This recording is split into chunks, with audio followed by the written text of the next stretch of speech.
This is a call to stronger multilateral cooperation. But if we are serious about cooperation, then we must act with urgency in fixing and reforming the United Nations and other multilateral institutions. And one fix that we from Africa demand is for the United Nations to embrace democracy in the Security Council by giving 2 permanent seats to Africa with veto power. When I first made this call in my inaugural address in this chamber, I was delighted to hear President Biden also announce that the United States is in favor of this reform. Similarly, when I met President Xi Jinping of China 3 weeks ago, I was delighted to hear that he too is in favor of stronger representation of the interests of developing countries in the Security Council. So, Mr. President, the time to fix this is now. We need this fix to strengthen our voice on the issues that matter to us in Africa. In the 4 years that I have been president, I have declared state of national disaster every year because of climate change impacts that we cannot solve without multilateral cooperation. And for one of those years, I was chair of 2 development communities, namely the Southern Africa Development Community, SADC, and the least developed countries, LDCs.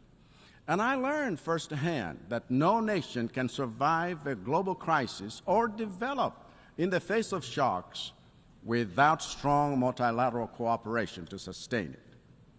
Even this year, I see how challenging it has been for my country and for Malawians.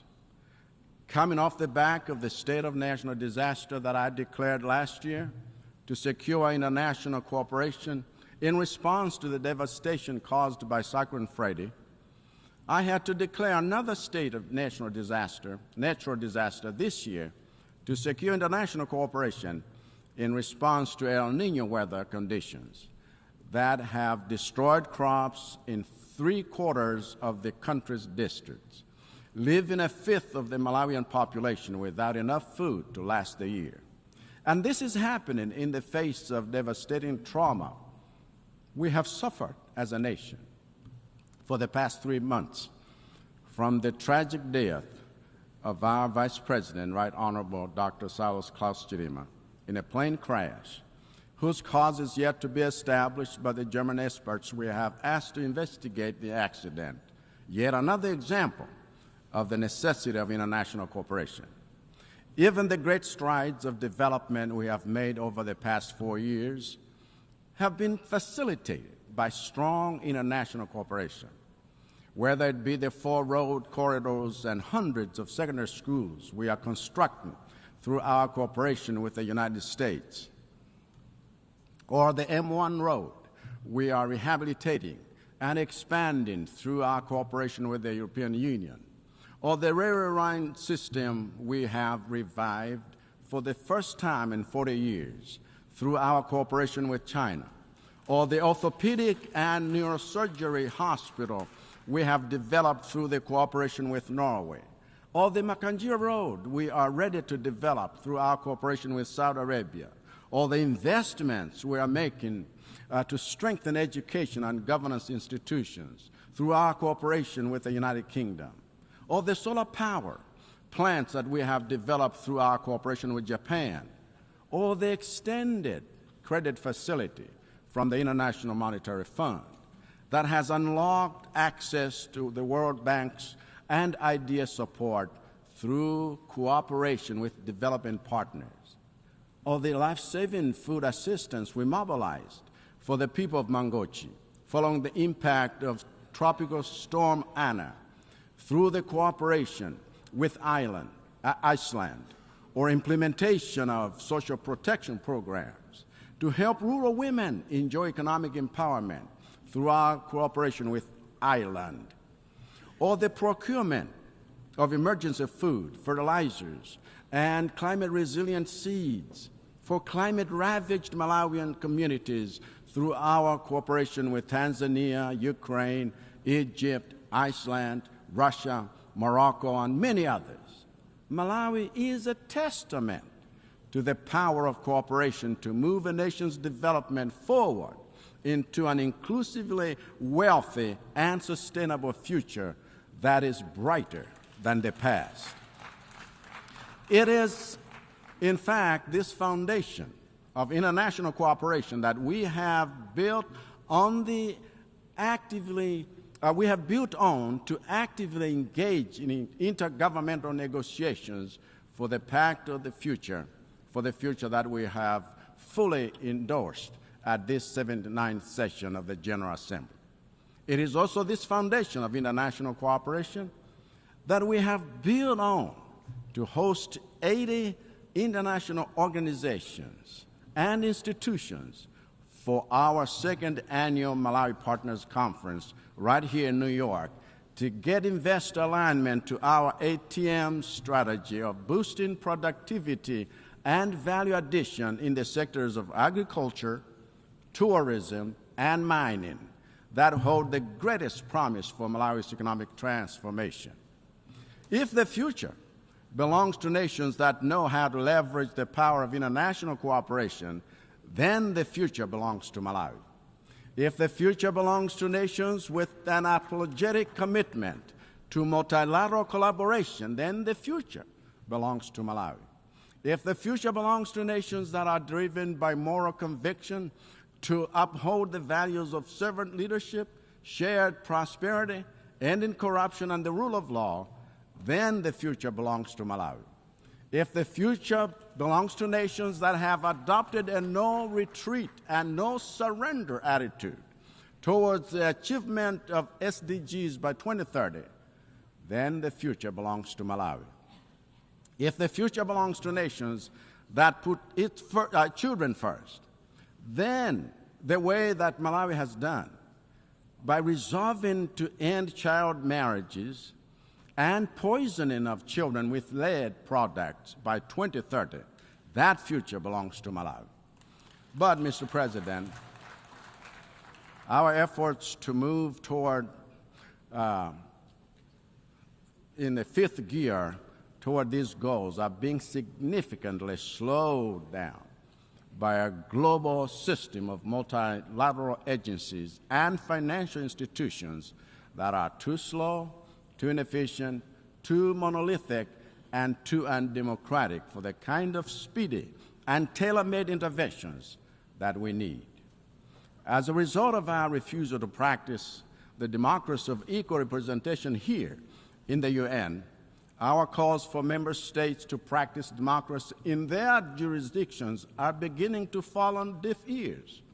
As a result of our refusal to honor climate financing pledges or link them to debt relief, the debt to GDP ratios in developing countries like Malawi are growing at alarming rates, posing a significant threat to global financial stability.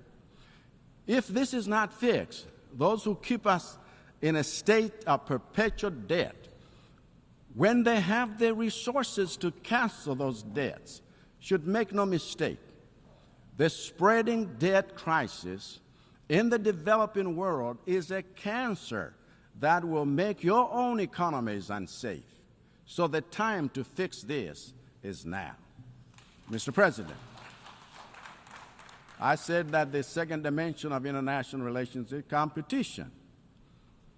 And again, in this area, we all can and must do better. There is nothing wrong with healthy competition between nations because competition fuels innovation, improves quality, and multiplies options for citizens, which is the essence of freedom. But as we have done in global sports, we must make competition between nations fair by regularly reviewing and revising the rules on which our international system is based to ensure that the way nations compete and what they compete for is not rigged to disenfranchise some countries as we compete for natural resources, international markets, financial support, and the new technologies, which are currently skewed against the global south. Even with the era of artificial intelligence being fully upon us, I worry that the rules for regulating this arena are already being written to empower some nations and give them unfair advantages over others. We need more than a rules-based system. We also need the rules themselves to foster fair competition. Of course, what this means is that we need stronger governance institutions that can enforce fair rules for accessing education, markets, technology, financing, and natural resources. It is therefore my central contention, Mr. President, that the one place we must have strong governance is here. If governance is weak here, there will be no one to regulate the collaboration and competition between nations in an equitable manner. And it is this absence of equity that is at the root of unwinnable conflicts in Eastern Europe, in Palestine, in Eastern DRC, and counting. We need governance reform to make the United Nations stronger, because the world needs a strong UN that can be good and peaceful, not a weak UN that can only be harmless. And we need it now. Thank you for your attention.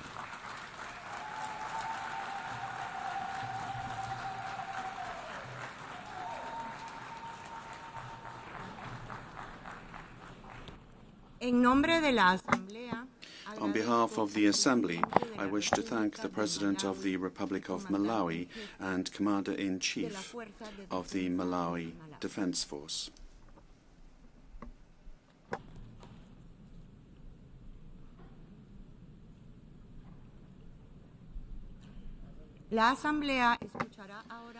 The Assembly will hear an address by His Excellency William Samoei Ruto, President of the Republic of Kenya and Commander-in-Chief of the Defense Forces. I request protocol to escort His Excellency.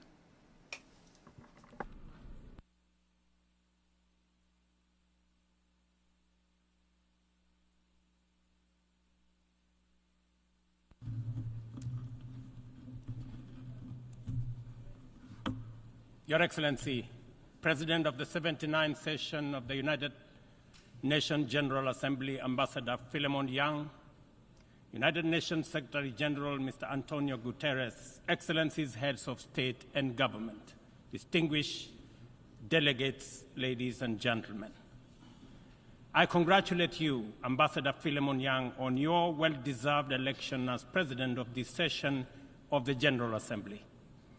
Mr. President, I welcome the choice of your theme, Unity in Diversity for the Advancement of Peace, Sustainable Development, and Human Dignity for Everyone, Everywhere, which resonates with the core principles of the 2030 Agenda and aligns closely with the core values and mission of the United Nations. Excellencies, the world is at a challenging moment and in a most precarious international security dispensation. The promise of the United Nations Charter to save succeeding generations from the scourge of war has been profoundly shaken. From land to sea and from air to the outer space, global peace, security, and stability are increasingly under threat. Conflicts and tensions pervade every frontier, undermining the collective security that international cooperation seeks to uphold. Cases of polarizing narratives, factionalism, social upheavals, organized crime, war, and stockpiling of weapons of mass destruction are at an all-time high. Great power rivalry is intensifying, provoking regional competition and inducing geopolitical and geoeconomic realignments and tensions. The subtle nuances of them versus us has produced negative coalitions, wars, tensions, as well as eroded trust and confidence in global multilateral system. From Gaza to Darfur, Ukraine, Yemen, Eastern DRC, the Sudan, the Sahel, and the criminality in Haiti, conflict is inflicting a trail of destruction of life and livelihoods in historic proportions. These conflicts have become battlegrounds for armed factions, external interventions, and proxy wars, resulting in unprecedented anarchic situations and long-lasting negative repercussions on global stability and economic development. The world cannot realize durable peace, security, and shared prosperity when emphasis is being put on what divides rather than what brings us together. We must therefore promote approaches that support positive competition for all. The perilous security landscape is further complicated by emerging threats stemming from human advancement. Cybersecurity threats and sophisticated cyber attacks on critical infrastructure pose significant risks to national security and global stability. Furthermore, the proliferation of advanced technologies such as artificial intelligence in the military domain and autonomous weapons systems has introduced new challenges for arms control and international regulation. Regrettably, the world's most powerful states have increasingly chosen unilateralism and militarization over dialogue and diplomacy.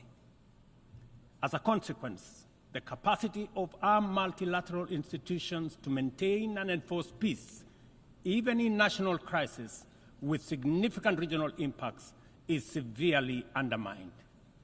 Even worse, a resurgence of nuclear arms race, buoyed by the intensifying geopolitical rivalries and tensions, has made the possibility of a catastrophic nuclear warfare a real possibility.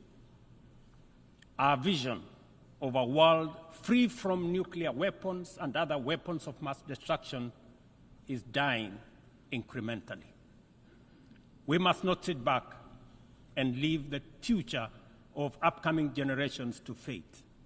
We must intentionally rise to the occasion to meet the challenges of our time by reaffirming the core values of the UN Charter. We need to muster the political will and collectively reinforce our diplomatic efforts to confront the security threats through comprehensive, multi-pronged, and context-specific approaches. Excellencies, Kenya's commitment to international peace and security is unwavering. We continue investing in efforts that promote stability and harmony both within our region and beyond. We are committed to continuing to mediate, facilitate, and support peace initiatives and processes in our region, contributing to regional peace operations and the UN peacekeeping missions. Through our participation in the Africa Union Transition Mission in Somalia, we have stood side by side with our sisterly neighbor, Somalia, in their fight against Al-Shabaab. We are proud that Somalia will soon take up a seat as a non-permanent member of the Security Council, underscoring the tremendous progress achieved in consolidating peace and stability in that country. The UN must, however, continue to support Somalia in forging an agreement on the post-2024 security support. Kenya welcomes the adoption of the Security Council Resolution 2719, establishing a framework for financing Africa Union peace support operations through UN-assessed contributions, thereby enhancing our collective peacekeeping efforts. A well-funded AU peace operation are not only an African priority, but a global good, considering the complexity and interconnected nature of emerging threats to international peace and security. Earlier this year, under the request of the leadership of South Sudan, I launched the All-Inclusive Tumaini Initiative, bringing together the warring parties and the political leadership of South Sudan to address the root causes of the protracted conflict in that country. I commend the leadership of South Sudan and all the participating parties for their commitment to the peace process. I also thank all regional and international partners for their unwavering support, both political and financial, to the South Sudan Tumaini Initiative. Ladies and gentlemen, at the last General Assembly, I announced Kenya's readiness to lead a multinational security support mission to Haiti at the Haitian government's request. Following the Security Council's authorization under Resolution 2699, Kenya has deployed 382 specially trained police officers to Haiti. Just a few days ago, I had the opportunity to visit Haiti, witness the work of our officers in the field, and observe remarkable progress on the ground. Our support for the Haitian National Police has significantly advanced the pacification of cities and towns, protected critical infrastructure, and relieved many communities previously held captive by criminal gangs. I also commend Haiti's political leadership for forging an agreement and a promising roadmap towards free, fair, and democratic elections. We are deeply grateful for the financial and logistical support from the United States, Canada, and other member states that are shouldering this heavy burden. This has been critical to the MSS's deployment thus far. However, Kenya and other Caribbean and African countries are ready to deploy, but are hindered by insufficient equipment, logistics, and funding. I appeal to all member states to stand in solidarity with the people of Haiti by providing necessary support, either directly to MSS contributing countries or through the UN Trust Fund. I must emphasize, however, that Kenya will deploy the additional contingent towards attaining the target of all the 2,500 police officers by January next year.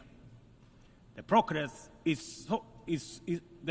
so far in Haiti demonstrates that what was once deemed mission impossible is indeed a present and undeniable possibility. Mr. President, we must candidly acknowledge that international cooperation in its current form has clear limitations. It is constrained by entrenched systems and structures that prevent effective action and meaningful progress.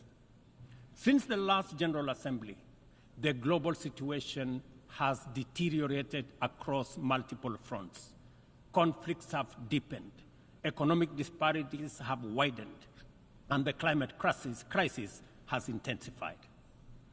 To address these challenges, we must rethink and reform global collaboration mechanisms, making them much more responsive, adaptable, and impactful. The existing international security architecture, represented by the UN Security Council, continues to hamper efforts to maintain international peace and security. The Council is, by all intents and purposes, dysfunctional, undemocratic, non-inclusive, unaccountable, autocratic, and at best, opaque. An institution that excludes 54 African countries with 1.4 billion people, while allowing one nation to veto decisions of the remaining 193 member states in the 21st century is simply unacceptable. We must urgently seek to make the Security Council representative, inclusive, transparent, democratic, effective, and accountable.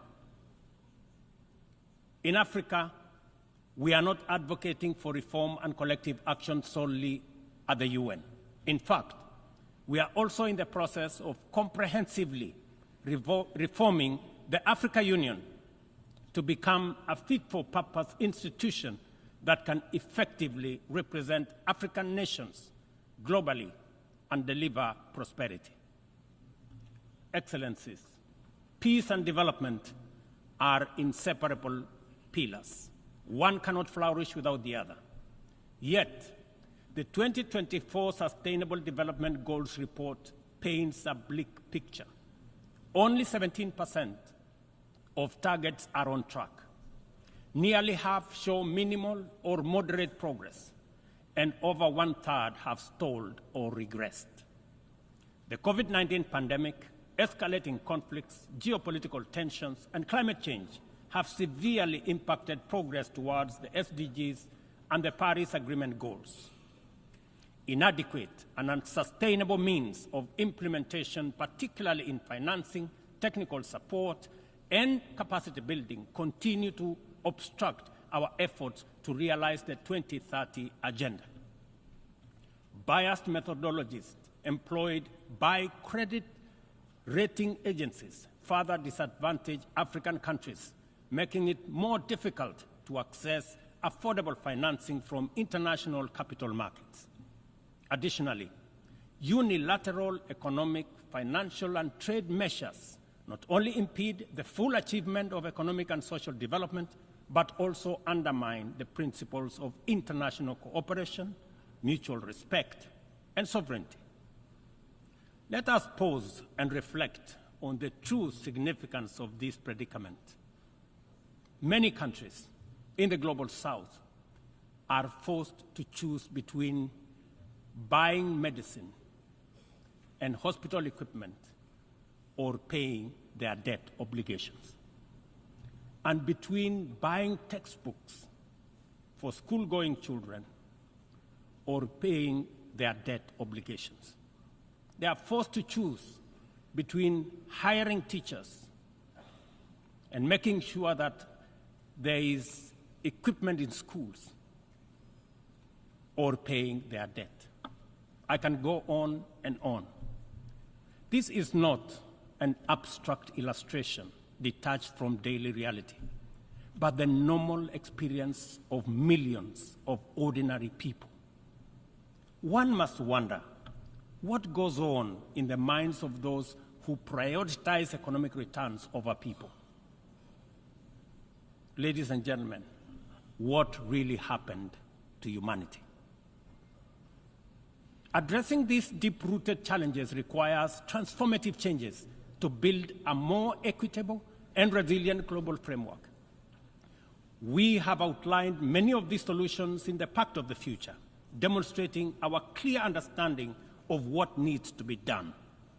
However, we have yet to master the political will necessary to turn these commitments into action. It is a fundamental principle of development that no nation can achieve lasting prosperity if its neighbors remain impoverished. Our economies are interconnected, and the well-being of one directly impacts the other. We must ensure that developing countries have the necessary foundations to claim their rightful place in the 21st century global economy. This is not just a moral and fair imperative.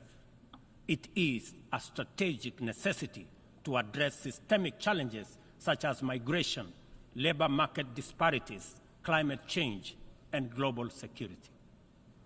Strengthening these foundations requires reforming the international financial architecture, facilitating debt relief, concessional long-term at-scale financing, grants, and de-risking lending instruments is essential to increasing investment to develop vital infrastructure and expand critical sectors. Consider Africa's immense untapped potential in clean energy resources. Harnessing this potential is critical not only for the continent's economic growth and social resilience, but also for global priorities like accelerating the energy transition, combating climate change, and diversifying supply chains. Energy-hungry industries such as data centers, mineral processing, and manufacturing are seeking clean and affordable sources which Africa can provide in abundance. Yet, out of the 500 gigawatts of renewable energy added to the global mix in 2023, Africa accounted for less than 3 gigawatts. How is this possible, given the continent's vast natural resources, skilled workforce, and massive energy needs? We cannot allow Africa to be left behind this time round. Affordable financing is essential, but so are transformative policies and inclusive fair trade practices, market access, inclusive international tax cooperation, technology transfer, and capacity building. This is why, at COP28, we launched the Africa Green Industrialization Initiative, aimed at unlocking investments for the continent's immense opportunities. This Pan-African initiative promotes large-scale, high-impact, and bankable green industrial and infrastructure projects.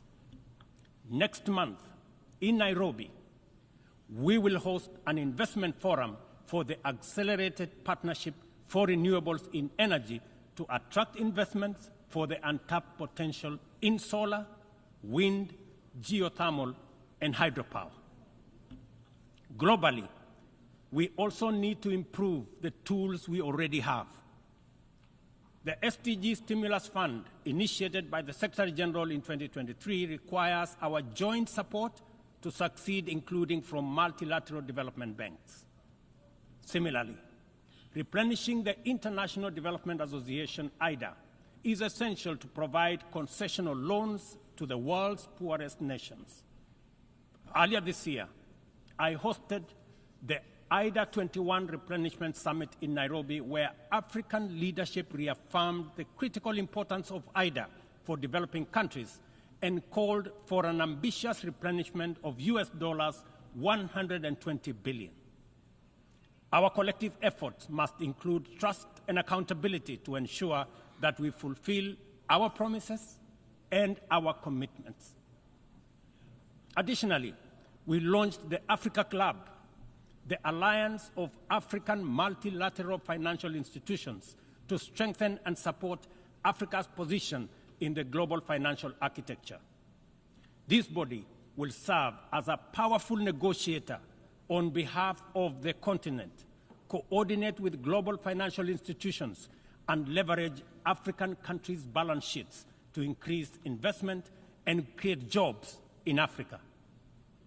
We believe that African institutions such as the Afri-Exim Bank, Trade and Development Bank, the Africa Finance Corporation, among others, understand the continent even better. As part of the reform of the international financial architecture, we must not only reform the multilateral institutions, but also support and stop bias against these African institutions.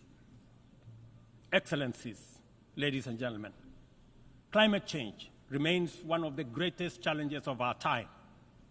Biodiversity loss and pollution have created environmental crises that upend lives, reverse progress in poverty reduction, and strain ecosystems to their breaking point. Extreme weather conditions continue to hinder the development aspirations of many countries, especially in Africa, where severe climate-related hazards are becoming more frequent and more intense. In 2022, over 110 million people in Africa were directly affected by climate-related disasters, resulting in more than $8.5 billion in economic damages.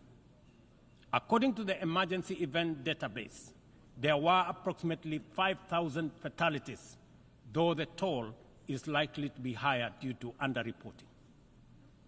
We are at a crossroads, and the path to correcting the climate course is clear. COP29, to be held this November in Baku, Azerbaijan, presents a critical milestone in ensuring that the solutions we implement are rooted in fairness and opportunity for everybody. However, the new climate financing goal expected at COP29 faces significant hurdles as deep disagreements persist over who should contribute and how much funding is needed. Without swift resolution, these divisions risk derailing our collective progress on climate action, just as the global situation becomes increasingly urgent. Let me be clear. Political posturing and inaction will neither protect the vulnerable from the consequences of a runaway climate crisis, nor save our civilization from ecosystem collapse. It is therefore critical that all nations step forward to meet this moment with ambition and responsibility. As we confront the escalating impacts of climate change, we must also recognize the interconnected environmental challenges we face, such as plastic pollution, which continues to wreak havoc on ecosystems and threatens global sustainability. It is imperative that we adopt a robust global plastics treaty during the 5th round of negotiations in Busan in the Republic of Korea this November. Kenya fully supports an ambitious outcome and the African proposal to establish the Treaty Secretariat in Nairobi, thereby reinforcing UNEP's role. It is indeed unfortunate and regrettable, ladies and gentlemen, that UNEP is the only body where secretariats of conventions created under it are increasingly being carved out and located elsewhere. UNEP, being one of only 2 UN headquarters in the Global South, must not be cannibalized for whatever purpose or reason, let alone excuse. Mr. President, as the host country of UNEP and UN Habitat, I take this opportunity to thank the Assembly for approving the upgrade of the infrastructure at the United Nations office in Nairobi, the largest UN campus in the world. This project includes the construction of new office space and the design of ultra-modern conference facilities. These developments mark a significant milestone towards enhancing the quality and accessibility of Secretariat services to member states. Not only will they serve current needs, but they will also strengthen the future success of multilateralism. We look forward to the Assembly's continued support as construction begins in 2025. It will be critical to ensure that UNON receives sustainable and predictable resources to ensure the timely completion of this upgrade. Kenya will continue to play its part in ensuring that UNON fulfills its mandate. Accordingly, the Government of Kenya has undertaken extensive improvements and expansion of physical infrastructure around the complex and will continue working towards making Nairobi a regional and humanitarian hub for the United Nations. Mr. President, Excellencies, ladies and gentlemen, as we reflect on the theme of this session, the call for unity in diversity in the pursuit of peace, development, and human dignity, it is evident that we must reimagine international cooperation to align with the complex realities of the 21st century. Our actions must reflect our ambition and commitment to a world where progress is measured not just by economic growth, but by the well-being, rights, and dignity of every person. The challenges we face, from climate crisis to economic inequality, demand a bold rethinking of how we work together, grounded in mutual respect and shared responsibility. The achievement of the Sustainable Development Goals cannot be reserved for the privileged few. It must be a shared success that uplifts all nations, transcending borders and disparities. Our collective efforts to combat climate change must be rooted in fairness and equity, ensuring that no nation or community bears a disproportionate burden. This is our shared journey. We must have a say in the choices we make.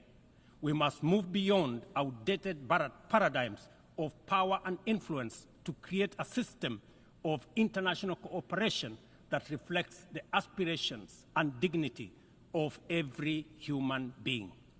We must embrace a new vision of global solidarity, one that upholds the principles of equity and inclusivity. It is within our power to build a world that embodies the true spirit of the United Nations, a world where every voice is heard, every life is valued, and global progress is shared by all. This is the cooperation our people expect, our future demands, and it is the commitment we must deliver. I thank you.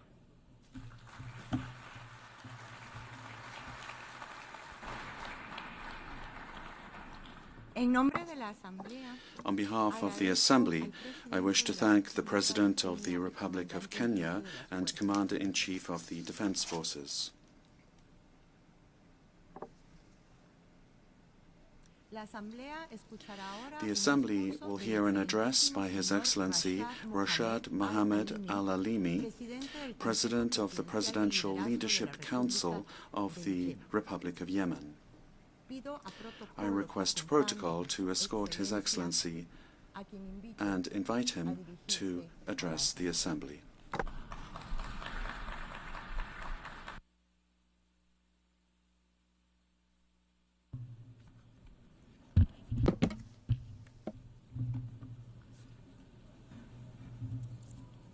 In the name of God, Your Majesties, Excellencies, Your Excellency President of the General Assembly, Philemon Yang, Your Excellency Secretary General, Antonio Guterres, ladies and gentlemen, it is a good omen that I am addressing you today while we celebrate a glorious national occasion for the Yemeni people, which is the 26th of September, when our Yemeni people made history 62 years ago by overthrowing the Imamite racist regime and proclaiming the Republic. This is an opportunity to reiterate our congratulations to the people of Yemen everywhere and to express our pride and appreciation of the courage of those young men and women and opinion leaders who challenge every year on this day, this glorious day, the Houthi oppression machine supported by the Iranian regime. Mr. President, ladies and gentlemen, the government of Yemen remains committed to just and comprehensive peace, in line with national, regional, and international terms of reference. It is, however, necessary to strengthen its position to face any other choices in light of the ongoing Houthi militias' escalation on the local and regional levels and their threat to international navigation. To prevent the expansion and prolongation of this escalation, there is an urgent need for a collective approach to support the government of Yemen and to reinforce its institutional capabilities to protect its territorial waters and to secure all of its national territory. Without addressing these needs and without implementing the relevant international resolutions prohibiting the flow of Iranian weapons and drying up the funding sources, these militias will not engage in any efforts to achieve just and comprehensive peace, and they will not refrain from blackmailing the regional and international communities. History teaches us that leniency with the enemies of peace leads to the most heinous wars, to the most complex and costly ones. Despite the truce approved by the government of Yemen in April 2022, these militias persisted in their military breaches and in their grave violations of human rights and of national and international laws. In October 2022, Houthi militias bombarded the oil exportation ports in the governorates of Hadramaut and Shabwa, thus depriving the Yemeni people from the needed revenues to pay salaries and basic services, which exacerbated the humanitarian plight and led to an unprecedented devaluation of our national currency.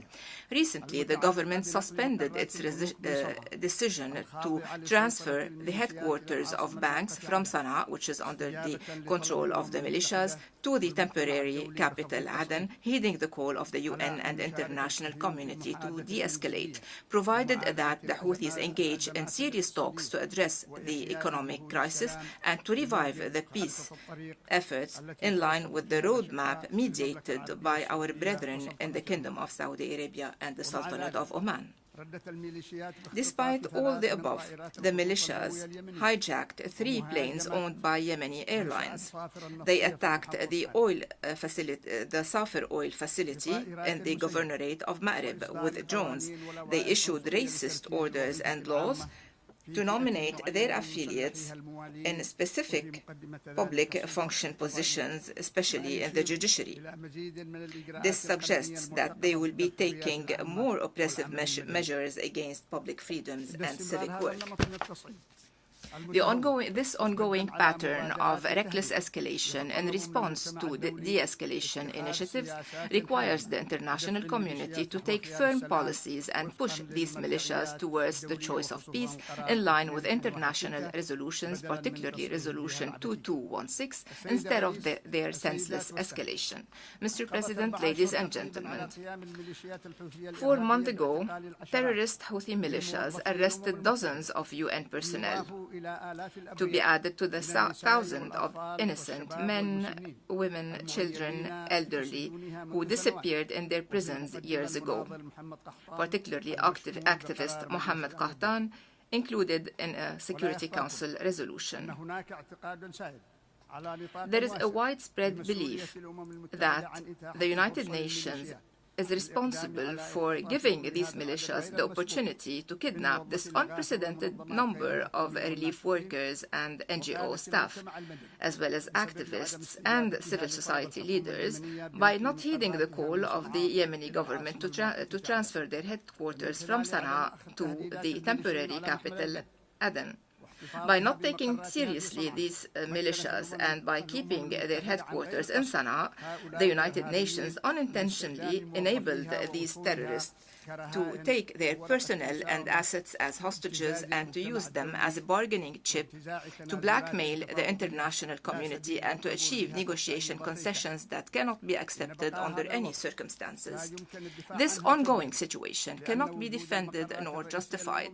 The presence of UN headquarters in Sana'a emboldens these militias that are designated on terrorist lists, and it endangers relief workers and human rights defenders. Hence the need to reconsider these policies and measures immediately. Mr. President, ladies and gentlemen, Houthi militias, with their ongoing terrorist attacks on international maritime navigation in the Red Sea and the surrounding waterways, prove that they represent a growing threat not only to Yemen, as some used to believe, but also to the stability of the region as a whole and to the secure flow of international trade, which exceeds trillions of dollars. Today, they are reinforcing their position as the first rebel group in history having used ballistic missiles and drones against civilian commercial vessels. Late last month, Houthi militias hit the Sonian tanker, which was carrying 1 million barrels of crude oil, causing fires which could have led to one of the worst oil spills in history before the vessel was salvaged by the international coalition. This is not the first such incident caused by these militias. These militias boasted having sunk 2 vessels previously. They also hindered for years the efforts to save the decaying sulfur tanker, which was carrying similar amounts of crude oil. It proves that their terrorist activities will remain an ongoing threat to maritime navigation. Ladies and gentlemen, for years the Yemeni economy has been facing complex challenges, but the terrorist Houthi attacks on the oil facilities deepened the funding crisis and deprived the people and government of Yemen from necessary revenues to pay salaries and provide services. The economic war waged by these militias are part of a larger hostile strategy aiming at weakening the ability of the government to provide basic services and to pay public service salaries, thus aggravating the humanitarian crisis for more than 14 million Yemenis. Therefore, the international community should seriously consider the devastating effects of these terrorist acts and to provide the vital infrastructure to defend maritime transportation vessels in Yemeni ports, to support the right of the Yemenis and of the Yemeni government to benefit from their resources and improve their living conditions. Protecting the arteries of the Yemeni economy is necessary not only to recover and rebuild our future, but it is important also for the stability of the region and for the security of energy on the long term. Therefore, we reiterate our call to the international community to provide immediate comprehensive support to address the devastating humanitarian conditions and to lay the foundations for a long-term economic recovery. This should include not only immediate humanitarian assistance to alleviate sufferings, but it should also include accountability mechanisms, especially in the regions under the Houthi control. It also requires greater investments in infrastructure, healthcare, education, and sustainable development. It requires building the national capacities to curb the impacts of climate change, which has left hundreds of victims and displaced thousands within the last 2 months. Yemen's recovery is not only a national matter, it is a regional and international need. The stability of Yemen is decisive to safeguard peace and stability in the region and trade routes in the Arabian and Red Seas, as well as surrounding waterways, including the Suez Canal. We have appreciated international support in the past, and we will keep thanking you for shouldering your moral responsibilities. We also thank the coalition to restore legitimacy led by the KSA and the UAE to meet the aspirations of the Yemeni people to stability, peace and prosperity, and provide the resources we need to rebuild our institutions and our social fabric. Mr. President, ladies and gentlemen, the Arab region is facing today a challenging test in building the state and in joining the civilizational progress. However, every time the countries of the region achieve a true transformation towards development, peace and prosperity, and towards empowering their people to exercise their political, economic and social rights, they are met with evil forces which intervene with their destructive agendas, emboldened by the international leniency towards these rogue groups and their supporters. The outcome of this battle between the forces of peace and the axis of evil will determine who will survive, develop on this part of the world. It will determine whether the region will be dragged into more chaos, civil wars, hegemony, weapons, oppression, and underdevelopment. The road to peace goes through the forces of moderation in the region, led by the Kingdom of Saudi Arabia, which has been defending the international resolutions and which extended a helping hand by hosting millions of those fleeing wars and armed conflicts. Therefore, we are grateful for these countries, and the world should depend on them to lay the foundations of peace and stability and to maximize our benefits from their economic and social development. Ladies and gentlemen, we should end the false rhetorics concerning the issue of Yemen, especially those minimizing the role of Iran and of their weapons and proxies in destabilizing Yemen, the region, and the world. Ladies and gentlemen, the brutal Israeli war on the Palestinian people should cease immediately. This is the first step to achieve peace and to eliminate Iran's proxies, which are escalating the situation in the region. Iran has been manipulating the just Palestinian cause, and this did not come from a vacuum. It stems from a history of blackmailing and of propaganda, only leading to undermining the peace process and reversing the gains of the Palestinian people and their right to establish a fully sovereign independent state.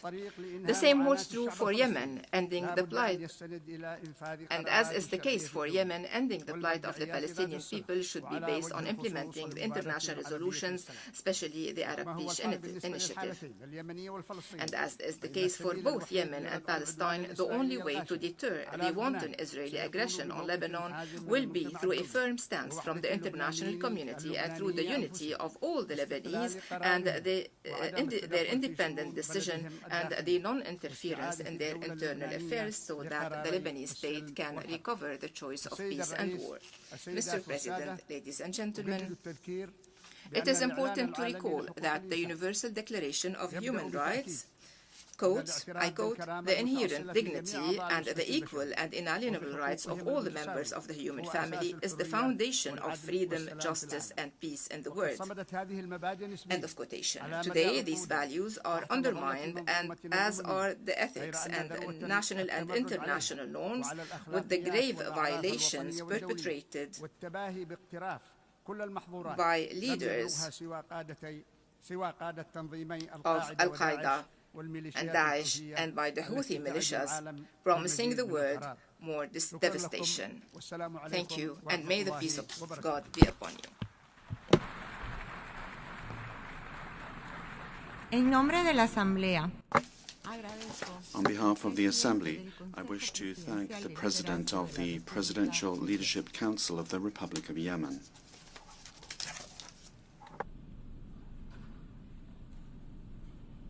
La Asamblea escuchará ahora un discurso. The Assembly will hear an address by His Excellency Brice Clotaire Oligui Nguema, President of the Transition and Head of State of the Gabonese Republic.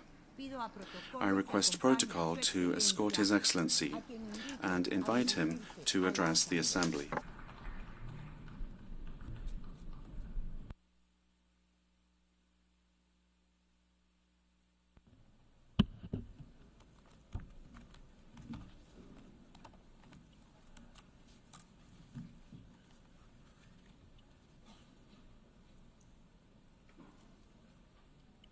Monsieur le Président de l'Assemblée générale, President of the General Mesdames et Assembly, Messieurs les chefs d'État et de Heads gouvernement, of State and Government, Monsieur le Secrétaire général des Nations Unies, Secretary General of the United Nations, distingués invités, Mesdames et Messieurs, distinguished ladies and au nom du gentlemen, peuple gabonais, on behalf of the Gabonese je people, suis heureux I am de prendre happy part aux travaux de cette to Assemblée take part générale in the des work Nations Unies. of this General Assembly of the United Monsieur le Nations. Président Philemon Yang, President Philemon Yang, en prenant la parole pour la première fois, in taking the floor for the Devant first cette time auguste before assemblée, this august assembly, je voudrais d'abord I would like at vous the adresser mes outset chaleureuses to address to you my warm congratulations on your outstanding election to preside the 79th session of the General Assembly of the United ainsi Nations. que mes vœux les plus ardents. And I wish you all the best. J'exprime ces compliments I express autant à un my diplomate compliments chevronné too to the seasoned interpreter that aux you are, représentants d'un pays frère, representative of a brotherly country, Cameroon,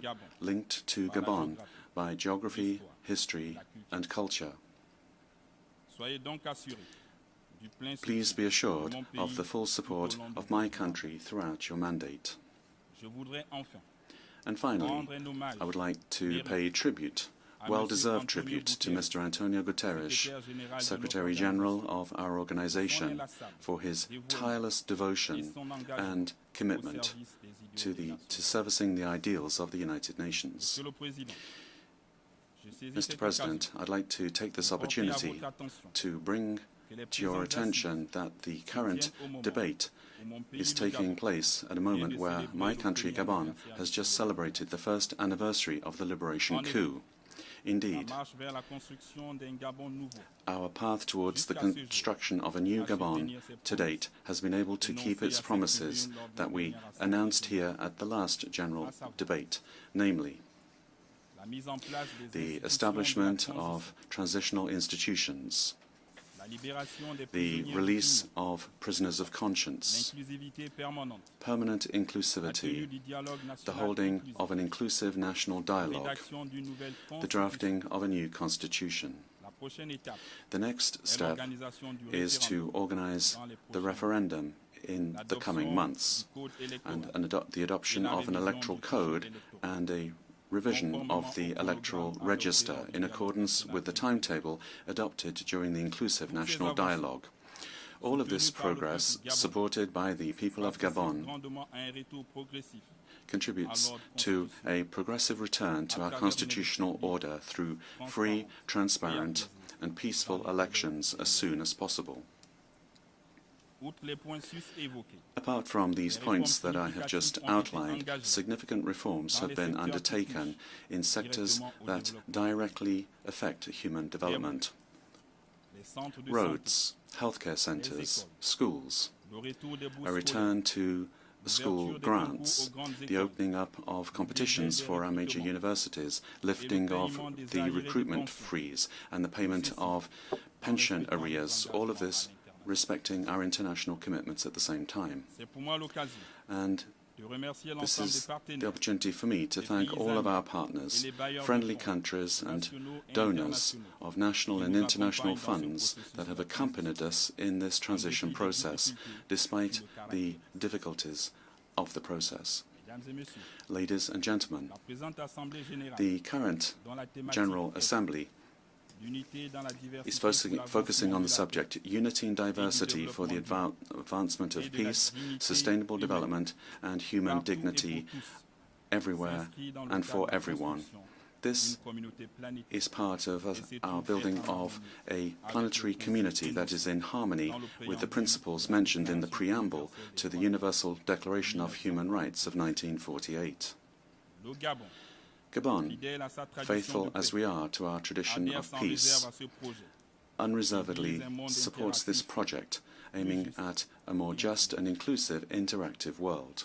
On the day after the liberation coup of the 30th of August 2023, that was carried out without bloodshed, we advocated for the preservation of peace and for national unity by appealing to all stakeholders of the nation, whatever their origins, their beliefs, or their social status, in an effort to build a fairer and more prosperous Gabon. Ladies and gentlemen, respect for life, territorial integrity, the sovereignty of states to freely choose their partners, and rejection of violence, all of these things favor peace building. With regard to sustainable development, my country maintains a firm and coherent position in favor of protecting the environment.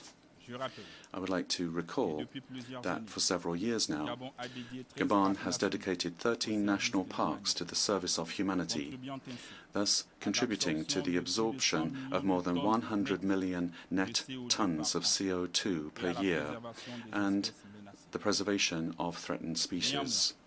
Nevertheless,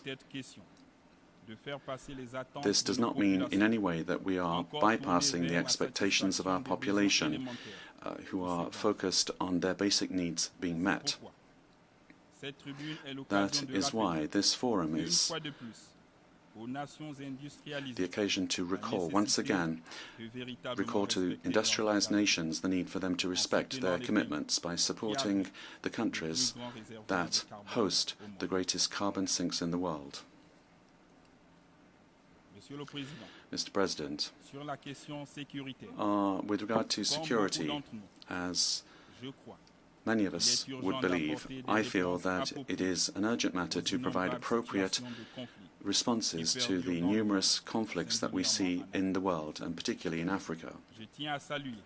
I would like to once again welcome the adoption by the Security Council on the 21st of December 2023 of Resolution 2719 on the financing of peace support operations led by the African Union.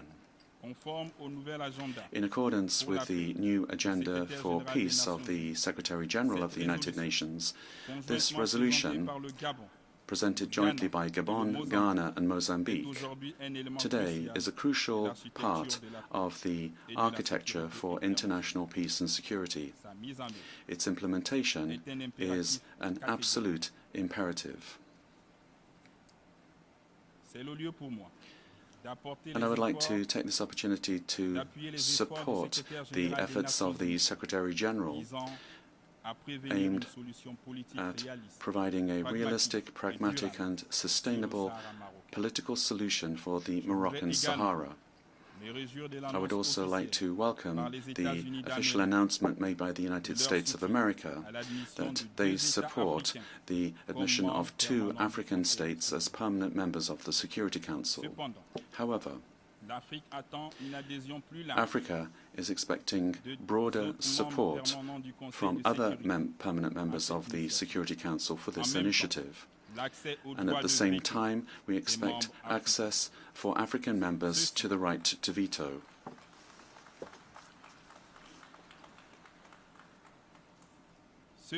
The right to veto. This would simply be justice for our continent. Over and above the African continent, I would invite you to not avert your gaze from Gaza. It's time more than ever before for lasting peace with a view to the harmonious existence of 2 states, Palestinian and Israeli. And I would also like to reiterate the position of Gabon for the lifting of the economic, trade and financial embargo imposed on Cuba because of its negative impact on the well-being of the population.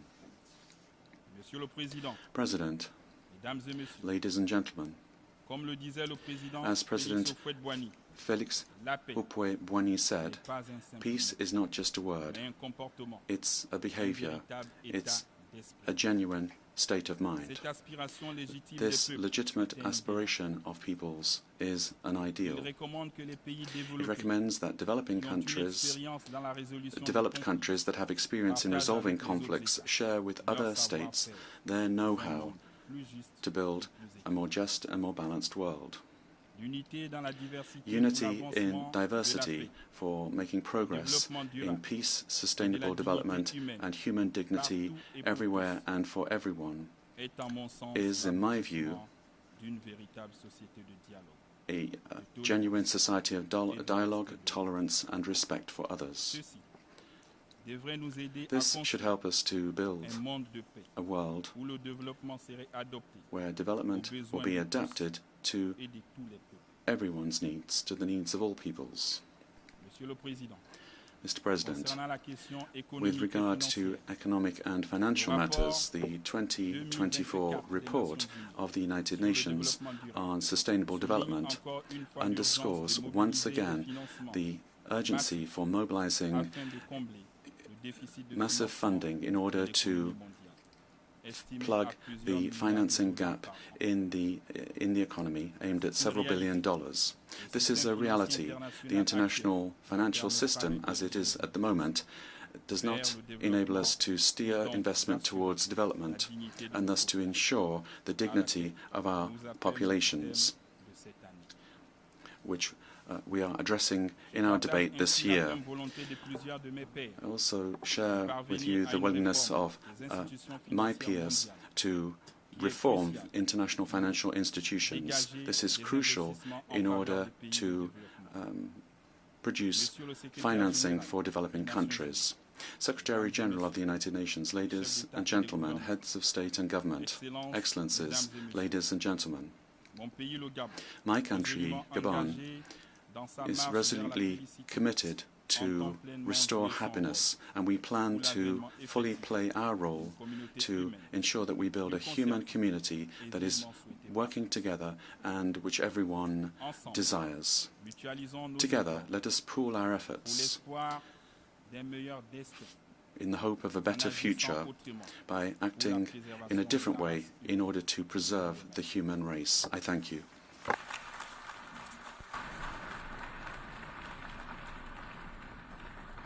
En nombre de la Asamblea, On behalf of the Assembly, I wish to thank the President of the Transition and Head of State of the Gabonese Republic.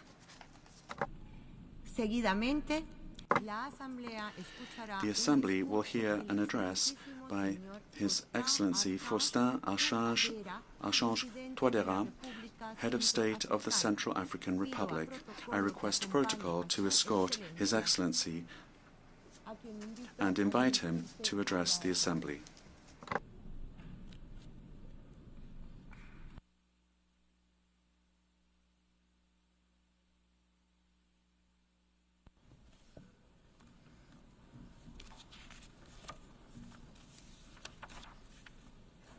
Monsieur le Président de l'Assemblée générale, President of the General Assembly, Mesdames et Messieurs les Excellencies, chefs d'État et de gouvernement, heads of state and government, distinguished delegates, Mesdames et Messieurs, ladies and gentlemen, c'est avec un honneur it renouvelé is a renewed honor que je for prends me la parole devant to le be monde taking the entier floor ici here représenté. before the Au nom entire de la world, République centrafricaine, mon cher et beau speaking pays, on behalf of my dear, my beautiful country, the Central African Republic. au débat général I am speaking with a view to contributing to the general debate on the theme of this 79th session of the United Nations General Assembly. cette Assemblée générale, la Through its République participation in the General réaffirme Assembly, the Central African Republic is reaffirming à contribuer its à la commitment recherche to commune contributing to de la our joint confiance, pursuit of de la paix, trust, de la sécurité peace, et de la solidarité internationale security, et de la compréhension international mutuelle, solidarity, and indispensable mutual understanding, reconstruction all of d'un which monde are paisible indispensable if we are to propice au build développement a durable peaceful world et au that's respect de conducive la to dignité sustainable humaine development and the des respect générations présentes for et human futures. dignity, the human dignity of Avant d'y generations procéder, je past and voudrais future, vous present and adresser, future. Excellence, Monsieur Philémon Yang, Before I proceed, I'd like to chaleureuses extend to His félicitations Excellency, Mr. Philemon pour Yang, votre brillante our heartfelt et historique congratulations. élection Congratulations à la présidence on his de la shining 79e and session historic de l'Assemblée election générale to des preside Nations over the proceedings of the 79th Votre session élection of the est United le Nations General symbole Assembly. d'un Your honneur et d'un election hommage is the mérité symbol rendu à of an notre honor continent, l'Afrique. and well-deserved tribute that's Elle been est granted également to une our source continent, d'immense Africa. fierté Your election et is also d'inspiration pour a les source of great 51 pride millions de and citoyens inspiration for de la communauté 51 économique et million monétaire de citizens, l'Afrique centrale, citizens of CEMAC, dont j'ai the l'honneur Economic and d'assurer Monetary la Community of présidence Central Africa, en exercice which I'm de la currently conférence des chefs presiding d'État over, steering the work et of the Conference of singulièrement la the République CEMAC sœur du Heads of Cameroun, State. votre beau It is pays. also a source of pride and inspiration Votre for your beautiful parfaite country, connaissance de la the sister scène Republic of internationale, Cameroon. ainsi que vos grandes qualités Your personnelles consummate knowledge of sont international un appui affairs, et as un well as your gage du succès far-ranging de nos personal travaux. qualities, are a great Je suis advantage and a persuadé guarantee que vous servirez that au mieux our proceedings will be met les intérêts with de l'ONU success. I et de stand tous ses convinced États that you will membres do your et best to serve the implémenterez interests of the United mise en Nations œuvre and all its member du vaste states, programme de réforme de implementing l'ONU the UN's pour qu'elle vast soit plus reform efficace, program plus so that the inclusive, organization becomes more plus représentative effective, more et mieux inclusive, adaptée more à representative, l'évolution du monde and et au règlement des problèmes better graves suited et to immédiats que secouent l'humanité our tout changing entière. world, as well as to the resolution of Vous the avez, serious and soyez-en pressing rassurés, tout problems le soutien de shaking la all of République humanity. centrafricaine à cet égard. Rest assured, you have the Je full tiens support également of à the saluer Central African Republic l'excellente in your qualité task. du travail abattu I'd et also les like to résultats commend obtenus par the le high président caliber of the Denis work Francis done and au the cours de la accomplishments of President 78e Denis session écoulée. Francis throughout the reçoivent ici 78th les session témoignages of the de General Assembly. reconnaissance et de We extend satisfaction du to Mr. peuple Denis centrafricain. Francis our gratitude and our Au secrétaire général des satisfaction. Nations Unies, Son Excellence Antonio Guterres, je voudrais United renouveler Nations Secretary la General, reconnaissance de His la Excellency République Antonio centrafricaine Guterres, I'd like et to le plein soutien de reiterate son to you gouvernement the gratitude à of ces the Central différentes African Republic initiatives and visant my à country's faire de l'ONU full support, as well as the plus que support jamais of the government. un lieu We où se support your développent various initiatives et which seek to s'harmonisent make the les United efforts des nations. Nations a place where the efforts of nations come together. As you know, on the 30th of July of this year, the United Nations Security Council decided to lift in its entirety the unjust, illegitimate, and iniquitous arms embargo that had been imposed on the Central African Armed Forces for a decade, an embargo which caused us irreparable harm over those 10 years. Speaking from this rostrum, I'd like to extend to you the gratitude of the Central African people. We're grateful to the UN Security Council for its wise decision, a decision which, although belated, will allow my country to continue to act so as to rebuild international and national peace and security, and to work together with other states in the pursuit of peace, sustainable development, and the human dignity of present and future generations. I'd like to seize this opportunity to reiterate to all of you, all those who held the Central African Republic in their hearts and supported our noble fight. You have the gratitude of our people. Central African Republic has vast mining potential. Therefore, I'm convinced that we'll continue to receive your support for the lifting of the embargo on diamonds imposed by the Kimberley process, an embargo which has circumscribed our ability to work for peace, sustainable development, and the human dignity of present and future generations. Mr. President, the theme of this 79th General Assembly session is leaving no one behind, acting together for the advancement of peace, sustainable development, and human dignity for present and future generations. The theme is tied up with particularly important, significant recommendations, which will be of import in our discussions on the reform of the global peace and security architecture, as well as our discussions geared towards achieving the SDGs. As we know, peace is inextricably linked to sustainable development. Regrettably, as we meet here at this great world forum, year in, year out, as we meet at other fora, for that matter, the world continues grappling with serious existential threats, becoming more unstable and more vulnerable. This 79th session is taking place at a very turbulent time, a time marked by mounting geopolitical crises, the war between Russia and Ukraine, the war between Israel and Hamas, the war in Sudan and in the east of the Democratic Republic of the Congo, terrorism, deteriorating economic conditions which are strangling growth in Africa, as well as rising fuel prices. We stand convinced that only dialogue can help us to put an end to conflict in a lasting way.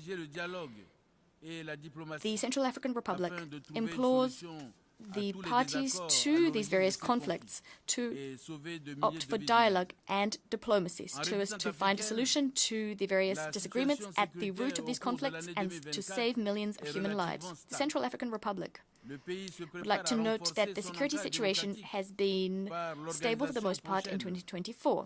We are preparing to deepen our democratic roots by holding municipal and regional elections in the very near future, something that will be a first over the last 4 decades. With this in mind, special measures have been taken to apprehend remaining armed groups. These groups can no longer control various portions of our country's territory. As a result, they are engaging in organized crime, illegal exploitation, and fraudulent trafficking of natural resources, and they're doing this so as to be able to acquire military material and equipment. The 10th session of the Strategic Committee for Disarmament, Demobilization, Reintegration and Rehabilitation, as well as the commemoration in Bangui of African Amnesty Month by the African Union's Peace and Security Council, this happened just a few days ago, were an opportunity for us to fully appreciate the significant headway that's been made and which has been possible thanks to the fact that stakeholders have taken ownership and participated in the global peace and security process underpinned by the political agreement for peace and reconciliation, as well as the Luanda joint roadmap. Despite of the progress that's been made, the Central African Republic continues to grapple with various challenges, specifically as regards the building of barracks, so we can station units in defense areas close to the places for which threats are emanating, as well as the acquisition of military material and equipment for our defense and security forces. Mr. President, climate change is having very serious repercussions. Deadly flooding, drought, and large-scale fires, which we've witnessed all over the world. These give rise to various risks, from food insecurity to water stress to competition for natural resources, as well as losses of livelihoods and displacement. These interdependent, cascading risks can have very serious knock-on effects on peace, security, and development across continents. In sub-Saharan Africa, which is the epicenter of humanitarian crises, environmental disasters have resulted this year alone in over 1,000 deaths and 4 million climate refugees, not to mention invaluable material damage, specifically in our neighboring country, Chad, where the number of victims continues to grow following heavy rain, which prompted large-scale flooding and compelled people to evacuate. Speaking from this high rostrum, the United Nations, a symbol par excellence of human solidarity, to express the solidarity of the Central African people to people all over the world who have been hard hit by natural disasters. Our world is being rattled by bloody conflicts. It's also threatened from time to time by deadly weather events, devastating weather events. And in this world, developing countries, which have been impoverished by centuries of slavery, colonialism, and neocolonialism characterized by multifaceted meddling in their domestic affairs, unjust raw materials prices, onerous conditionalities imposed through the international financial architecture. These developing countries are looking on powerlessly as new security, financial, economic, food-related and environmental challenges mount. Funding promises for vulnerable countries are taking time to come to fruition. Adaptation measures promised at various COPs and rising temperatures, all of these are changing as often as the weather does, beholden to the political, geopolitical, and geostrategic whims of the great powers. We're well aware of just how dangerous climate phenomena are. Thus, my country has crafted sector-specific policies. However, their effectiveness depends on climate funding, which is still unreliable. The Central African Republic would like to urge the United Nations to do more to implement the climate peace and development nexus, establishing synergies between climate adaptation and peace building, so as to holistically address the vulnerabilities linked to climate change, other vulnerabilities, and the risk of conflict. Mr. President, the world is teetering dangerously close to the brink. The UN peace and security architecture is being subjected to enormous pressure. The reasons Africa put forward in support of its request for legitimate Security Council reform and reform to the veto system are very compelling. A step forward has been taken by the United States of America. The US has endorsed the establishment of 2 permanent seats for Africa on the Security Council, as well as a rotating seat for small island developing states, SIDS. This proposal is praiseworthy, of course, but given changes afoot in our world, Africa, which has for a long time remained on the sidelines, cannot be fully satisfied with this proposal, which can only be viewed from the vantage point of a perpetual denial of the veto to Africa. It is time to speed up the reform of the international financial architecture so as to remedy inequality, to mobilize adequate funding for the achievement of the SDGs, to meet the financing needs of developing countries, to be able to reform the implementation of and compliance with multilateral environmental agreements, which will help us to make our common ambition of protecting the planet a reality. Mr. President, demographic estimates indicate that in 2050, half of the world's global youth will live in Africa. Also, half of Africa's 54 countries would have seen their populations almost double. I applaud the Pact for the Future, as well as the Global Digital Compact and the Declaration on Future Generations, Annex thereto, all of which were adopted at the Summit of the Future.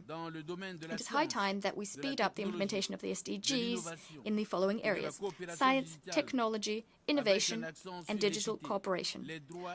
We should do this whilst stressing equity, rights, and universality.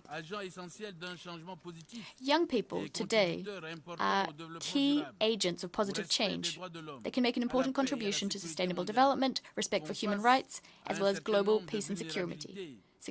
And yet young people are vulnerable for a number of reasons. This is preventing young people from realizing their full potential and exercising their fundamental rights. It therefore behooves us to pledge to transform investment in young people, in women, girls, and persons with disability, so as to guarantee a better future for us all.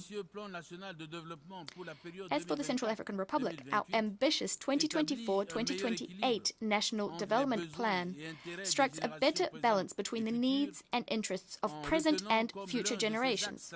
It does this by making human capital development one of the plan's strategic pillars. To conclude, I hope that the spirit that prompted the establishment of the United Nations will tirelessly prevail, thereby helping to create a fertile atmosphere for resolving the problems plaguing international peace and security, sustainable development, and this for the benefit of all humanity. I thank you.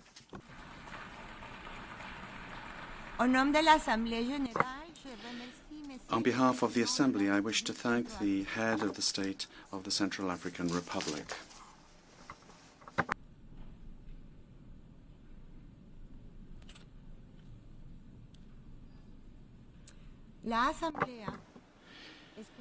The Assembly will hear an address by His Excellency Mahmoud Abbas, President of the State of Palestine.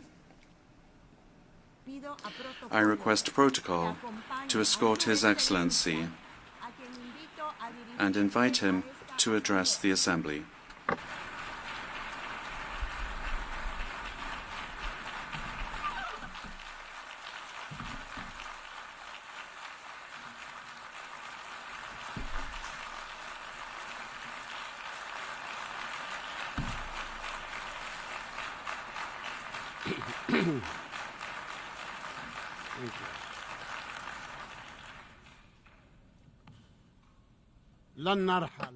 We will not leave.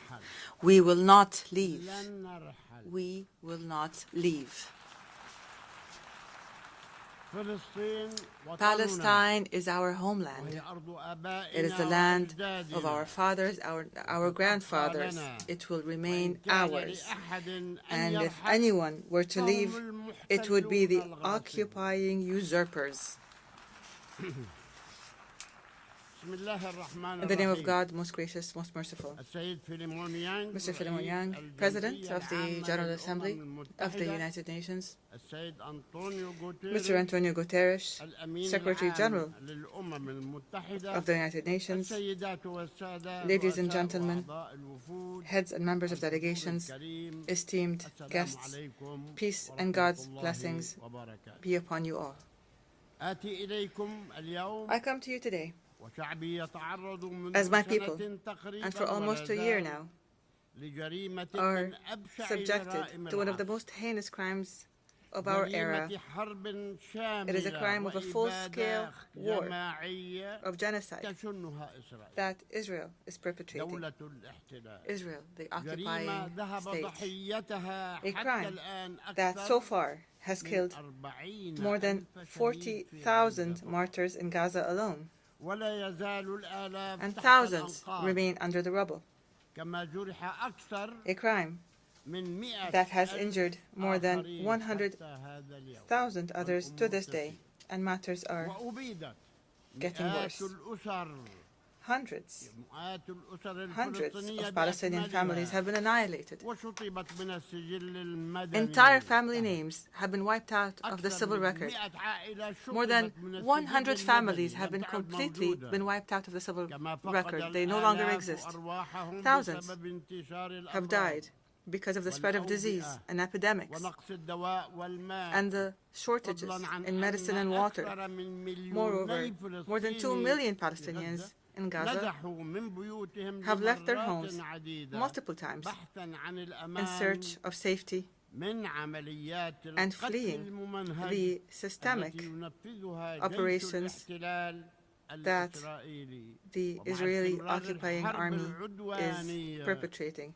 And as this war of aggression continues, dozens are being killed every day, and double that amount is being injured amongst our bereft people in the Gaza Strip and in the West Bank and in Jerusalem. I'm not here to respond to the lies of the Israeli Prime Minister, lies that he said in his speech before the U.S. Congress in July, where he claimed that his army does not kill innocent civilians in Gaza. I ask you by God, who is it then that killed more than 50,000 children of the 40,000, and an equal number of women and elderly persons from our people? And who is it then that is continuing to kill them? I ask you to answer me by God. Stop this crime. Stop it now. Stop killing children and women. Stop the genocide. Stop sending weapons to Israel. This madness cannot continue. The entire world is responsible for what is happening to our people in Gaza and the West Bank. The West Bank that is under a daily and continuous Israeli aggression. It is under a vicious settlement activity. They're building everywhere in Palestine, as if all of Palestine is theirs. It is subjected to the terrorism of gangs of settlers under the patronage and support of the Israeli government and the occupying army, which destroys hundreds of houses in the lands of Palestine, not to mention what our eternal capital, Al-Quds, is being subjected to in terms of campaigns to change its nature, to Judaize it, and to aggress it and its holy sites and landmarks, to change its historic and legal status. We've recently heard a terrorist Israeli minister calling for building a temple in the Al-Aqsa Mosque.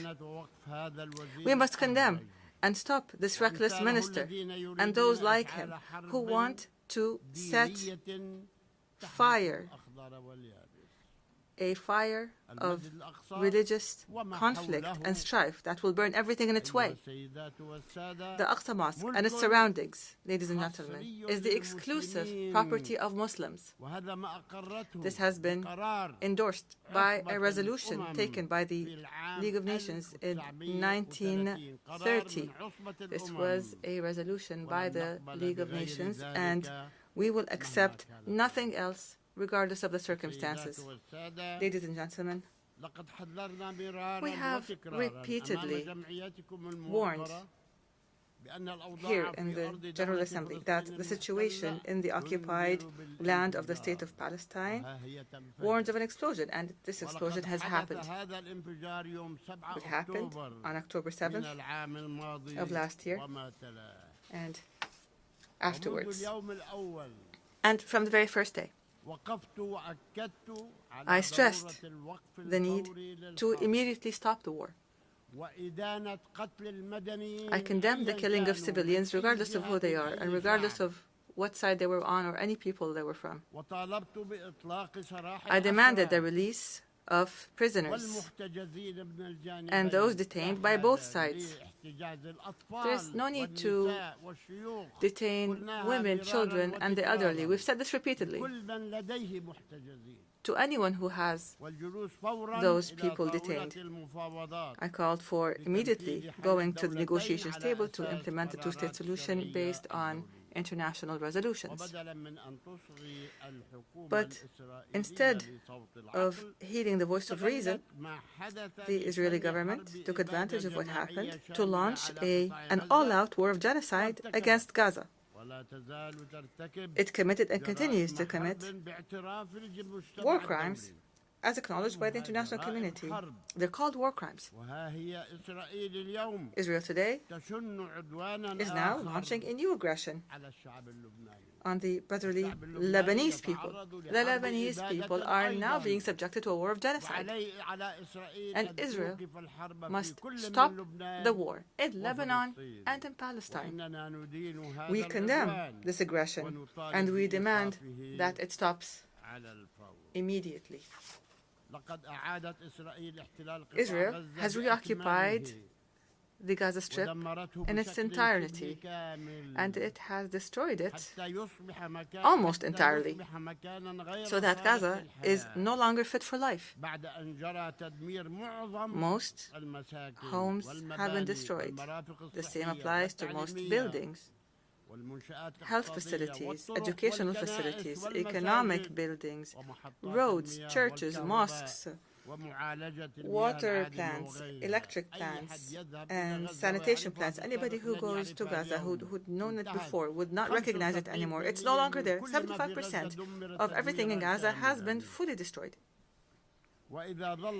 If Israel thinks that it would get away from being held accountable and punished for these crimes, then it is delusional. The international community must immediately impose sanctions on Israel.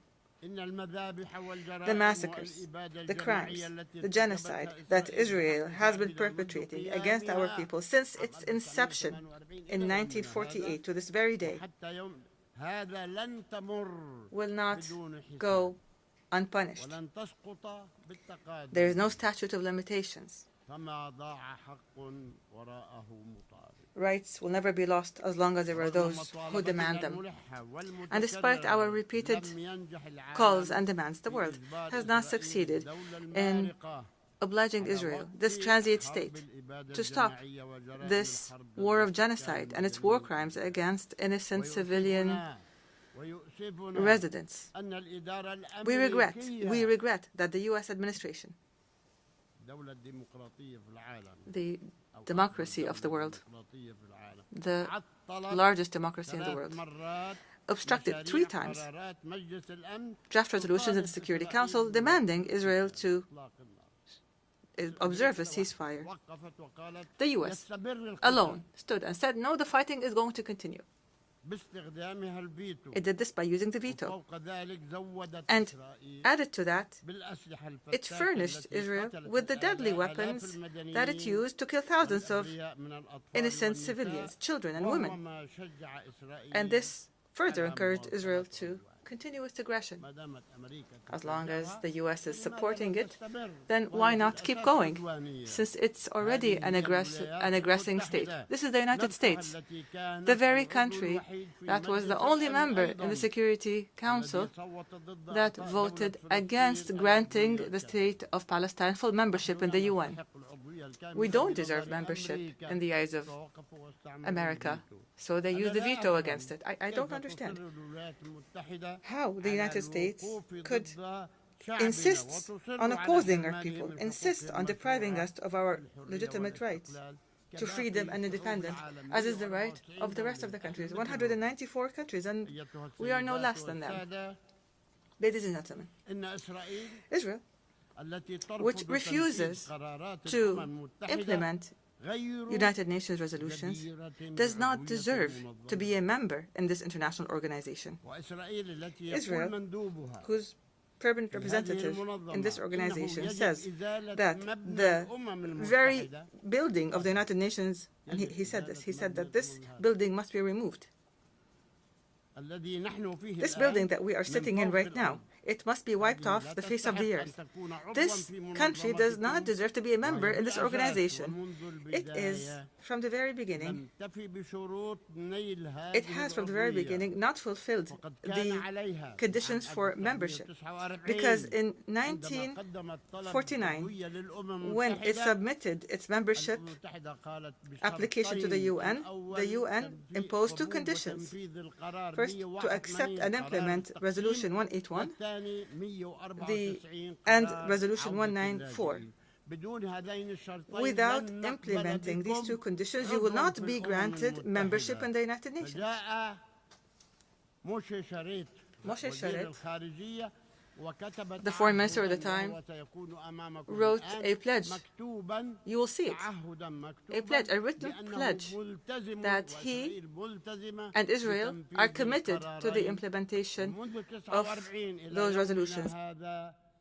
And since 1949 to this very day, nothing has happened. We are going to submit a request, an application to the General Assembly on this matter. And as I said, if you return, then we will return. If they do not step back, then we will do more. I take this opportunity to commend the member states of the United Nations that voted with more than a two-thirds majority in favor of the draft resolution submitted by the State of Palestine, supported by a large number of friendly and sisterly countries, to adopt the ICJ's historic advisory opinion issued on the 19th of July 2024 to end the illegal Israeli occupation of the State of Palestine in a period of 12 months. For the very first time, there is a specific time frame. We demand the implementation of this particular requirement, including an immediate cessation of annexation and settlement activities, dismantling of existing settlements, and evacuating settlers from Palestinian territories. There's 600,000 settlers, and they're living on our land. Why don't they go back to their homes? We must give reparations to Palestinians and for damages that were a result of the unlawful policies and the practices of the occupation, and many other such issues that were mentioned in the ICJ's advisory opinion. We want what the ICJ stated and what the entire world accepted in the General Assembly with a vast majority that far exceeds a two-thirds majority, and Israel must be made to implement it. We rely on this resolution, which is the embodiment of international will and the principles of international law and the mechanisms that were adopted in this regard to guarantee implementation. We hope that this resolution would be implemented. Of the 1,000 resolutions taken on the Palestinian people since 1948 until this very day, and not a single one has been implemented yet. Ladies and gentlemen, today I feel very grateful as well, as I see this large, great shift in the positions of member states in the United Nations as they support Palestinians' rights to an independent state that is recognized and that deserves full membership in this organization, as is the case with the rest of the countries in the world that love freedom and peace. In the name of the Palestinian people, I thank you for this support. I thank you for your support of what is right, of justice, to achieve peace in our region. I call upon you to apply the laws of international law according to responsibilities and sovereignty. We don't ask you for more than you can do. We ask every state to give us our support within the realm of its responsibility and sovereignty. I also express our gratitude and appreciation for the demonstrations that spoke against the genocide in Gaza and that supported Palestinian rights that have been taking place throughout the world, including the American people. And I acknowledge the American people are marching in the streets in these demonstrations, and we are grateful to them. We appreciate what is happening in European countries and the noble supporters that come to Palestine, risking their lives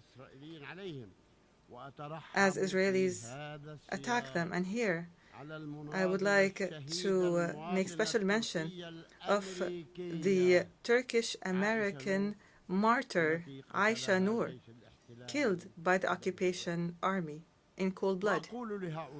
I say to those, the Palestinian people will not forget your honorable stand. We will remember you proudly when the occupation is eliminated and when our people enjoy freedom and independence. Ladies and gentlemen, recently there was much talk about the next day, the day after. What shall we do on the day after? What is our policy for the day after? And I say to you, the day after the end of the war in the Gaza Strip, I take this opportunity today to give you our view of what is needed immediately and on the day after the war ends. This is our proposal. We propose it to you. You can accept it, you can change it, you can amend it. We are ready for all that. First of all, a comprehensive and permanent ceasefire in Gaza and an end to the military aggressions and attacks by terrorist settlers in the West Bank and East Jerusalem. Second, humanitarian aid must be delivered urgently in an organized manner and in sufficient quantities, because there's nothing in Gaza, and they need everything. This humanitarian aid must be delivered throughout Gaza.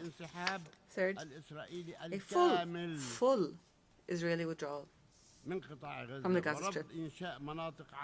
We refuse the establishment of buffer zones or taking any part from Gaza. Gaza is only 7 kilometers by 40, and Israel wants to cut it up. It wants a piece here and a piece there, and we will not allow a single centimeter of Gaza to be taken. We demand that we stop the forced displacements inside the Gaza Strip or outside the Gaza Strip. We demand the return of those displaced to their homes or to have housing provided to them. Netanyahu wants the West Bank and the Gaza Strip people to be displaced, to be evacuated to Egypt and to Jordan. We refused. The Jordanian and Egyptian governments, and I thank them for this, said we will not allow the displacement of any Palestinians and eviction of the Palestinians from their lands. Fourth, we demand the protection of UNRWA and humanitarian organizations from Israel's actions and to provide political and financial support to these organizations so that they can perform their role and offer their services to the Palestinian refugees until they return home.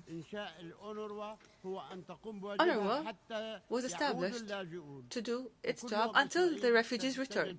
And every day Israel finds an excuse to convince others that UNRWA's work must be ended.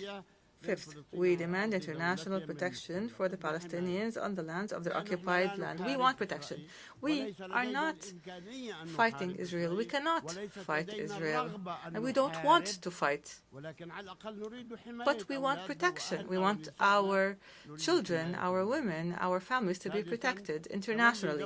Sixth, Palestine, the state of Palestine must shoulder its responsibilities in the Gaza Strip and impose its full mandate on it and jurisdiction on it, including the border checkpoints, especially the Rafah international border between Egypt and Palestine, as part of a comprehensive plan. This has existed before and it must return to the way it was. Seventh, and within the context of a comprehensive national reform process. This is a process that we're undertaking, and most countries have reviewed it, supported it, confirmed it, and thanked the Palestinian government for it. And hopefully we will continue with this process till the very end. In terms of this process, we will reconstruct our infrastructure and state institutions destroyed by Israel. We will revive the economy and establish sustainable development and rebuild the Gaza Strip. And we will hold the State of Israel fully responsible. Eighth, the authority of the State of Palestine and the Palestinian government and the PLO, the legitimate and sole representative of the Palestinian people, will have authority on all Palestinian territories in the Gaza Strip, the West Bank, and Eastern Jerusalem, as has been stipulated for us by international law. We are not asking for more, but we will not accept any less. The West Bank, the Gaza Strip, and the Eastern Jerusalem. We will not ask for more, but we will not accept any less. We will hold general elections. We're ready to hold elections. We've been ready in the past, but Israel refused to allow us to hold these elections in Jerusalem. But if this were to happen, we're ready to hold these elections and to form a Palestinian government in accordance with the results of these elections. Ninth, we will continue to mobilize the largest possible international support so that the State of Palestine can achieve full membership in the United Nations as soon as possible. What do we lack to be sitting amongst you? What do we lack to be on the same footing as 194 official member states in the United Nations? We have the land, we have the authority, we have the people, we have the culture, we have the knowledge, we have everything that we need. We ask you to help us. 10th, the full implementation of the General Assembly resolution on the advisory opinion that we mentioned, issued by the International Court of Justice in a manner that would lead to the end of the occupation in 12 months, as stipulated by the resolution, as set by the advisory opinion. Number 11, hold an international peace conference under the auspices of the United Nations within a year to apply the two-state solution. So we hold this international conference so that we would resolve all the problems that remain between us and Israel. By the way, we recognize the State of Israel, but Israel doesn't recognize us.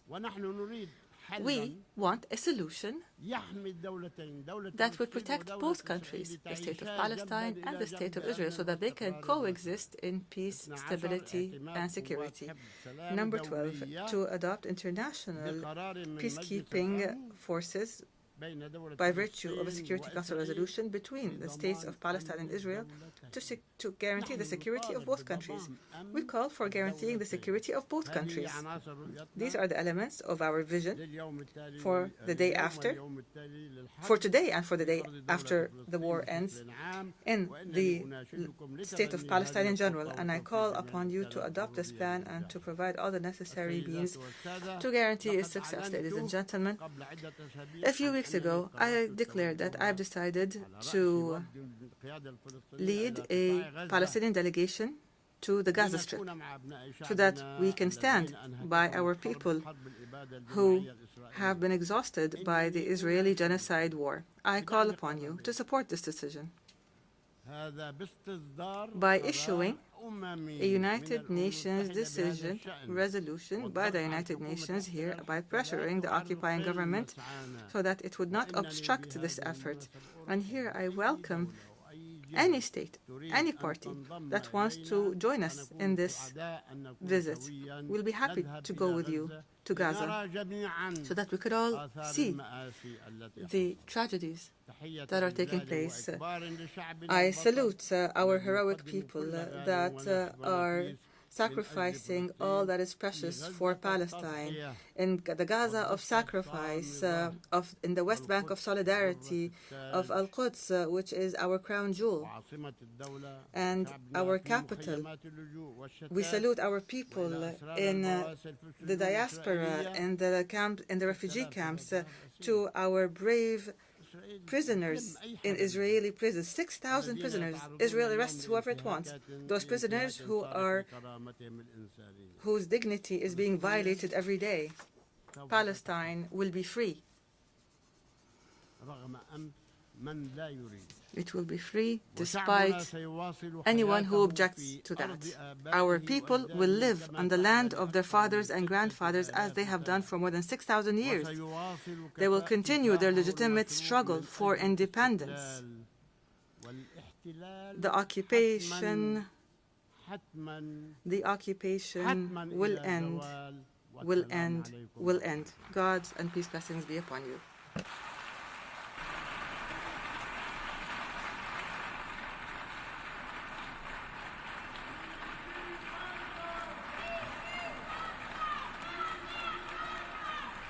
En nombre de la Asamblea General, agradezco. On behalf of the Assembly, I wish to thank the President of the State of Palestine. The Assembly will hear an address by His Excellency Mr. Adama Barrow, President of the Republic of the Gambia. I request protocol to escort His Excellency and invite him to address the Assembly.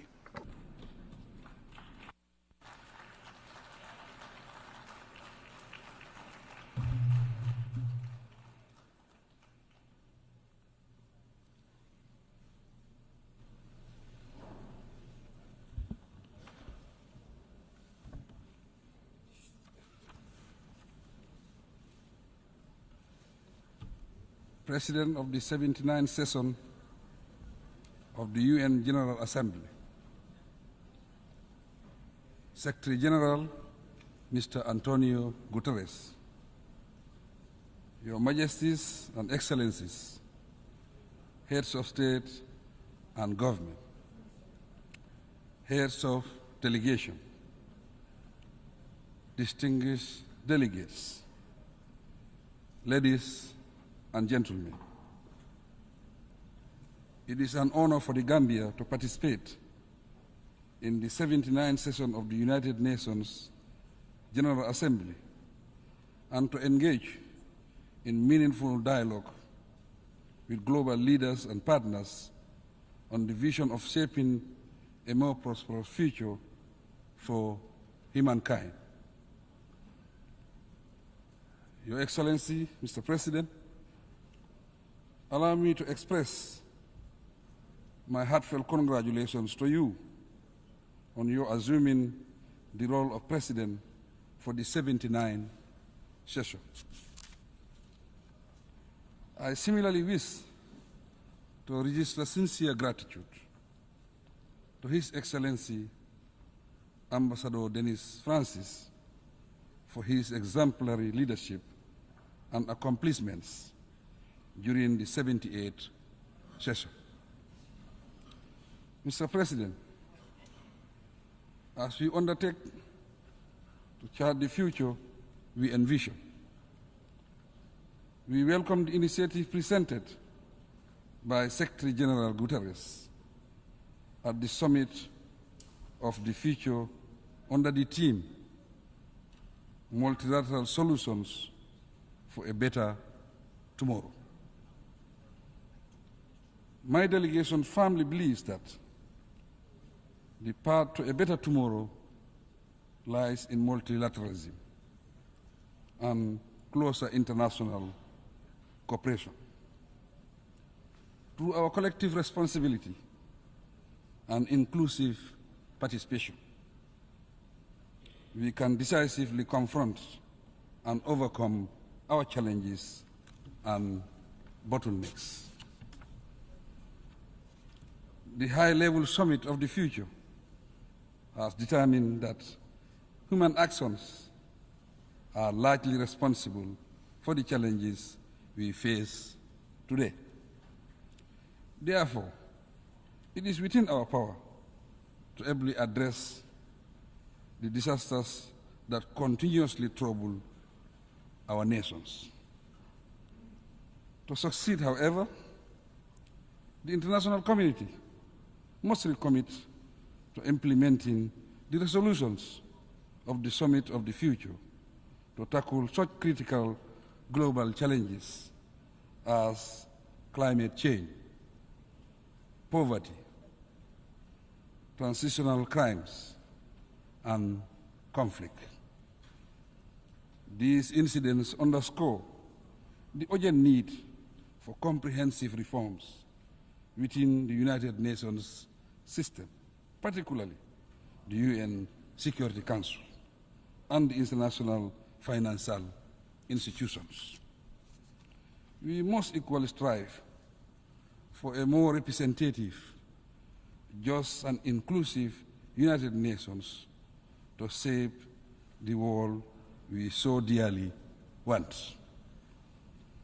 Mr. President, the Gambia's perspective on the theme leaving no one behind, acting together for the advancement of peace, sustainable development, and human dignity for present and future generations, aligns closely with the principles and aspirations of Agenda 2030 for sustainable development.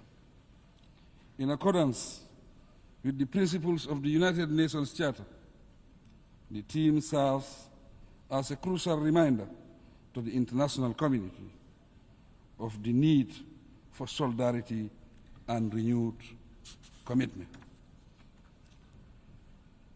With specific reference to the Gambia, the framework of the Sustainable Development Goals, SDGs, is central to our national agenda, and we are committed to ensuring that our development efforts are both sustainable and impactful.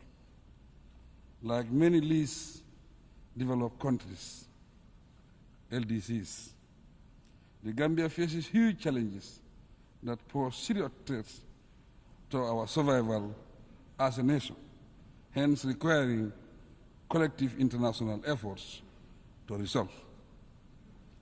Consequently, the global community needs to assist the least developed countries, especially to address the burden of inequality, build more robust economies, and create policy space for economic growth. To tackle the debt burden and internal state weaknesses, we need to increase investment in capacity building.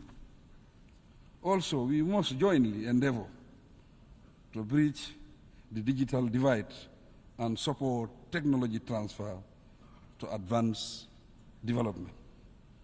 Mr. President, we live in a world with widening inequalities, thus suppressing the weak and making the conditions of the poor worse, grossly violates the expressed ideals and spirit of the Summit of the Future. The Gambia is fully committed to the global call for gender equality and recognizes the indispensable role women play in socio-economic development. We firmly believe that empowering women translates into community empowerment and ultimately inclusive development. For these reasons, my government places great emphasis on women's rights, and we are dedicated to protecting and empowering women. As President, I will continue to ensure that women and girls are protected and given the necessary space to contribute meaningfully to our national development agenda. On youth matters, at the recent consultative summit, stakeholders recommended a sharper focus on innovation and climate change, gender equity, bridging the digital divide, and global governance that promotes youth empowerment through employment, education, and health. The summit's recommendations will inform endeavors to fill policy gaps and expand funding opportunities for better youth engagement. Furthermore, my government commits to aligning our national priorities with global benchmarks and in partnership with youth-led organizations and other stakeholders. We also resolve to use transformative solutions to create greater opportunities for all. Mr. President, the Gambia believes in collective international efforts to combat global challenges. Based on this, last year, the Gambia joined the international community by co-sponsoring UN General Assembly Consensus Resolution 77/276, which sought to engage the International Court of Justice, ICJ, on the obligations of states regarding climate change. Last August, the Gambia submitted its written statement to the ICJ, and we look forward to participating in the oral hearings later this year in The Hague. At the national level, the Gambia remains steadfast in its commitment to promoting human rights and establishing a vibrant democratic environment. The establishment of a National Human Rights Commission and entrenchment of a free, independent, and impartial judiciary provide a solid framework and a sense of security for our citizens, thus ensuring they have a place to seek redress for injustice. I am happy to report that since 2017, the Gambia has neither recorded a single political prisoner, nor has any journalist or human rights activist been jailed in the Gambia.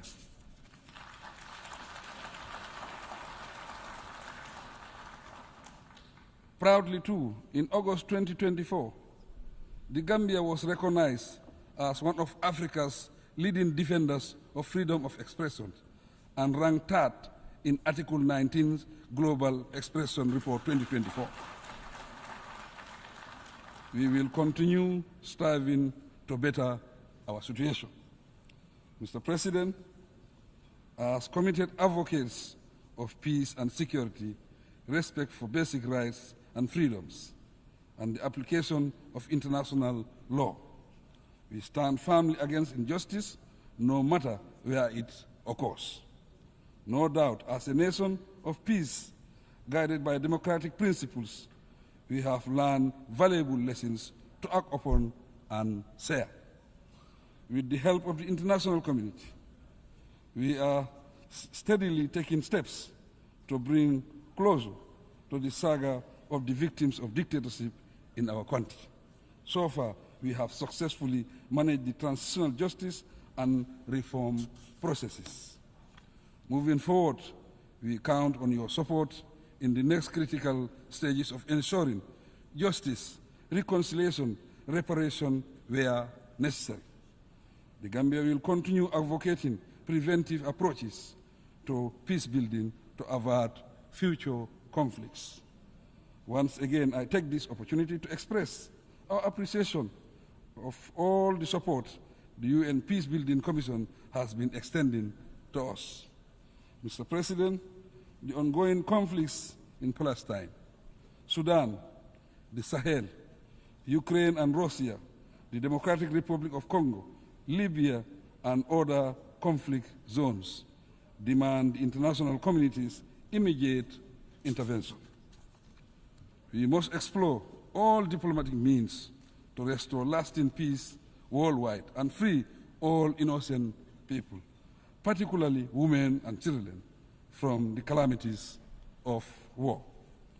We call on the international community to prioritize support for the post-conflict reconstruction of Gaza and the improvement of economic conditions in the West Bank, even though the situation in that region is extremely serious.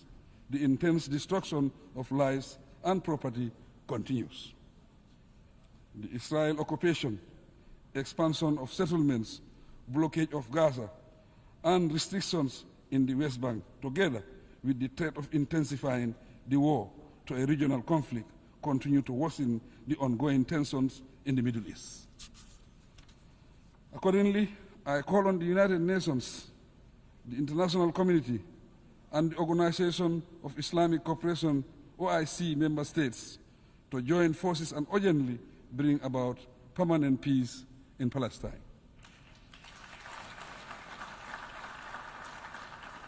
Through recognized structures, I am, as chair of the OIC, committed to stepping up efforts and exploring every possible diplomatic and peaceful channel to resolve the Middle East crisis. The OIC has been very active, and under my leadership will continue to promote and pursue peace in that region. Our common objective is to create a situation wherein Israel and Palestine coexist in peace and security under a two-state arrangement and within the recognized pre-1967 borders. With the sustained support of the OIC, the Gambia has stood as a beacon of hope for the oppressed Rohingya Muslims of Myanmar. Despite relentless efforts over the past 5 years, the oppressive regime of Myanmar has intensified its oppressive campaign through forced exile and unspeakable acts of violence. During my current 3-year tenure as OIC chairman, my office will be available also for dialogue to bring lasting peaceful relations between Iran, its immediate neighbors, and our Western partners. Globally, we have the collective responsibility of acting speedily to peacefully address the situation in Palestine, Sudan, Ukraine, and the Sahel region. Mr. President, we commend the efforts of the Kingdom of Morocco and the viability of the Moroccan Autonomy Initiative. The initiative aligns with the principles of the UN Charter, and it provides a platform for all parties involved in the Moroccan Sahara conflict to engage in a UN-led dialogue for a permanent, mutually agreed political solution. With regard to recognition and respect for the One China principle, we continue to stand with China. The People's Republic of China represents renewed hope for global rebalancing towards justice, peace, and development. China's generous support to its southern neighbors through its numerous development cooperation initiatives has proven usefully impactful and strategic. Mr. President, migration has ever been a fundamental aspect of human development, and it significantly contributes to the growth of both home and host countries. The international community should address migration in a regulated manner and decriminalize it. Indeed, human beings should not risk losing their lives in pursuit of a better future. In this regard, the Gambia is collaborating with relevant countries to improve the plight of migrants, although we must discourage irregular migration. We are duty-bound to respect the rights of migrants and ensure they are treated with dignity, Mr. President. We recognize that dictatorship, conflict, climate change, poverty, and lack of opportunities are part of the root causes of migration. Economic sanctions imposed on states also contribute to forced migration. The long-standing U.S. embargo against Cuba is an example. My view is that these embargoes should give way to renewed good neighborliness and cooperative relations between the two nations. The international community should address inequality and compassion and fulfill the commitment to the official development assistance pledge made by donor countries. As regards the original countries of migrants, we must uphold the ideals and principles of democracy, good governance, and wise resource management approaches, Mr. President. In conclusion, the international community must prioritize diplomacy, dialogue, and mutual understanding as we confront challenges of global concern. I also urge the private sector to collaborate with our governments in taking concrete actions towards our common goals. Simple yet impactful steps, such as supporting local initiatives, promoting inclusive policies, and engaging in global partnerships, can make a significant difference in the world order. Despite the challenges we face, there is immense potential for positive change through collective endeavors. Let us embrace a message of hope, resilience, and optimism for the future. Together, we can create a world where peace, sustainable development, and human dignity are not mere dreams, but a reality for all. I thank you for your kind attention.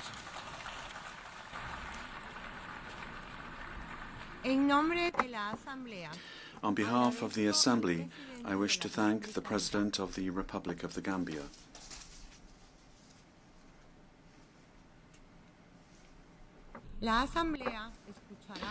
The Assembly will hear an address by His Excellency Edgar Leblanc Fils, President of the Presidential Council of the Transition of the Republic of Haiti.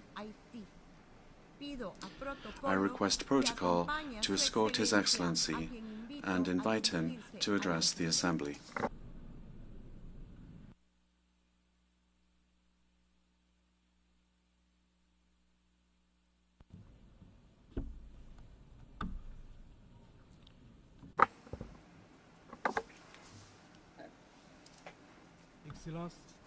Excellencies, President of the General Assembly, Secretary General of the United Nations, Excellencies, Heads of State and Government, Heads of Delegation, distinguished delegates, dear compatriots, I have the immense honor to represent here at the General Assembly of the United Nations the Haitian people at a particular crossroads in our history. We are a proud people. Despite all of the difficulties, we've always been able to lift ourselves up. The first black republic in the world, Haiti is proud of its heroic fight for freedom and human dignity. Today, we find ourselves at a decisive crossroads. It is with the weight of this history on our shoulders that we have a hope for a better future. This is how I address you today, calling for solidarity on the part of the international community. Allow me, firstly, to address my warm congratulations to you, Excellency Philemon Yang, former Prime Minister of Cameroon, and congratulate you on your election as President of the 79th session of the General Assembly. Haiti stands firmly by your side, and we assure you of our full support throughout your mandate in order to ensure that this session will be a success for the entire international community. I would also like to indicate the exceptional quality of the work of your predecessor at the 78th session, His Excellency Mr. Dennis Francis of Trinidad and Tobago, who conducted work with dexterity, leadership, and wisdom. I would also like to take this opportunity to express on behalf of the Haitian people our gratitude to you, Secretary General Antonio Guterres, for your visit to Haiti, your presence on our soil, and your unfailing support for our request to the Security Council, in particular with regard to reinforcement of the national police in Haiti, and for all your interventions in favor of Haiti have been very much appreciated, and we will never forget. I would like to express my extreme thanks to the international community for the support given to my country during these times of crisis. This solidarity, which can be seen through the security initiatives, also those of humanitarian aid and support for development, is very much appreciated. It is through this ongoing cooperation and adapted to our situation that Haiti is becoming stronger, more resilient, and will continue towards development and progress. I would like to greet here all Haitian compatriots throughout the world who, whilst being attached to their country of birth, are forced to seek out more favorable skies in order to make a living. Everyone recognizes that they're very hard workers, and I want to tell them, wherever they are, that the Presidential Council of Transition and the government is thinking of them whilst we await an improvement of conditions so that they can come back into the fold. I would also like to take this opportunity to greet Amnesty International and other organizations closely following up on the defense of human rights of Haitians and violations of these rights throughout the world. On behalf of the entire Haitian people, I would like to extend a brotherly greeting to all friends of Haiti that have shown solidarity towards the migrants from our country, and in particular those living in Springfield, Ohio in the United States. The long history of friendship and reciprocal solidarity between our two nations since our participation in the Battle of Savannah of 1779 have enabled us to say with confidence that the American people reject any incitement to hate against our community. The active participation of Haitian immigrants at various levels of life in the United States is tangible and significant. In this regard, the passions that naturally arise during an election campaign should never serve as a pretext for xenophobia or racism in a country such as the United States, a country forged by immigrants from all countries and which has become a model of democracy for the world. Mr. President, Excellencies, ladies and gentlemen,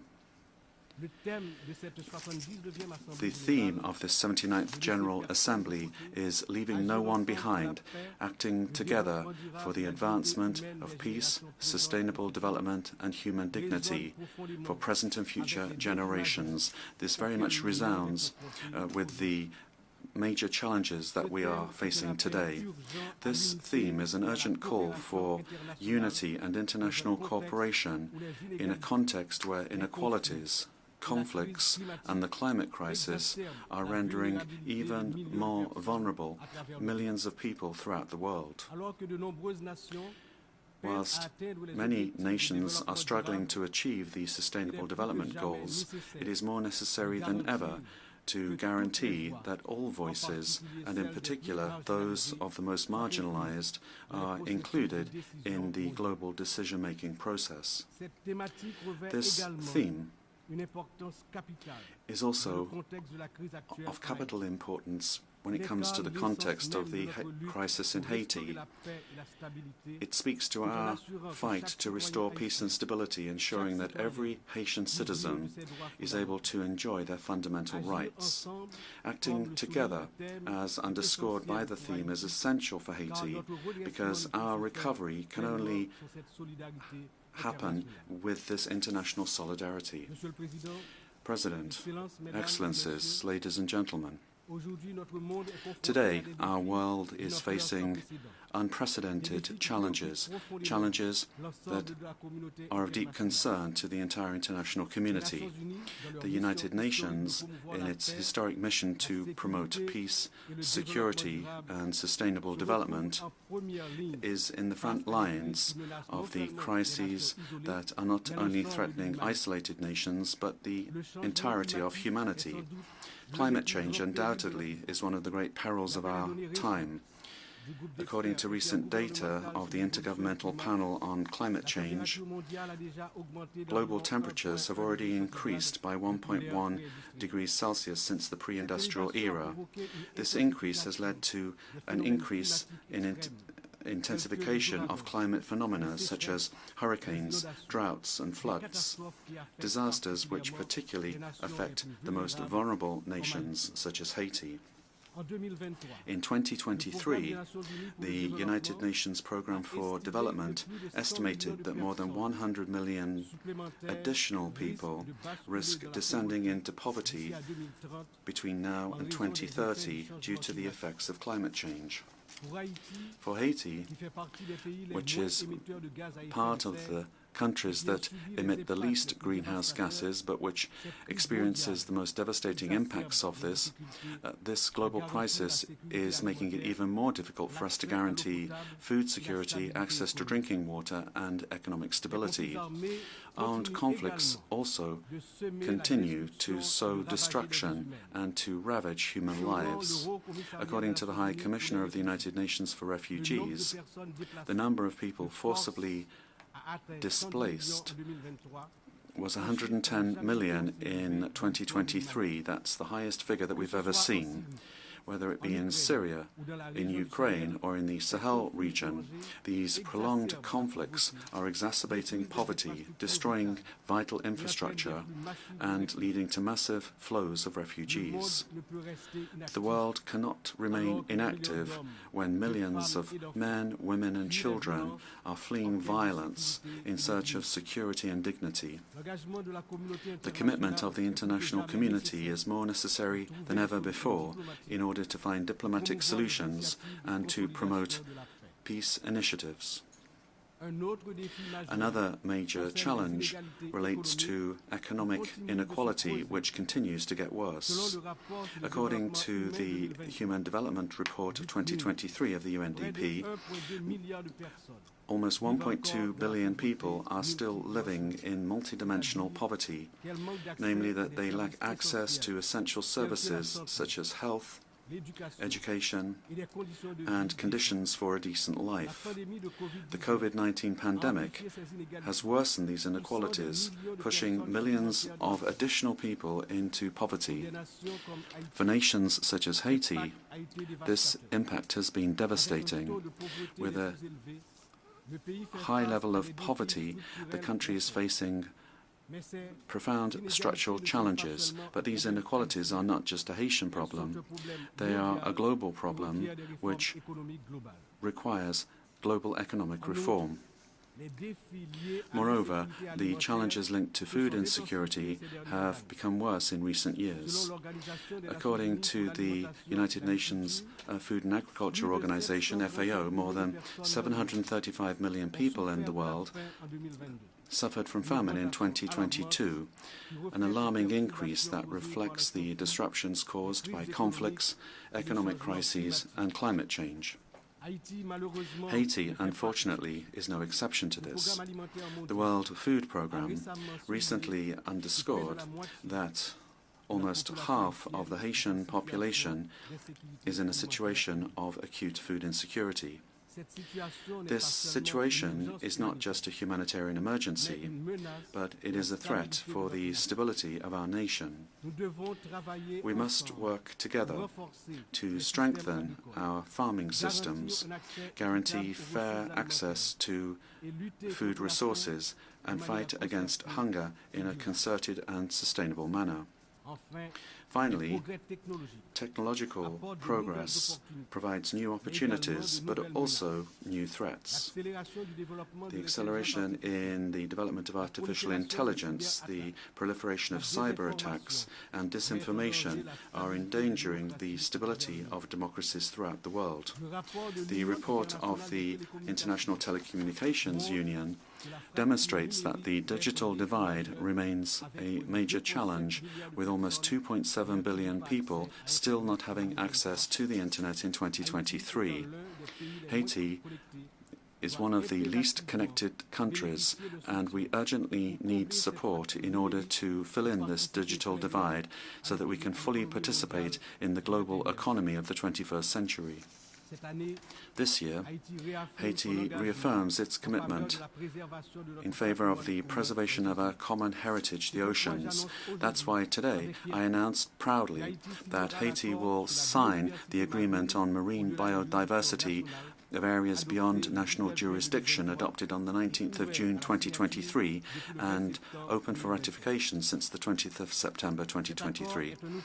This agreement is a crucial tool to guarantee the protection of marine biodiversity, to promote sustainable use of marine resources and strengthen the resilience of island states such as our own in the face of climate challenges. Haiti has decided to cooperate with the international community to ensure that this agreement is a benefit to all of humanity while making our contribution to the protection of marine ecosystems on which we all depend.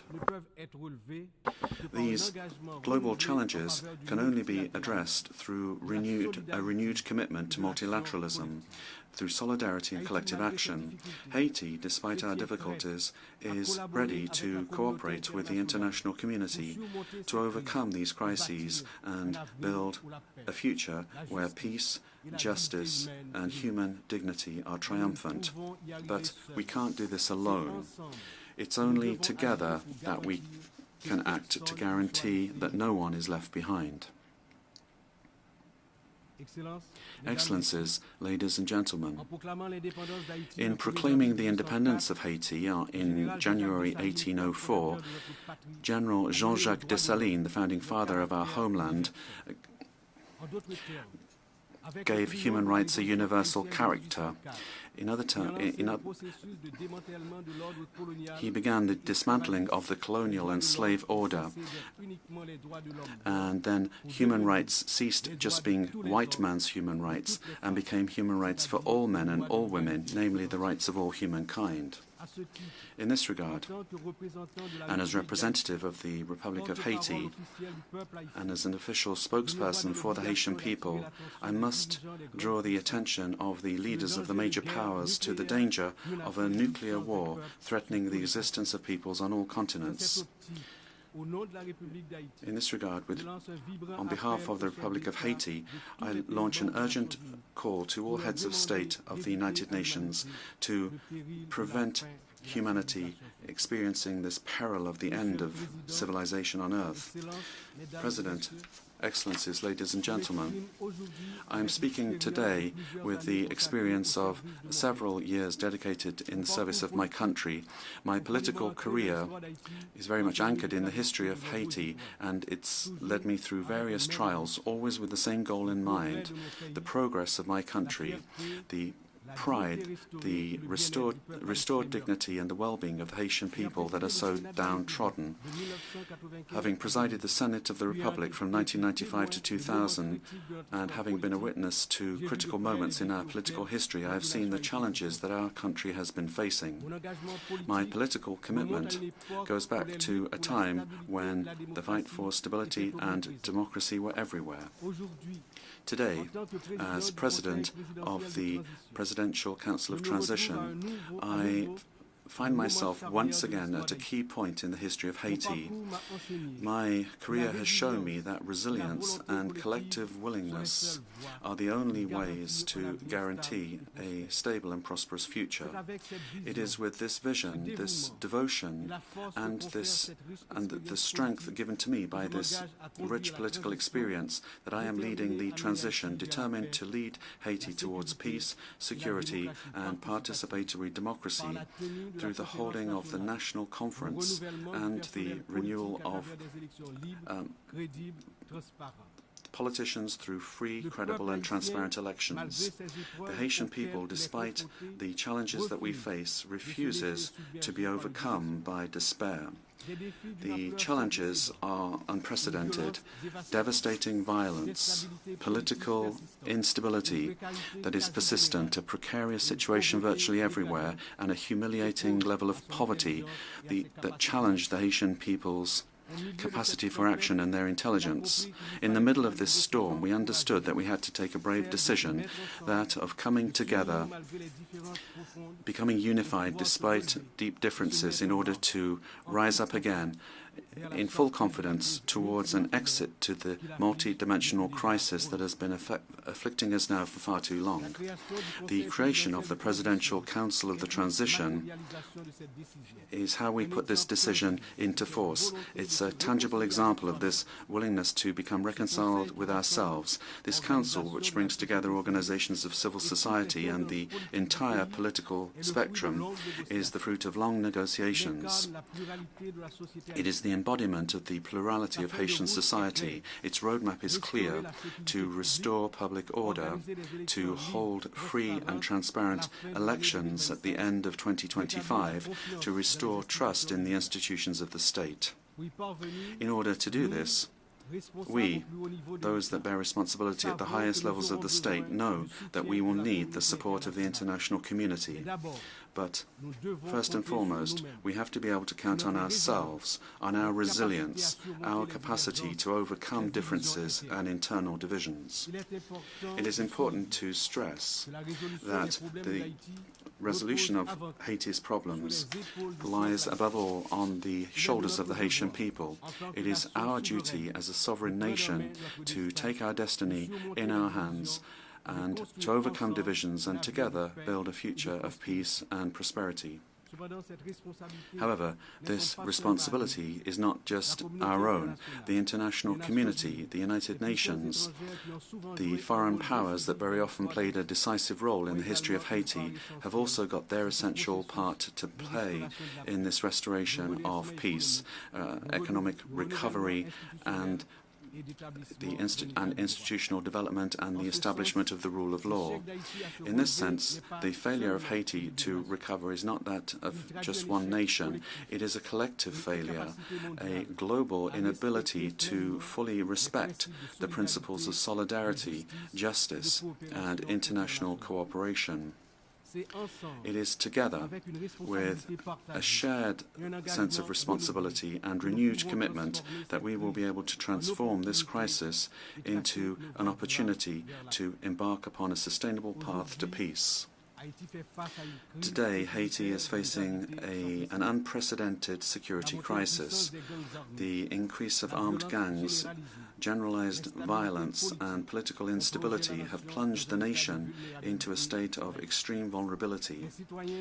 Citizens live in fear, unable to move around freely throughout the country, to go and work or send their children to school without risk, particularly in the capital Port-au-Prince.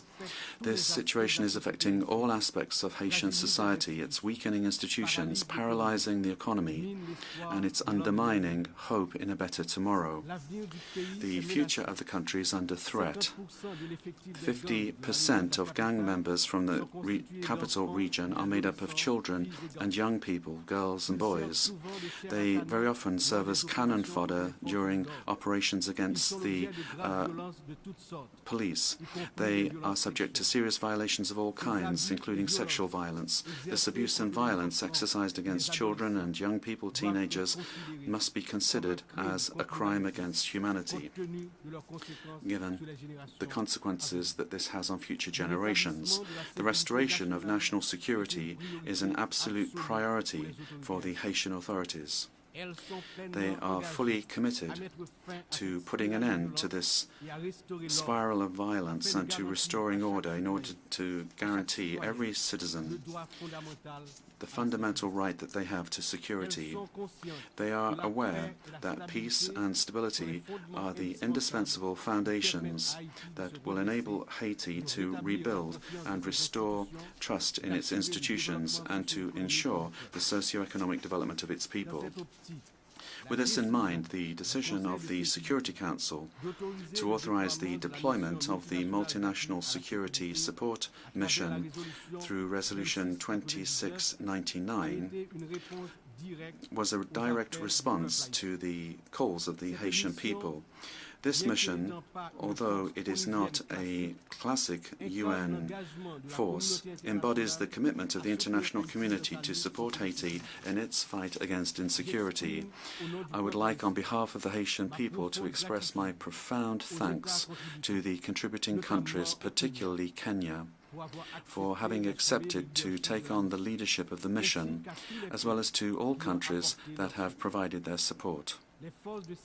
The national security forces, with the support of the mission, have already demonstrated tangible results on the ground, making it possible for the population, little by little, to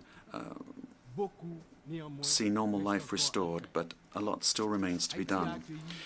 Haiti has hosted several United Nations missions over the last 3 decades, particularly MINUSTAH. Although some of these missions have helped to temporarily stabilize the country, they have also left behind a heavy heritage of consequences.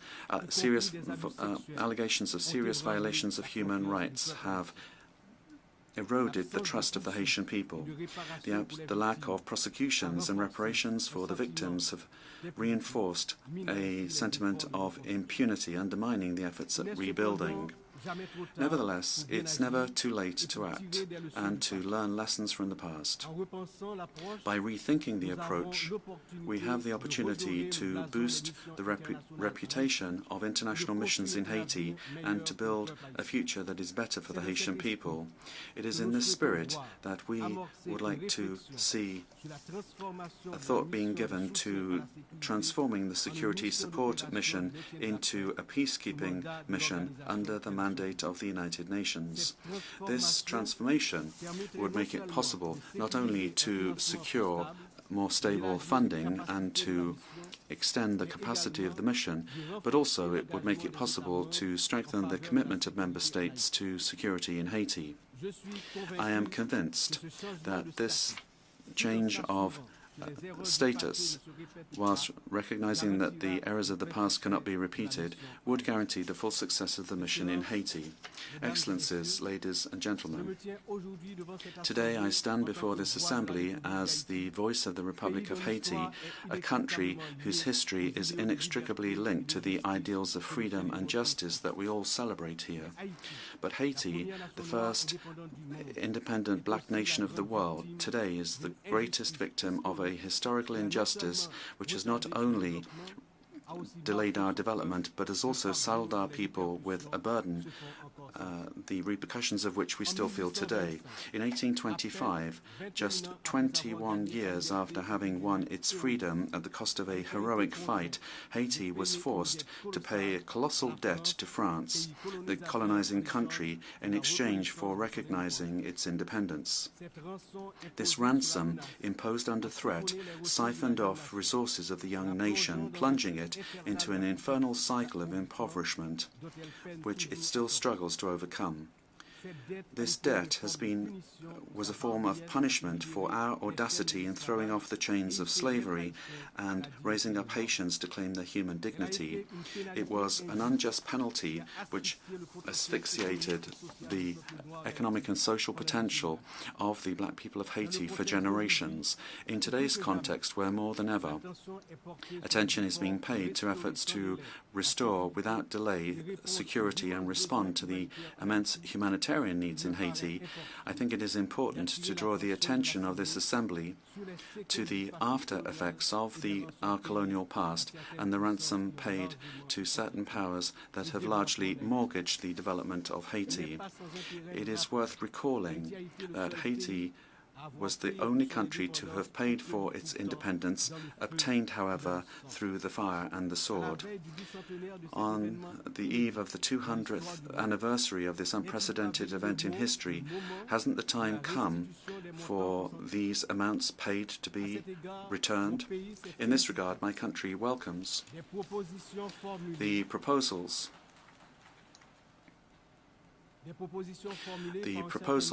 made by a number of governments and also some agencies of the United Nations for specific action with regard to the recognition, reparation and restitution for the wrongs of the past.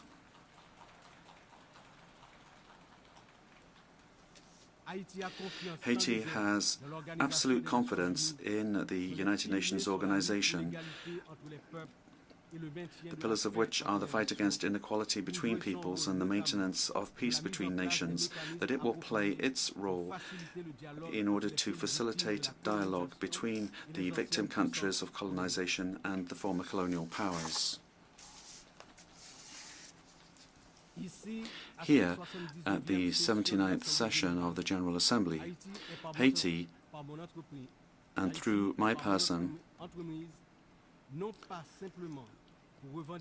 Haiti is not only here to request reparations, but to ask a question of principle, that of imminent justice. My approach is resolutely committed, structured and well documented. The National Committee for Restitution and Reparation, in cooperation with CARICOM's Restorations Commission, has already undertaken exhaustive work on this subject.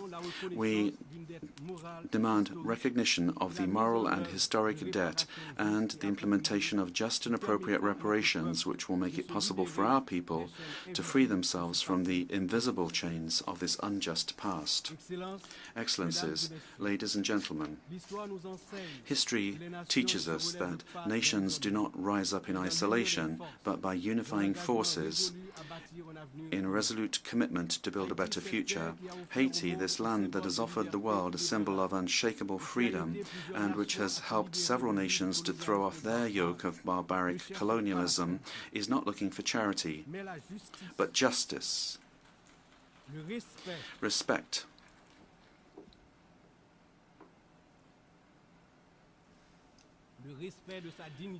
respect for its dignity and its right to a dignified and prosperous existence. The challenges that we face today are certainly huge, but they are not insurmountable. They require of us all a shared vision, a profound sense of our common humanity and determination to turn crises into opportunities for renewal. Each nation, be they small or large, rich or vulnerable, has part of our collective future in their hands. It is in this interdependence that resides the genuine strength of multilateralism. May this general debate be the moment where we reaffirm our unfailing commitment towards peace, human dignity, and sustainable development, because what we do today will resound for centuries to come. History will judge the way that we have been able to respond to the challenges of our times. Together, in a spirit of solidarity and cooperation, we can and we must build a future where no people, no nation is left behind. Long live Haiti. Long live international cooperation. Tomorrow, another country. Tomorrow, another world. I thank you for your attention.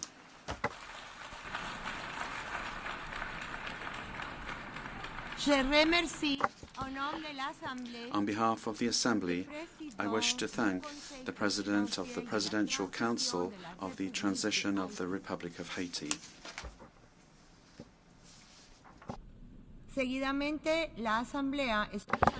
The Assembly will hear an address by His Excellency Abdel Fattah al-Burhan Abdel Rahman al-Burhan, President of the Transitional Sovereign Council of the Republic of the Sudan.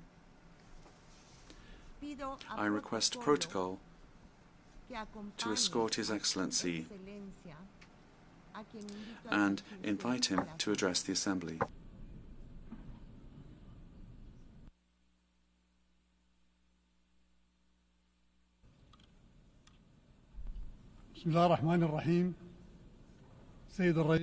In the name of God, most merciful, most compassionate. Mr. President, Secretary General of the United Nations, Your Majesties, Your Highnesses, Your Excellencies, ladies and gentlemen, may the peace and blessings of God be upon you. I speak before you today on behalf of the people and the government of Sudan. I would like to congratulate the President of this 79th session of the General Assembly and his team. We wish you every success, especially in the face of various threats to peace and security threats which endanger our organization and which undermine freedom, peace, and justice, leading to the violation of the law. Sudan stands convinced of the important role played by the United Nations. We support all initiatives geared towards reforming the organization and its bodies, specifically the Security Council, with a view to enshrining pluralism, collective security, and upholding human rights, all the while tackling the challenges of climate change and ethnically and ideologically motivated terrorism. Ladies and gentlemen, Sudan commends the choice of theme for this topic, for this session, Unity and Diversity, for the advancement of peace, sustainable development, and human dignity. We welcome the priorities set by the president of this 79th session. Furthermore, it's important to implement the outcomes of the Summit of the Future, especially as regards United Nations reform and Security Council reform, so that these bodies can put an end to the protracted crises threatening international peace, as well as to achieve consensus and harmony in the relations between states and peoples. Unilateral measures taken outside the United Nations framework, in complete violation of the UN Charter and international law, political and economic restrictions, these are the main drivers of instability, especially as regards security, the economy, and also on the political front. All of this fuels war. However, I must also add that double standards and selectiveness are currently prevailing in international affairs. There can be no doubt about it. Sudan is facing very serious challenges. And in fact, a war is being waged. There's a conspiracy. A war is being waged by a group that has rebelled against the state for many years. It's receiving political and logistical support at the local and regional levels. You've all witnessed the crimes, the violations, and the atrocities committed by these rebels, targeting the Sudanese people and the Sudanese state. The war began with an attempt to seize power through force. With time, it's transformed into a total war against the Sudanese state and the Sudanese people. Countless crimes are being committed: ethnic cleansing, forced displacement, and genocide. All of this has been committed by the Rapid Support Forces, the RSF, which should be considered a terrorist group. This militia is continuing to perpetrate crimes, and it is most unfortunate that it is receiving the support of some states in the region, states which are providing funding and mercenaries for their own political and economic benefit, in flagrant violation of law and international will. Mr. President, these terrorist groups have also hit diplomatic missions, other organizations, and property. They have not spared the UN, and in fact, UN headquarters, the UN office in Sudan, has been targeted. The Dagalo family has been violating all laws and all international obligations with impunity. The family refuses to comply with the Jeddah Declaration and rejects UN Security Council resolutions regarding the arms embargo imposed on Darfur. Thus, ethnic cleansing crimes are continuing. Most recently, we also recorded a violation of the resolution on El Fasher, the capital of North Darfur State. This begs the question, why has the international system not taken any firm or dissuasive measures vis-à-vis this group and those who support it? Despite everything that's been done, all the crimes, we witnessed crimes against humanity, war crimes, despite their refusal to implement Security Council resolutions and decisions adopted by regional organizations, all the more reason to call for Security Council reform to avoid this policy of impunity and double standards becoming key characteristics of this organization. Ladies and gentlemen, this devastating aggression being waged by the RSF with the support of states in the region, providing funding and mercenaries, as well as weapons to the RSF, have resulted in deaths of dozens of thousands of Sudanese and the displacement of many millions more. Sudanese people have been forced to leave their lands, their motherland, to evade these armed groups. They've taken refuge in various regions. Millions more Sudanese are living in peace today in other parts of the country. Systematic attacks committed by the militia are contributing to the suffering of our compatriots. As a result, we've been seeking a peaceful solution to the situation, and the Jeddah Declaration, dated May 2023, should have been enough to put an end to this war. And yet, regional political players who are in favor of the war have a different take on the situation. This has resulted in the situation we have on our hands today. As a result, and so as to alleviate the suffering of our fellow Sudanese and to facilitate the delivery of humanitarian assistance, we've opened our borders and airports. We've lifted all impediments to this aid being delivered. Mr. President, ladies and gentlemen, the Sudanese government is steadfastly committed to facilitating humanitarian assistance, protecting humanitarian convoys and personnel, as well as medical personnel. We fully uphold international humanitarian law and measures geared towards the protection of civilians. The protection of civilians is our responsibility, especially when women and children are being hit the hardest by violations committed in areas controlled by the militias. Some women and children have even been sold in marketplaces. The humanitarian crisis affecting a large majority of our population, owing to the aggression being waged by the Dagala militia, require us to act in concert with one another. It's necessary to provide assistance to millions of displaced persons and refugees. On our side, we're doing everything within our power so as to ensure that aid is delivered to those who need it most. We would like to thank all neighboring states who've welcomed displaced persons and refugees. We thank organizations providing assistance to the Sudanese people as well. President, we face a very tall challenge. This organization must shoulder its responsibility, specifically so as to protect developing countries in the face of the avarice of some other states who would like to control our people's riches through the use of force and specifically through the use of money. We hope that the will of our people will prevail.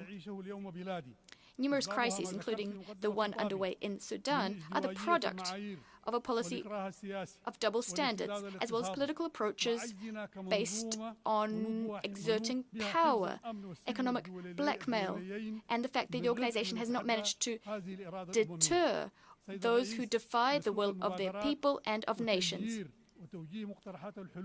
threatening international peace and security.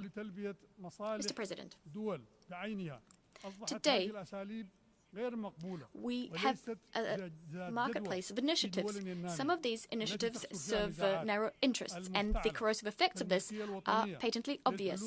In our countries, artificial conflicts are growing in number. For this reason, we need national ownership, this particular principle. And that's why, since the start of the crisis, we've done everything we could to put an end to this war and to spare our country from the destruction being waged by the Dagalo militia, attacking the Sudanese people.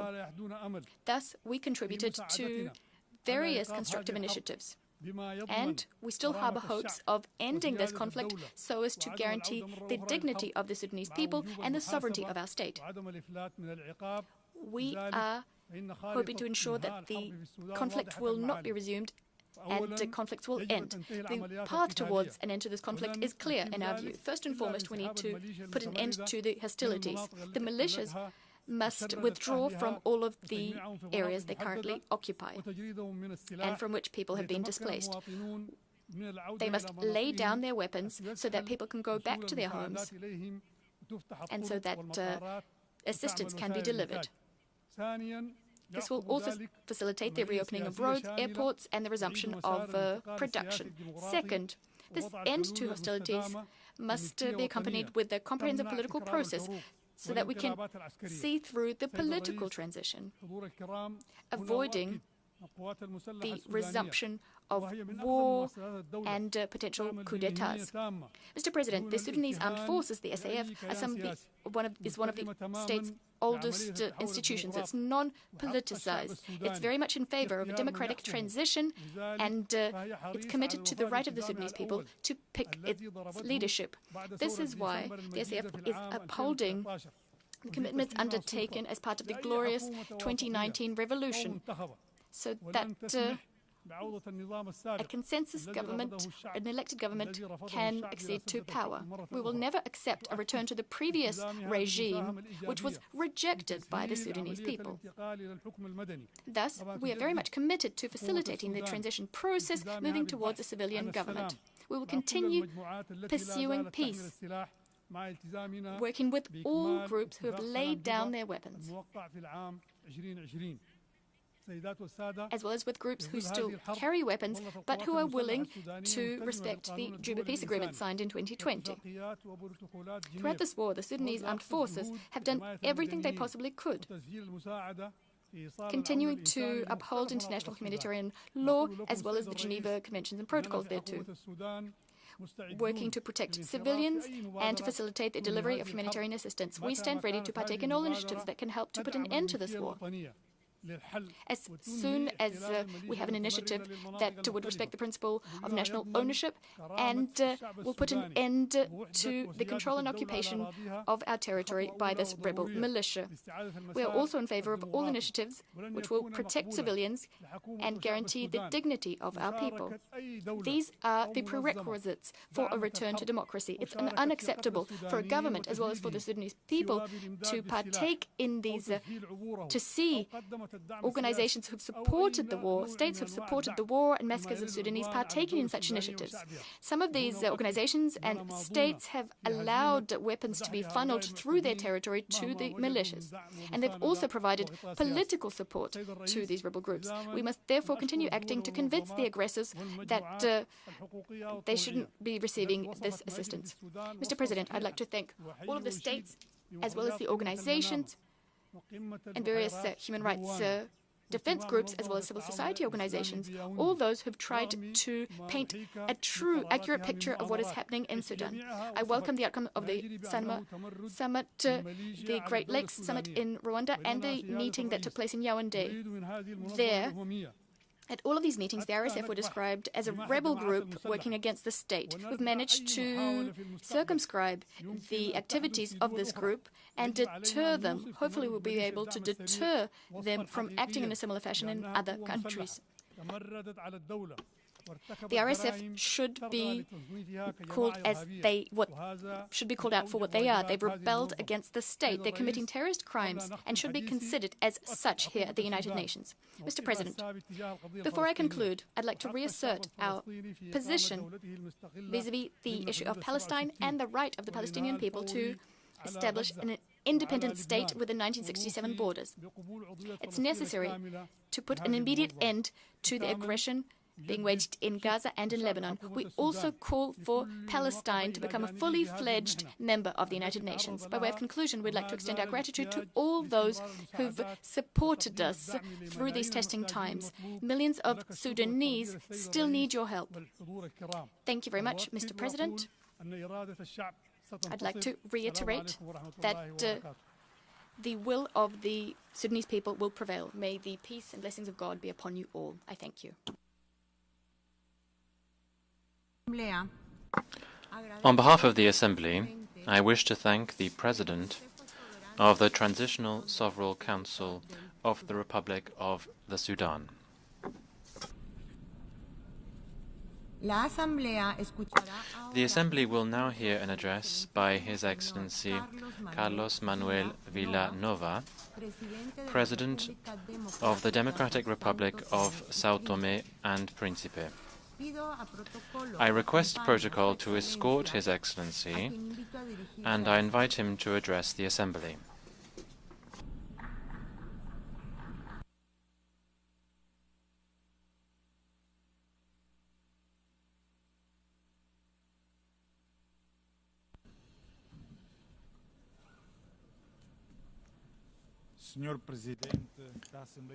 Mr. President of the General Assembly of the United Nations, distinguished heads of state and government, distinguished delegates, ladies and gentlemen.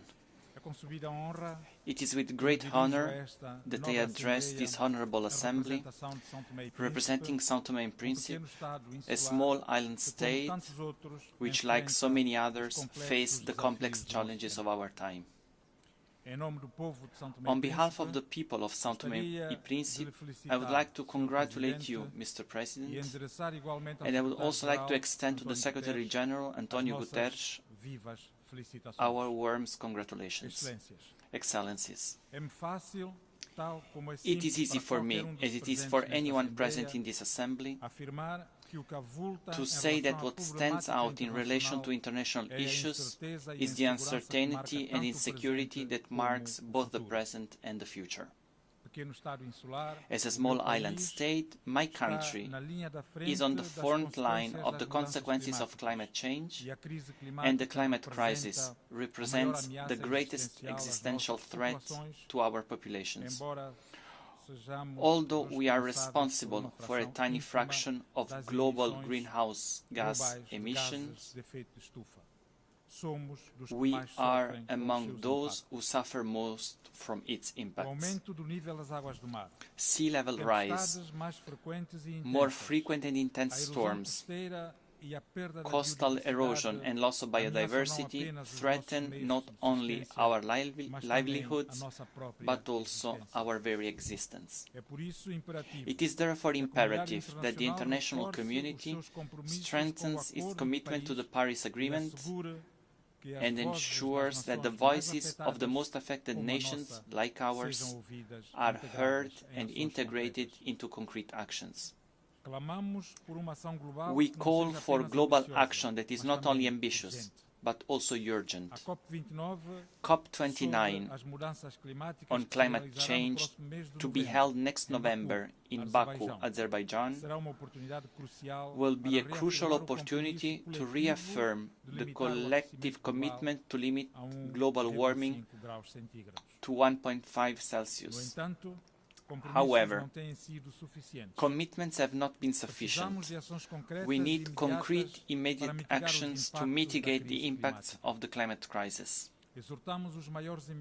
We call on the largest emitters to meet their historical and moral obligations by drastically reducing their emissions and honoring the climate financing promised to developing countries, which are paying the price for a crisis they did not cause. In addition, we call for an expansion of financing mechanisms for adaptation, as we need to strengthen our resilience. We are already investing in innovative adaptation solutions, such as sustainable use of our marine resources and the implementation of renewable energies. However, our efforts need to be scaled up, and this requires the support of the international community. Ladies and gentlemen, the Sustainable Development Goals, SDGs, remain a beacon for our progress. For us, sustainable development is not a choice, but yes, a necessity. Our vision of the future is based on the Sustainable Development Goals, and it is in this sense that we strive for a balance between economic growth, environmental protection, and social justice. However, the deadline for achieving them is fast approaching, and for many of us, there is still a long way to go. Support for development must be renewed, and new models of partnership between nations must be explored. We reaffirm our commitment to the SDGs, but without an international environment that promotes fair trade, accessible financing and peace, our efforts will be limited. We ask for the support of the international community so that our transition to a green economy can be accelerated, and so that together we can be examples of how sustainable development can transform societies and ensure prosperity for future generations. On the other hand, we cannot fail to mention the importance of strengthening multilateral institutions and ensuring that all states, regardless of their size or economic power, have a voice in global decisions. Multilateralism is our best tool for tackling collective challenges that transcend borders. Ladies and gentlemen, global peace and security face growing threats, from armed conflicts to the proliferation of weapons of mass destruction. The African continent continues to be the scene of protracted conflicts that result in deep and unacceptable suffering. These conflicts demonstrate the need for greater diplomatic intervention and African solutions to African problems. São Tomé e Príncipe calls on the international community to step up efforts to mediate and support the peaceful resolution of conflicts in Africa while respecting the sovereignty of nations. Peace is the foundation on which we build development. Unfortunately, we continue to witness the escalation of conflicts in various parts of the world, such as the recent worsening on the situation in the Gaza Strip and Lebanon. São Tomé e Príncipe reaffirms its firm commitment to the principles of peace and human rights and calls for respect for sovereignty of states and intensification of diplomatic efforts for the peaceful resolution of conflicts. There can be no development without peace, and peace is only possible with justice. Excellencies, the future we want must be built on the foundations of cooperation, solidarity and mutual understanding. The COVID-19 pandemic has demonstrated the interdependence of nations and the need for joint responses to global challenges. We need to continue strengthening multilateralism, promoting the sharing of knowledge, resources and innovative solutions. São Tomé e Príncipe reaffirms its unwavering commitment to the principles that govern this organization. We believe that, through dialogue and cooperation, we will be able to tackle the greatest challenges of our time, from climate change to poverty, to the promotion of human rights and equity. Ladies and gentlemen, the United Nations celebrates this year 79 years of existence. This is a lifetime that gives the UN a special status. Indeed, this observation cannot be taken lightly. In fact, it has been almost 8 decades of intense work and unrepeatable experiences like no other organization has achieved in the efforts to obtain and maintain peace and achieve other global public goods. On this occasion, we must praise the inescapable commitment of the Secretary General, whose action on all fronts touches us deeply. Faced with our persistent dilemmas, it is imperative that we bring a new content of hope to the world stage. This is an unavoidable objective and role of the United Nations, but this mission is also ours. The world's current affliction is not inevitability. If we empty the United Nations and if each state incurs the spirit of each fighting for itself, then the result will be to live with no answer, global problems such as wars, economic crisis, environmental crisis and other ills. The world has changed since the creation of this organization. The international system, like its institutions, must evolve to reflect the realities and needs of today. We advocate for the reform of the United Nations Security Council to make it more representative and effective in its mission to maintaining global peace and security. The multipolar world we live in today demands a more inclusive and dynamic UN. In saying this, I emphasize the need to think of Africa as a part of the world. We cannot continue with a Security Council that reflects the power structures of 1945. a period when most of the current African states were still under colonial rule and therefore had no voice in international affairs. This underrepresentation of the continent is also evident in other structures of global governance, such as the international financial institutions, and we urgently need to change this. Excellencies, I would also like to take this opportunity to echo a call that has resounded here in this Assembly for decades: the need to put an end to the economic, commercial and financial blockade imposed against the Republic of Cuba. This blockade is outdated and contrary to the principles of peaceful coexistence and solidarity between nations. The Cuban people have shown resilience, but it is time for the international community, in particular the United Nations, to intensify its efforts to correct this injustice in the name of peace and human dignity. We also reaffirm our support for Morocco's sovereignty and congratulate the political initiatives developed in the search for a peaceful and credible solution to the dispute. We also welcome the strategic projects launched by the Kingdom of Morocco, such as the Morocco-Nigeria gas pipeline and the Atlantic Africa Initiative, which reflect the vision of regional integration and sustainable growth. Excellencies, in conclusion, we would like to reaffirm that our presence here is a testimony to our faith in the United Nations and its ideals. Despite our limited resources, we bring to the global table our tireless will to contribute to a fairer, safer and more sustainable world. São Tomé and Príncipe is ready to do its part and continues to work hand in hand with all the nations present to build a better future for all. Thank you very much. On behalf of the General Assembly, I wish to thank the President of the Democratic Republic of São Tomé and Príncipe.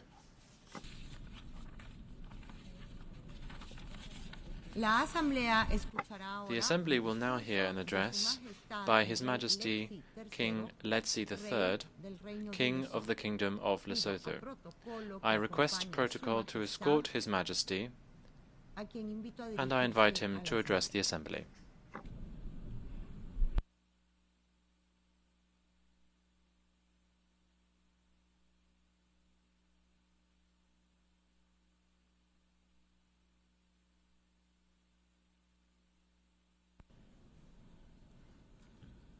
Your Excellency, the President of the 79th session of the General Assembly, Your Excellencies, Heads of State and Government, Your Excellency Mr. Antonio Guterres, the Secretary General of the United Nations, distinguished delegates, ladies and gentlemen.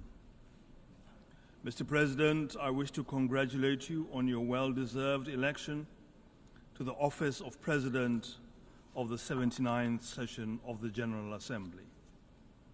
I am confident that with your vast experience and wealth of knowledge, you will successfully guide the Assembly to live up to its commitments. I therefore assure you of my delegation's full support and cooperation in all your endeavors. I would also like to pay my tribute to your predecessor, Mr. Dennis Francis, for the excellent manner in which he discharged his duties as President of the Assembly during the 78th session. To Secretary General Mr. Antonio Guterres, I express my country's deep gratitude and unwavering support for your exceptional work on behalf of humanity, especially amidst the significant challenges facing multilateralism today. Under your leadership, the United Nations has navigated numerous obstacles, including the COVID-19 pandemic, escalating debt crises, and the impacts of climate change. In your address to the General Assembly, you highlighted the importance of peace within communities, peace with justice, peace with dignity, and peace with nature, emphasizing that building peace is humanity's greatest responsibility. The UN was founded on the belief that nations can and should live together in peace and work with each other to resolve conflicts peacefully for the betterment of our lives. It also established the framework for justice, respect for international law, and the promotion of global socio-economic development.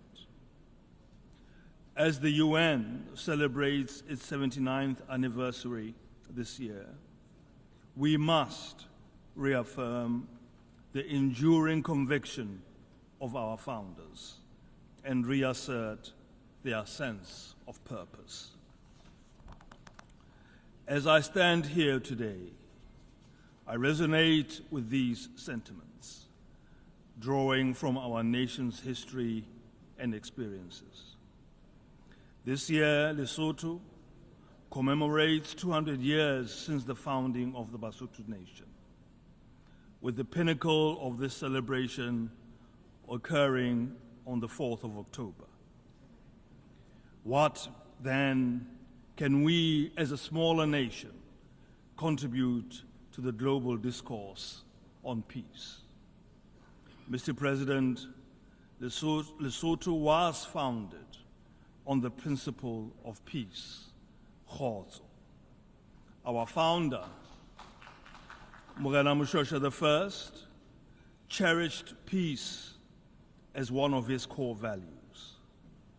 Writers and researchers have described him as, and I quote, no common man, as someone who stands out clear in the light, original, able, enlightened, and upright. His humanity, his mildness, his love of peace and justice, his horror of war, his forbearance under extreme provocation are conspicuous upon every occasion. End of quote. These are qualities that have inspired us as Basotho. Morena Moshoeshoe I was able to bring together different tribal groups, avert conflicts, and negotiate lasting peace that to this day we strive to maintain. Basotho are a nation built on tolerance, inclusion, and unity, which are also the key principles enshrined in the Secretary General's new agenda for peace. It is in this context that we hail as most appropriate the theme chosen for our general debate this year, namely, leaving no one behind, acting together for the advancement of peace, sustainable development, and human dignity for present and future generations. The relevance of this theme at the present juncture in international relations is beyond doubt.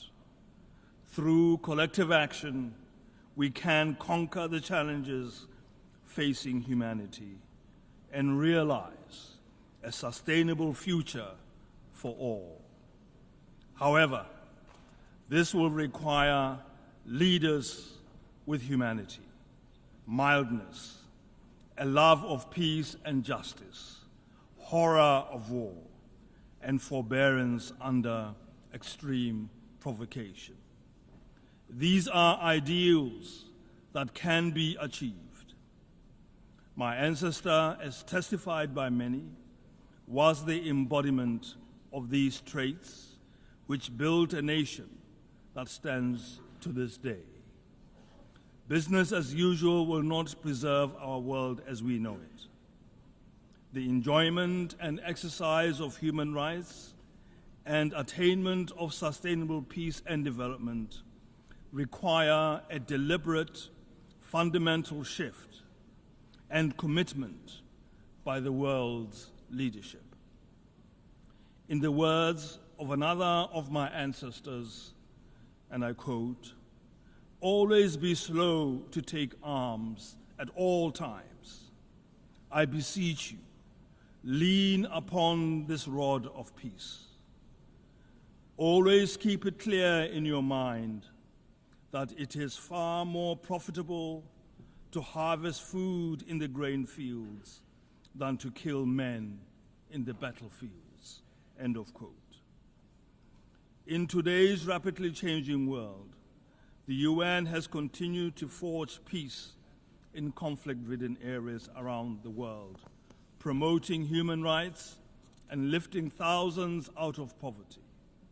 Lesotho reaffirms its commitment to advance this collective vision of an effective United Nations to ensure a prosperous and a lasting future for all our people. Mr. President, the world faces significant challenges as the deadline for achieving the Sustainable Development Goals approaches. The 2024 SDG report indicates that only 16% of the targets are on track to be met by 2030, while 84% show limited or reversed progress. The UNCTAD 2024 report highlights a troubling trend where 48 developing countries spend more on loan interest payments to developed nations than on essential services like education and health.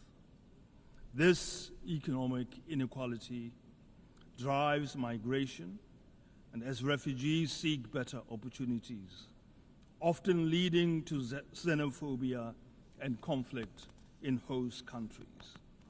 Addressing this inequality is crucial for fostering inclusive development and ensuring global peace and stability. To enhance the implementation of the 2030 Agenda, my government plans to present its third voluntary national review on sustainable development in 2025. Achieving this goal requires stronger partnerships and increased financial support, particularly for vulnerable countries that are both least developed and landlocked. The current crises of hunger, poverty, disease, and climate change threaten to reverse the progress made over the last century.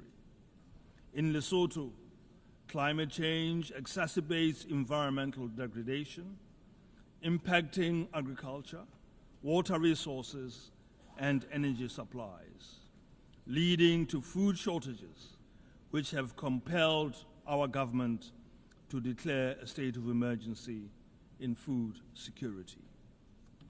However, we are committed to responding to these challenges by pursuing opportunities that will enable greater self-sufficiency for the country. Lesotho's stock in trade is a high-quality suite of renewable energy resources of sun, wind, and a plentiful supply of the purest mountain water. We are therefore in a position to establish a sustainable renewable energy and water economy. Our priority is to satisfy the deficit in our domestic energy demand and to export clean energy and high-quality water to the region. Our goal to fully meet commitments of the Paris Accord well in advance of 2050 will be attained, with the potential of Lesotho being among the first countries in Africa to be a fully carbon-neutral electricity generator. We seek our own opportunity to navigate our own way in this complex world. Mr. President, it is essential to restore dignity and hope for women, youth, and marginalized communities who continue to experience a disproportionate level of vulnerabilities and disadvantages. Gender equality and the protection of women and girls from violence are fundamental human rights that must be prioritized. The government of Lesotho has implemented policies and laws to address these issues in line with regional and international commitments. Additionally, we continue to combat diseases like HIV/AIDS, achieving significant progress with 95% of those living with HIV knowing their status, 94% receiving treatment, and 98% of those on treatment virally suppressed. Since 2010, we have successfully reduced new HIV infections by 74%, demonstrating our commitment to public health and social equity. Mr. President, global peace and security are under threat from terrorism, illicit arms flows, organized crime, cybercrime, and financial crimes, hindering progress towards sustainable peace. This worrying state of affairs demands collective and resolute action to protect global peace, security, and stability for the benefit of all humanity. Mediation has proven effective in saving lives, minimizing resource costs, and preventing infrastructure destruction while facilitating reconciliation between opposing parties. Despite the UN's focus on peaceful dispute resolution, political tensions among member states have limited its mediation efforts. It is therefore essential for the UN Security Council to take a proactive leading role in the mediation of disputes. To achieve this, the Council must adopt a multilateral approach, as we believe this is the only way to ensure transparency, impartiality, and a sense of ownership of the mediation process by the wider UN membership.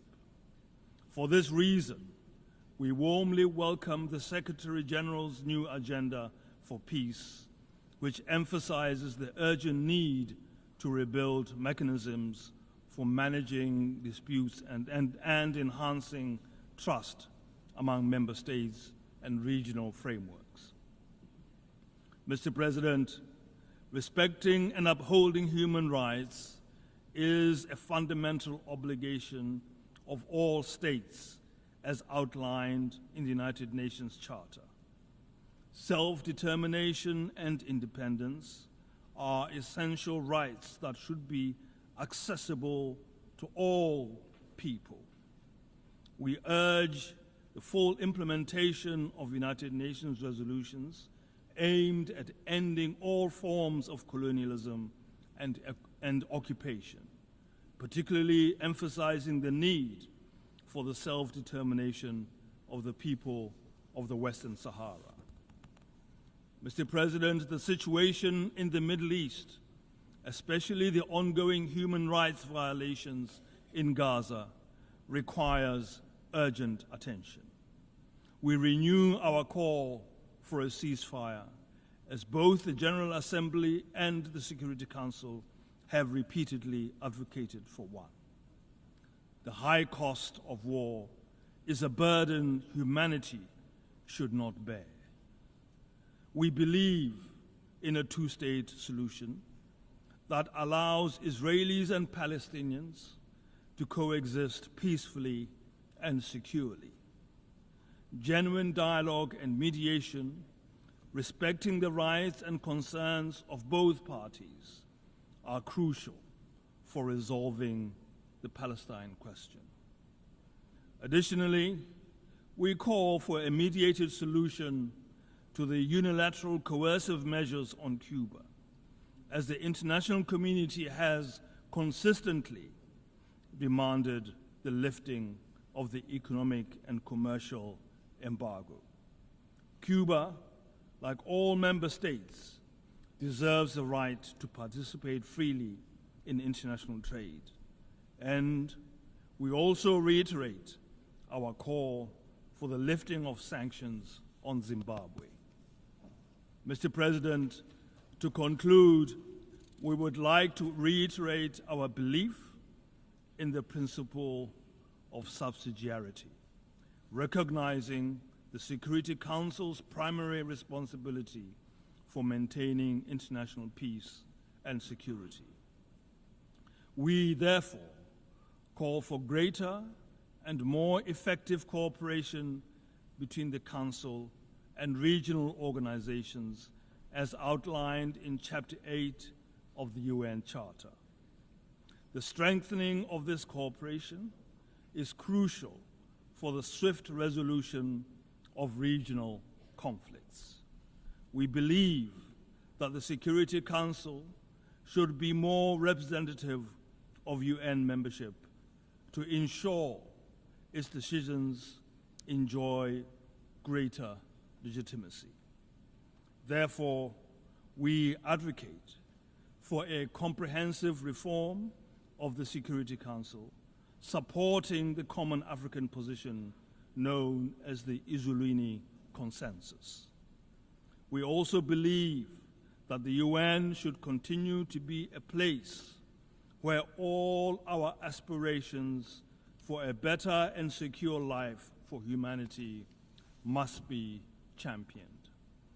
Let us work together to build a United Nations that reflects a broad consensus among member states, reinforcing its central role in global governance and fostering collaboration with regional organizations while ensuring that all members respect its charter. I thank you.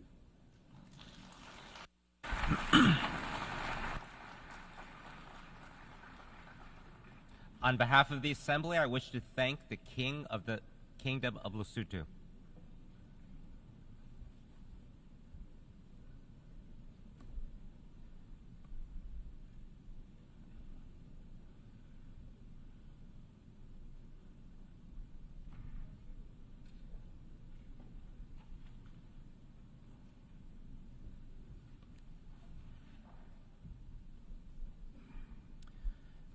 The Assembly will hear an address by Her Excellency Gordana Silyanovska-Davgova, President of the Republic of North Macedonia. I request protocol to escort Her Excellency and invite her to address the Assembly.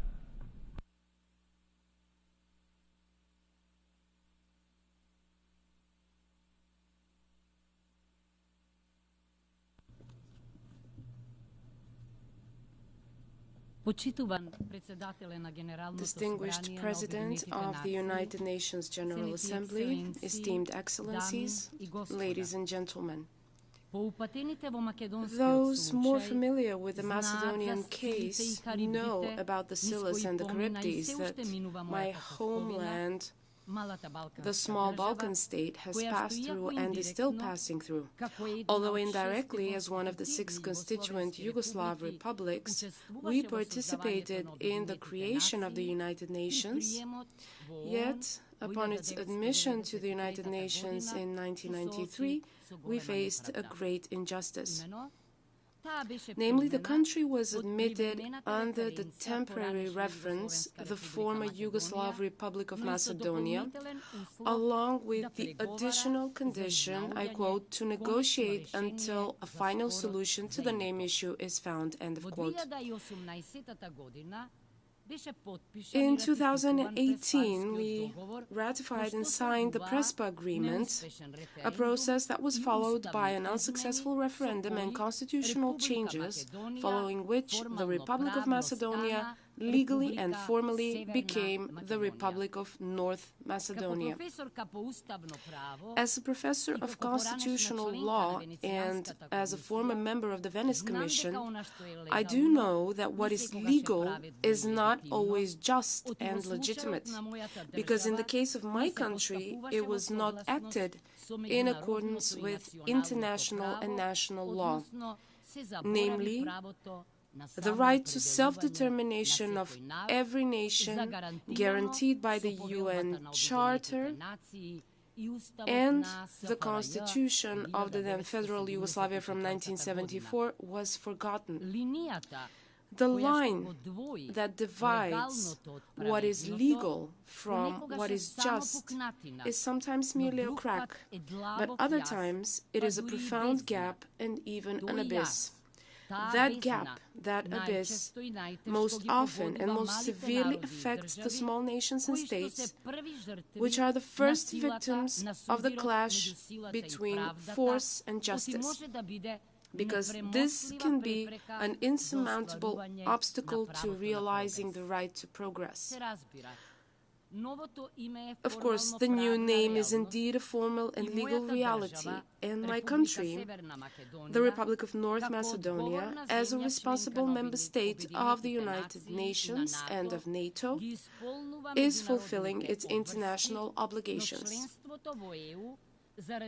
Still, the EU membership for which all of this was done not only did not come true, but the Macedonian citizens are now facing a repeated final condition for another constitutional amendment, but now not for membership, but for the start of negotiations, and this for the second time.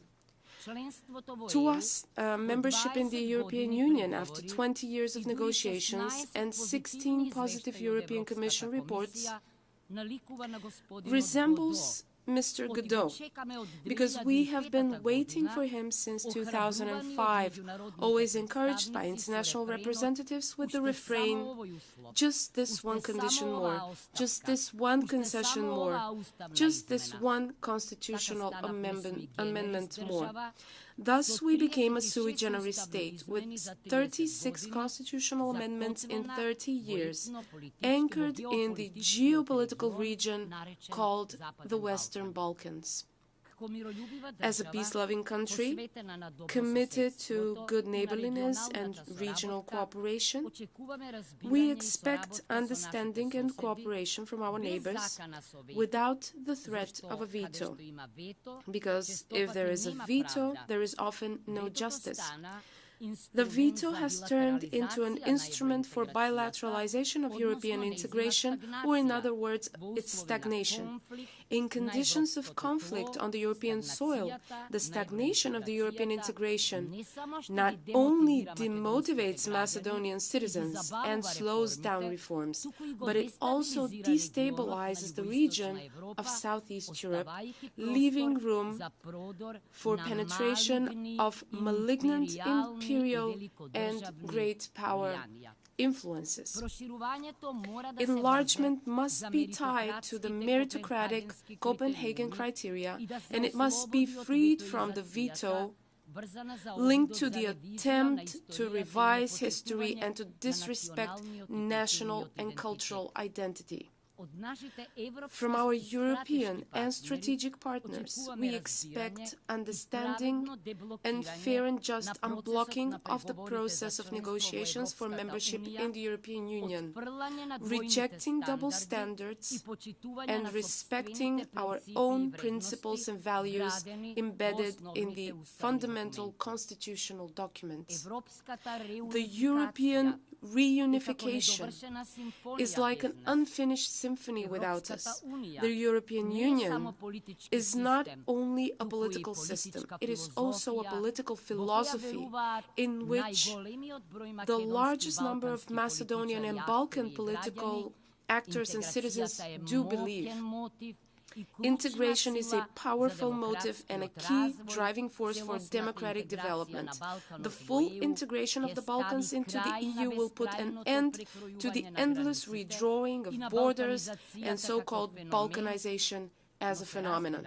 However, and of course, the Balkan states must behave in compliance with the European standards by regionally connecting and cooperating. The experience is valuable, and the help of the countries of the region that have become part of the EU already is precious. Same goes for those that are on the European path. We must learn to support each other, as was the case with the COVID pandemics, floods and fires, instead of blocking each other on our European journey. Homo Balkanicus can become Homo Europicus whenever he wants. Esteemed Excellencies, the line that divides the legal from the just is not only intertwined in the Macedonian case, but also in almost all issues that are on the United Nations agenda, including those covered by the topic of this year's general debate, leaving no one behind and acting together for the advancement of peace, sustainable development, and human dignity for present and future generations.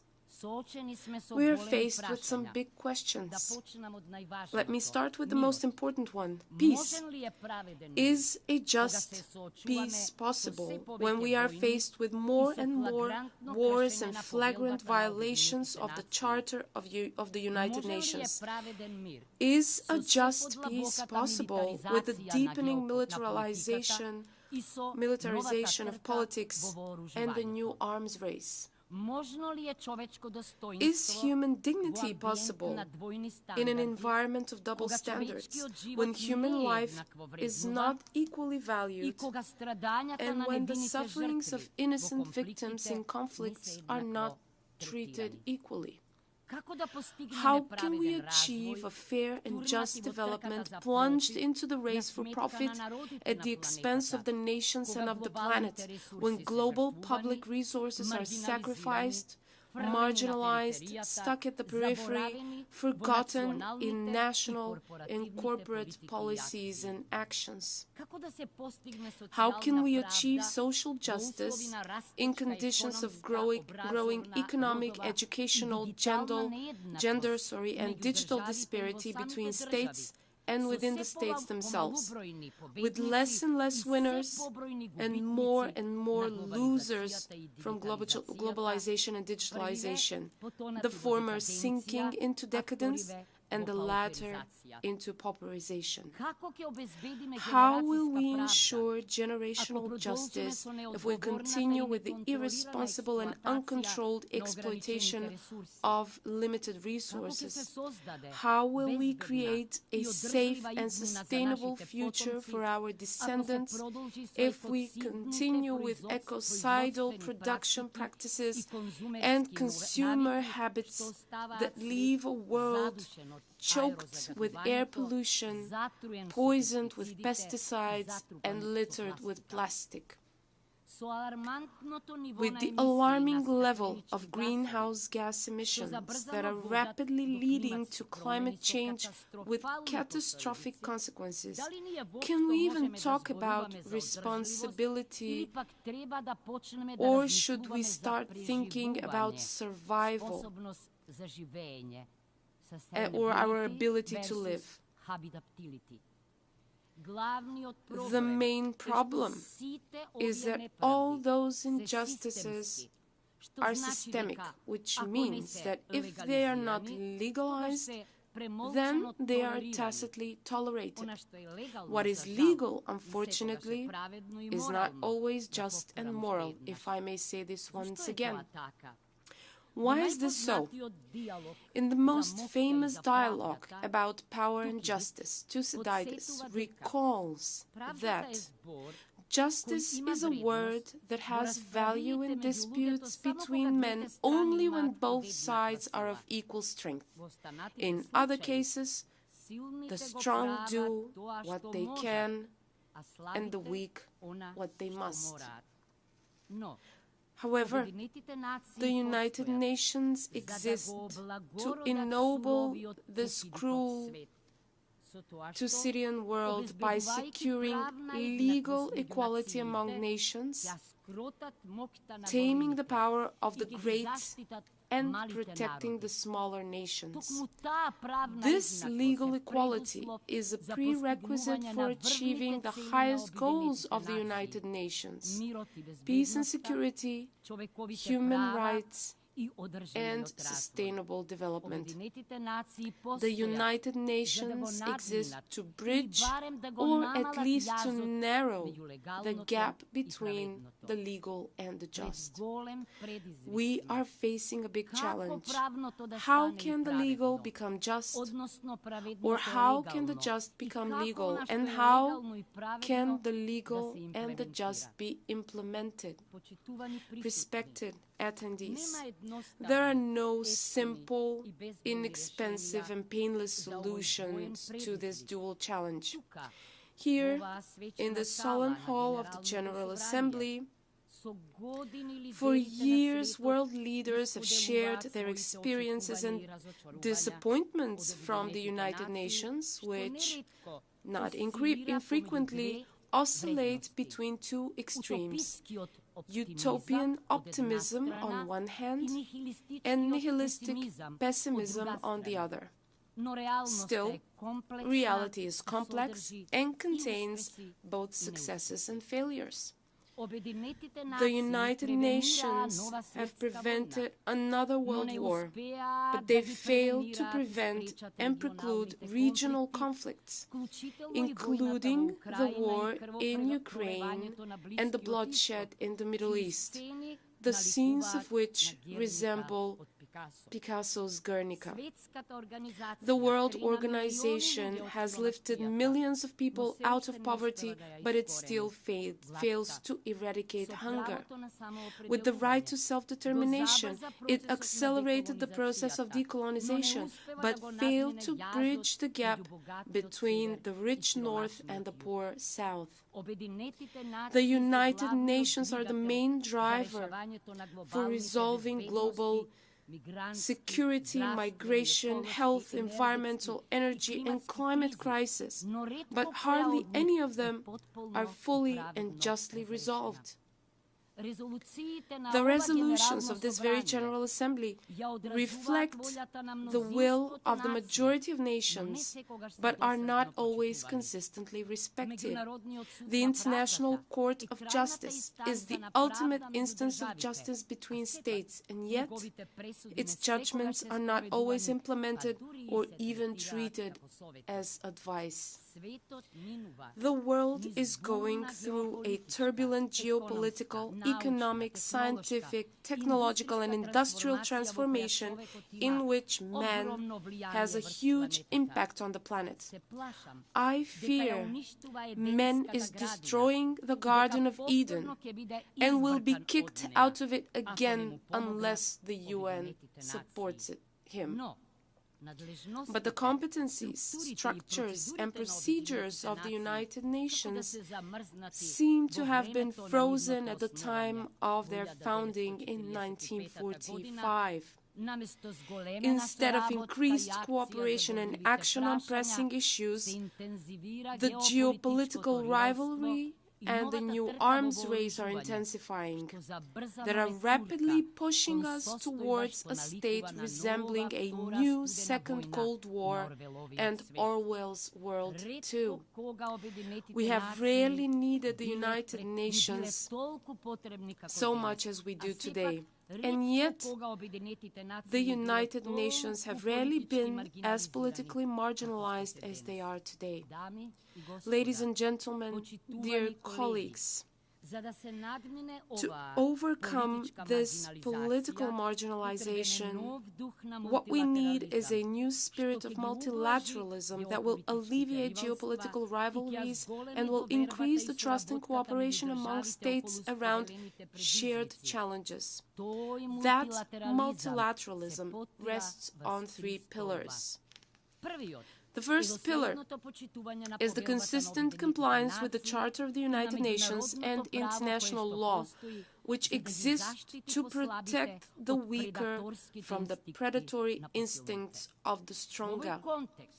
In this context, the Macedonian state firmly perseveres on the stance that territorial claims and the attempt to acquire territory by force are a flagrant violation of the Charter of the United Nations.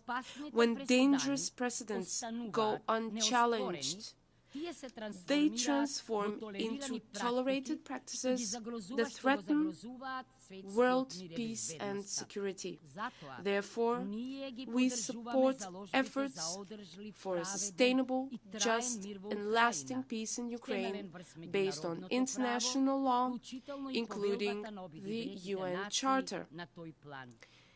In that regard, we fully complied with the common foreign and security policy of the European Union. This is important to us, since wars and conflicts also affect peace and stability of Southeast Europe and the Western Balkans. Multilateralism also depends on the respect of international treaties. As a country committed to good neighborliness and regional cooperation, we respect bilateral agreements with our neighbors and expect our neighbors to respect the agreements without abusing the right to a veto. The second pillar of multilateralism is consistent implementation of the Sustainable Development Goals and the related Paris Agreement and the Sendai Framework for disaster risk reduction. At national level, with the support of the United Nations and its agencies, we are incorporating the 2030 Agenda into our long-term development strategies, policies, and laws. High on our agenda are climate action and green and just transition, gender equality, and fight against discrimination against women and girls, as well as inclusion of young people in decision-making processes. 2/3 of these Sustainable Development Goals are directly related to the European legislation, and so the United Nations are helping us implement European reforms as well. For this, we are indeed grateful. I see the third pillar of the new multilateralism in a greater commitment to the reform of the United Nations, which will be substantive, not cosmetic and corrective, a reform that will unlock the potential of the United Nations and enable the voice of every state, large or small, to be equally heard and valued. The first set of reforms should help align the United Nations with the new challenges and new development priorities. The more frequent extreme weather phenomena caused by climate change are just a prelude to what kind of future awaits us and our descendants if humanity's attitude towards nature and the planet does not fundamentally change. We need a new social contract, as per Rousseau, but also a natural contract, as per Michel Serra, based on which we will treat nature as a partner. The second set of reforms would cover the structures and procedures of the United Nations, starting with the voting rules, through financing, up to the autonomy of the Secretary General. As I said, if there is a veto, there is often no justice. It is an undisputable fact that the right to a veto is legal, but the question is, how just is it? If and when it is used to paralyze processes on which the attainment of the goals of the Charter and the expectations of the people of the world depend. It is necessary for the General Assembly to be given a greater role in decision-making as a representative body of the nations in the spirit of the peoples, we the nations. The legitimacy of the Security Council springs from the General Assembly, so it should function as a kind of coalition government of nations. The third set of reforms would strengthen the United Nations mechanism to protect vulnerable populations and groups, which is especially important today when the number of victims and refugees is at its highest level since World War II. Respected attendees, next year, 2025, we will celebrate the 80th anniversary since the founding of the United Nations. This year is the last call. The United Nations will either become an engine that moves the world towards a more humane, a more just and sustainable order based on inclusive and accountable governance, or it will be reduced to a passive bureaucratic structure completely dependent on the main actors in the geopolitical processes and relations. Only a fundamentally reformed United Nations can bridge the gap between the legal and the just, and thus contribute to a truly transformed world in which no one will be left behind and forgotten. Like in the song of John Lennon, Imagine.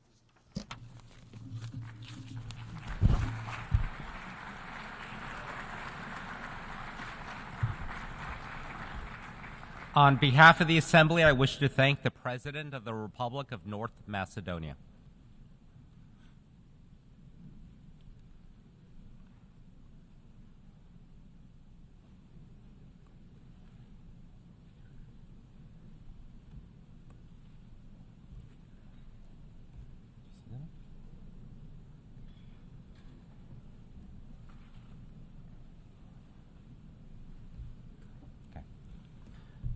The Assembly will hear an address by His Excellency Luis Lacalle Pou, President of the Eastern Republic of Uruguay.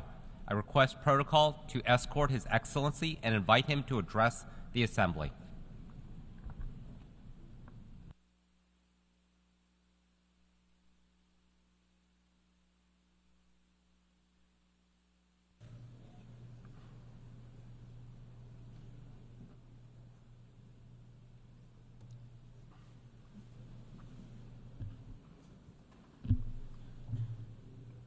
Buenas tardes para todos. A very good afternoon, everyone. I would like to greet everyone here, all delegations. Today is my last speech here as President to this Assembly, and I would like to take this opportunity to greet everyone here, and in particular the delegation of Uruguay, who has worked so hard here at the United Nations. As this is my last statement, I was looking over the previous statements I had delivered, and in these previous statements there was a common thread, and this is in line with how I see my vision for our country and how states relate between each other. This is the concept of freedom with responsibility. Responsible freedom. I would venture to say that the first can't exist without the second. The life in society is about the development of the individual and at the same time the common good. That is what our Constitution said since our country became independent. And of course this has evolved over time with the changes in social customs. It is impossible to understand humanity without understanding the concessions that the individuals make for the common good. Essentially, we are social beings, and this ultimately impacts everyone, or at least it should That should be the case. And that is what inspired me as president of my country and in the spirit that I have come with to this assembly. I am convinced that globalization will only continue further, and this represents an excellent opportunity to understand ourselves better and to take advantage of the synergies that can be taken advantage of when different cultures meet. This can be the case provided that we are tolerant and respectful of those who may think differently from us. At the same time, we must also deepen the criterion of freedom and justice, in particular here at the international stage. For this to be possible, we must all make this effort as far as we are able to. The effort to make concessions, of course, that doesn't mean the loss of freedom or independence or the loss of any sovereignty. At the same time, we also need to have fair mechanisms where international law is applied to all equally, regardless of the country's size and regardless of the country's economic power. We must work together to build international law, which is credible and robust. Agreements, treaties, conventions, documents that are signed and are not implemented only leads to weakening international law. Of course, no country was obliged to participate in these organizations. That means that we can be, and we are, critical of how the organizations work in some ways. But what's the other option? It would be to isolate oneself in this interconnected world. Well, that wouldn't make any sense. So, a large part of the freedom within our countries and the international stage, and to uphold justice, a large part of this falls on those who govern and leaders. And in this modern world, where speeches lead to actions, an important leader, just with what they say, can lead to positive or negative repercussions in their country or indeed beyond. That means that we must be much more careful when we try to stimulate unity and not division within and beyond nations.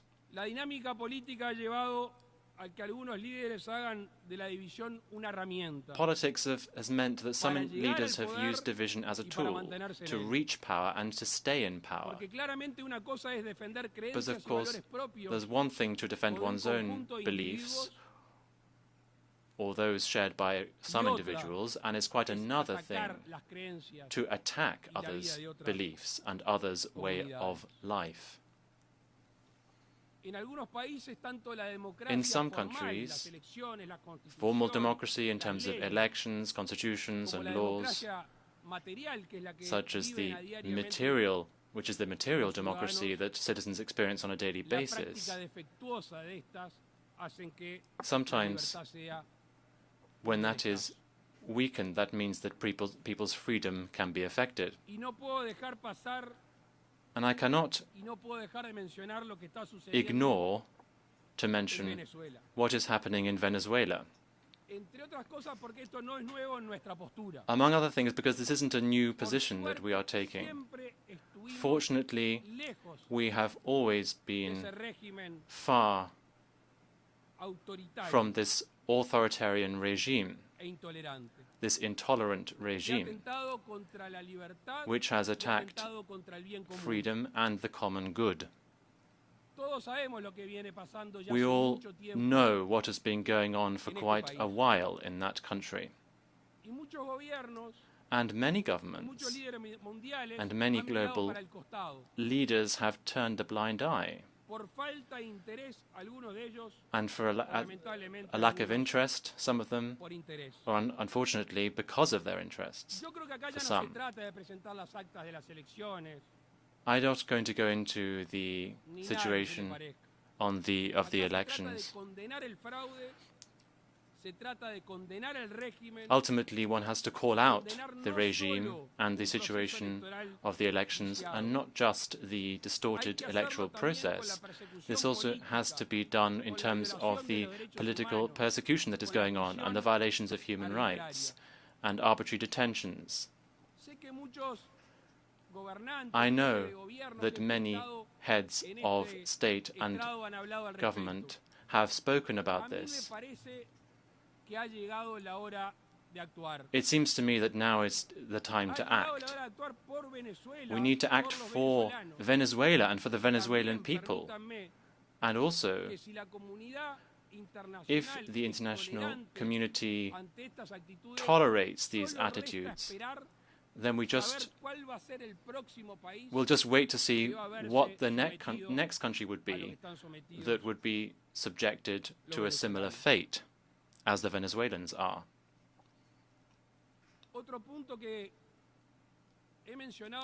Another matter that I touched upon in my previous statements here pertains to the environment and the economy. What we have as a vocation in terms of caring for the environment, there's always this separation that we see between the economy and the environment. And the first time that I came to this assembly and I heard speeches from heads of state on this matter, since then I am pleased to see that there has been something of an evolution, quite a quick evolution on this matter. Now we are seeing how the economy and the environment are interlinked, and this is excellent news for humanity. Sustainable financing, for instance. My country has been a pioneer in issuing instruments such as green bonds or access to loans, where fulfilling environmental goals and caring for the environment is tied to these financial products according to performance. And this has a very important and interesting domino effect because it helps states to access financing and also to care for the environment. But also governments can then reward producers and those in industry for good behavior, for caring for the environment and for creating a clean economy. And ultimately that will lead to greater benefits in the future. I mentioned a few minutes ago the concept of justice and international law. Now this law is applied differently in different cases. There are countries who pollute,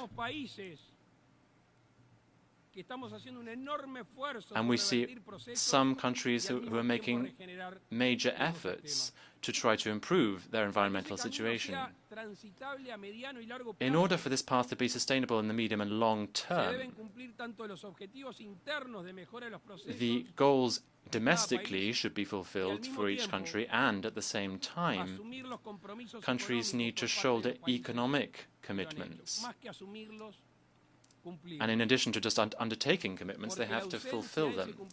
Because in the absence of this implementation, ultimately that would lead to a loss of stimulus in caring for the environment.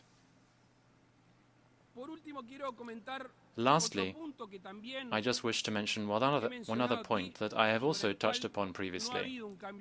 And on this there hasn't been much positive change. I'm convinced that it is not possible to fully enjoy freedom in the international community if there isn't the freedom of trade. if there isn't free trade. Protectionism has hindered the development of our peoples. It has led to a vicious cycle where isolation is being stimulated and protectionism is being stimulated given these barriers that are being erected. We have to aim for a more open world for other countries' goods and services. And that does not in any way mean neglecting the domestic economy. It is possible to have open-facing policies in terms of trade and also stimulate the domestic economy. We have to build a more open world if we really believe in the equality of opportunities. The reverse case would be clear. That is to say, we would not be able to generate wealth and generate jobs, and ultimately not be able to generate prosperity if we do not do this. I wish to repeat today a concept that I mentioned in one of my previous statements to this Assembly. We are all one. I, at that point, was referring to the lessons of the pandemic, if some people hadn't noticed that at the time. Ultimately, this is an affirmation of common sense. And I think it should also be a compass for us in our daily work as we exercise power, both domestically and also in our bilateral relations and in the multilateral domain as well. Believe me, I am convinced that we will progress much more quickly and much more united if we do this. Thank you.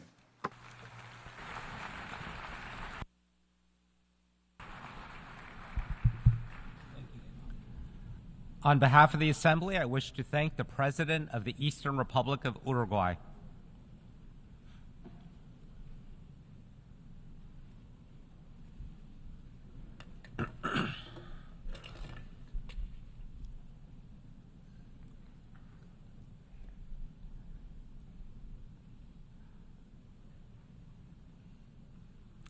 The Assembly will hear an address by His Excellency Ratu Williame Mavalili Katunavere, President of the Republic of Fiji. I request protocol to escort His Excellency and invite him to address the Assembly.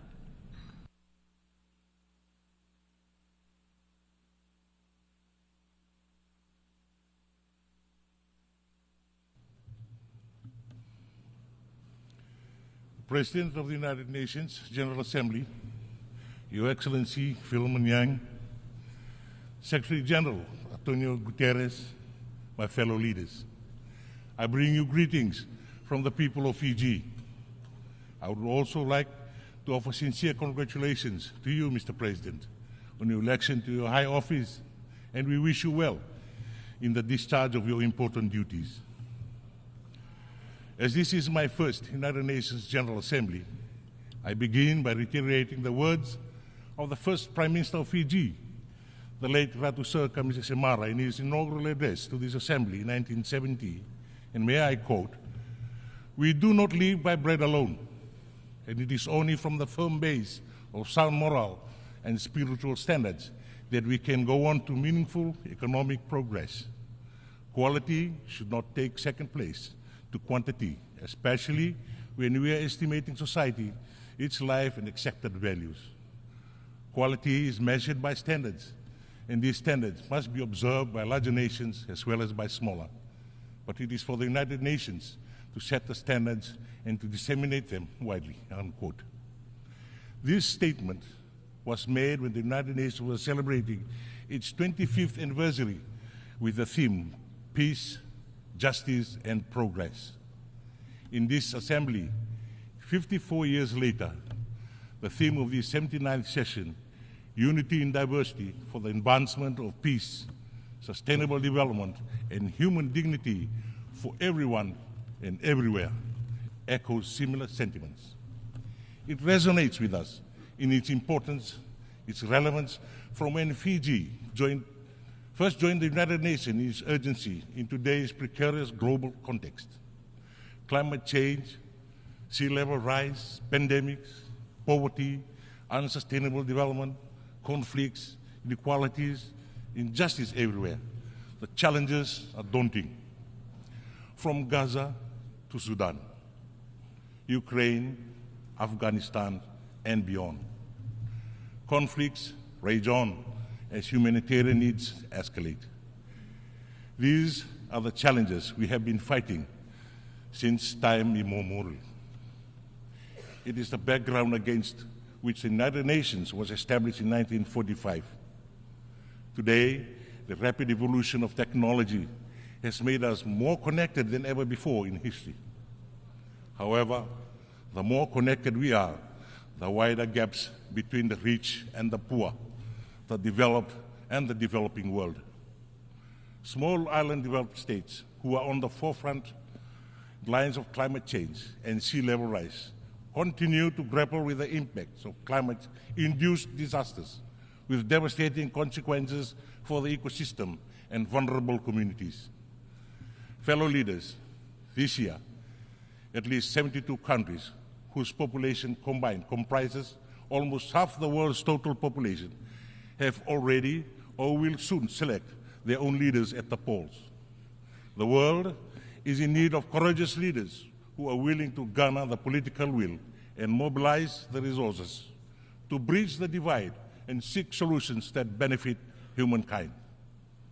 We have two choices before us: to give up and go home, or to stay the course, renew, redouble our efforts, rethink, and reform together. The choice we make will be our legacy. We choose the latter, not for ourselves, but for those coming after us. Strong international cooperation, diplomacy, and a commitment to upholding the principles of the United Nations are not only important, but dispensable. It is time to go back to the basics, the foundation and purpose of the United Nations Charter. We must invest in the empowerment of humankind and the protection of human rights. Fellow leaders, next year, the United Nations turns 80. The United Nations is only as strong as its member states. For 79 years, the global community has placed in trust in multilateralism and in the United Nations to foster cooperation, uphold human rights, and promote stability. We now live in an age of distrust, fueled by the increasing disconnect between people's expectations and inadequate responses to the multilateral system. It is our collective responsibility to counter misinformation and disinformation. Trust is a prerequisite for effective multilateralism. The continued success of multilateralism is critical. There is more to be done to ensure the voices of our countries are heard. An inclusive and responsive multilateral system must be able to respond and adapt to the challenges of today. The stakes are high for developing countries, including small island developing states and least developed countries that can continue to be left behind in the development race as we grapple with multiple crises. Despite our limited resources, the unfairness of the global governance system, and obvious inequalities, small island developing states continue to forge ahead. We do not have the luxury of time, nor can we justify inaction. Building economic resilience is a requirement for sustainable development in small island developing states. Recovery from the frequency and magnitude of climate-related shocks, including disaster, are a costly affair.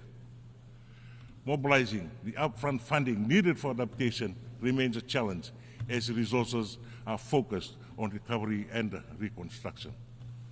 The adoption of the multidimensional vulnerability index for small island states opens a new chapter in the ongoing effort to safeguard the future of vulnerable developing countries.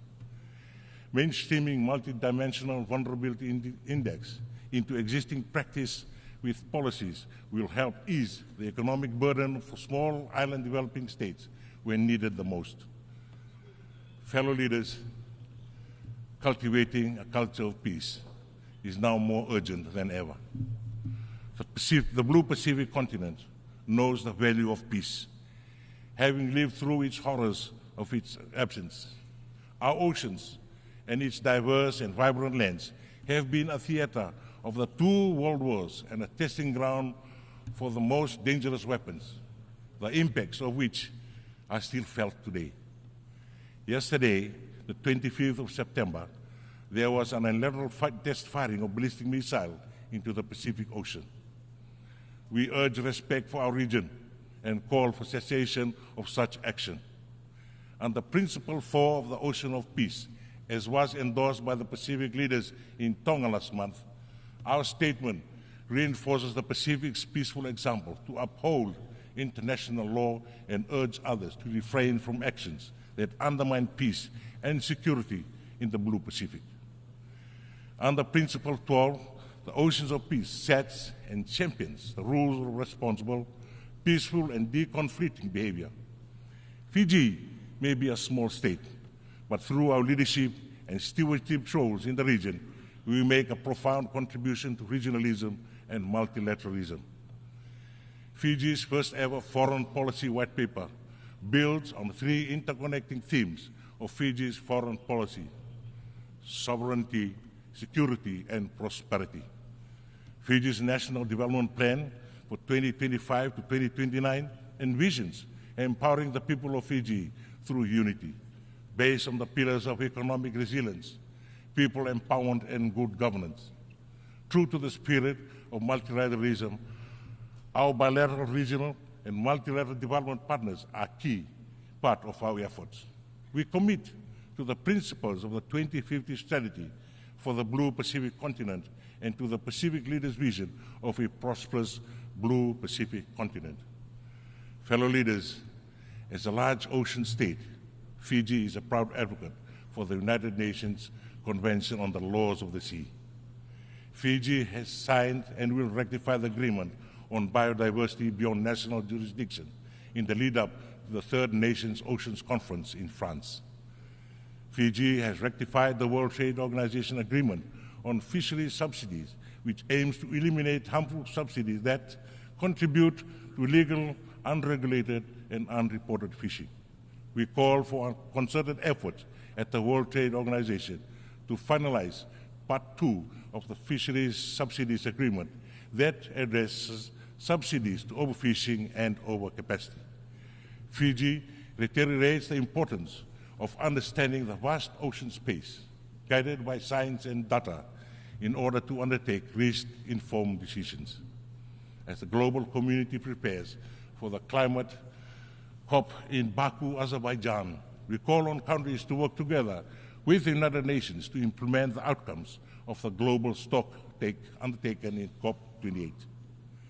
Deep, rapid, and sustained reductions in greenhouse gas emissions in line with the 1.5 degrees Celsius must be vigorously pursued and accelerated.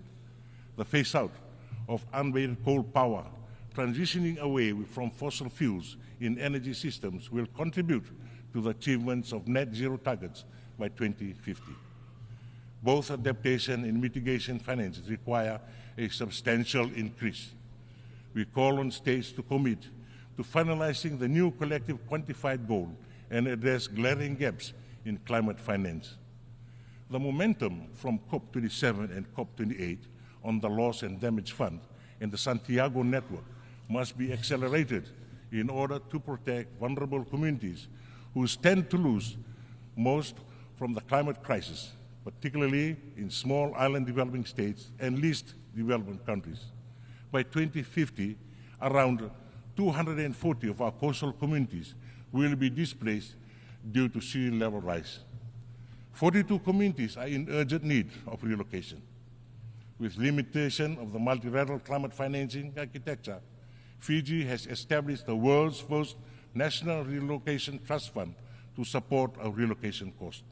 We have issued domestic and international green and blue bonds, piloted low-cost parametric insurance products for rural communities, and engaged in the private sector in climate resilience building. We call on our development partners to support our efforts. Fellow leaders, the Pact of the Future, adopted at the Summit of the Future earlier this week, opens pathways to new possibilities. The world deserves a future of peace, dignity, and prosperity. It's never too late. Mr. President, Excellencies, Fiji's commitment to multilateralism is unwavering. We will continue to work closely with the United Nations and all member states to advance efforts towards building a better, safer, and a fairer world for us all. And I thank you.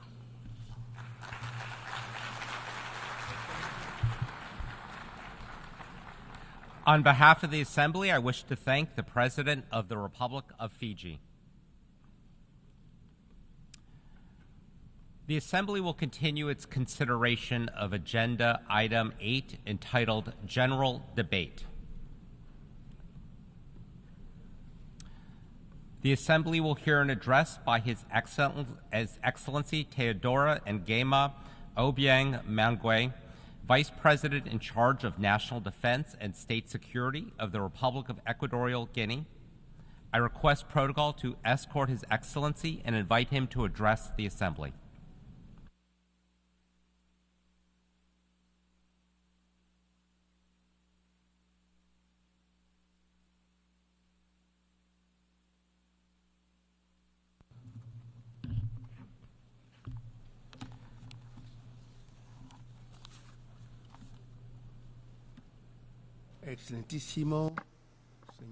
Your Excellency, President of the 79th session of the United Nations General Assembly, heads of state and government, heads of delegations, Your Excellency, United Nations Secretary General, distinguished delegates, ladies and gentlemen,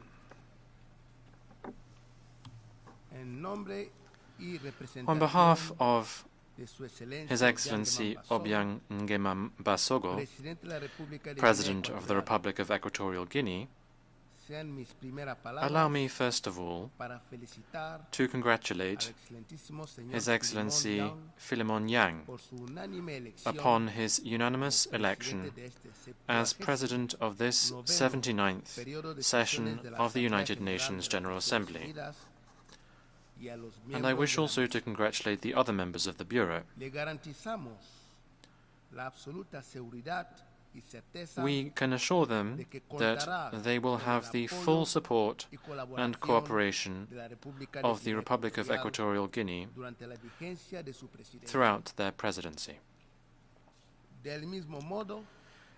In the same vein, we would like to commend His Excellency Mr. Denis Francis, the outgoing President, whose presidency saw the achievement of many important resolutions that bear witness to his brilliant leadership and also his decisive dynamism that he was able to show during his term in office.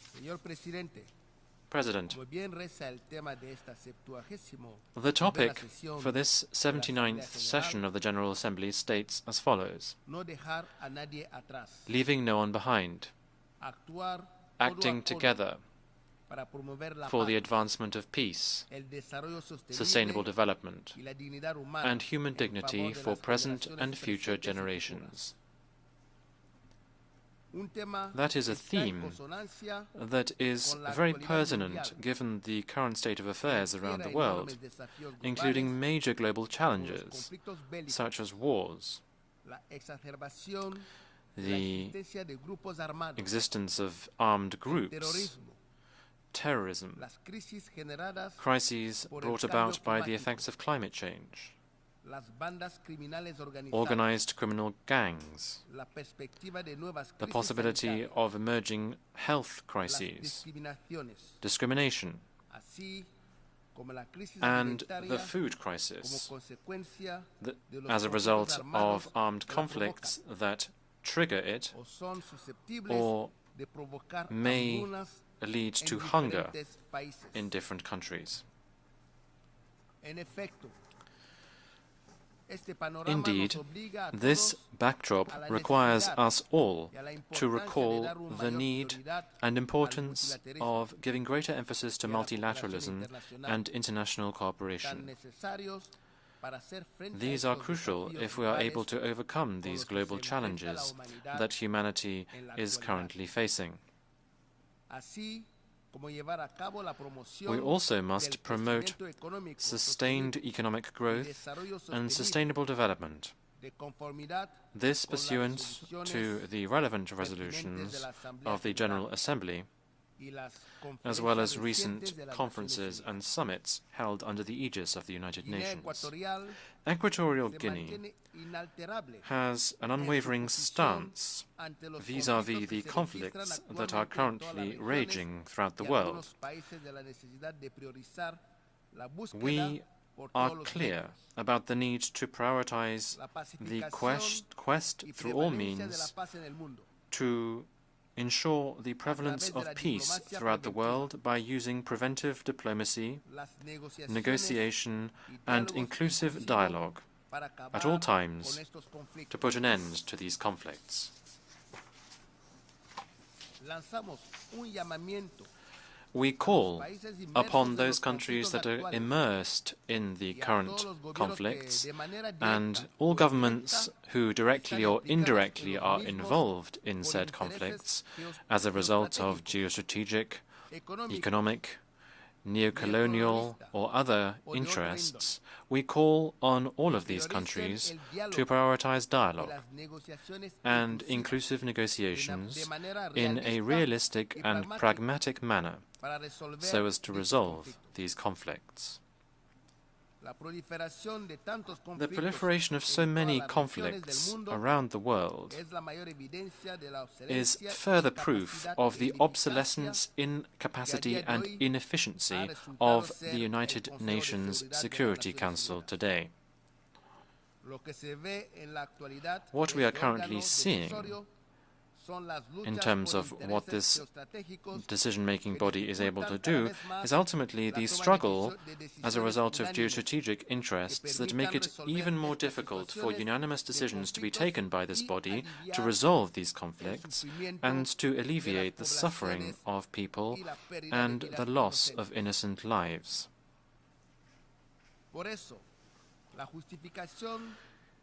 That is why there is an urgent need to reform the Security Council. We must reform it so that we put an end to its obsolete composition, which dates back to 1945, and that obtains still today, which means that Africa is the main victim of a historic injustice and the lack of implementation of international law, because Africa is the only country that does not have permanent representation on the Security Council, the only continent that does not have permanent representation on the Council. Africa, in the context of the Azawini Consensus and CERT Declaration, has for more than 2 decades been calling for this injustice to be corrected. We are calling for Africa to be given 2 permanent seats with all the relevant prerogatives and rights reserved to members of this category. We are also calling for 5 additional non-permanent seats on the Council. We hope that the contacts that there are between the permanent members and the African Union Committee of 10, C10, to address this issue, we hope that they will reach satisfactory outcomes that will be of benefit to all stakeholders, so that ultimately we will end up with a Security Council that is able to promote a fairer, more peaceful, equitable and prosperous world for all. President, Equatorial Guinea is deeply concerned by the increasingly serious situation that countries in the Sahel are experiencing. This has very deleterious repercussions for the development of these countries, and it directly and indirectly affects countries in the sub-region as well. This state of affairs is the result of the interference, pressure and blockades applied on countries of the Global South by some other countries. The only aim here is to try to destabilize the countries and to paralyze the efforts of African countries to ensure that their people can prosper. There is no country in the world that is perfect domestically. However, some countries have attempted to be judges and arbiters, to intervene in and lecture other countries, which are nevertheless sovereign. They interfere in the domestic affairs of other countries with clear meddling. All countries in the world are sovereign, and they therefore have the right to decide with which country to maintain relations and to sign bilateral agreements that would benefit their respective governments and peoples. President, we fail to understand why the embargo on Cuba has not yet been lifted. The economic, commercial and financial blockade on that country, which has gone on for various decades, must be lifted. Equatorial Guinea calls for the embargo on Cuba to be immediately lifted, and also for this country to be taken off the infamous lists of states that are alleged to be sponsors of terrorism. Lifting this embargo is even more necessary now, because we have just adopted by consensus the Pact of the Future, and this states that we will leave no country behind. It is crystal clear that African economies can become major actors in global supply chains. They can make use of their vast resources and raw materials which are necessary for advanced technologies and their own consumption markets, which are only growing. That is why Africa deserves particular attention in terms of efforts and initiatives to support and finance development. The commitments to finance the sustainable development must be honored, so that the goals contained in the UN 2030 agenda can be implemented, and so that we can implement the goals contained in the 2063 agenda of the African Union and leave no one behind. Equatorial Guinea is committed to promoting and protecting human rights as a global issue. This includes the plan for children's rights to eliminate racism, racial discrimination, xenophobia, and relevant and related forms of intolerance, the rights of persons with disabilities, the rights to food, housing, countries' rights to use and commercialize their natural resources to meet their people's needs. Against this backdrop, we also need to consider humanitarian rights. We are seeing these rights being violated systematically in the ongoing conflicts. People in the conflict zones are being deprived of the humanitarian aid that they so sorely need, both in terms of food and healthcare. Equatorial Guinea wishes to make clear its major concern about the crisis that Haiti is experiencing. We think there needs to be an in-depth analysis about the chronic situation that this brother country is in, so that a sustainable solution can be found for it. That is why we will continue to propose holding a United Nations International Conference for Haiti. I conclude my statement by reiterating our congratulations to our brother, His Excellency Philemon Yang, and we would like to wish him the best of success during his presidency at this session of the General Assembly. Again, we assure him of the full support of the Republic of Equatorial Guinea. Thank you. On behalf of the Assembly, I wish to thank the Vice President in charge of National Defense and State Security of the Republic of Equatorial Guinea.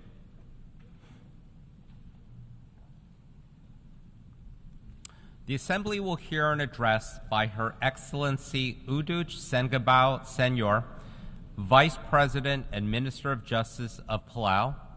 I request protocol to escort Her Excellency and invite her to address the Assembly.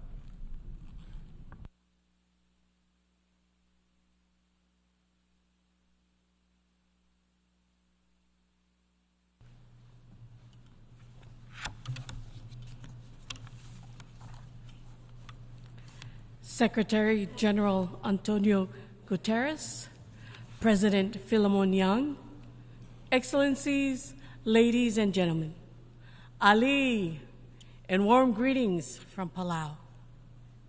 Mr. President, allow me to begin by congratulating you on your election as President of the 79th General Assembly session.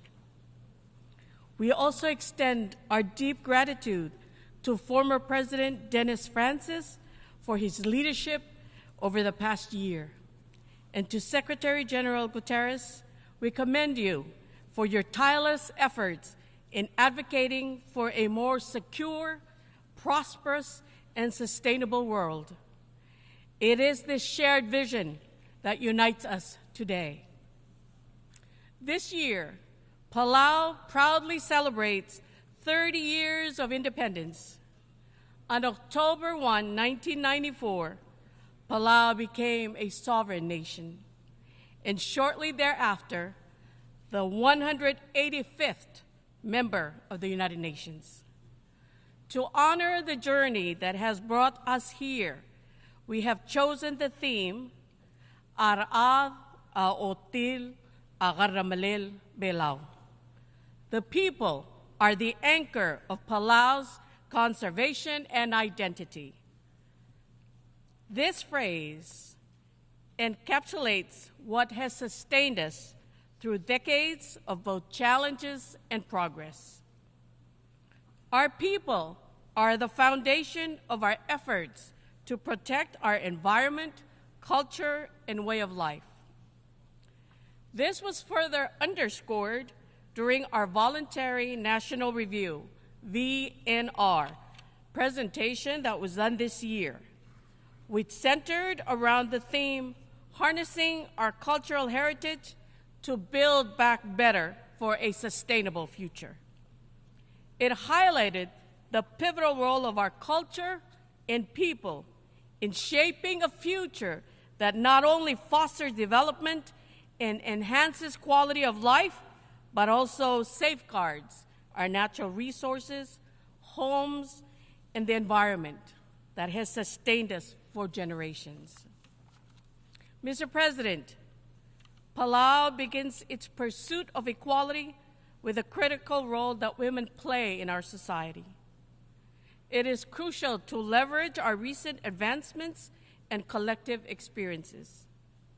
This was highlighted at the first ever meeting of women in elected leadership held in Palau on September 20th, 2023. Over the past 4 years, we have undertaken initiatives that empower women in their traditional roles, such as the keepers of the Masai, Tarapach, enabling them to scale their entrepreneurial ventures and raise their profiles. These efforts are giving our women a pathway into entrepreneurship and business, amplifying their voices in new arenas.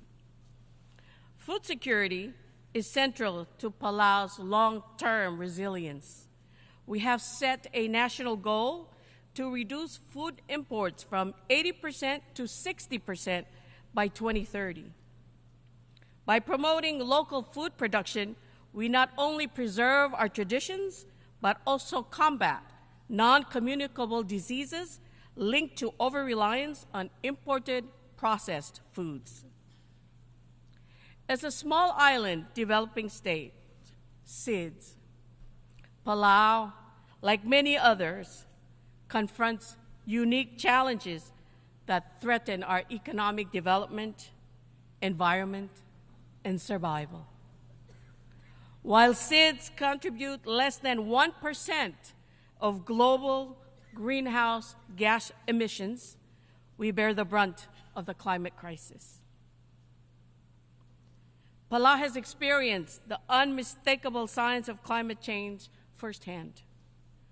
More intense storms, landslides, and prolonged droughts are becoming the new normal.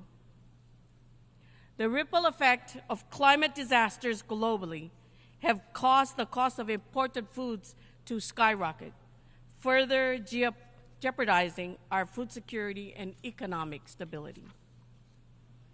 The global response to climate change is a matter of life and death.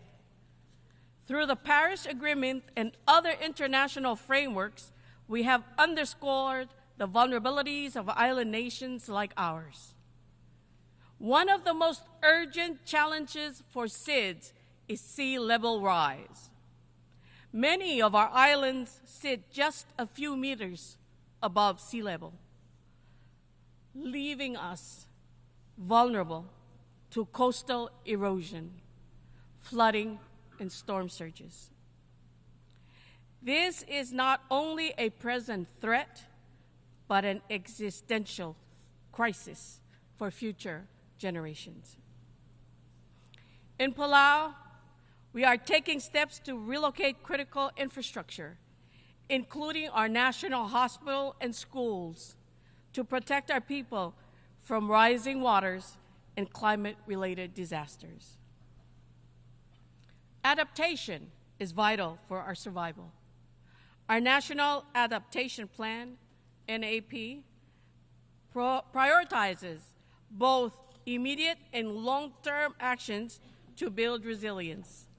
We focus on protecting our Maasai, vital ecosystems, and sustainable development, guided by our traditional conservation practice, Bul, which has sustained us for generations. Mitigation is equally important. Palau is committed to reducing carbon emissions and transitioning to renewable energy. Solar, wind, and ocean energy provide opportunities to reduce reliance on imported fossil fuels and secure a cleaner, more sustainable future. Our nationally determined contributions, NDCs, reflect this commitment. We remain mindful of the environmental impacts of renewable energy waste, such as solar panels and batteries, which require responsible management. As co-chair of the Ocean Panel, alongside Norway, Palau plays a vital role in shaping global ocean governance. The high-level panel for a sustainable ocean economy, now composed of 19 nations with the addition of the UAE, remains committed to advancing the sustainable use of oceans through science-driven policies. We expect the 2025 UN Ocean Conference in Nice, France, to be a pivotal moment for accelerating ocean action, and we encourage more nations to join us in this mission. As the first to ratify the Biodiversity Beyond National Jurisdiction BBNJ agreement, Palau remains steadfast in conserving and sustainably using marine biodiversity in areas beyond the national jurisdiction. This treaty symbolizes unity in safeguarding our oceans, and we urge international solidarity to ratify the BBNJ treaty swiftly so it can enter into force. Palau has also declared a national moratorium on deep-sea mining, reaffirming our unwavering commitment to preserving marine ecosystems. We call on the global community to exercise vigilance in protecting marine resources until we have a thorough understanding of the impacts of deep-sea mining. Our commitment to a sustainable blue economy is reflected in the Unlocking Blue Pacific Prosperity, UBPP initiative, launched at COP28. The UBPP unites Pacific Island nations in addressing the dual challenges of climate change and ocean health. Supported by the Bezos Earth Fund and other partners, we aim to achieve 100% effective ocean management and protect 30% of the Blue Pacific continent, covering over 1 billion hectares. Mr. President, Palau is set to assume the chair of the Alliance of Small Islands Developing States, AOSIS, from 2025 to 2026. We are committed to leading the group of 39 member states in advancing the Antigua and Barbuda Agenda for SIDS, ABAS, ensuring that our voices remain central in global discussions. Our priorities will include expanding access to climate finance, strengthening resilience, and promoting a sustainable future for all island nations. Mr. President, Palau highlights the importance of the Multidimensional Vulnerability Index, MVI, in assessing the challenges faced by SIDS.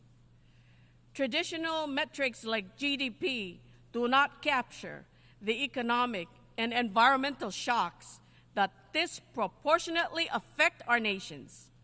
The MVI offers a comprehensive assessment to help us advocate for the support we need from financial institutions and global partners. Mr. President, we must address the urgent need for Security Council reform. The world has changed dramatically since the United Nations was founded, and the Security Council must evolve to meet today's realities. Equitable representation, including permanent and non-permanent members, is essential. We support Japan's bid for a permanent seat and believe that SIDS should also be represented on the Council to provide a voice for those on the front lines of global challenges. Finally, we continue to strengthen our national security through partnerships with allies, including the United States, Australia, Japan, and Taiwan. As Vice President and Minister of Justice, I emphasize the need for robust law enforcement and maritime cooperation frameworks.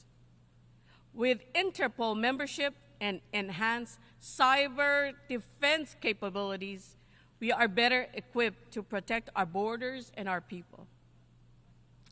Palau reaffirms its strong and enduring relationship with Taiwan and calls for its meaningful participation in international organizations. Taiwan's exclusion undermines the principles of inclusivity and cooperation that the United Nations represents. UN General Assembly Resolution 2758 does not preclude Taiwan's involvement in efforts related to the Sustainable Development Goals, and we urge this Assembly to support Taiwan's rightful inclusion. Today, I stand before you with a call to action. We must unite to confront the existential threat of climate change, protect our oceans, and ensure that no nation, no matter how small, is left behind. We must prioritize science, conservation, and the well-being of our people. As President Whips said earlier this year, The road ahead requires unity, resilience, and collective action. Palau cannot mitigate the climate crisis alone. We need global cooperation to reduce emissions and safeguard our planet for future generations. Komsulang, I thank you.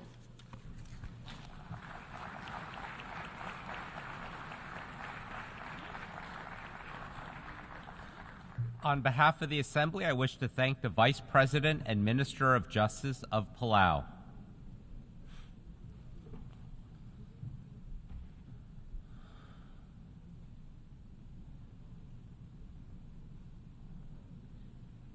The Assembly will hear an address by His Highness Sabah Al-Khaled Al-Sabah, Crown Prince of the State of Kuwait. I request protocol to escort His Highness and invite him to address the Assembly.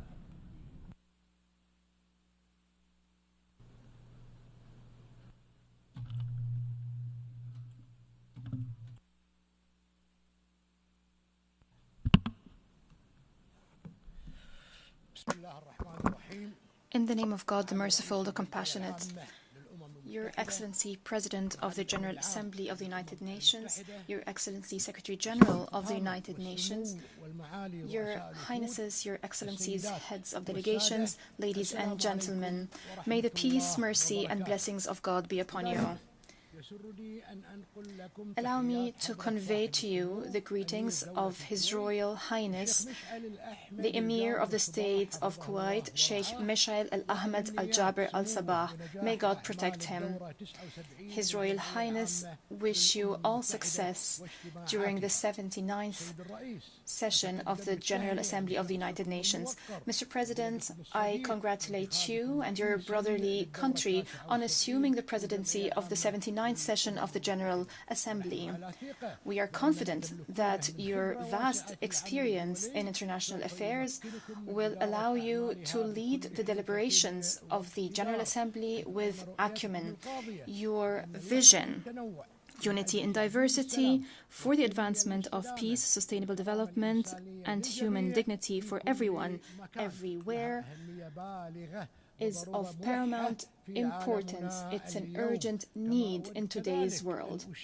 I would also like to commend the efforts by your predecessor, Mr. Dennis Francis, during his presidency of the past session. I highly value the wise leadership and constructive efforts by the Secretary General of this august organization, especially in light of accelerating global challenges. His efforts have been guided by fulfilling the noble mission of the United Nations. He has fully upheld the Charter, has always sought to maintain international peace and security by increasing the level of preparedness for all emergencies through setting up innovative mechanisms whose pillars are human rights, dignity, strengthening justice, and international law. Mr. President, the effectiveness of this organization, the productivity of this organization is a responsibility to be borne by all member states and international community to address all challenges. Over the past few days, the Summit of the Future was convened, which mirrored the reality of today's world. The summit shed light on grave challenges that require a moment of reflection and a genuine and serious will to reform our institutions, most notably the Security Council and international financial institutions. History is full of different milestones. We would not want the Summit of the Future to be a global milestone that is not invested in optimally. The Secretary General has worked tenaciously, which is highly commendable, for us to stop and reflect together on the path of our joint multilateral action. He has been committed to bringing together the leaders of the member states to stress that the threats are confronting all of us. No country is immune to the repercussions of these threats. There is no way forward other than cooperation towards our joint objectives. Mr. President, we cannot be speaking about renewing international solidarity unless there is a genuine international political will for reform, especially forming the Security Council and improving the mechanisms of international action so that we are able to keep abreast of global developments and repel any threats to the security and stability of our world. Unfortunately, this will remains absent. We have seen very clearly that there cannot be any political will without an environment of trust and effective participation. We believe that the Security Council bears the primary responsibility of maintaining international peace and security. Decision-making at the Security Council must be based on the principle of democracy and equitable representation of all member states. The Security Council must be able to respond to a world that is completely different to the world of 1945. We need a Security Council that is inclusive, transparent, efficient, effective, democratic, and accountable. Mr. President, technological innovations, AI, and social media are increasingly being used for incitement, terrorist recruitment, spreading hate speech, and mis- and disinformation. This adversely affects cyber security. We must give due attention to this issue. Many young people fell victim to these negative practices. This all proves that confronting this scourge requires international cooperation. To fulfill the aspirations and hopes of our peoples, to secure a brighter future, we need accountability. It is not reasonable to look forward to such a bright future when those who violate the Charter of the United Nations and the principles of international law and international humanitarian law are not held accountable. There will be no justice or equality as long as double standards are applied. There will not be any bright future unless everyone is fully committed to the principles and values of the Charter of the United Nations and international law. Mr. President, this year we're celebrating the 43rd anniversary of the establishment of the Cooperation Council for the Arab States of the Gulf. Throughout its blessed journey over the past 4 decades, it has proven that it is a pillar for stability and prosperity in our region. In this context, I would like to express our deepest appreciation to the brotherly state of Qatar for its efforts as current chair of the GCC. Its efforts enhances the work of the GCC at bilateral and multilateral levels. In December, the state of Kuwait will assume the chairmanship of the GCC. We reiterate our firm commitment to continue this blessed journey and to enhance strategic partnerships with regional and international organizations. We're committed to achieving the noble goals that we all aspire to.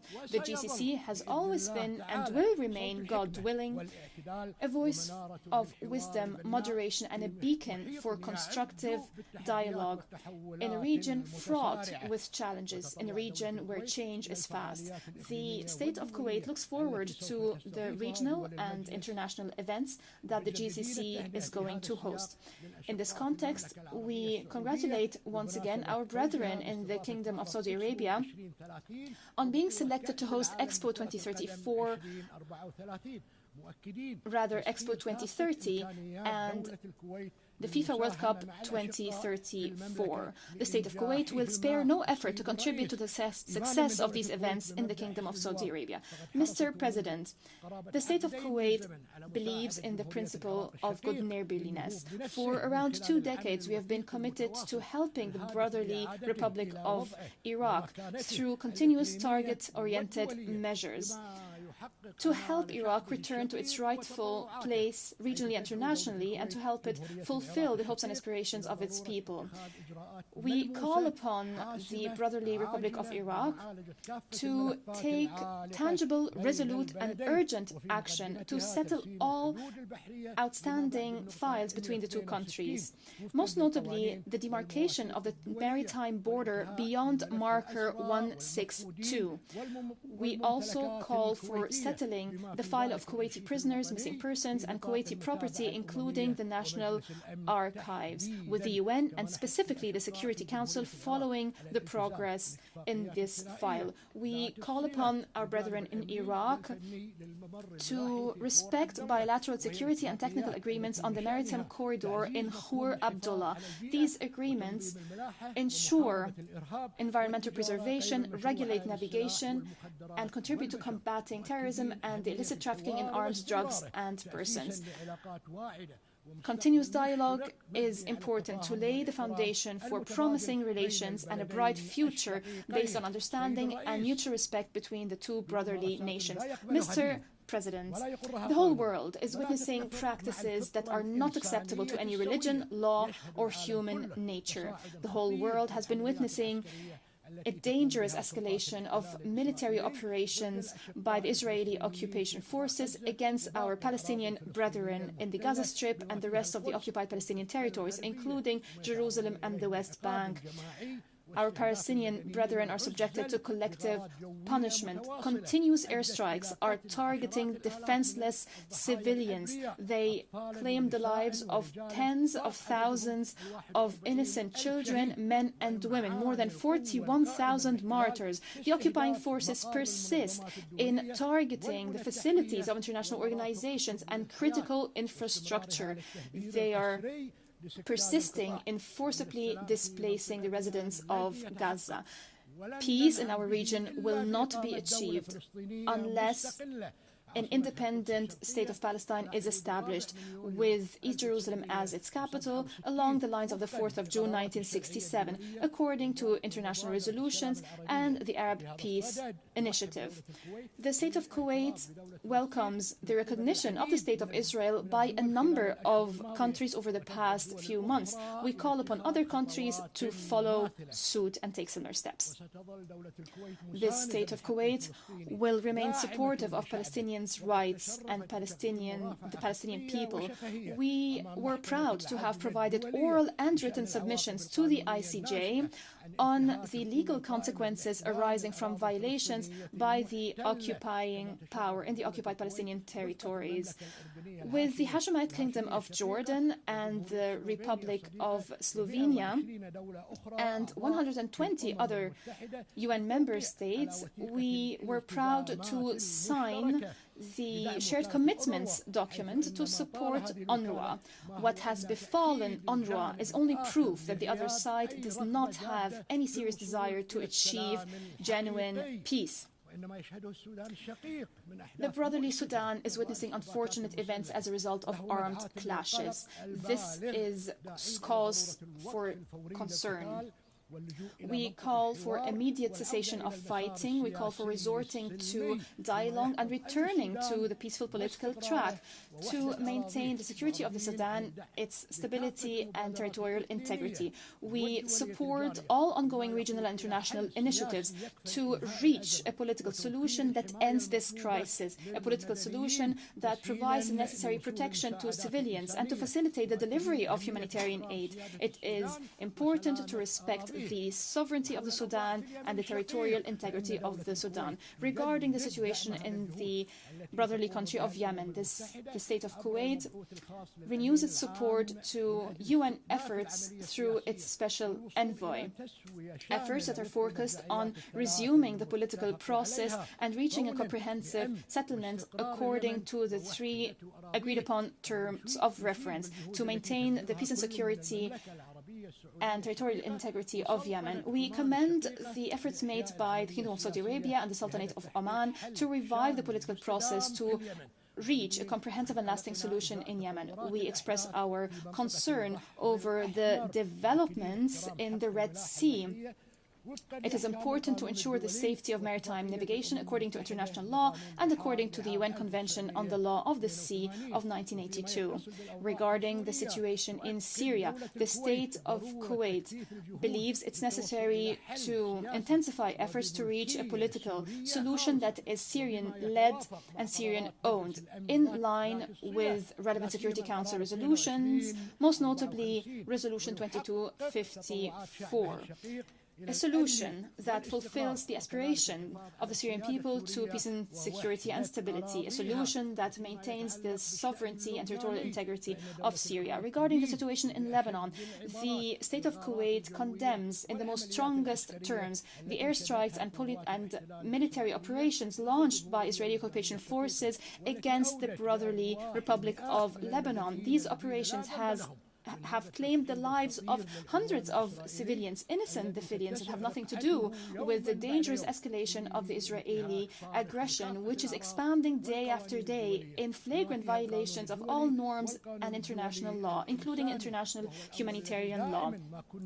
We have always warned of this aggression and its repercussions on the countries of the region and on neighboring countries. We also condemn violations by the occupation forces of Lebanese sovereignty and any attempts to drag Lebanon into the ongoing conflict in the region.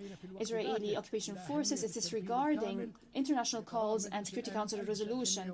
We call for full implementation of Security Council Resolution 1701. We're following with great concern the latest developments in the brotherly country of Libya. We call for giving precedence to reason and wisdom. We call for resorting to a political dialogue to settle disputes according to relevant Security Council resolutions, to maintain the stability, sovereignty and security of Libya, and to fulfill the aspirations of the Libyan people to development and prosperity. At the regional level, we believe in strengthening good neighborly relations as enshrined in the Charter. We call upon the Islamic Republic of Iran to take serious steps to build trust and to engage in dialogue based on respect for other countries and non-interference in their internal affairs. Mr. President, through the Kuwait Vision 2035, we focus on responding to international financial and economic indicators to predict opportunities and to turn the state of Kuwait into a financial, commercial and cultural center that is responding to regional and international developments. Foreign policy plays an important role in this expanded development process. Our diplomacy relies on digitalization to move from traditional frameworks so that diplomacy responds continuously to evolving developments on the global landscape. Our actions are based on a proactive approach, the result of an enduring legacy of providing relief and humanitarian assistance bequeathed on us by our forefathers. In conclusion, the state of Kuwait is committed to multilateral actions and the Charter of the United Nations to ensure a global governance that is strong, to fulfill the noble mission of the United Nations in maintaining international peace and security and in serving humanity as a whole. The state of Kuwait looks forward to cooperating with brotherly and friendly countries to fulfill the aspirations of all peoples so that they live in a prosperous world where peace and security prevail. May the peace, mercy and blessings of God be upon you.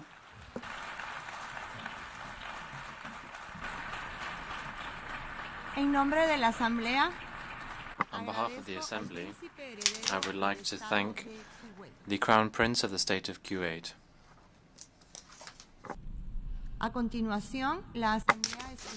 The Assembly will now hear an address by His Excellency Luis Montenegro, Prime Minister of the Portuguese Republic.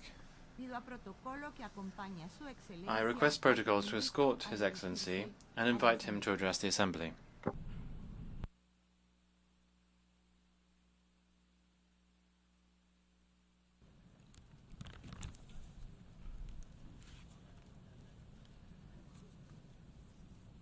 Madam President, Mr. Secretary General, heads of state and government, excellencies, ladies and gentlemen.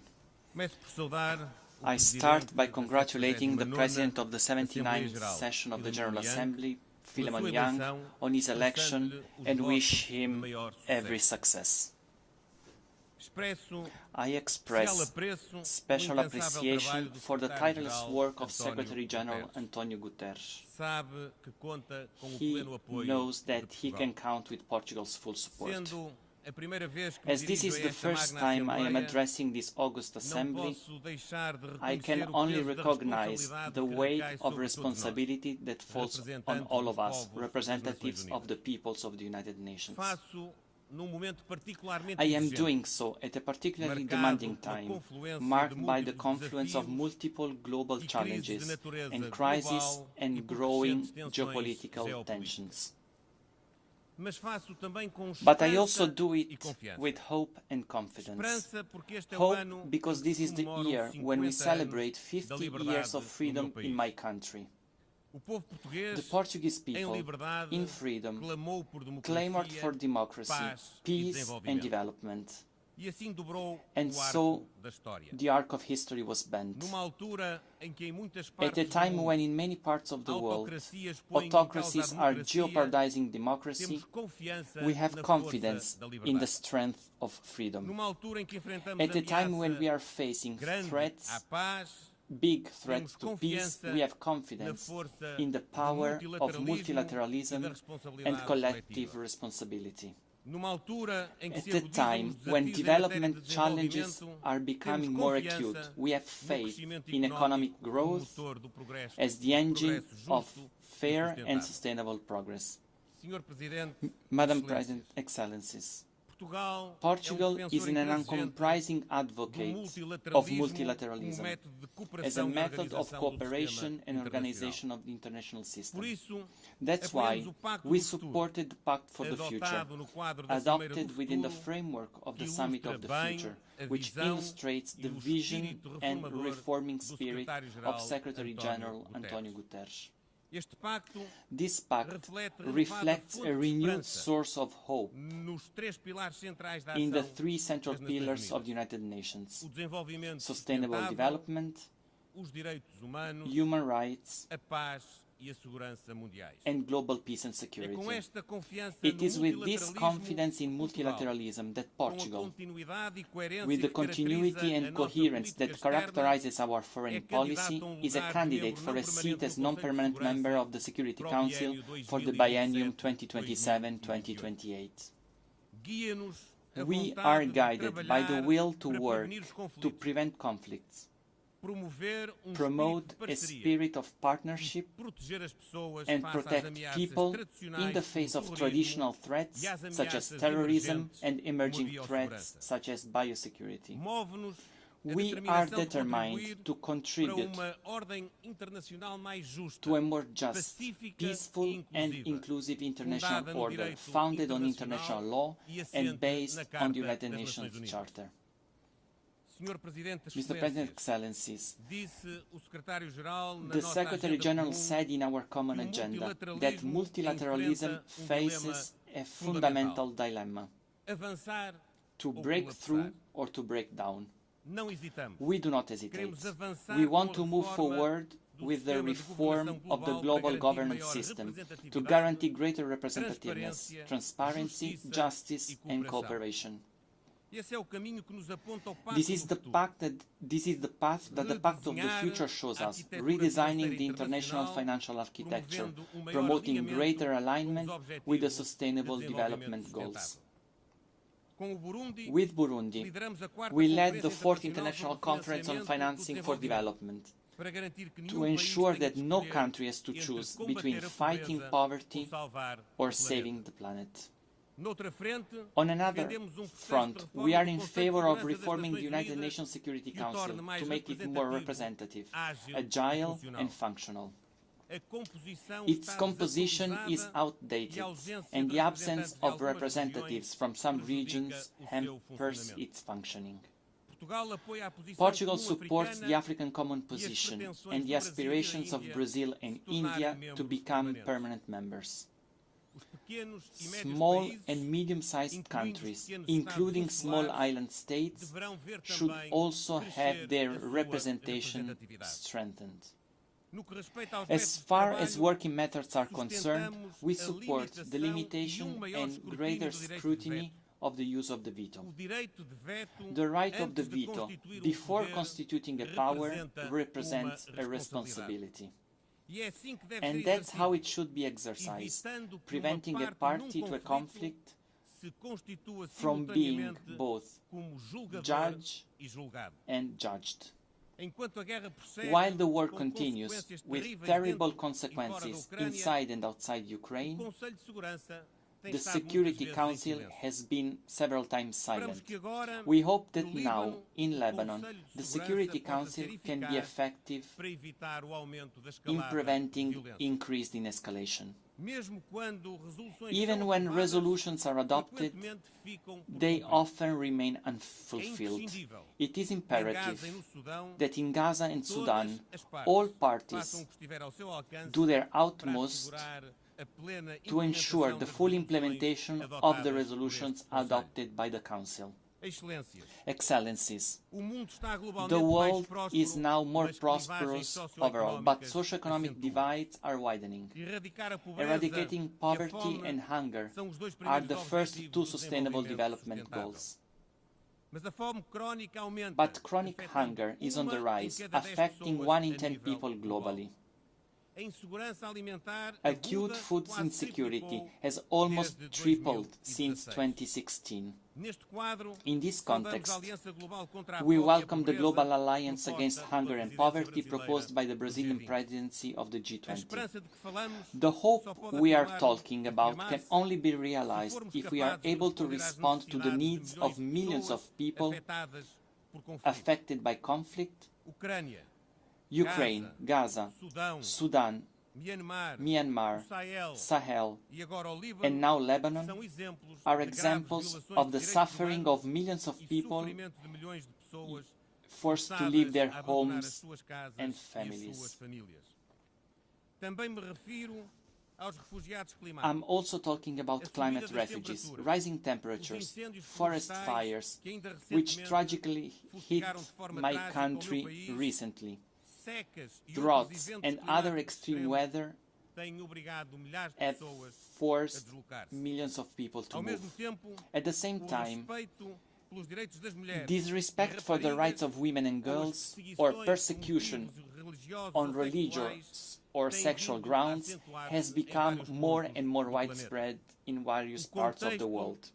The context of human rights protection is severely weakened and threatened. It is our collective responsibility. It is our collective responsibility to guarantee the respect, protection, and realization of human rights. New technologies, such as artificial intelligence, they constitute an opportunity, but they also create risks. The Pact for the Future points the way to a virtuous balance in this area.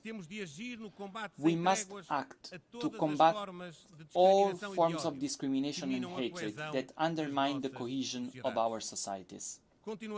We will continue, in this context, to defend the rights of youth. The high-level meeting of the General Assembly on Youth, which, at Portugal's request, will be held here next year to mark the 30th anniversary of the World Programme of Action for Youth, will be an opportunity to move forward on this front. This is a priority for Portugal, at home and abroad. Mr. Excellencies, peace is the primary objective of the United Nations. And here too we must give a sign of hope. The Russian Federation's war of aggression against Ukraine constitutes a flagrant violation of the international law, which we strongly condemn. The negative effects of this war, the food, energy and inflation crisis, are echoing around the world, with the greatest impact on the most fragile regions. We are also deeply concerned about the humanitarian situation and the dangerous escalation in the Middle East region. In view of the events in Lebanon, we call on the parties to exercise maximum restraint to avoid escalation. We firmly condemn the horrific terrorist attacks perpetrated by Hamas on 7 October 2023 and demand the release of all hostages. We will not stand by the humanitarian disaster and the growing number of civilians victims in Gaza. It is imperative to unconditionally cease hostilities, guarantee the entry of humanitarian aid and respect for international humanitarian law. It is also imperative to resume negotiations with a view to implementing the two-state solution, the only one that can bring peace and stability to the region. Portugal is against the expansion of settlements, the confiscation of land in the occupied Palestinian territories, and the actions of settlers that constitute violation of international law and obstacles to peace. It is our common interest for everyone and shared responsibility to ensure strict respect for international law and humanitarian law. We also need to put an emphasis on prevention and mediation, particularly in Africa. I would highlight Portugal's consistent presence in United Nations peacekeeping operations and missions of the European Union, with national forces deployed in Mozambique, Somalia, South Sudan, Central African Republic, and the Gulf of Guinea. I would also emphasize the contribution of ECOWAS and the African Union to the efforts to promote stability in the region. Portugal supported the resolution that allowed for the establishment of regular UN contributions to the financing of African Union peace operations mandated by the Security Council. We also support the Secretary General's proposals to establish regular contribution to the Peacebuilding Fund. Excellencies, Portugal is a maritime country. 97% of our territory is ocean. We understand the vital role of the ocean in the global economy and also in combating climate change. We strongly support the sustainable management and governance of the ocean and the development of a new sustainable blue economy in line with the 2030 agenda.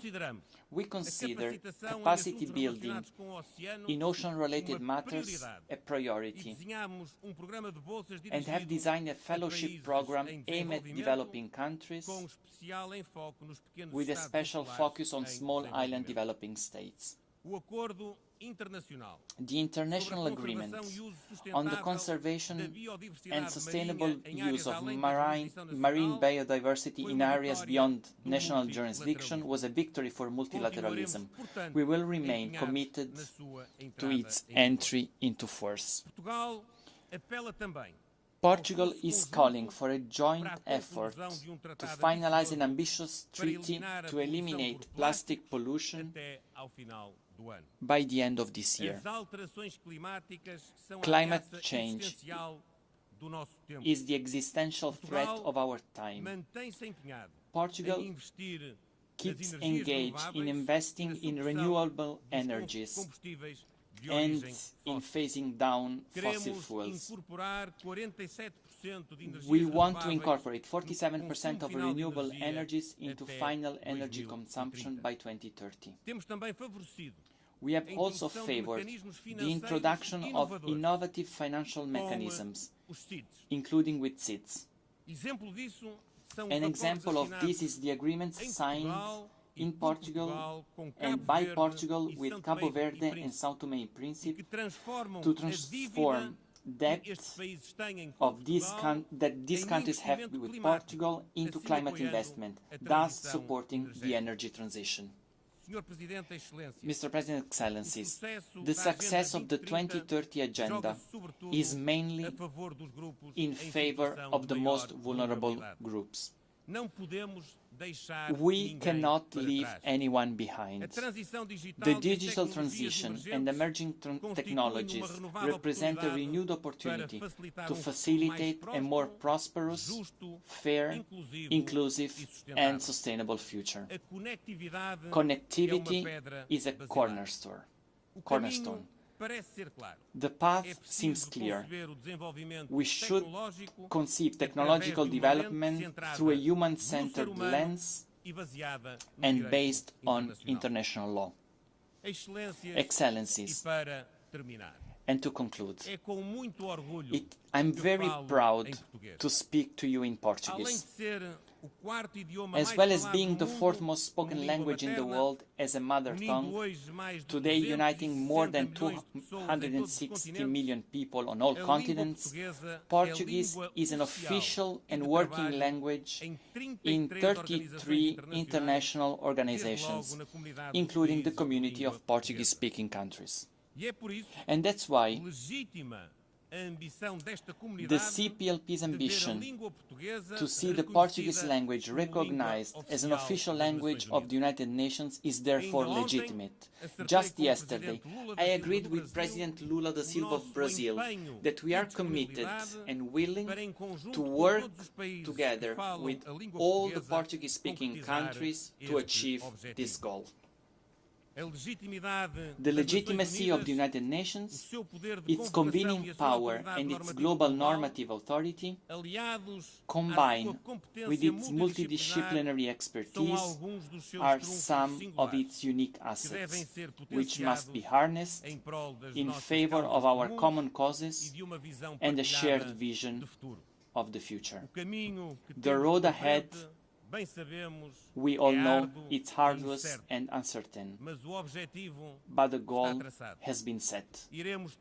We will walk it with hope and confidence. And in this trajectory, the United Nations and the international community and the peoples of the world can count on Portugal. Thank you very much. Muito obrigada. On behalf of the General Assembly, I would like to thank His Excellency the Prime Minister of the Portuguese Republic. Ladies and gentlemen, we have heard the last speaker in the general debate for this meeting. The 12th plenary meeting to continue with the general debate will be held at 3 p.m. The meeting is adjourned.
The 12th plenary meeting of the General Assembly is called to order.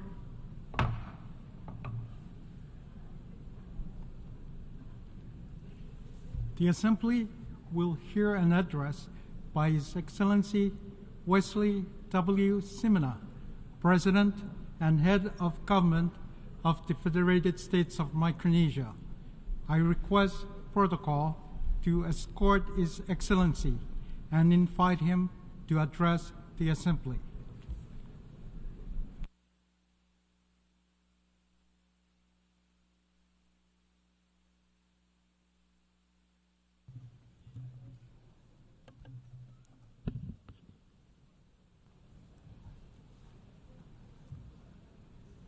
Mr. President,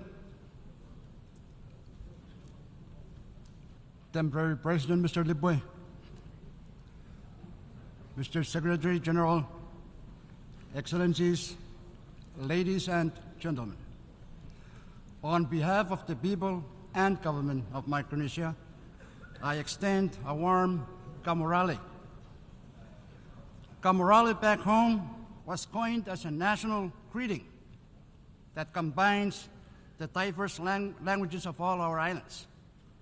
Kamorale represents the spirit of unity and solidarity that lies at the heart of my country and people.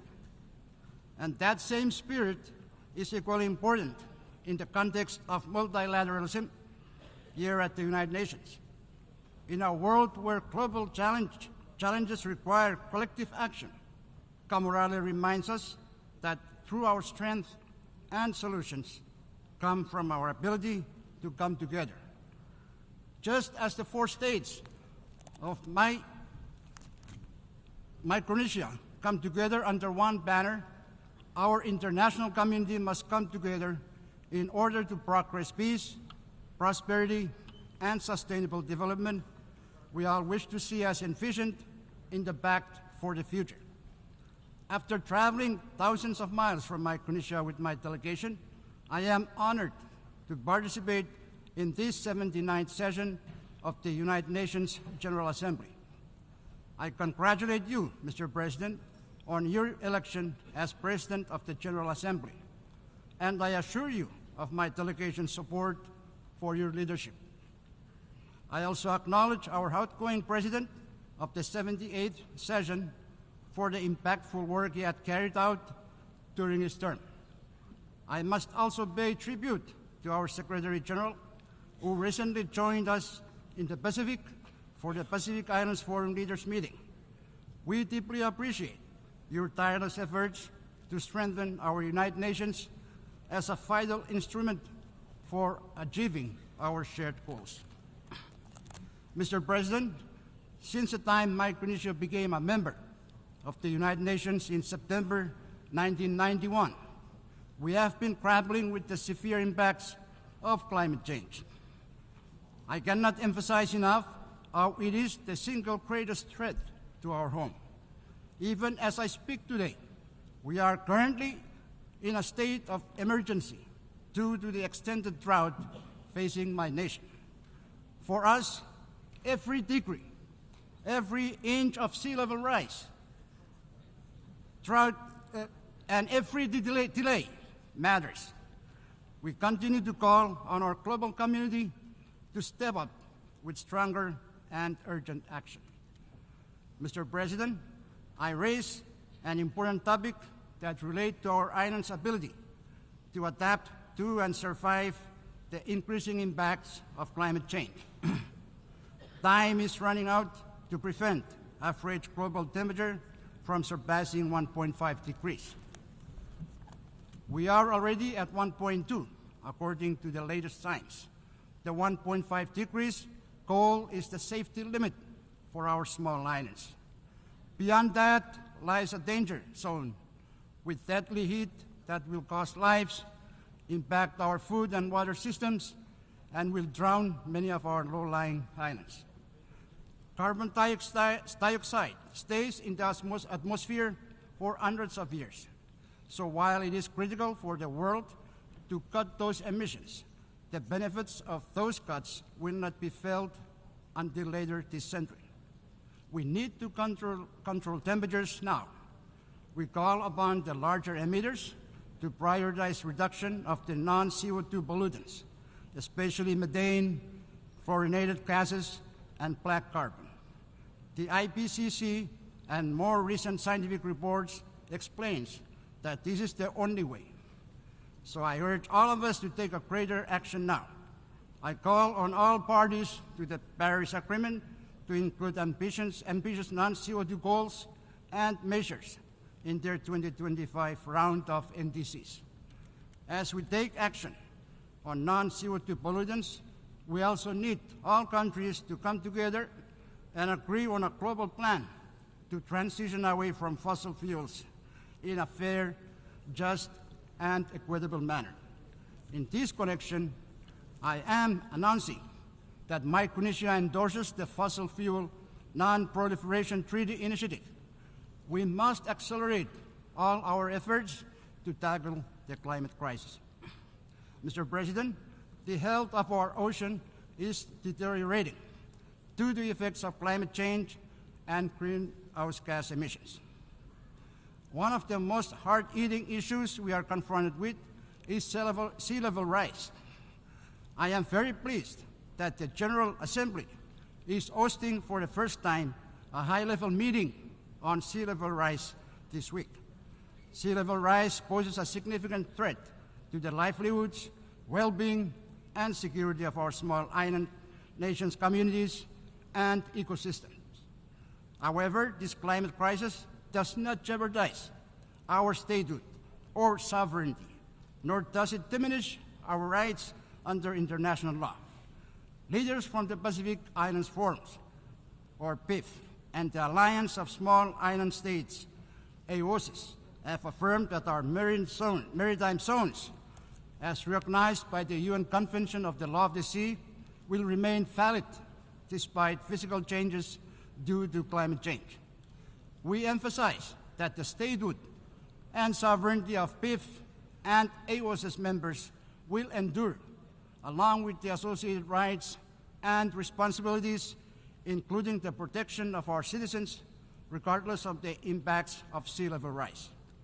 Mr. President, the International Seabed Authority is currently negotiating its draft exploitation regulations, and Micronesia is adopting a careful approach on seabed mining. We will consider all relevant factors regarding this matter and will join the Talanoa here being organized this year by the Pacific Islands Forum. Micronesia joins other nations in emphasizing the necessity of comprehensive knowledge, data, and scientific understanding of the marine environment and the impacts of deep-sea mining before any exploitation takes place.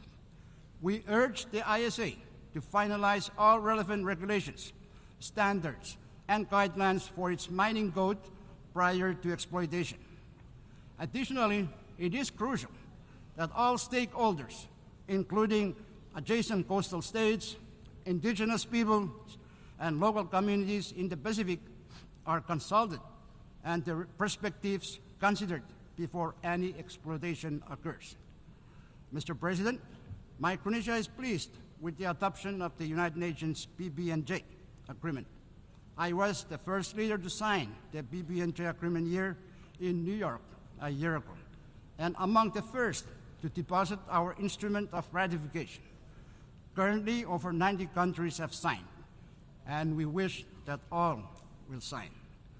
I urge others to sign, ratify, so that we can operationalize the PB&J agreement. We look forward to the preparatory commission to begin its important work soon.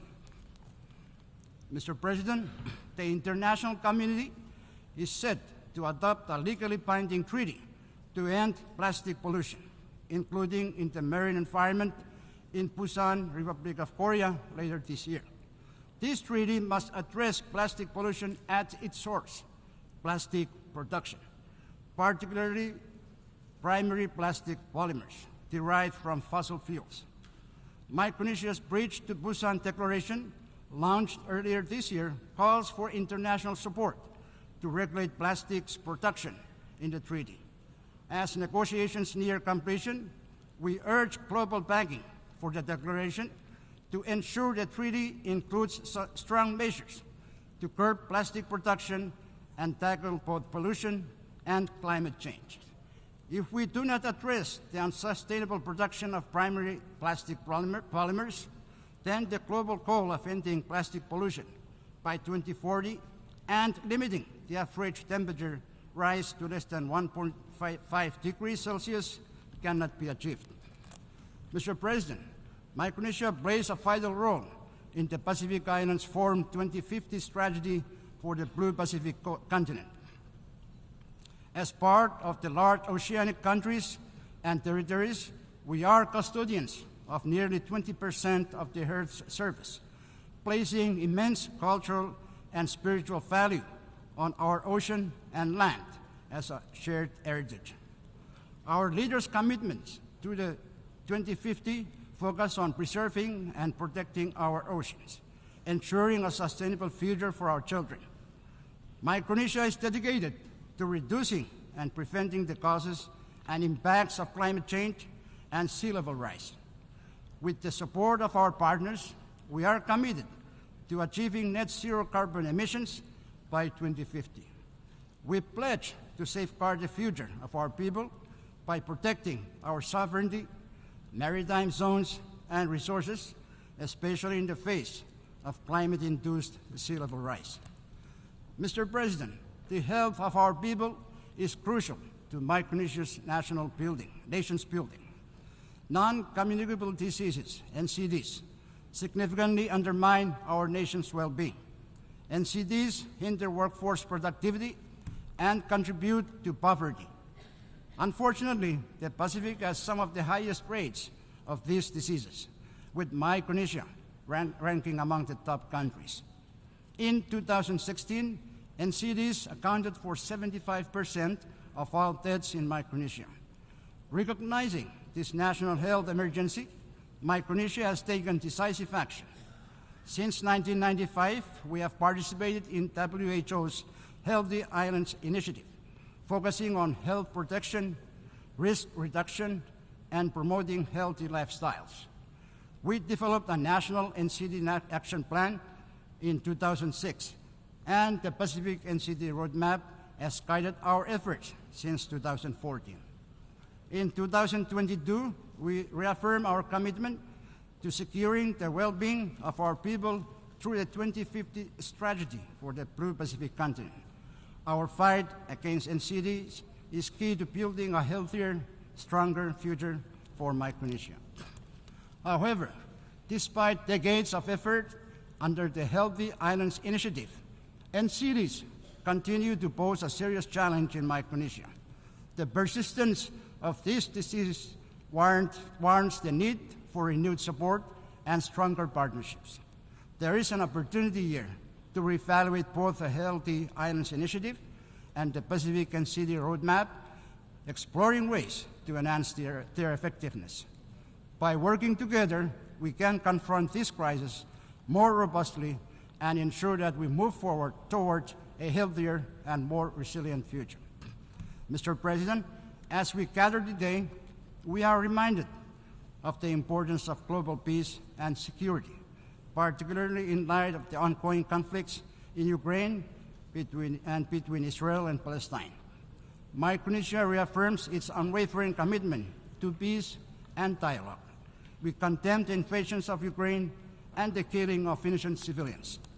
We also condemn the attack by Hamas on Israeli citizens on October 7th, and we believe that every nation has the right to defend its people and territory. We urge for the immediate and safe release of hostages and cessation of hostilities. And I urge all parties to work towards a peaceful resolution. It is our profound hope that both Israel and Palestine can resume meaningful negotiations with the goal of establishing two states living side by side in peace and security with clear and recognized borders. We commend the constructive efforts of the United States, Egypt, and Qatar in supporting the peace process, and we remain hopeful that through diplomacy and cooperation, lasting peace can be achieved. Micronesia remains committed that the protection of innocent civilians everywhere is of paramount importance, as peace can only be sustained when the lives and dignity of all people are protected. Mr. President, Micronesia joins Pacific Island nations in advocating for the establishment of a special representative for climate, peace, and security, emphasizing that climate change is a significant global security threat. The UN system, particularly the Security Council, must adapt to address the challenges posed by the climate crisis in a comprehensive and coordinated manner. Currently, the Council struggles to effectively tackle major peace and security issues, highlighting the need for comprehensive reform. This reform should make the Council more effective, inclusive, transparent, and accountable. It must reflect the realities of today rather than those of 1945. It is time for permanent membership of the Security Council to be expanded to include Japan, India, Germany, Brazil, and representation from the African continent. Additionally, it is crucial to amplify the voices of underrepresented regions, such as small island developing states, in a reformed council. Mr. President, in today's complex global landscape, strengthening the multilateral system for an inclusive, interdisciplinary UN is essential. Support for multi-country offices that represent the UN on the ground must be reinforced to assist vulnerable nations in fully implementing the 2030 Agenda for Sustainable Development. Additionally, the coordination role of resident coordinators should be supported and strengthened. For small island developing states, our reliance on stable international assistance for development cannot be overstated. We need sustainable assistance for development we need sustainable financing from donor partners and international financial institutions. It is no surprise that SIDS have led the charge for a more inclusive global financial architecture. The recently adopted Multi-Vulnerability Index, or MVI, is a crucial tool, providing a comprehensive understanding of the unique challenges faced by SIDS.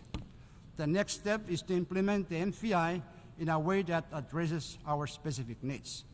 Mr. President, the special case of SIDS in the context of climate change and sustainable development and our particular vulnerability to natural disasters and external shocks must be supported by an increase in climate finance and investment, including new and additional climate finance. We call on developed countries to fulfill their commitments in this regard. Mr. President, gender equality is vital for national building and effective governance. By acceding to the Convention on the Elimination of All Forms of Discrimination Against Women, or CEDAW, Micronesia is committed to achieving gender parity. We have also endorsed the Pacific Leaders' Gender Equality Declaration and established a national gender policy. Strengthening gender equality is a priority within my administration, and I have nominated more women to key roles, including my cabinet, to address the imbalance in government. In a historic achievement, 3 women were recently elected to our 14-member Congress, marking a significant milestone for representation. With these steps, Micronesia is moving towards a stronger and more inclusive future.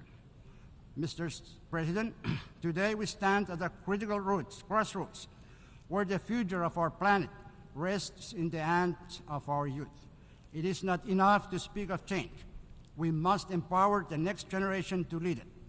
Our young people are innovators, the visionaries, and the problem solvers who will carry the torch of climate action and global justice. But they cannot do it alone. We must invest in their education and well-being, nurture their leadership and character. We must give them the tools to build a resilient, sustainable world. As leaders, we must ensure that our youth are not the inheritors of a dying planet, but are the co-architects of its transformation.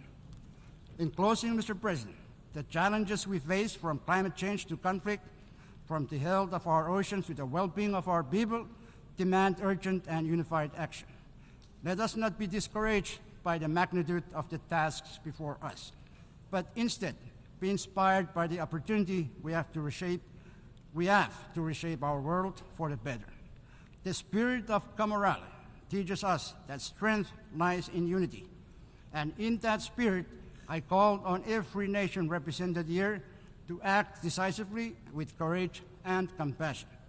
Let us work together with resolve and prioritize the protection of our planet, our people, and our future. The time for action is now. Let this assembly be remembered not for words spoken, but for deeds done, for promises kept, and for the lasting legacy we leave for our generations to come. As we were so rightly reminded of at the opening of the Summit of the Future by the youth representative from South Sudan, the future is for the youth to forge, not for us to cling on to. Micronesia is ready to play its part, and I urge all of you to join us in this collective effort so that together we can build a world where peace, prosperity, and sustainability are not just aspirations, but realities for all of us.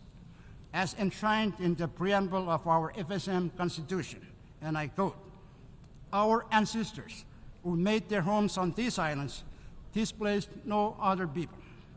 We who remain wish no other home than this. Having known war, we hope for peace. Having been divided, we wish unity. Having been ruled, we seek freedom. We extend to all nations what we seek from each: peace, friendship, cooperation, and love in our common humanity." I thank you, and I leave you with Gamarali. Thank you very much.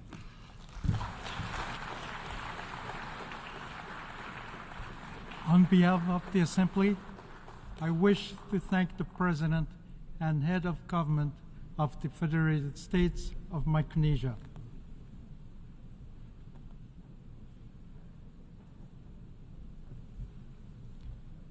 The Assembly will hear an address by His Excellency Prithvi Raj Singh Rompun, President of the Republic of Mauritius. I request protocol to escort His Excellency and invite him to address the Assembly.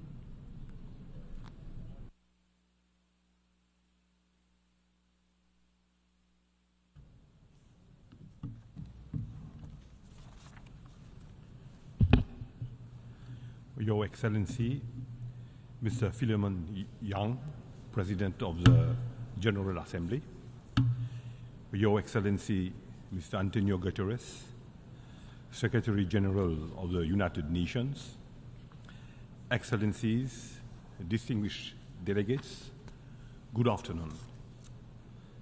Mr. President, I also warmly congratulate you.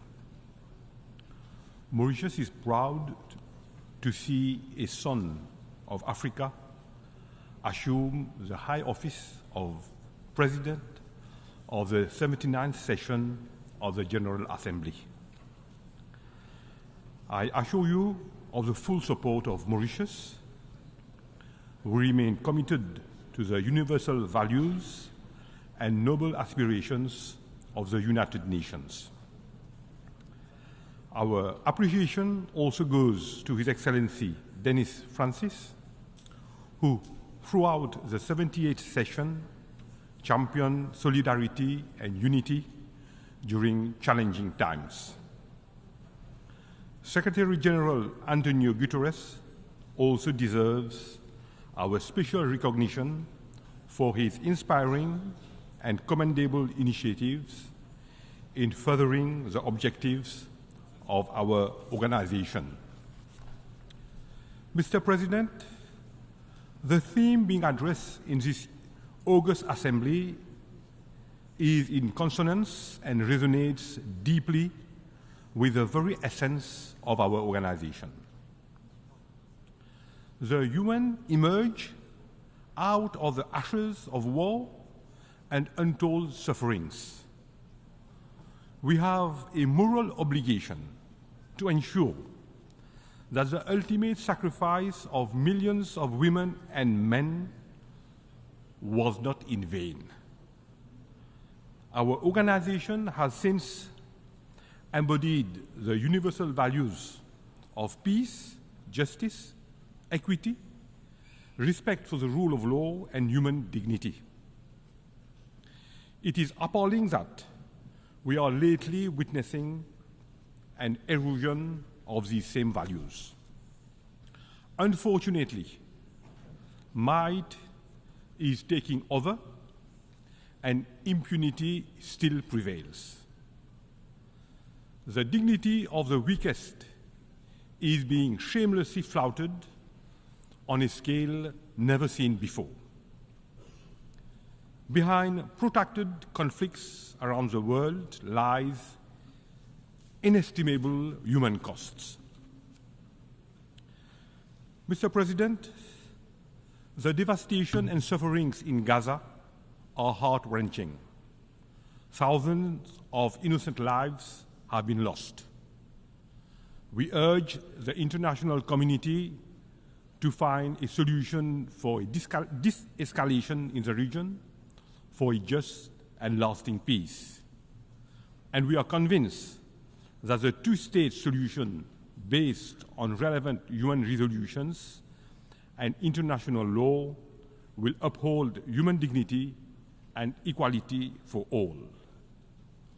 We welcome the advisory opinion on the legal consequences arising from the policies and practices of Israel in the occupied Palestinian territory, including East Jerusalem.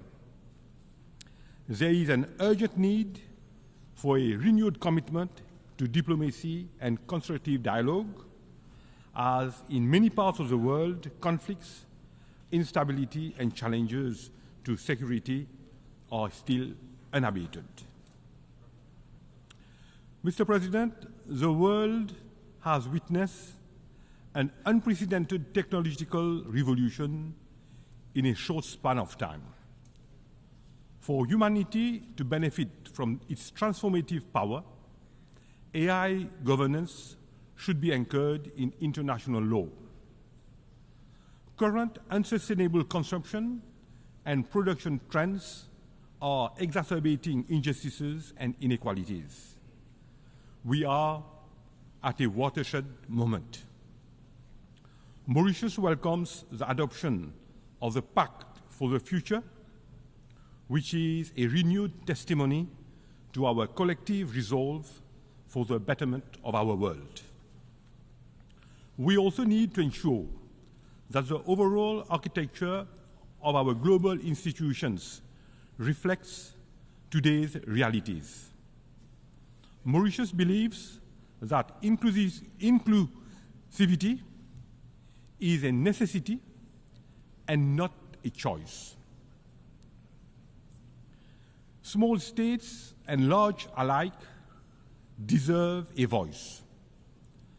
Africa and SIDS have their rightful place in a reformed Security Council. Multilateral and international financial institutions should be more representative and also responsive to the needs of all countries. This is the only way to pave for a more equitable and resilient world where human dignity is upheld. Mr. President, Mauritius believes that human dignity is universal, unalienable, and unconditional.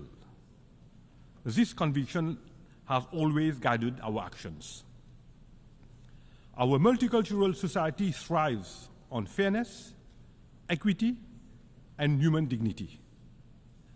Through unity in diversity, we have strengthened our unique and tolerant society.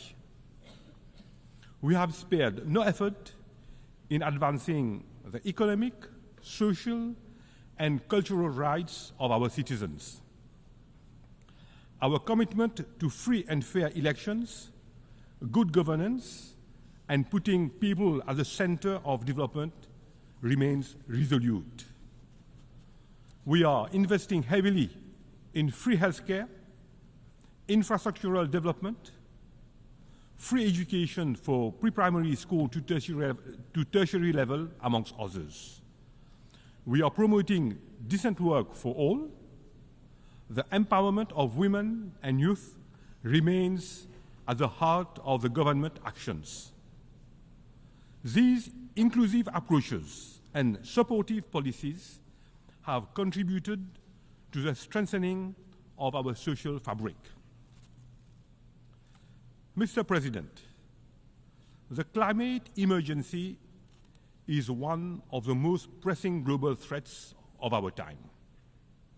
Greenhouse emissions from human activities have irrefutably contributed to global warming, sea level rise, and coastal erosion. It is most unfortunate that SIDS, like Mauritius, which have contributed to the least in global emission, are being the most affected. A multilateral approach to confront these threats is an absolute necessity. We must achieve the highest possible ambition while ensuring equity, common and differentiated responsibilities. Our actions need to be guided by the latest scientific insights and informed by the outcomes of the global stocktake agreed upon at COP28, including its roadmap for keeping 1.5 degree centigrade within reach. This target is a lifeline for all of us, especially SIDS. Therefore, an agreement on a fair and ambitious new collective quantified goal on climate is imperative. As temperatures rise, the very foundation of life for oceanic states are endangered. We welcome the recent advisory opinion of the International Tribunal for the Law of the Sea on climate change. It stands as a juridical lighthouse compelling all states to chart a new course guided by science and the moral imperative of intergenerational equity. In the fight against climate change, our resolve should be translated into concrete and time-bound actions. One which is commensurate with the urgency and scale of the climate crisis. Mr. President, Mauritius has ratified the BBNG treaty, underscoring our commitment to protecting our ocean resources and ensuring sustainable marine governance. We are fully committed to the implementation of the Antigua and Barbuda Agenda for SIDS, adopted earlier this year. The openness of SIDS economies makes us more vulnerable to external shocks. SIDS should be able to access global value chains for green jobs. We welcome innovative approaches and the use of the MVI for enhancing the effectiveness of access to concessional finance. Mr. President, Mauritius has been and remains fully committed to the advancement of our African continent. Africa is a land of untapped opportunities. However, our continent is faced with several challenges, preventing it from realizing its full potential. Our Agenda 2063, including the African Continental Free Trade Area, has the ability to propel Africa. Our continent also resonates with cultural richnesses and stands united in purpose. Africa, with its youth dividend, stands ready to contribute to global solutions in shaping a more equitable and sustainable world for a better tomorrow. We call upon the international community to join in Africa's transformative journey. Mr. President, Mauritius and the United Kingdom are still pursuing negotiations on the exercise of sovereignty over the Chagos Archipelago, following the advisory opinion of the International Court of Justice of 25th February 2019. Several rounds of talks have taken place so far, and Mauritius continues to be engaged in these talks in good faith.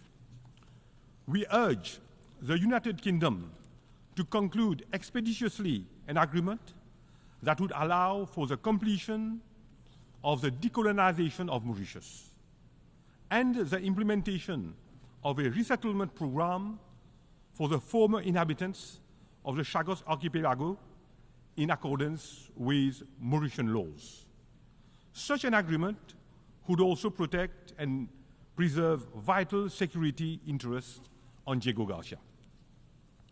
We also appeal to France to resolve the dispute over Tromelin, which forms an integral part of the territory of Mauritius, in the spirit of friendship that characterizes the relationship between our two countries.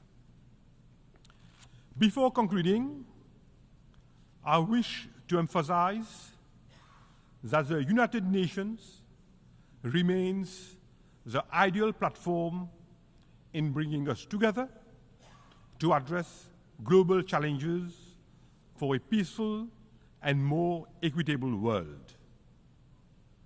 We need also to recognize the contribution of the UN, its agencies, and dedicated personnel. Mr. President, we are convinced that the Pact for the Future will serve as the guiding star, leading us to an improved world for tomorrow's generations. I am confident that, together, we can forge a better, brighter, and more equitable world. One where no one is left behind, where human dignity and human rights prevail, where collective good for mankind remains at the core for lasting peace and prosperity. I thank you.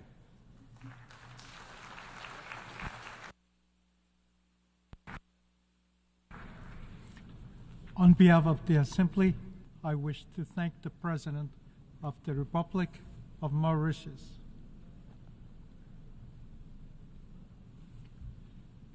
The Assembly will continue the consideration of Agenda Item 8, entitled General Debate. The Assembly will hear an address by His Excellency Charles Michel, President of the European Council of the European Union.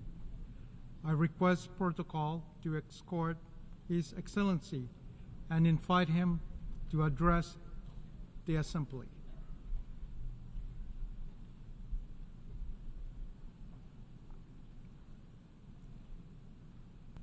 Monsieur le Président de l'Assemblée générale, President of the General Assembly, Excellencies, ladies and gentlemen, le regard est as you attiré par enter une this lumière building, bleutée. what catches the eye is a bluish light. This is the peace window. At the heart of the United Nations, this stained glass window is committed to those who work for the benefit of the United Nations. It was made by Marc Chagall, a Russian Jew who lived for the most part of his life in exile. He lived through 2 world wars. To guarantee peace and security, which were re-established in 1945, the promises of freedom and solidarity were engraved in the United Nations Charter. This is the 10th consecutive time I have the honor of delivering a statement from this rostrum. In 2015, I listed the challenges of our generation: conflicts, poverty, the climate, and migration. None of these challenges have been solved. And yet, at the time, we thought that we had a robust framework, the multilateral order, which would allow us to work together to tackle these challenges. A decade has gone by, and this framework is shattering before our very eyes. The use of force, growing numbers of unilateral acts, and what we're witnessing, often without any hope, is 3 major conflicts, which together are brewed into an explosive cocktail. In Ukraine, a permanent member of the Security Council has launched an illegal, unprovoked war. It is a flagrant attempt to impose the law using force instead of drawing on the force of the law. This war is a direct threat to the people of Ukraine and to each and every one of us. The European Union supports Ukraine and will continue to support Ukraine for as long as is necessary. We will live up to our promise of freedom and solidarity, recommitting ourselves to a comprehensive, just, and lasting peace enshrined in the UN Charter. Freedom and solidarity. Drawing on these very principles, we'd like to condemn the terrorist attacks, vile terrorist attacks committed by Hamas. We call for the release of all hostages, and unconditionally so. Israel has the right to defend itself, with due respect for international law and the principle of proportionality. We want an immediate ceasefire in keeping with the advisory opinion of the ICJ. The life of every civilian counts, and we condemn all indiscriminate attacks targeting civilian populations. The EU is taking action and wants to do more to achieve lasting peace within the framework of a 2-state solution. The endless escalation must end. And let me tell you, drawing Lebanon into this spiral is irresponsible, absolutely irresponsible. These calls, including calls addressed to the government of Israel, have to date borne no fruit. This cannot go on. We want a democratic, a strong state of Israel, living in peace and security, side by side with the Palestinian people. The Palestinian people, which should have their own stable and viable state. The Palestinian people deserve respect and dignity. I say this to the government of Israel. Trying to achieve security without peace is impossible. Without peace, there cannot be lasting security. A world that is driven by revenge is a world that is less safe. The Palestinian people have the right to their own state. This will continue to result in Israeli security and the security of all Jews being undermined unless such a state is established. This will result in polarization and the undermining of the international system, which cannot be underpinned by double standards.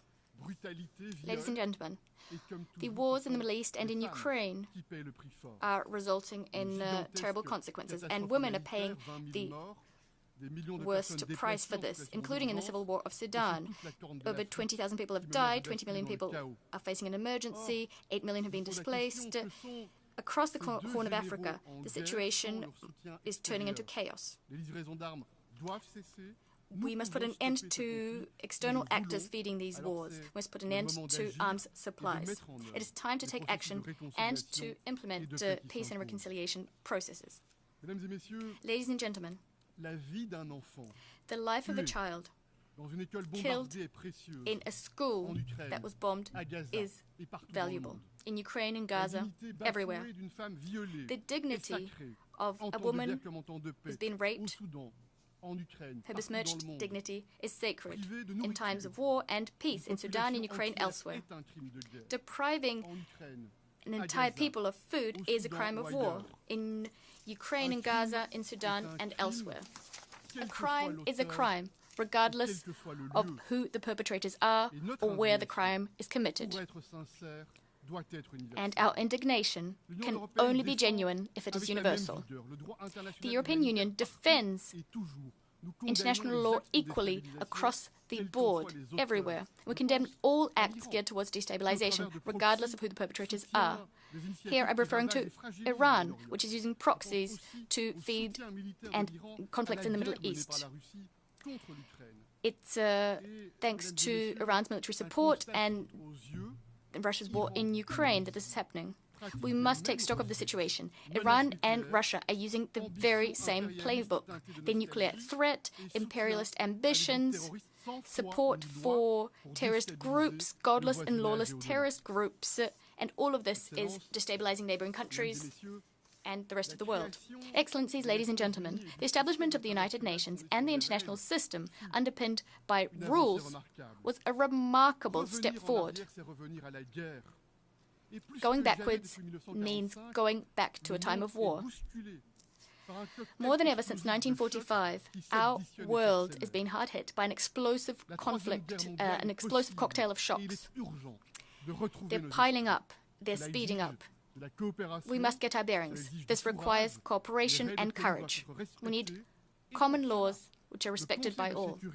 To this end, the Security Council must throw off the yoke of the veto which paralyzes it. The Security Council isn't representative nor legitimate, it's ineffective.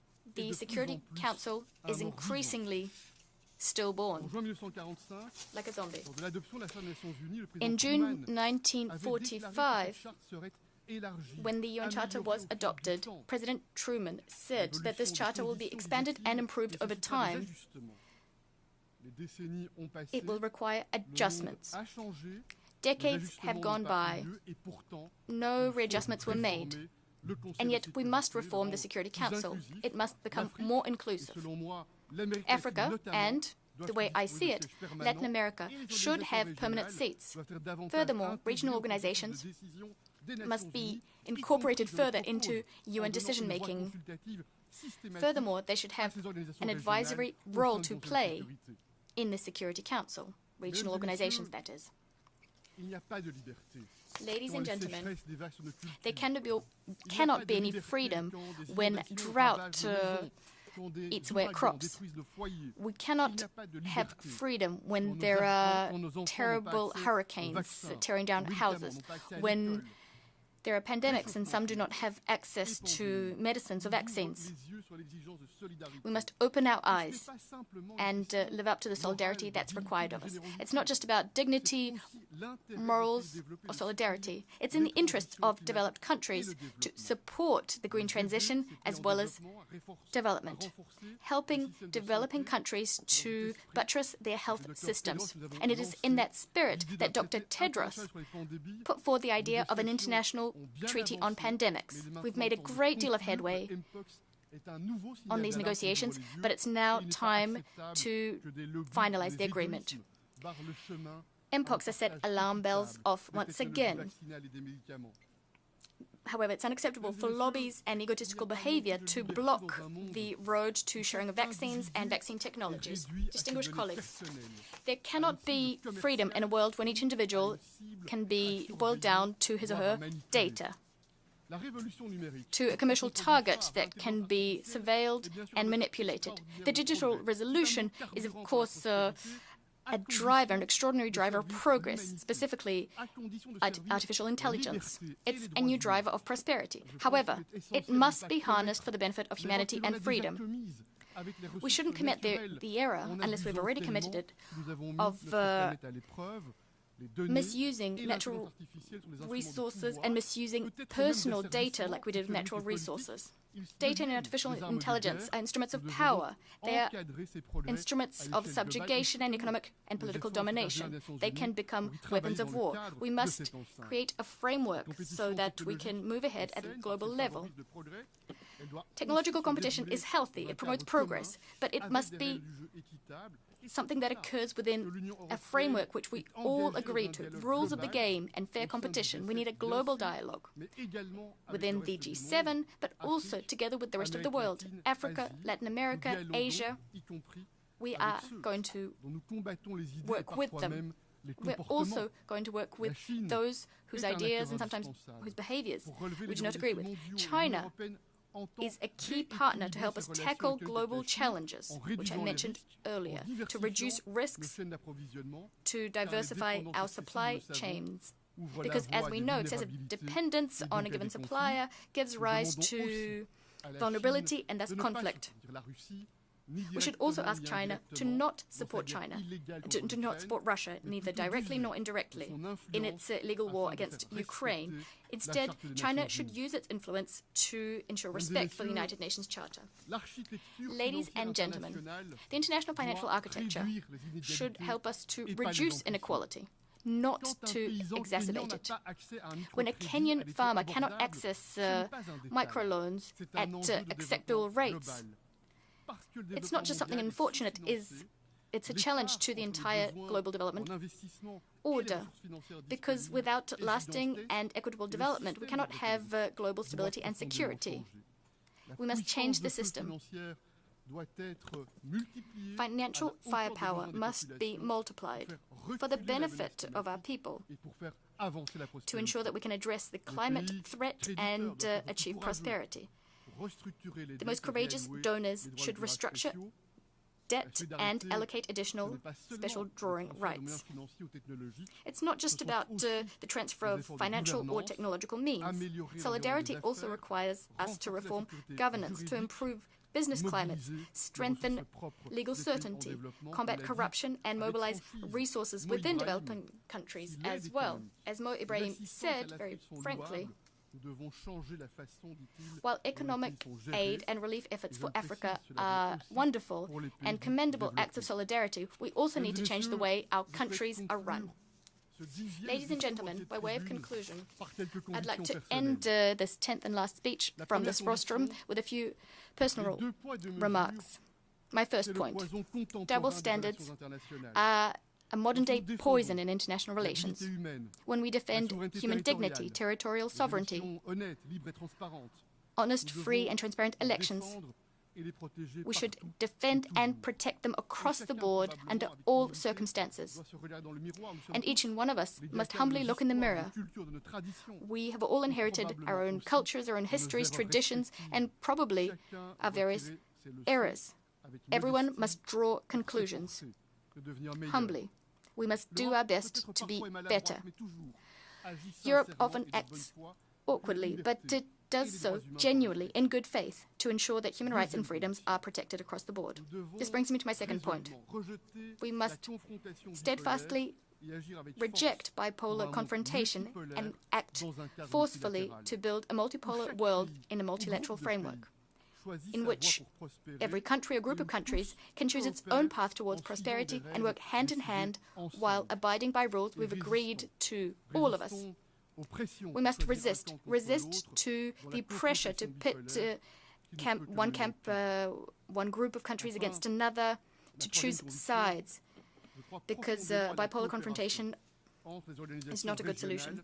Third, I deeply believe in regional organizations and what they can bring to the United Nations. Over the last 5 years, the EU has built partnerships with the African Union, Latin American countries, Caribbean countries, in CELAC, ASEAN, the Gulf Cooperation Council, Central Asian countries. These cooperation networks help to weave the fabric of stabilization and achieve progress. Our EU must become stronger and more autonomous so as to bolster its capacity to work together with other organizations in the name of peace, freedom, and solidarity. You'll be hearing the EU's voice on the world stage, loud and independent. Excellencies, ladies and gentlemen, 2 world wars, the Holocaust, absolute humiliation for humanity. The European continent bears the scars of its past, and therefore we have a special responsibility to defend freedom, solidarity, and universal human dignity. The European project is geared towards reconciliation, cooperation, and increasingly friendship and fraternity. The European project should be a source of inspiration, of hope and optimism. Optimism is a duty, in fact. We can, once again, change the course of history, provided that we band together. The future has not been written. It is not a given. We can achieve greater peace, greater freedom, greater solidarity. Peace requires a lot of effort. We know that. We've given those efforts. And peace is very fragile. It breaks down sometimes, but we can piece it together, even though it's difficult. Peace is wonderful. It's luminous. It carries in it hope, as does the blue peace window crafted by Marc Chagall. Let's work tirelessly to build peace. You can count on the European Union. I thank you.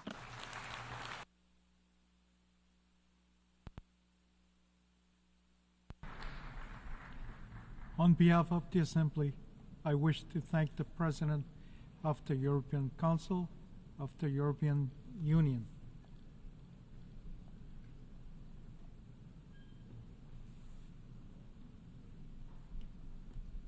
The Assembly will hear an address by His Excellency Temuco Meliat Konye, Vice President of the Republic of Cote d'Ivoire. I request protocol to escort His Excellency and invite him to address the Assembly.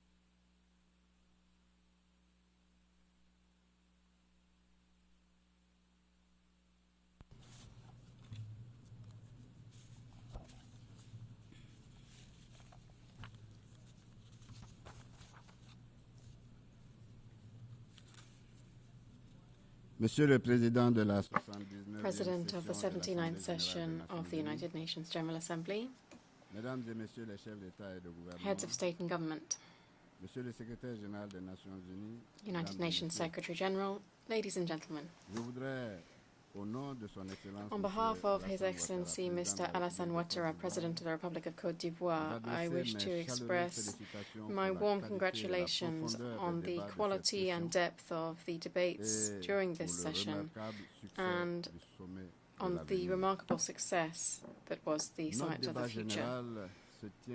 Our general debate is being held against a worrisome global backdrop on the security, economic and political levels, calling on our nations to make a collective leap forward. With this in mind, my country welcomes the very relevant choice of the theme for this session, which invites our states to act together to build a safer and more united world. The world stands at a crossroads.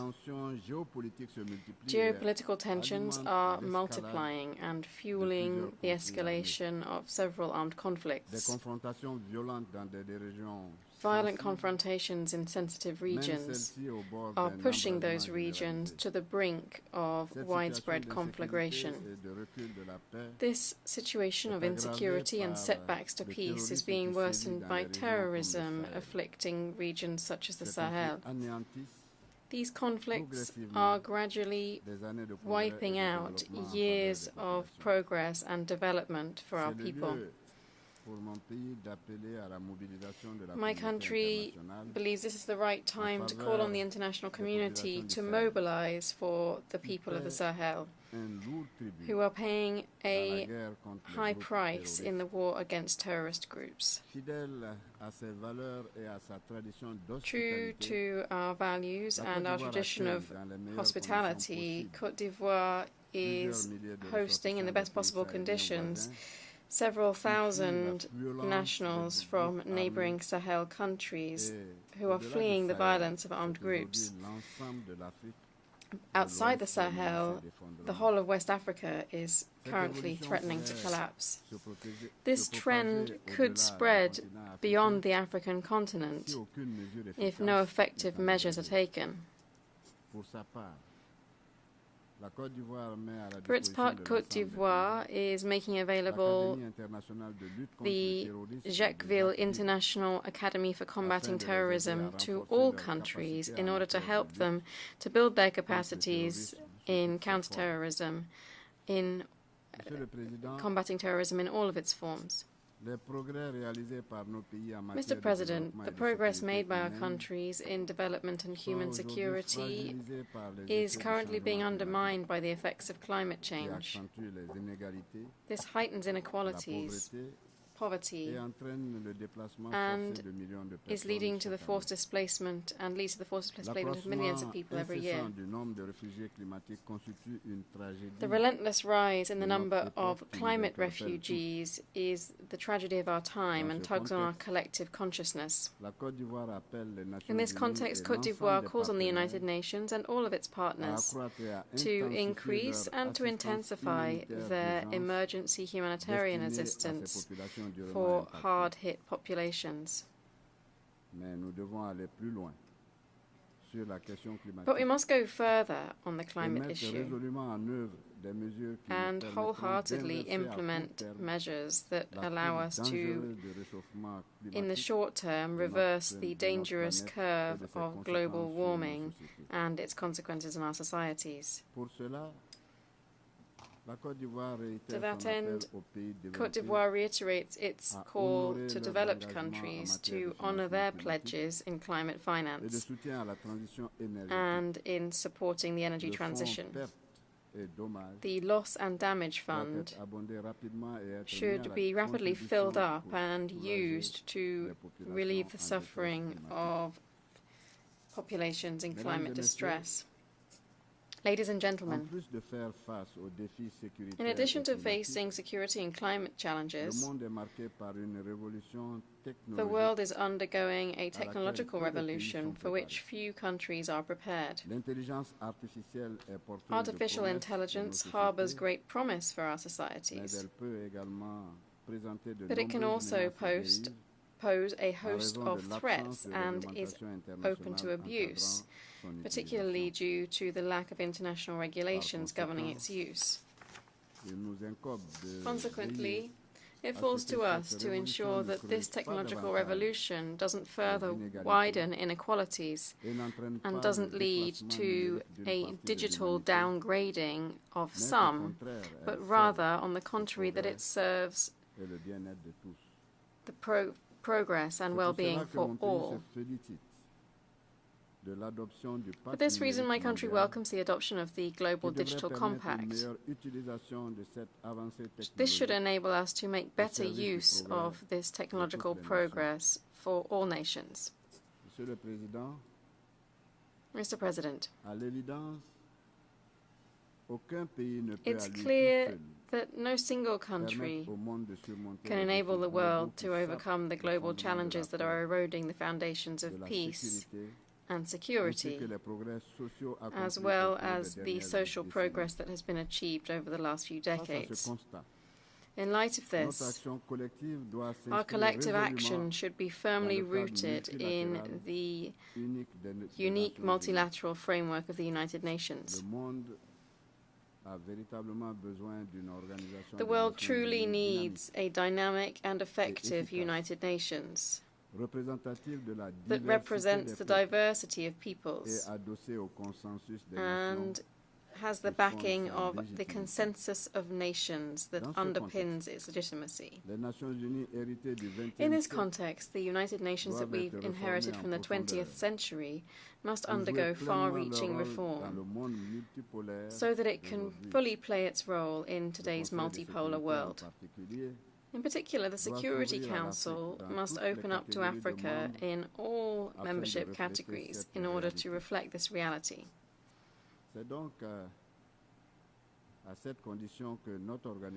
This is an essential condition for our global organization to be able to truly contribute to the lasting settlement of conflicts based on respect for international law, which remains its foundation. Il en est de même de la lutte contre le réchauffement climatique. The same goes for the fight against climate change, which depends on the ability of our common organisation to rally member states around this priority and encourage them to honour their commitments in this area. La réforme de la gouvernance mondiale doit également Global governance reform should also extend to multilateral financial institutions so that they can further support efforts to fund sustainable development goals in developing countries, while at the same time tackling the issue of debt. Ces institutions doivent être plus inclusives. These institutions should be more inclusive in how they operate and how they take decisions. Ces transformations profondes sont inévitables. These deep-rooted transformations are inevitable and must be sped up so that these institutions truly work to assist all of our countries in combating poverty and ensuring development. Je tiens à saluer ici Here I wish to pay tribute to the United Nations Secretary-General in his brave initiatives in preventive diplomacy, peacekeeping and peacebuilding, but also for his commitment to reforming global financial governance. Together, we have the right tools to be able to meet the challenges facing the world and to be able to enable our young people and women to flourish and to contribute more than ever before to development in our countries. Africa's future lies in its young people. We owe it to them to build competitive education and training systems, as well as democratic institutions that protect their freedoms. Mr. President, ladies and gentlemen, my country firmly believes in the values of multilateralism. They are indeed at the heart of our interactions with other nations. Through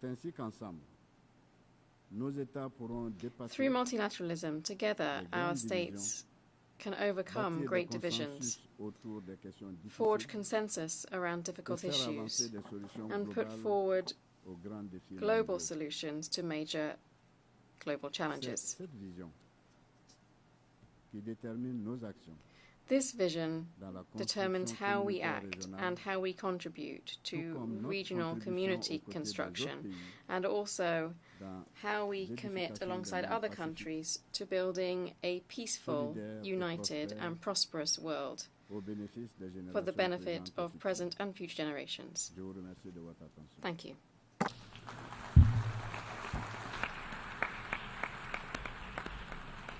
On behalf of the Assembly, I wish to thank the Vice President of the Republic of Cote d'Ivoire.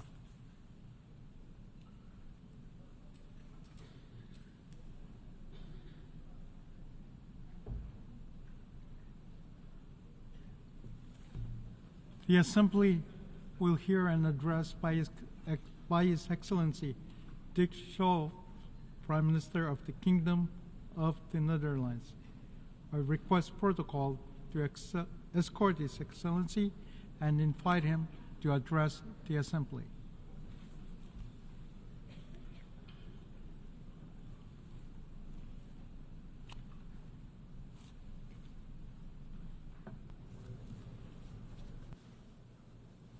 Mr. President, Your Excellencies, ladies and gentlemen, I stand before you as a proud new participant in what for many of you is now a familiar gathering.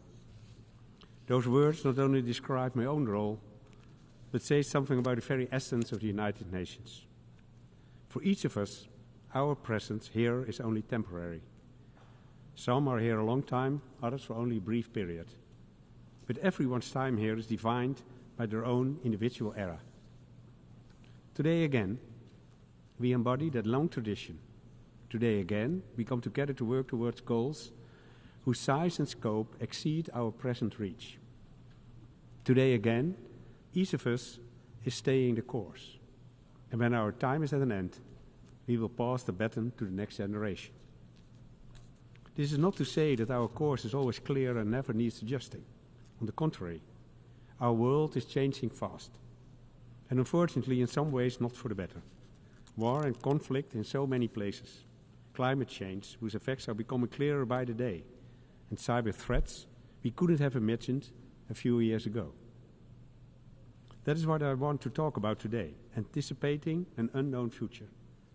And I should add, although the challenges of our time may be new, my message is not. It was clear to the Romans, more than 2,000 years ago, when Cicero wrote, "It is the duty of every statesman to anticipate the future, to discover some time in advance what may happen, whether for good or for ill, and never to have to say, 'I had not thought of that.'" Of course, predicting the future is not a simple matter. And I don't believe that's what Cicero meant. I think he was calling on us to take responsibility.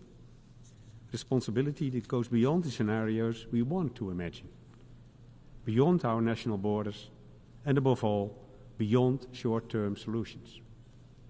It may seem impossible, but here, more than anywhere, we know better. The history of the UN has shown time and again what can be achieved if we join forces and persevere. Without the UN, there would have been no climate agreements, no disarmament treaties, no development goals or international tribunals. We have come a long way, and we can still go much further. By finding in this unpredictable world our strength and stability, by returning to the very foundation of the United Nations, a shared sense of responsibility. To preserve that foundation, we must strengthen and improve our partnership. For example, by moving forward in the challenging reform debate. You won't be surprised to hear me say that the UN Security Council no longer reflects the realities of the 21st century. The seats must be divided better geographically to preserve the UN legitimacy, strength and vitality, with permanent African representation at the very least. This is a task for us all. And so the Kingdom of the Netherlands will fully support proposals that make such reforms possible. In other areas too, we must adapt much more quickly to the new reality. Because while war and conflict are resolved as time, the manner in which we wage them is always changing. And words we have used since the dawn of memory are no longer sufficient. Words like war and peace, everybody knows what they mean. But the world is no longer black and white. In recent years, we've been confronted with something that seems neither one nor the other. More and more countries are developing offensive cyber programs. And these pose a growing threat to our critical infrastructure, our security, our earning capacity, and our intellectual property. These are big challenges which force us to prepare for the future. We can't easily predict that future, but we can try to anticipate it. And that's exactly what we're doing. With the UN Pact for the Future, we have taken big steps in the right direction. From reforming our international financial architecture to tackling issues of cybersecurity and outer space.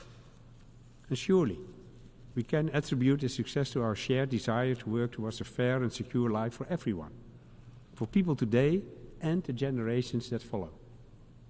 With that in mind, I'm proud of the Declaration on Future Generations, a key tool for achieving this goal, which was co-facilitated by Jamaica and the Kingdom of the Netherlands. This kind of broad international collaboration is what the UN is all about. And through every issue we tackle together, we increase our effectiveness. We need only look at climate change to see the importance of that. There are still countries that think this issue doesn't concern them, because they've been spared the direct effects so far, but that is an illusion. From flooding to drought, the effects of climate change are impacting people around the world. That includes part of the Kingdom of the Netherlands, and not least the small island developing states, countries where the rising sea level is not just a future threat, but a current reality. What's more, all the problems caused by climate change amplify each other. So climate change is not limited to those countries that are directly affected. In truth, every country is directly affected.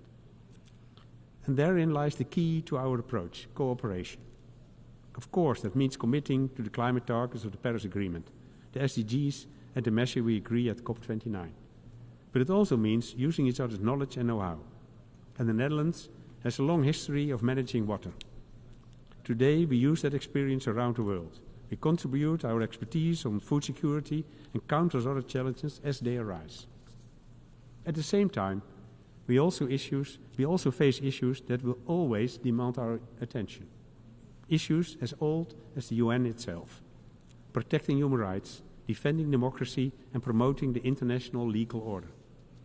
There are so many countries where these values are under pressure. In Venezuela, for example, people are demanding that their voices be heard. And to them I say, we hear you. We hear you call for a democratic transition. Today, on this stage, I urge us not to forget those voices. And that's just one example. There are many more countries that feel forgotten, who wonder why the world is not paying attention to their suffering. Their day-to-day reality is also one of war, hunger, and poverty. Take Sudan, where 25 million people are facing acute hunger. We cannot close our eyes to this. We cannot turn away. We have a duty to listen and to take action. Earlier this year, the Kingdom of the Netherlands made an extra €10 million available, bringing its contribution to the crisis response in Sudan and surrounding countries to €80 million. But as we all know, that is just a drop in the ocean. I could run through a long list of other countries that need our help and support. I could try to describe their suffering, but it could never do it justice. You know, as well as I do, the places where war and conflict are raging. In Europe, for a long time, we thought that we no longer needed to worry about human rights, peace, and security. We thought that they were a given. But we were wrong, very wrong. Some of you may be thinking, not Ukraine again. But we need to address this, because the victims of the Russian war are not limited to Ukraine alone. This war affects everyone, as people in vulnerable countries know all too well. Since the global food supply has been deployed as a weapon of war, millions of people have been pushed back into hunger and poverty. They too are the victims of Russia. So to anyone still in doubt, I would say, this is not only a war between Russia and Ukraine, it's a war of aggression against everything that we in the United Nations stand for. The Charter of the United Nations, the very basis of our partnership, is clear on this subject. No state may use force against territorial integrity of any other state. And although it is up to Ukraine to set the conditions for a just and lasting peace, we cannot leave the responsibility of achieving that in practice to them alone. Ukraine deserves our help and support at every stage of the process. That means arranging and participating in a new dialogue on finding a path to peace. It means challenging those countries who support Russia's defense industry or help it circumvent sanctions. And it means calling Russia to account for its actions. There can be no impunity for its flagrant violation of the Charter. The Netherlands is fully committed to restoring justice for Ukraine. Yes, it is a process that will require time and great stamina. But that is something we have in abundance. We have the time, the patience, and the resources. For example, there are the International Criminal Court and the International Court of Justice, two pillars of accountability, based in my own city, The Hague, the international city of peace and justice. And I don't need to tell anyone here how important it is for these institutions to be able to do their work freely and independently. And that too is our collective responsibility. While we're on the subject of collective responsibility, there is unfortunately another major conflict that demands our attention. Almost a year has passed since October the 7th. Almost a year since the terrorist organization Hamas committed its atrocities and war broke out in Gaza. The suffering since then has been extreme. Far too many innocent civilians have been killed, abducted or wounded. Far too many people have been forced to flee and have lost their loved ones and their property. In the past few days, there have been a large number of civilian casualties in Lebanon, and countless others in the region could face the same fate if the violence continues. That cannot be allowed to happen. A major regional war must be prevented at all costs, and so must any new attack on Israel. It begins with supporting international diplomatic initiatives, such as the proposal by the United States and France for a temporary ceasefire, which is supported by many countries, including in the region. We call on Israel and Lebanon to support this plan. Give diplomacy a chance. I know that when it comes to Israel and Gaza, people quickly refer to the entrenched positions. Entire generations have grown up full of mistrust, fear, and even hate toward the other side. But if we try to take a longer view, we will see that there are no winners in this war. And any suggestion of winning for one side amounts only to a loss in the end. Loss on both sides. That's why political leadership and courage are needed now, on both sides. To break the endless cycle of violence and help them see the other for who they are, people in search of a safe place to live. A place to live alongside each other instead of at odds with each other. The first steps are obvious. An immediate ceasefire, the immediate and unconditional release of all remaining hostages, rapid large-scale aid for the people of Gaza, and all parties must comply with international law. I know it sounds easy, and I know that simply wanting something is not the same as making it happen. But as Nelson Mandela said, it always seems impossible until it's done. Ladies and gentlemen, our history has always shown us that it is possible. We have come a long way, and we will still have a long way to go. But the path that lies behind us can also show us the way forward, as long as we hold on to what we believe in, our shared values, our common cause, and above all, our ability to persevere. Thank you.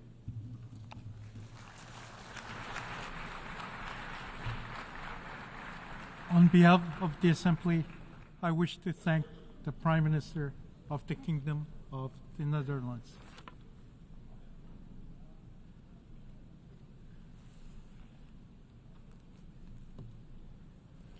The Assembly will hear an address by His Excellency Nikol Pashinyan, Prime Minister of the Republic of Armenia. I request protocol to escort His Excellency and invite him to address the Assembly.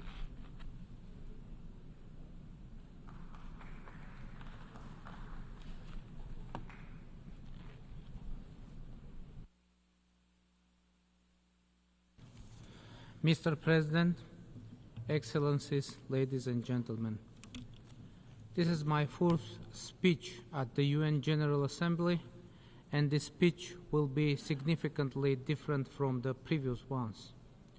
The key messages of my previous speeches were about the deadlock in achieving peace between Armenia and Azerbaijan. But today I want to say that peace between Armenia and Azerbaijan not only is possible, but is within reach. Why do I think so? For a few specific reasons.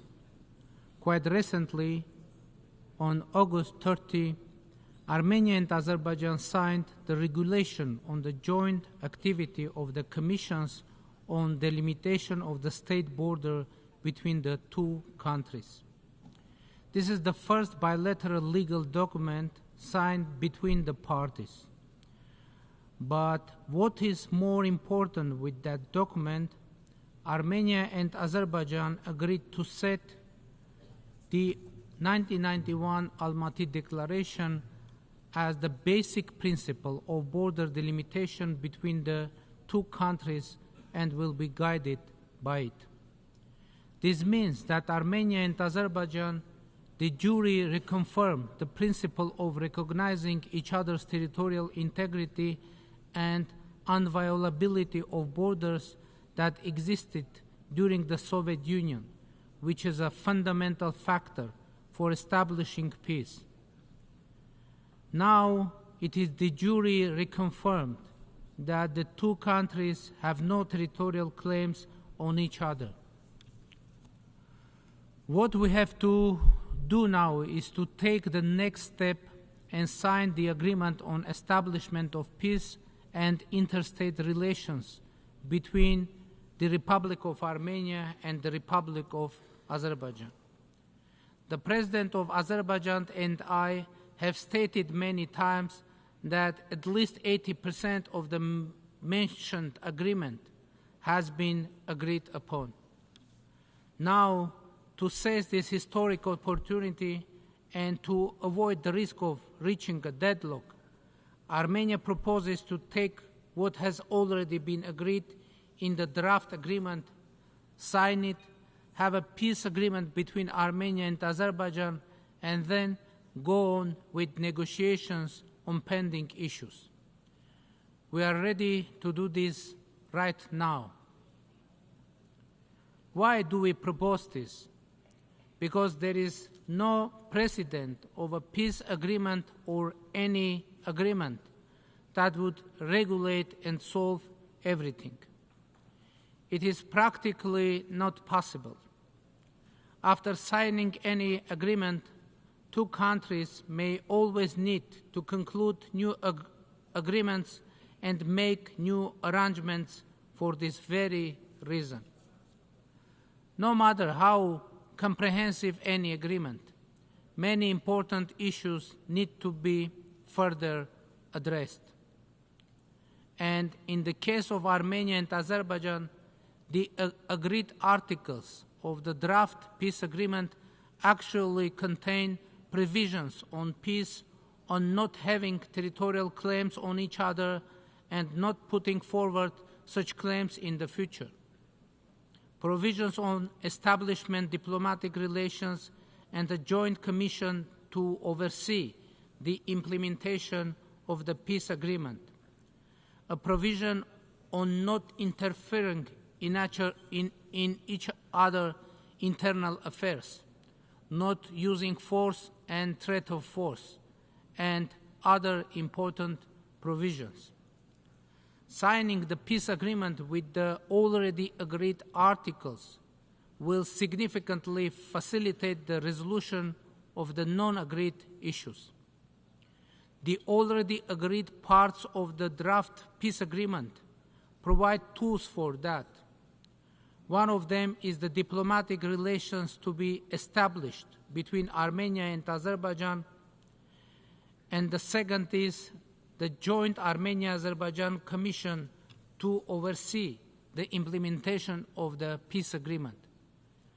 I mean the existence of the de jure peace between Armenia and Azerbaijan by signing the proposed agreement, and the establishment of diplomatic relations will result in changing the overall atmosphere and the perception of our governments and peoples, which will significantly facilitate the solution of the remaining issues. Azerbaijan, however, insists that the Constitution of the Republic of Armenia is an obstacle to the peace agreement because it allegedly contains territorial claims on Azerbaijan. Without going into details, let me say that there is nothing of this kind in our Constitution. There are no territorial claims on Azerbaijan, and we can provide detailed written proofs regarding this to all our international partners concerned. Moreover, it is the Constitution of Azerbaijan that contains territorial claims on the Republic of Armenia, and we can present written argumentation on this as well to all our international partners concerned. But pay attention. We do not consider the Constitution of Azerbaijan as an obstacle to the peace agreement for the simple reason that the agreed part of the draft peace agreement between Armenia and Azerbaijan contains wording that solves the problem, and that wording is as follows. None of the parties may invoke the provisions of its internal legislation as justification for its failure to perform the present agreement. Therefore, The signing of the agreement will address the concerns of both Armenia and Azerbaijan and will create legal guarantees for addressing them fundamentally. When we examine the agreed text of the peace agreement in terms of compliance with the Constitution of the Republic of Armenia, we see the following picture. Under the Constitution of Armenia, agreements that contradict the Constitution may not be ratified. And as in other cases, after signing the peace agreement with Azerbaijan, we must submit it to the Constitutional Court to verify the compliance of the agreement with the Constitution of the Republic of Armenia. If our Constitutional Court decides that the peace agreement with Azerbaijan is in contradiction with the Constitution of the Republic of Armenia, even though our experts assure that it is not likely to happen. But anyway, if that will happen, that we will face a specific situation where constitutional changes will be needed for the sake of achieving peace. And if our Constitutional Court decides that the agreement complies with the Constitution of the Republic of Armenia, then there will be no barriers for ratification in the Parliament of Armenia. And here an extremely important circumstance comes in.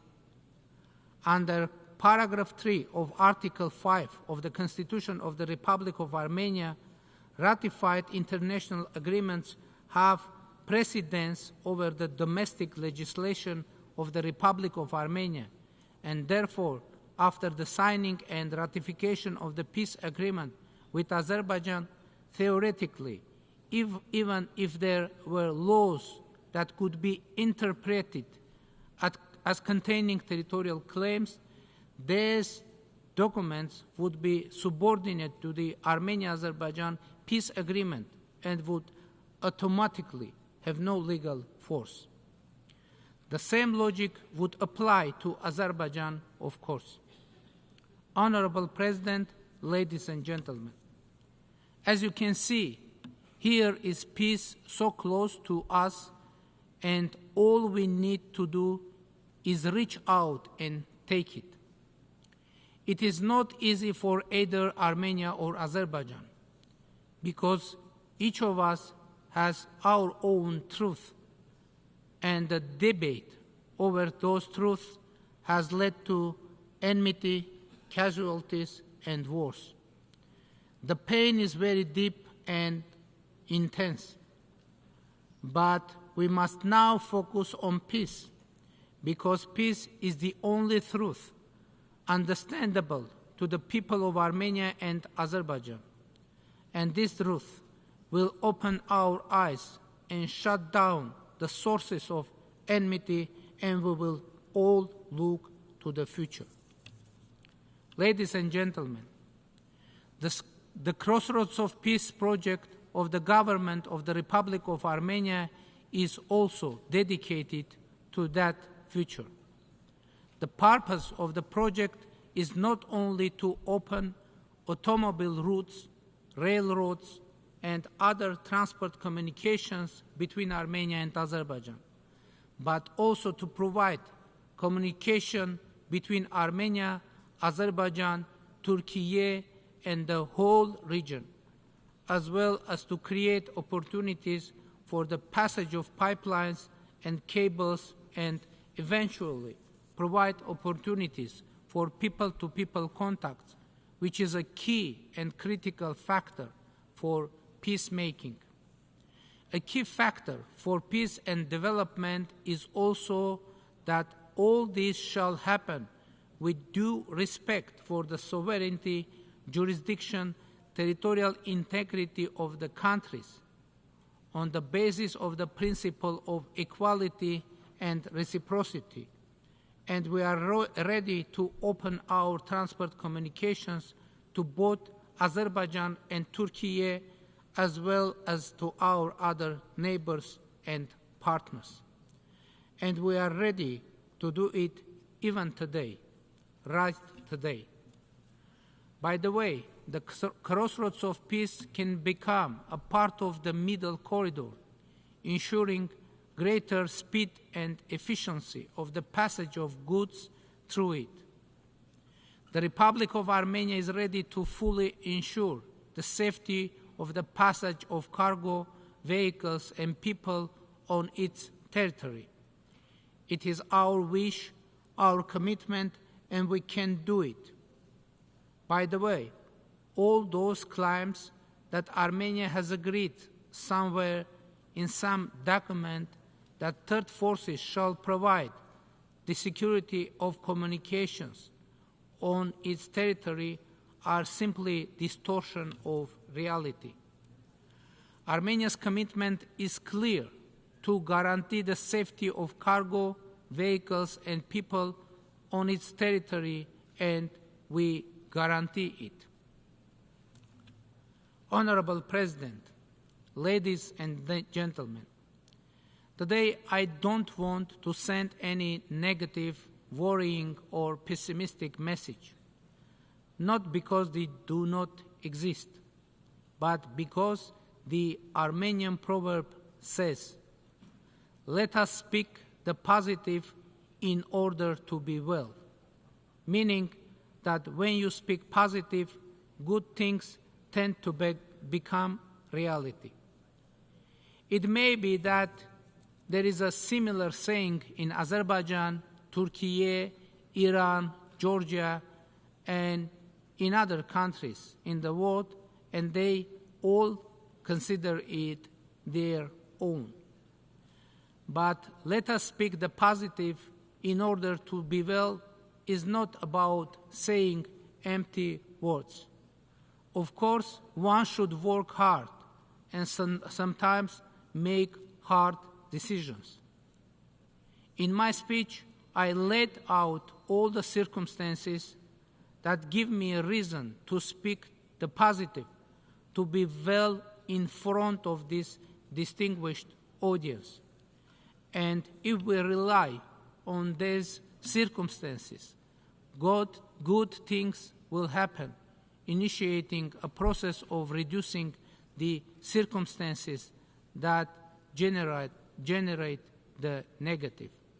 Thank you very much for your attention.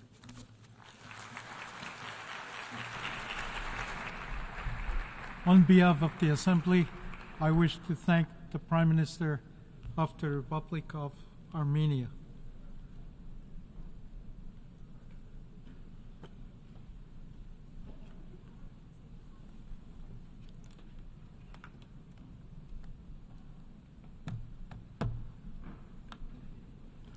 The Assembly will hear an address by His Excellency Mohammed Shia al-Sudani, Prime Minister of the Republic of Iraq. I request protocol to escort His Excellency and invite him to address the Assembly.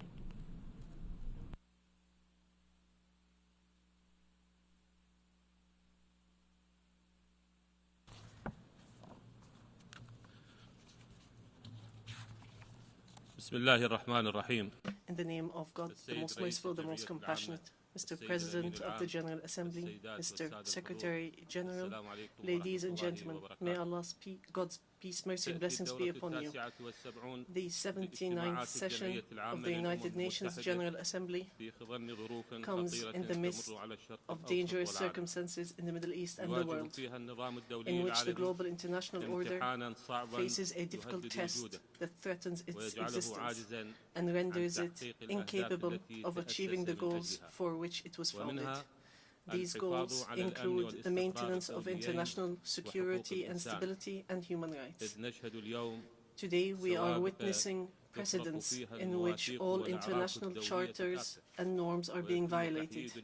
The international institutions that are supposed to contribute to managing and organizing international relations in a way that enhances peace and stability and advances human relations away from violence and brutal treatment are being neutralized. important principles such as sovereignty, territorial integrity, multilateral cooperation, the laws of war, humanitarian laws, and the international humanitarian law, and the responsibility to protect and the right to self-determination have all been ignored. The world is being pushed towards full-scale confrontations and conflicts, while the UN Security Council is powerless and without a role. In the absence of this responsibility, alternative mechanisms may be resorted to, and ignoring these institutions threatens to revert international relations to chaos.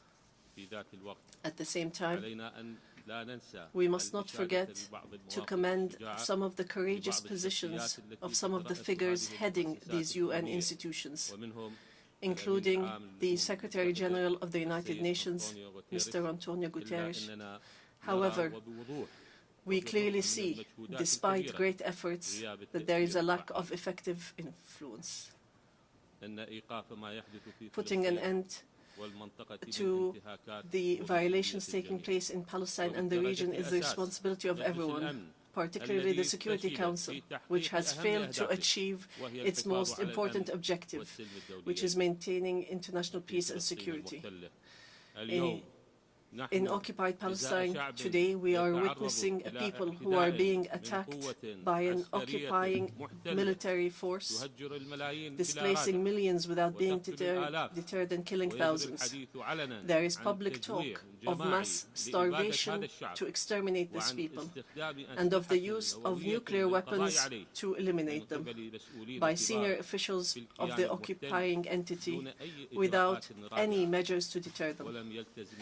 The International Committee, nor any of its members, has committed to the responsibility to protect them as mandated in international law. The Palestinian people have been denied the right to live in dignity in a state like all other peoples, amid a shameful global paralysis.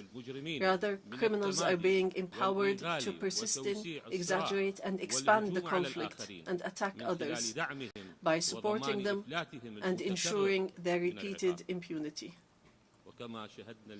We have also witnessed more recklessness that has made international law and Security Council resolutions mere ink on paper, in a series of aggressions against the countries of the region, and the occupation and annexation of territories and the changing of international borders by force against the resolutions of the Security Council. These are dangerous precedents that threaten the entire international system and undermine the foundations of international institutions, resulting in dire consequences for all of humanity. In furtherance of extremism, the occupation invokes Security Council Resolution 1701 as a pretext for aggression against Lebanon. It selectively chooses this resolution and some of its provisions, while ignoring the numerous resolutions and the indisputable principles of international law adopted by the Security Council, including resolutions 242, 246, 252, 265, and 297. We are witnessing a brutal campaign of indiscriminate killing and the use of technology to carry out bombings remotely, without regard for unarmed civilians, in a dangerous precedent that indicates the extent of the involvement of the occupation's government and its indulgence in committing crimes against humanity. Iraq today, through its government and its people, and under the directives of the Supreme Religious Authority, stands with Lebanon and its brotherly people as it faces a new page of brutal aggression that seeks to plunge the region into conflict, which is something we have already warned against. We will continue to provide all possible assistance to overcome the effects of these attacks. Our position is based on a history of cohesion and a well-known Iraqi steadfastness that rejects aggression and occupation and rejects depriving people's right to their land, heritage and holy sites, and that repeatedly condemns any international support or justification for the aggressor's pretext. We also note the systematic targeting of international agencies and relief organizations in the occupied territories, and the audacity to harm their personnel, including United Nations agencies and including the United Nations Relief and Works Agency for Palestinian Refugees, UNRWA, in Gaza, which is supposed to be protected under international law. I would like to recall that these abuses not only disrupt humanitarian action, but also violate international norms protecting civilians and those providing assistance in conflict zones. These recent moves by the occupation seek to threaten the stability of the countries of the region by igniting a large-scale regional war. Iraq, as a founding member of the United Nations, hopes that this institution will achieve the objectives for which it was founded in maintaining peace and security and sparing the world the dangers of wars and tragedies that it has experienced throughout history. Allow us to express our disappointment at the failure of the Security Council and the international system to fulfill its obligations. Ladies and gentlemen, we note a significant increase in hate crimes and intolerance that affect our security and stability. We are in dire need of international cooperation in order to spread the spirit of tolerance and mutual respect, and to combat hate speech, discrimination and violence that are steadily increasing around the world. We believe that one of the main aspects of hate speech is the growing phenomenon of Islamophobia, which undermines global efforts to achieve peace, security and coexistence, and creates an atmosphere for attacks targeting our social and moral values, which are part of our human existence. Therefore, I call on the United Nations to make greater efforts to promote dialogue and understanding among different cultures and religions. And I stress the need to promote unity and harmony in the face of increasing polarization, while stressing the need for heads of state and heads of international institutions to stand against religious intolerance and hatred.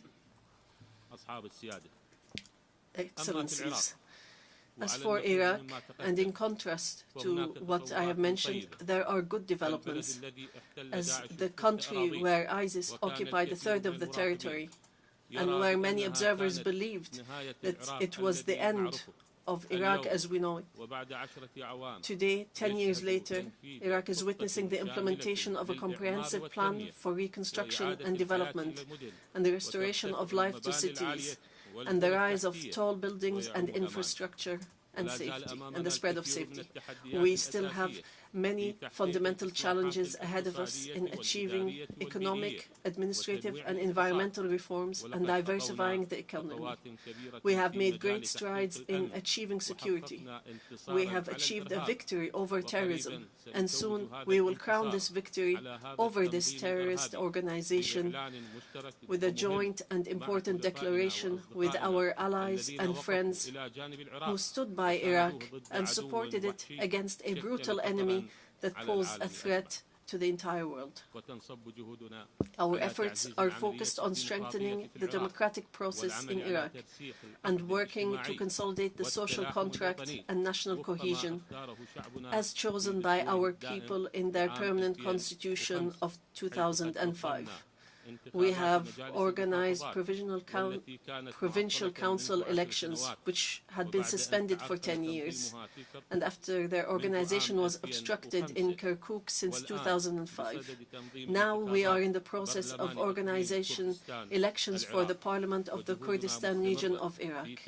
Our efforts are continuing to strengthen the relationship of the federal government with the regional governments and local governments in the governorates, in accordance with what the Constitution and the law have determined, and to protect the existence of minorities and sects and to secure their needs. One of our priorities is to spread justice and preserve diversity, which we consider as one of our most important assets. Ladies and gentlemen, this government has 5 priorities: job creation, improving services, combating poverty, combating corruption, and implementing economic reforms.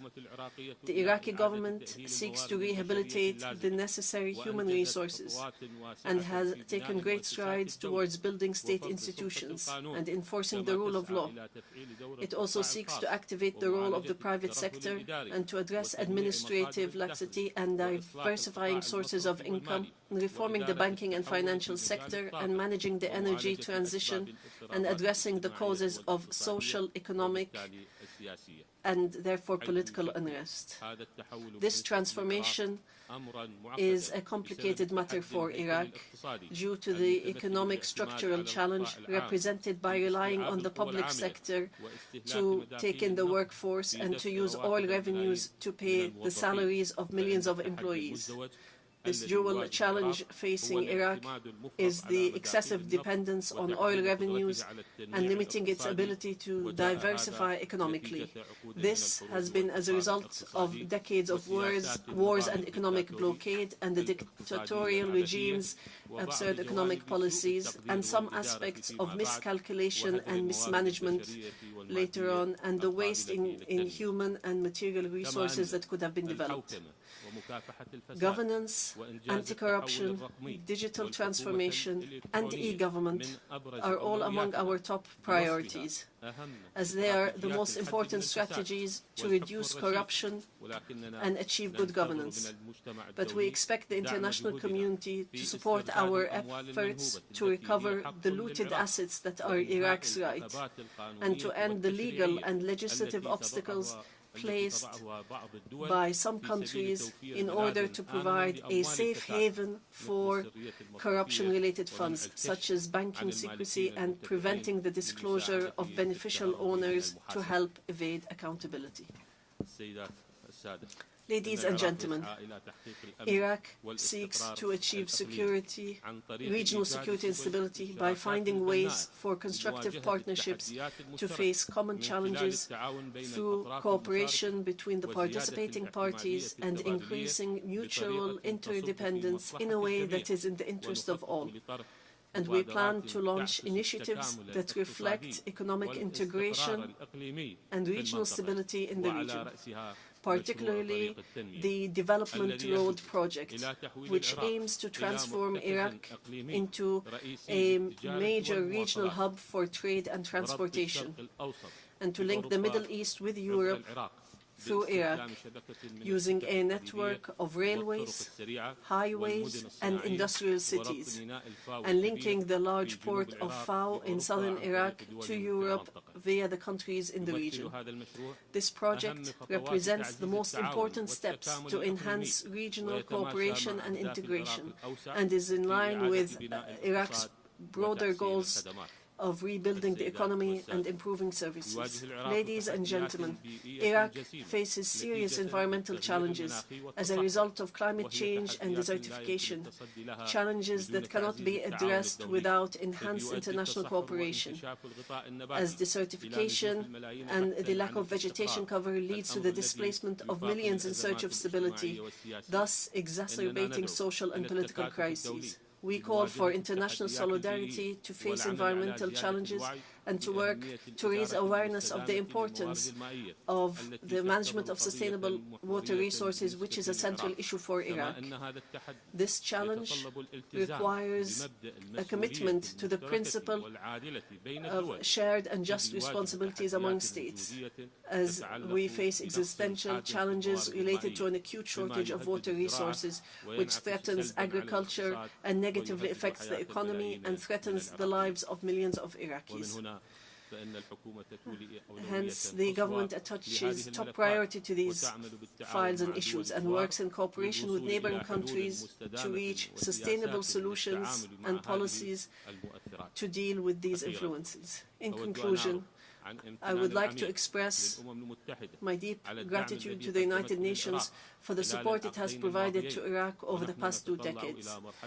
We look forward to a new phase of cooperation with the United Nations in Iraq that will begin by the end of 2025, and we hope that this will mark the beginning of a new era full of stability and prosperity for our people and a new page of partnership with the United Nations. We are working hard to build a better future for our coming generations, and we look forward to continuing partnership with the international community to achieve this. Selecting Iraq to chair the Group of 77 and China for 2025 is a victory for Iraqi diplomacy, which seeks to achieve development goals and bridge the technological gap between the countries of the North and the countries of the South, and achieve integration and reform of the international economic system. While chairing the largest international group of 134 nations, we look forward to working towards a more stable and just world in which all peoples of the world interact and have development opportunities. In conclusion, our policy puts Iraq, its people, security, sovereignty, and prosperity first. We proceed with confidence to erase the traces of the past, including wars, dictatorships, and terrorism, just as we continue to rebuild Iraq and give it the regional and international status it well deserves. May the peace, mercy, and blessings of God be upon you. On behalf of the Assembly, I wish to thank the Prime Minister of the Republic of Iraq.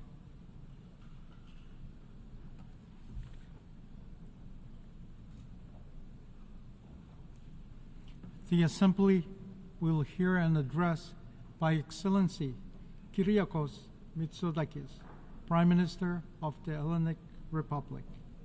I request protocol to escort His Excellency and invite him to address the Assembly.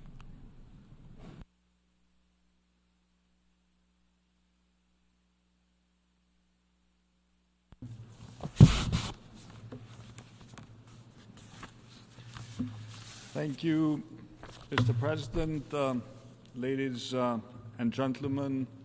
This is the 6th occasion on which I have addressed the United Nations General Assembly as Greece's Prime Minister, but it is the first in which I stand before you as the leader of a country which is an incoming member of the United Nations Security Council.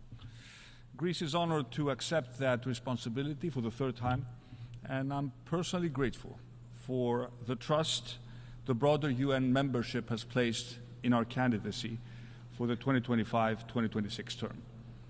3 words of Greek origin but of universal meaning will guide Greece's upcoming tenure on the Security Council: dialogue, diplomacy, and democracy. And 6 core priorities underpin these guiding principles: the peaceful settlement of disputes, respect for international law and the rules and principles of the UN Charter, women, peace and security, climate, peace and security, children in armed conflict, and of course, as a seafaring nation, maritime security. Ladies and gentlemen, addressing you today, 12 months on from last time round in September 2023, I don't think any of us can claim we are somehow better off now than we were back then. If anything, our world grows less secure by the day. Whether it be escalating conflicts, geopolitical division, the climate crisis, mass migration, rising inequality, even the unchecked rise of artificial intelligence, these challenges jeopardize our present and our future. And yet, within these threats lie unique opportunities to transform the way we live, govern, and cooperate on a global scale. We are indeed at an inflection point. What happens next depends to a high degree on international cooperation. It is here in this chamber where we represent the collective voice of the international community that we are called to act for the good of the entire humanity. And to do that effectively, we must reinvigorate and strengthen the multilateral system. Most of us, if not all, have agreed on the need to reform the UN, and especially the Security Council. And since it first sat in 1946, the UN Security Council has not undergone any significant institutional reform. In that sense, it is the relic of a world that no longer exists. Back then, it was fit to address the challenges and opportunities of the post-Second World War world. But today, it is clearly not fit to solve the complex problems of the present or the future. As far as the Security Council reform is concerned, I believe we all agree that it is essential to increase the meaningful participation of underrepresented nations. Nearly a third of UN member states have never sat on the Security Council. In addition, the enlargement of the Security Council must include both non-permanent and permanent members. New permanent members must include leading countries from all continents, and the composition of the Security Council should reflect the geopolitical and economic realities of the third decade of the 21st century, not the fifth decade of the 20th. Ladies and gentlemen, in the Security Council, Greece will do its utmost to act as a stabilizing actor. And that work begins immediately in our immediate neighborhood. After all, as a gateway to Europe, North Africa, and the Middle East, Greece sits 900 miles away from both Gaza and Ukraine. A year ago, we did not know that on October 7, a horrific terrorist attack would leave more than 1,200 innocent civilians, men, women, and children massacred. Around 250 people would be taken hostages, and that in the war that ensured, over 41,000 people would perish. The ongoing violence in the Middle East is grave, and civilians' horrendous suffering in Gaza is unfortunately continuing. Escalation threatens to trigger a full-scale war in the region. And Greece calls on all parties, including Iran and those it has influence over, to back away from perpetuating the current destructive cycle of violence, to lower tensions and engage constructively in the pursuit of meaningful de-escalation. A full-scale war in southern Lebanon must be avoided at all costs. People on both sides of the border have a right to live peacefully without the threat of rockets or bombs shattering their lives. Greece fully supports the proposal for an immediate 21-day ceasefire. And in the wake of the October 7th attacks, Greece has always and will always support Israel's legitimate right to defend itself. But how it does so matters. We must see the immediate return of all remaining hostages. There must be an immediate ceasefire in Gaza. The humanitarian catastrophe there cannot go on. Safe access to food, water, shelter, clothing, and medicines throughout the territory must be ensured, and international humanitarian law must be respected. However remote, however impossible it may seem today, Israelis and Palestinians must be given the chance to live side by side in peace and security, and there is no other way than to make the two-state solution a reality. There's an absolute need to give the Palestinians hope for the future. This is a sine qua non for peace, stability and security in the region, including, let me repeat, including the long-term security of Israel. And building a fully functioning and sovereign Palestinian state will take concerted efforts by all sides involved, the actors in the wider region, but of course the international community as a whole. But there is no other option to bring about lasting peace in this turbulent part of the world. Ladies and gentlemen, a year ago, we were already in the second year of Russia's illegal war in Ukraine. And since February 2022, Russia has brought violence, misery, and destruction back to the European continent. Tens of thousands have been killed. Millions have been displaced from their homes. The impact on civilian infrastructure and people's lives and livelihoods is colossal. We stand in solidarity with the Ukrainian people, who are fighting for their freedom and independence, and for the territorial integrity and sovereignty of their country. And respect for the territorial integrity of all states is the fundamental pillar of international law. It is the cornerstone of the UN Charter. In June, at the Summit on Peace in Ukraine, Greece stood shoulder to shoulder with many other UN member states, calling for a just and lasting peace in Ukraine, in full respect of Ukraine's independence, sovereignty, and international integrity within its internationally recognized borders. From the first hours of the Russian aggression, the European Union and its member states rose to the occasion, providing every possible support to the Ukrainians. We're committed to continue to do so. Why? The answer is simple. The war in Ukraine is not simply another local or a regional European conflict. It's a brutal challenge to international stability and to the international rules-based order that the UN stands for. And as such, it concerns the entire global community. Needless to also recall the very concrete impact this war has had on international food security, affecting economies and basic needs of populations around the world, especially in Africa. Ladies and gentlemen, Greece has been placed by geography in a complicated neighborhood, and I have repeatedly spoken from this stand on the difficult and at times tense relationship with neighboring Turkey. Over the past year, I have met President Erdogan 6 times, including our recent meeting on the sidelines of this assembly, a couple of days ago. Last December, we signed the Athens Declaration, a document stating our intention to resolve our differences according to the principles of international law and in the spirit of good neighborly relations. And we will continue to explore how to improve bilateral relations with Turkey. There is potential for increased cooperation to tackle common challenges such as climate change and migration. We will continue to keep channels of communication open to diffuse any tension that may arise. Greece is willing to work towards resolving the only major outstanding issue we have with our neighbor, the delimitation of the continental shelf and the exclusive economic zone in the Aegean and the Eastern Mediterranean. We have not been able to effectively address this difference for more than 40 years. But this does not mean that it is destined to remain unresolved. And I was glad to hear President Erdogan say that the limitation of maritime zones, in accordance with international law, is to the common interest of the entire region of the Eastern Mediterranean.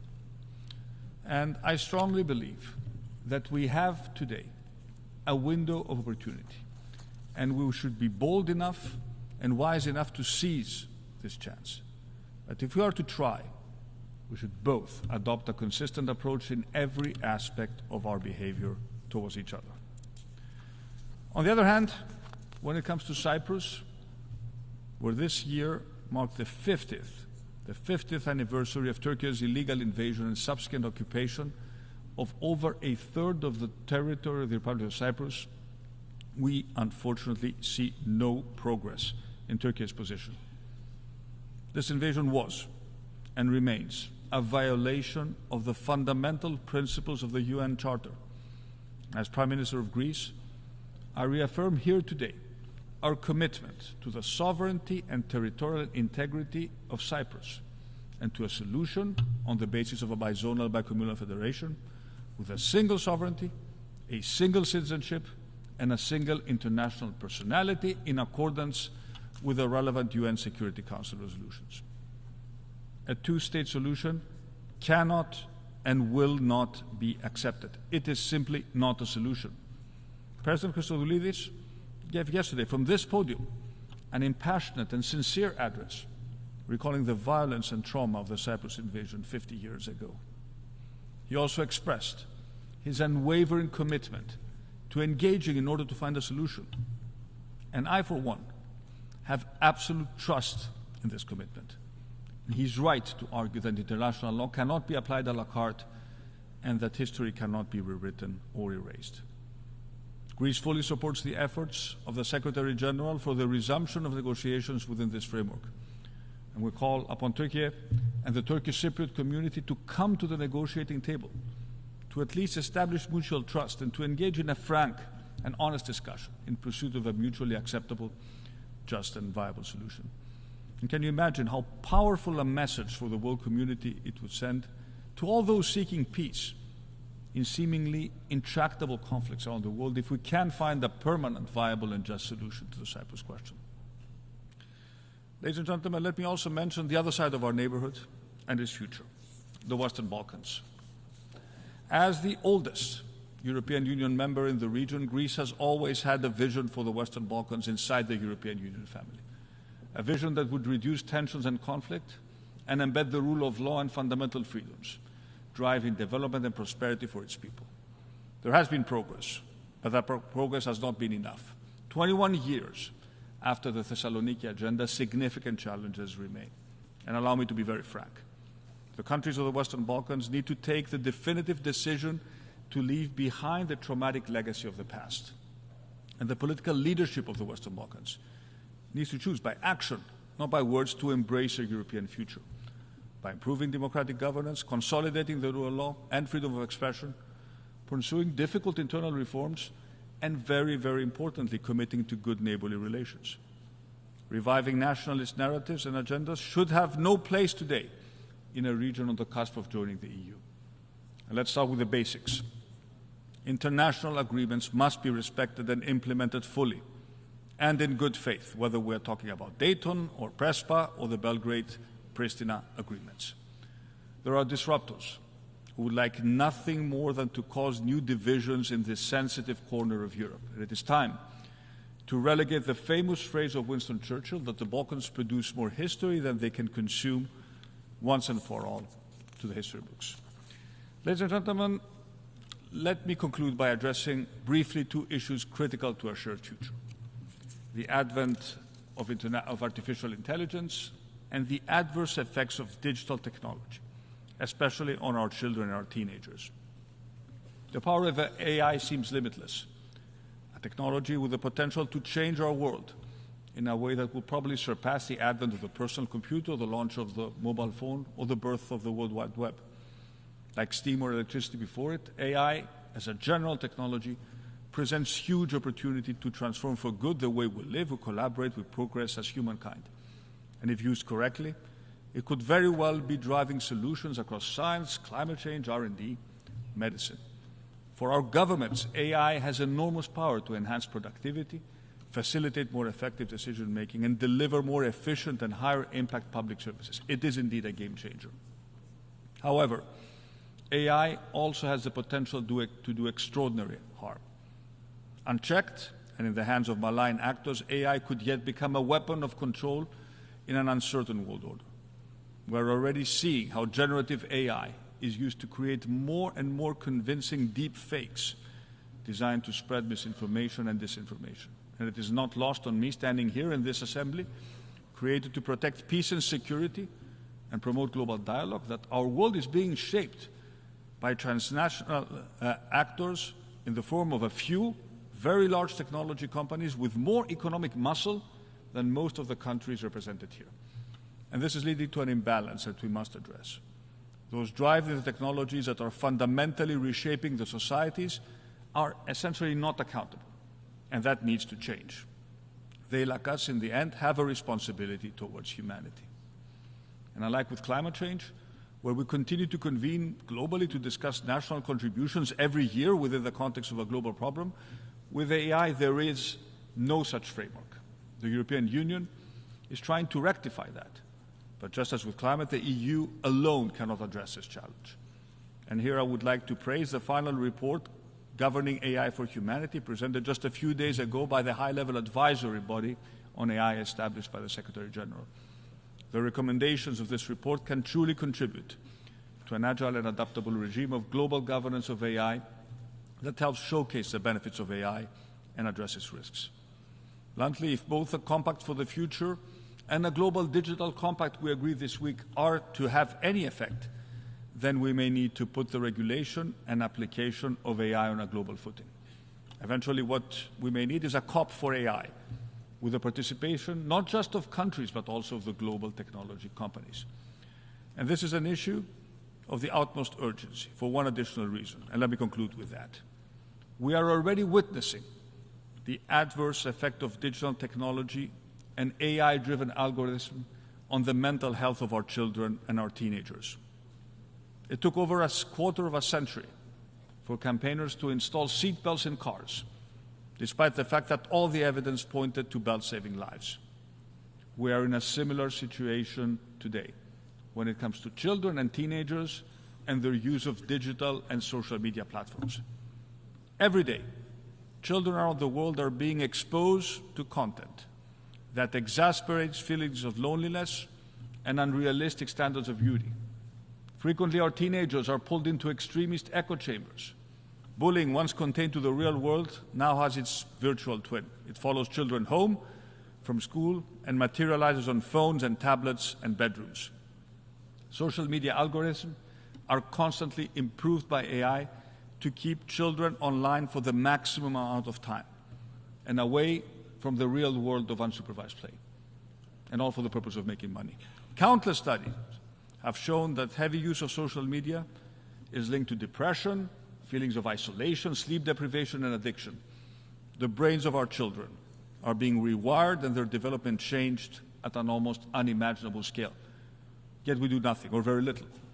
That is why I applaud initiatives, such as the one announced by Australia, for putting an age limit on social media use with age verification technologies that cannot be circumvented. Others should follow suit. Technology companies must come to the table and show that they will take tangible and measurable safety and prioritize safety over profits. If they don't, pragmatic solutions like banning devices in our schools, which Greece has implemented as of this year, will be complemented by harsher regulatory responses.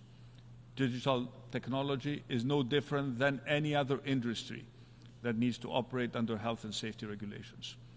The overarching principle, the golden standard, is one and the same: do no harm. Ladies and gentlemen, we live in a rapidly changing world. We cannot let our differences be an excuse for inaction. And as Greece takes its seat on the Security Council, we do so mindful of the importance of our core principles: dialogue, diplomacy, democracy. And this week's summit of the future demonstrates that it is truly possible when we work together to renew multilateral cooperation through these principles, and reiterating the commitment of all member states to the core values of the UN, we can still galvanize international resolve and forge innovative partnerships to address both the world's current and emerging challenges. And Greece stands ready to help the United Nations do its part in the 2 years ahead. Thank you very much.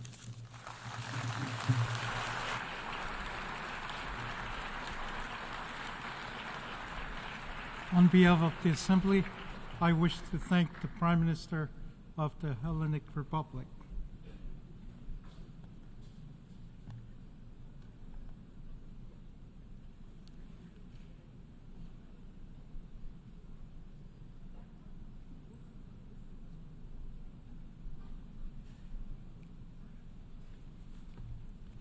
The Assembly will hear an address by His Excellency Keir Starmer, Prime Minister and First Lord of the Treasury of the United Kingdom of Great Britain and Northern Ireland.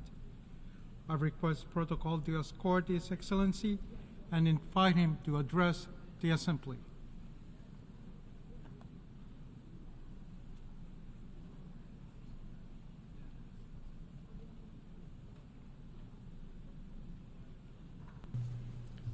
Mr. President, Your Excellencies, ladies and gentlemen, I address the General Assembly today as someone with a deep belief in the principles of this body and the value of international cooperation. I remember reading the Universal Declaration of Human Rights as a student. It had a profound impact on me. I spent my career as a lawyer working to protect those rights. And the Declaration still inspires me now as Prime Minister, because it speaks about our inherent dignity, the very essence of what it is to be human, of equal and inalienable rights, based on a foundation of freedom, justice, and peace in the world. Yet as we meet here today, that can feel like a distant hope, conflict touches more countries now than at any time in the history of this Assembly. Around the world, more fires are breaking out and burning with ever greater intensity, exacting a terrible toll in Gaza, Lebanon, Ukraine, Sudan, Myanmar, Yemen, and beyond. The vast majority of humanitarian need in the world today is driven by conflict. After 20 years of gains in tackling poverty, disease, and in health, war is one of the main regions that progress has stalled. That is a catastrophe made by human hands. It has weakened the cause of cooperation, sowed political division between North and South, and turned the geopolitical dial away from the rule of law towards brute force and aggression. And this matters to us all. It matters to the British people. My government was elected to change Britain, to deliver national missions on higher growth, safer streets, cleaner energy, more opportunity, and a healthier society. But behind every one of these missions sits another insight, something that used to be unspoken, but now needs to be said, that we recognise that our success in Britain can never be separated from events beyond our shores. Global challenges rebound on us at home, and to grapple only with the effects of war, poverty, climate change, pandemics, or irregular migration when they arrive on our doorstep is to set ourselves up to fail. We must work with others to solve these problems at root, to tackle the causes. Britain is stronger when we do so. So we are changing our approach on the global stage too. My message today is this: we are returning the UK to responsible global leadership, because I think the international system can be better. We need it to be better. People talk about an age of polarisation, impunity, instability, an unravelling of the UN Charter. And I fear that a sense of fatalism has taken hold. But our task is to say, no, we won't accept this slide into greater and greater conflict, instability, and injustice. Instead, we will do all we can to change it. This is the moment to reassert fundamental principles and our willingness to defend them, to recommit to the UN, to internationalism, to the rule of law, to work together for peace, progress, and equality. Because it is right, yes, absolutely. But also because it is plainly in our self-interest. So we are ready to step up in a spirit of respect and equal partnership. I don't claim that solving these problems is easy, but there are positive, practical things that we can do together. This starts with addressing the rising tide of conflict and preventing a regional war in the Middle East. I call on Israel and Hezbollah, stop the violence, step back from the brink. We need to see an immediate ceasefire to provide space for a diplomatic settlement.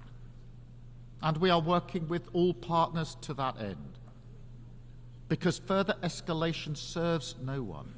It offers nothing but more suffering for innocent people on all sides, and the prospect of a wider war that no one can control, and with consequences that none of us can foresee.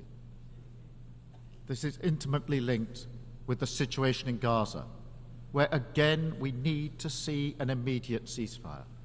It shames us all that the suffering in Gaza continues to grow. The answer is diplomacy, the release of all the hostages and the unfettered flow of aid to those in need. That is the only way to break this devastating cycle of violence and begin the journey towards a political solution for the long term, which delivers the long-promised Palestinian state alongside a safe and secure Israel. We must also work together for peace in Sudan and a proper response to the worst humanitarian crisis in the world today. We need to see greater action to deliver aid and to deliver peace. The world cannot look away, and we must stand up for international law, and that's why we are so resolute in our support for Ukraine. They are exercising their right to self-defense as provided for under the UN Charter and recognised by 141 members of this Assembly.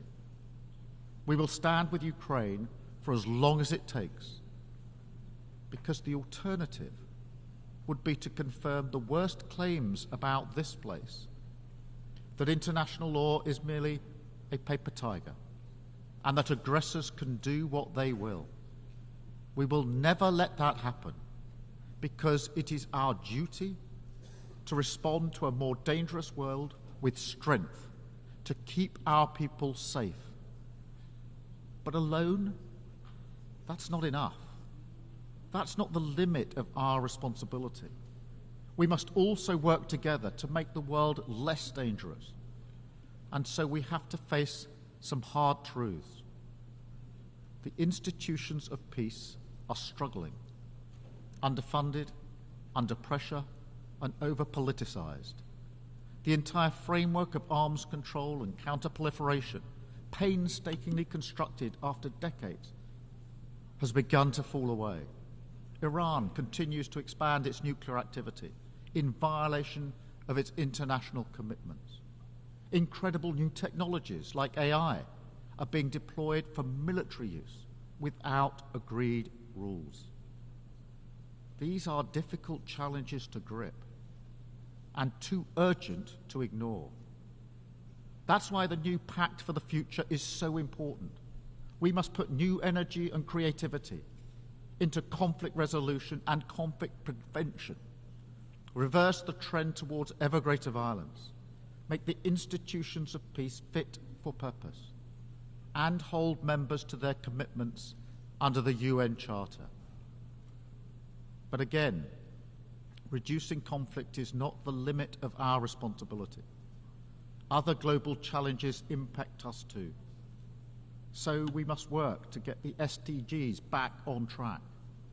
So, Mr. President, under my leadership, the UK will lead again, tackling climate change at home and internationally, and restoring our commitment to international development.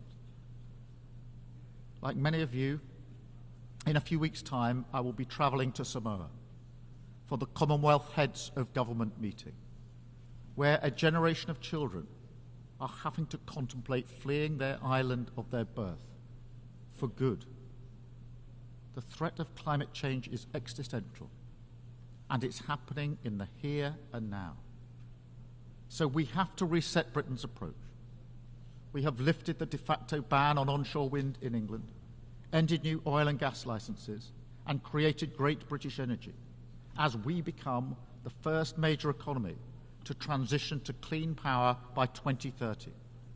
And I'm pleased to tell you that, yes, we will meet our net zero target, backed up with an ambitious NDC at COP29, consistent with limiting warming to 1.5 degrees.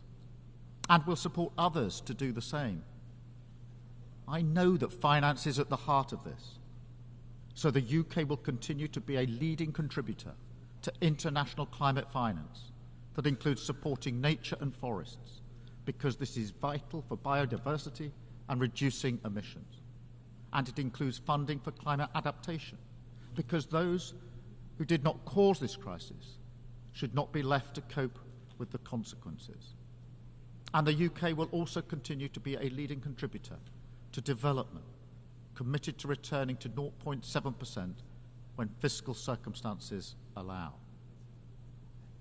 But let's be frank, public finance will never fully meet the needs, so we must use it as a multiplier to unlock much greater levels of private investment, and we have already started this work.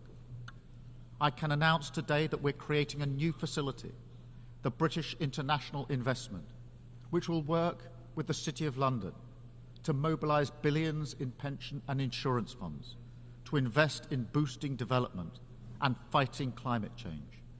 This is a great British innovation, and if we're going to deliver in each of the areas I've talked about today, with all the benefits that we'll bring, then this is the kind of approach that we need to take, innovating, thinking differently, moving faster, and being ready to change how we do things in 3 key areas. First, we must change the international financial system to deliver a fairer deal for developing countries. We will use our seat on the boards of the IMF and the World Bank to argue for a bolder approach to tackle unsustainable debt, which is compounding poverty and inequality, depriving the sick of healthcare and children of education. We must tackle the barriers to investment, which choke off the flow of private finance, and we must put a price on the true cost of emissions through a new levy on global shipping, with the proceeds going to tackle climate change and cut emissions even further. Crucially, we need to accelerate reform of the multilateral development banks so that they shoulder more risk, unlocking hundreds of billions more to help the poorest and build a low-carbon global economy. A critical milestone in the fight against poverty is approaching, with the replenishment of the International Development Association. This is the chance for everyone to show greater ambition so the IDA can be a bigger and better, helping more people, especially those in fragile states and conflict zones. On that basis, we will be ambitious too. We will increase our pledge and play our part in seizing the potential of this moment. Second, if we want the system to deliver for the poorest and most vulnerable, then their voices must be heard. We need to make the system more representative and more responsive to those who need it most. So we will make the case, not just for fairer outcomes, but fairer representation in how we reach them. And this also applies to the Security Council. It has to change to become a more representative body, willing to act, not paralysed by politics. We want to see permanent African representation on the Council. Brazil, India, Japan and Germany as permanent members, and more seats for elected members as well. Finally, to support this, we will also change how the UK does things, moving from the paternalism of the past towards partnership for the future, listening a lot more, speaking a bit less, offering game-changing British expertise, and working together in the spirit of equal respect. Joining the Paris Pact for People and Planet, pursuing a new global clean power allowance, standing for the new term on the Human Rights Council, and joining forces to tackle the toughest challenges, like antimicrobial resistance, preparedness for the next pandemic, and outbreaks of deadly diseases like Mpox. We are ready to work with all UN members because the scale of the challenges we face demands it, and our prosperity and security depends on it. I say it again, all this matters to Britain. Mr. President, by tackling conflict, making progress in the fight against climate change and poverty, and reforming the international system so that it's fit for the 21st century, we can realise the hope and the promise that shine through the founding documents of this organisation. Together, in all our interests, we can change direction from the dangerous, destructive path we find ourselves on and turn instead towards the rule of law, towards cooperation, responsibility and progress, towards peace. Thank you. Thank you. On behalf of the Assembly, I wish to thank the Prime Minister and First Lord of the Treasury of the United Kingdom of Great Britain and Northern Ireland.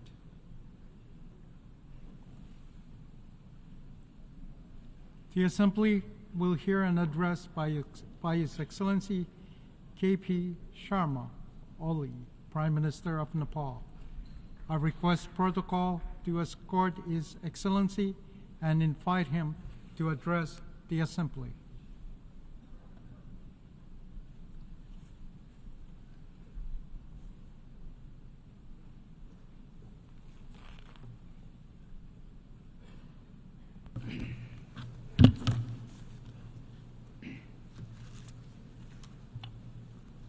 Mr. President, Your Excellencies, the heads of state and government, Mr. Secretary General, distinguished delegates, ladies and gentlemen. I stand here as a humble representative of 30 million proud Nepali people. At the very outset, allow me to extend my sincere congratulations to you, Mr. President, and distinguished members of the Bureau on your well-deserved elections. I would also like to reaffirm Nepal's full support as you undertake the important responsibilities entrusted to you. We extend our deepest appreciation to His Excellency, Mr. Denis Francis, and the outgoing President, for his commendable leadership in successfully guiding the 78th session of the Assembly. Our highest accolades are due to the Secretary General, Mr. Antonio Guterres, for his tireless dedication to reinforcing multilateralism and tackling global challenges.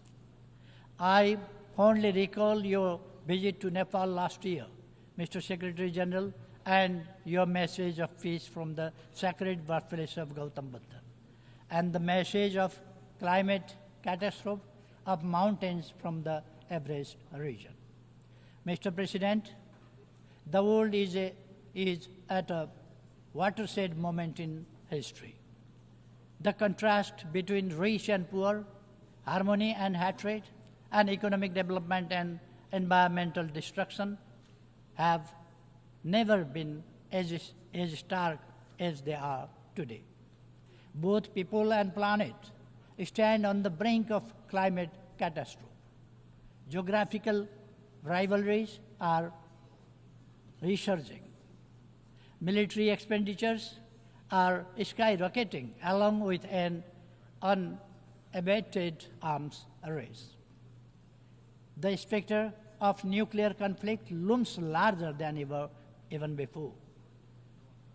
On the one hand, our economy remains frail, still grappling with the lingering effects of the COVID-19 pandemic. On the other, nationalism and protectionism have re-emerged. Even before we have reaped the benefits that liberalism and globalization were meant to deliver. Even after 300 years of industrialization and modernization journey, it is deeply troubling that in our so-called civilized world of 21st century, wealth and prosperity are concentrated mostly at the hand of global north, and the poverty and destitution are heavily concentrated in the global south, particularly in the least developed countries. To overcome these travesties, we must demonstrate our leadership that promotes meaningful cooperation and collaboration. It is only through collective will and unified action that we can turn the tide and usher in an era of enduring peace and shared prosperity for all. In this context, the theme of this session, leaving no one behind, acting together for the advancement of peace, sustainable development and human dignity for present and future generations could not be more timely or relevant. We have reaffirmed our commitment through the Summit of the Future to build a safe, just, and sustainable world for both present and future generations. This pledge is embodied in the three pivotal documents we have adopted: Pact of the Future, Declaration on Future Generation, and the Global Digital Compact. We must demonstrate our determination to implement these documents for the well-being of present and future generations. Mr. President, allow me to underline that the principle of leaving no one behind has long been the cornerstone of Nepal's approach to development across all sectors. This philosophy is enshrined in our Constitution, which upholds the values of democracy by guaranteeing inclusivity, equality, justice, proportional representation, human rights, and social protection for the most vulnerable sections of society. I am determined to lead my country with my deep conviction to comprehensive democracy. For me, comprehensive democracy ensures equal rights, equal access to opportunities, social justice, protects the vulnerable communities, and provides the security and dignity for all individuals. Democracy goes far beyond the right of the people to choose their leaders. It is about leading the people towards prosperity and happiness so that they could feel highest level of dignity.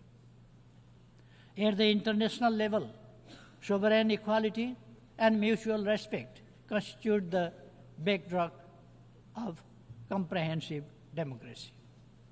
These principles are essentially for building the frameworks of a just, inclusive, equitable, representative, and accountable global order.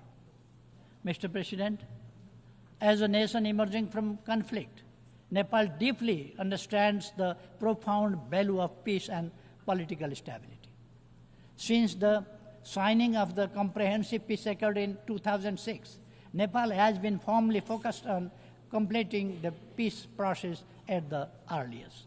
Immediately after the formation of my government, Parliament passed a transitional justice bill to settle transitional justice issue once and for all. While we implement the law, we will uphold victims' rights, including truth and justice. We will also use reparations and reconciliation to heal the wounds and scars of conflict period. We appreciate support from international community, including the UN system, in this regard. The present government, formed by the collaboration of our two major political parties, is determined to secure stability while driving economic transformation for the inclusive and equitable prosperity to our people. At this juncture, stability and economic transformation are paramount to us than our periodic competition in elections. We have dedicated ourselves to realizing our national aspiration, prosperous Nepal, happy Nepali. Nepal will be graduating from its LDC status by 2026. We are diligently working towards achieving the Sustainable Development Goals, SDGs, by 2030 and aspire as become a developed country by 2043, despite facing significant economic headwinds. However, our path to achieving the SDGs remains fraught with difficulties. We are confronted with a substantial financial gap of about $24 billion to attain the 2030 agenda. In this backdrop, Nepal hosted the IDA 21st, 21 replenishment meeting last June, underscoring the crucial need for continued and enhanced support from the International Development Association along with other development partners. In this pursuit, we strongly reiterate our call for enhanced, predictable, and sustained international support.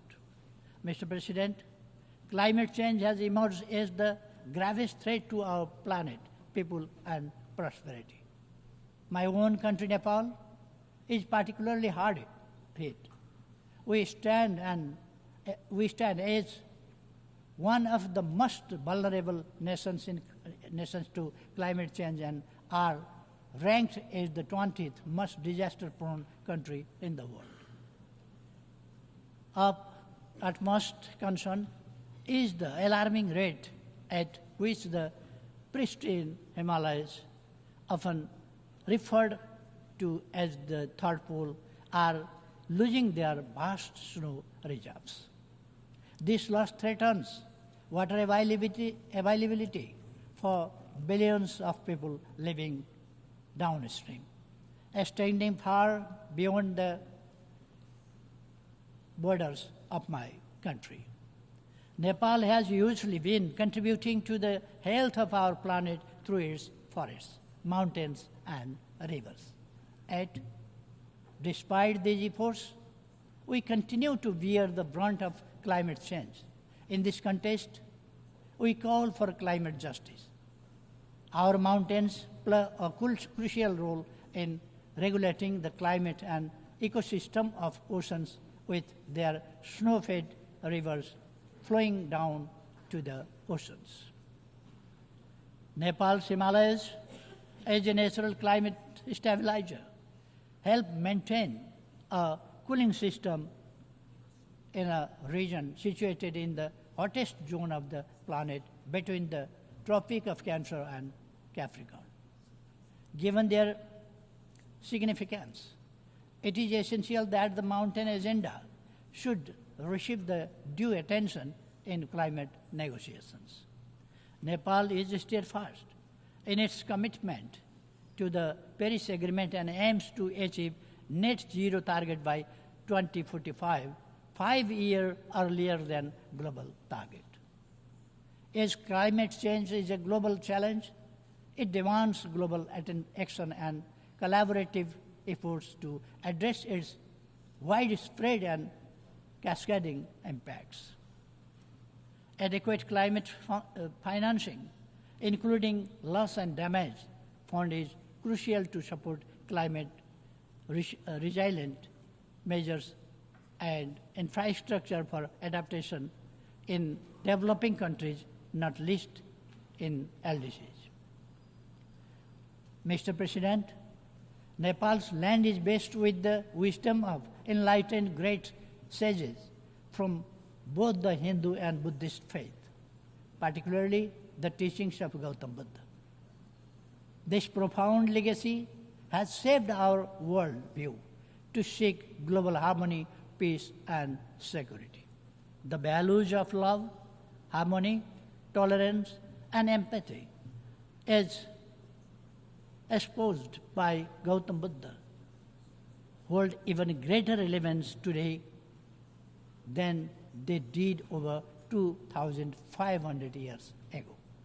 But to our deep dismay, the world is increasingly distressed by division, suspicion, hatred, and enmity. Nepal firmly believes that dialogue and diplomacy are the sole means to resolve conflicts, including in Ukraine and Middle East. It is through love and compassion that hostility and hatred can be overcome, paving the way for lasting peace.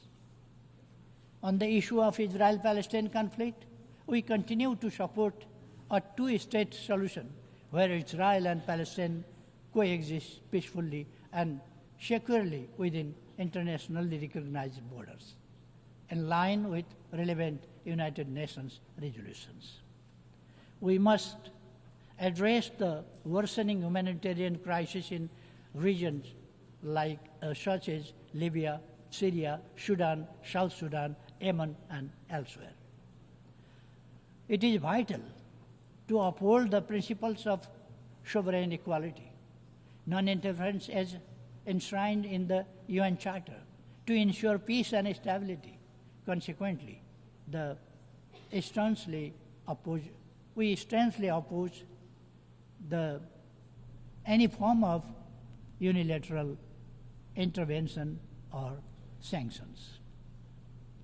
Mr. President, disarmament and non-proliferation issues must be prioritized. Nepal strongly advocates for the general and complete disarmament of all weapons of mass destruction. As the host country to the UN Regional Center for Peace and Disarmament in Asia and the Pacific, Nepal firmly believes that regional efforts, including the Kathmandu process, serve to strengthen the global disarmament regime. Technology presents a double-edged sword, especially for the least developed countries. If we harness it, we can make remarkable progress. If we fail, it will leave us further behind. We call for technology transfer to enable us to catch up.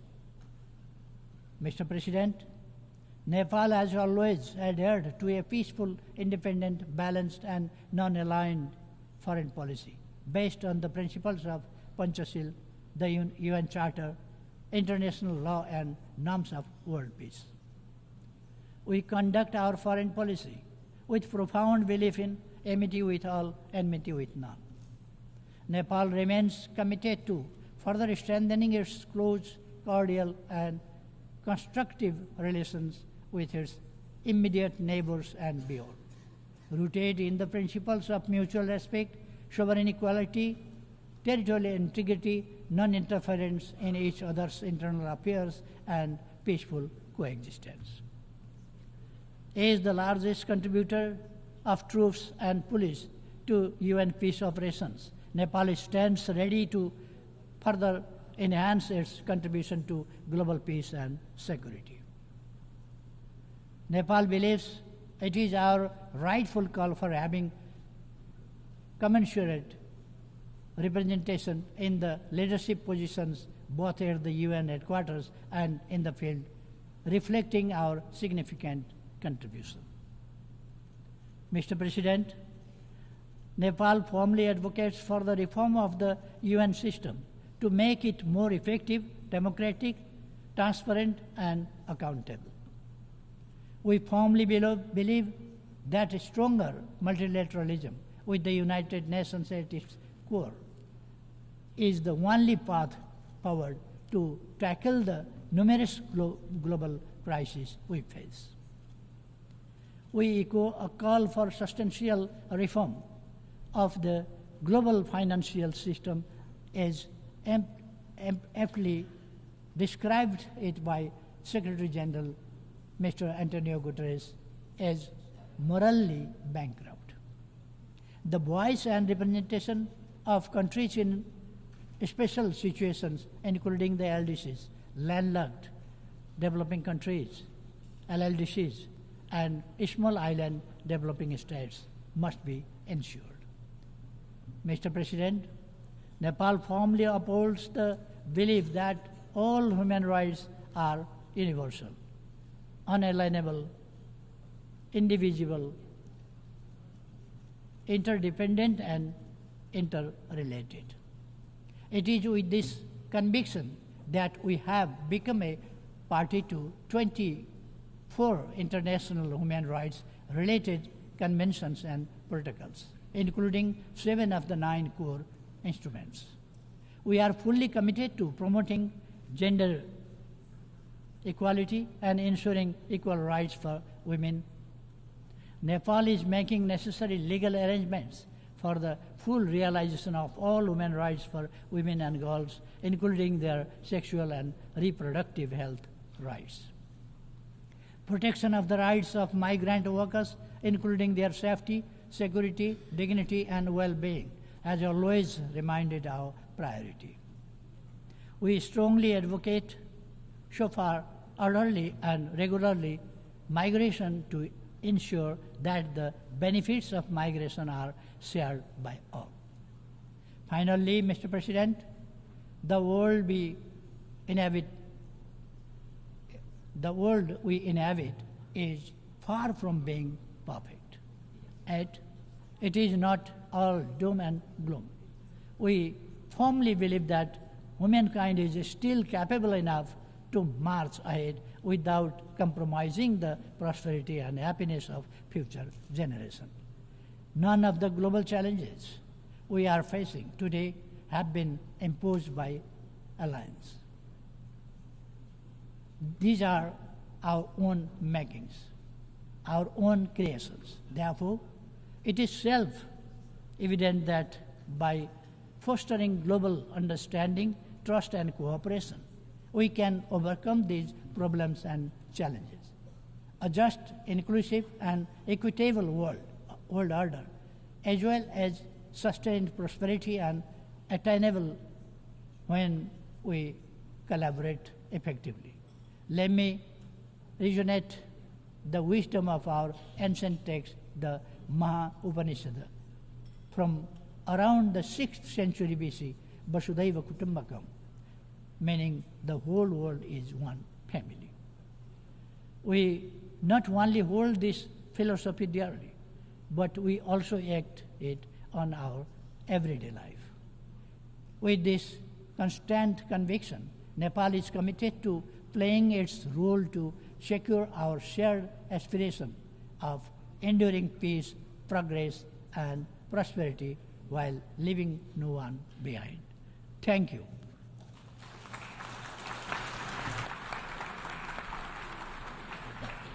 On behalf of the Assembly, I wish to thank the Prime Minister of Nepal.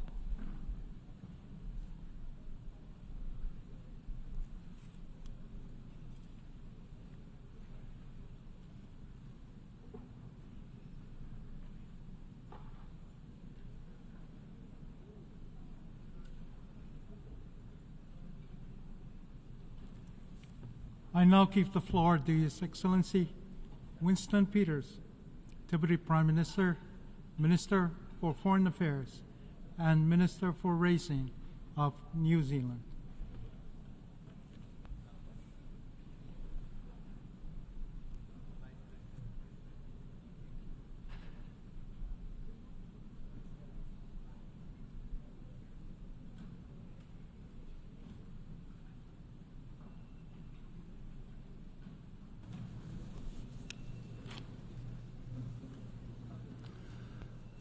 Mr. President, nearly 80 years ago, nations exhausted from the cataclysmic World War came together in San Francisco to create the United Nations Charter. Forged in the immediate aftermath of that war, then New Zealand Prime Minister Peter Fraser held the greatest hopes for the Charter's success, which he believed would be predicated on, quotes, the sincerity and moral determination of its members. But the beginning is a delicate time, and Fraser was a realist. He understood the Charter was imperfect. From the earliest debates in San Francisco, New Zealand fought against the veto rights bestowed upon the great powers. Fraser warned that, and I quote him, "The veto which can be exercised by one of the great powers, both in regard to itself and other nations, is unfair and indefensible, and may, if retained and exercised, be destructive not only of the main purposes of the international organisation, but of the institution itself." Fraser knew that the United Nations Charter could only be secured with the great powers' agreement. And though he considered the Charter imperfect, he thought those imperfections could be overcome if the spirit of San Francisco is carried into the operation of the Charter. The spirit of San Francisco incorporated the hope that the great powers behave prudently For as Winston Churchill said, the price of greatness is responsibility. But today the spirit that created the United Nations Charter is sagging under the weight of its own potted history. Power waxes and wanes, so yesterday's great powers, today's permanent members of the Security Council, are challenged by periods of competition or worse, abuse of the veto. This has serious implications for all members and the conduct of our foreign affairs. While some permanent members exercise restraint in their use of the veto, others consistently and frequently abuse this power. When Russia, a permanent member of the Security Council, illegally invaded its neighbour, it did not just violate Article 2, Paragraph 4 of the Charter, it acted in utter contempt of the Charter. Russia then vetoed a draft Security Council resolution condemning its actions and calling for the immediate withdrawal of its forces from Ukraine. Not only does Russia lack the sincerity and moral determination required to make the United Nations work, but its delinquency should be a clarion call for long overdue Security Council reform. As Prime Minister Fraser said back in 1946, when referring to the veto's risks, quotes, "It is very bad if one nation can hold up the advancement of mankind," unquote. The world of 2024 looks very unlike the one of 1945. And so our collective institutions need to evolve and reflect contemporary realities. We need a United Nations Security Council that looks more like today's world. And we need veto reform. Tensions and imbalances between the desire for a rules-based international order that protects small states against aggression and the unjustified exercise of power by certain great powers have only grown these past 8 decades. Yet small states matter now as much as they did then. New Zealand holds the foundational belief that all states are equal and that our voices matter as much as the most powerful states represented here. It is the quality of our arguments and the principles of justice that inform them, not the size of our militaries, that should hold sway here. We smaller nations face many of the same challenges and share the same concerns. As my colleague from Singapore, Dr. Vivian Balakrishnan, put it at this year's East Asia Summit Foreign Ministers meeting in Laos, the problem for us is that every small state that wants territorial integrity to be respected, that wants its political independence to be guarded, that depends on the UN Charter to plan long-term, must view an invasion of a smaller neighbour by a larger neighbour as full frontal point of anxiety. We agree. We small states need today's superpowers to talk more, seek better understanding between themselves, and develop ways of compromising more, rather than a zero-sum game affecting better relations between today's great powers only enhances global stability, and that is what we, smaller nations, seek. The regional and global challenges we face are stark, the worst the world has faced since World War II. The challenges are complex and daunting. Across the globe, armed conflict is once more on the rise. Hard-fought development gains are being reversed. Human rights challenges and eroded and geostrategic tensions are threatening global security and stability. Growing distrust and division is making international cooperation more difficult, placing the United Nations under strain and hindering the organisation's ability to find effective solutions. The world is facing a myriad of regional and global crises. We see multiple intersecting and mutually reinforcing crises of conflict, climate change, and increasingly a crisis of trust in our institutions. So the challenges we face in the General Assembly are stark, indeed the worst, in several generations. They also reinforce the truism that the global geostrategic and security challenges faced in one era do not remain static. The world has changed, and so must we. Indeed, each generation of decision makers confronts new challenges as economics, demographics, technologies and societies evolve, as do the power calculations that accompany disruptive change. Old truths give way to new ones. The trick now, as it was then, is to have one's eyes wide open upon and about the fundamental shifts that are taking place and be nimble enough to adapt to them. The need to adapt to changing historical contexts is also important and incumbent on the United Nations and its organisations. The rise of many lateral agreements is one sign of countries increasingly working together outside of the United Nations. Another is the cirrhosis around necessary veto reform. In the 10 months since returning for a third time as New Zealand's Foreign Minister, we have spoken widely with colleagues right across the globe. Summing up these discussions in a recent speech in Tokyo, we said that never has it been more apparent just how much diplomacy and the tools of statecraft matter in our troubled world. And since war and instability is everyone's calamity, diplomacy is the business of us all. We observed that at this moment in time, the ability to talk with rather than at each other has never been more needed.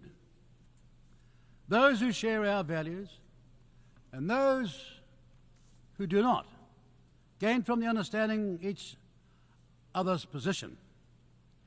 And when we cannot agree, from understanding comes opportunity, and from diplomacy comes compromise, the building block of better relations between nations. We need more diplomacy, more engagement, and more compromise. As Churchill also said in his later years, quotes, meeting jaw to jaw is better than war, unquotes. Never has it been more apparent just how much political leadership is required to respond to the international challenges we face. Leadership is needed to restore trust in our domestic and international institutions, forge unity, and fill the gaps when the international community, through the United Nations, proves unable to. So, what does that leadership look like? It is leadership that can discern future opportunity while understanding but not being trapped by historical constraints. It is leadership that is underpinned by a leader's strength of character, their courage, their purpose, and a commitment to educate, not dominate their citizens. Given he will turn 100 years in the next few days, we recall with admiration such leadership exhibited by then President Jimmy Carter in 1978, in concert with Egypt's President Anwar Sadat and Israel's Prime Minister Yitzhak Rabin.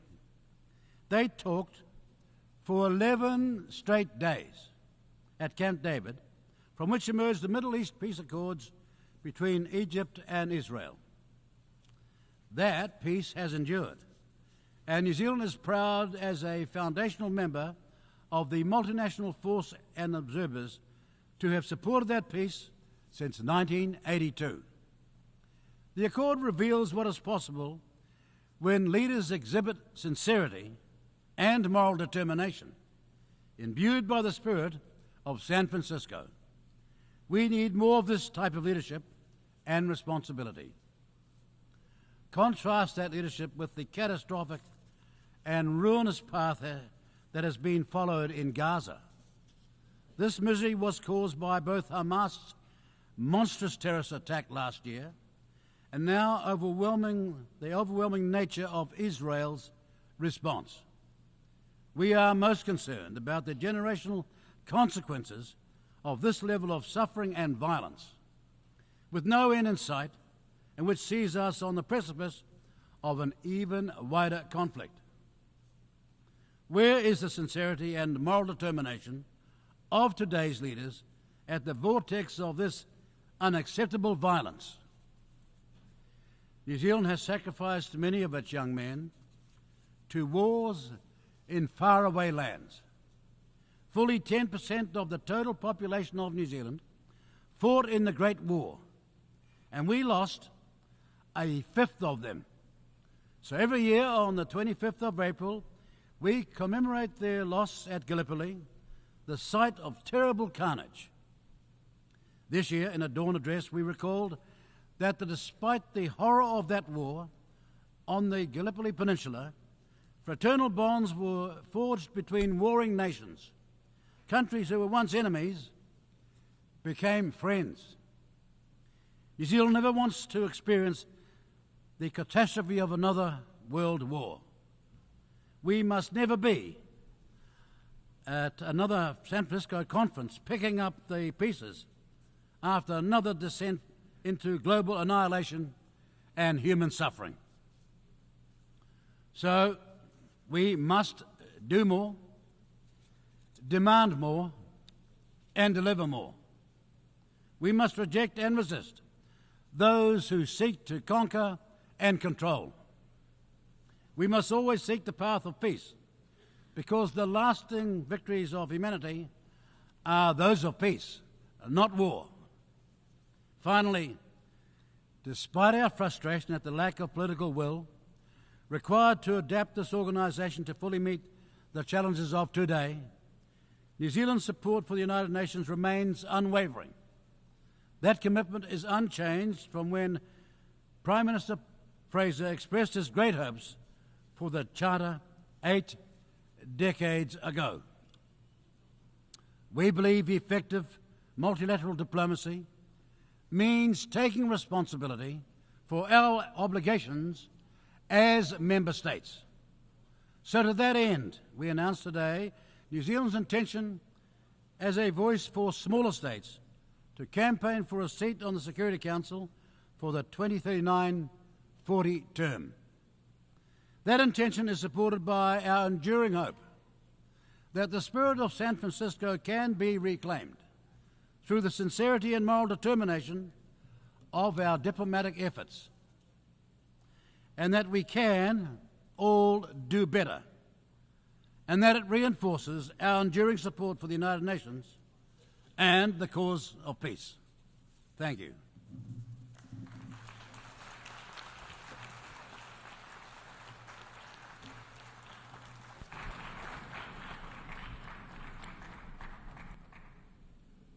I thank the Deputy Prime Minister, Minister for Foreign Affairs and Minister for Racing of New Zealand.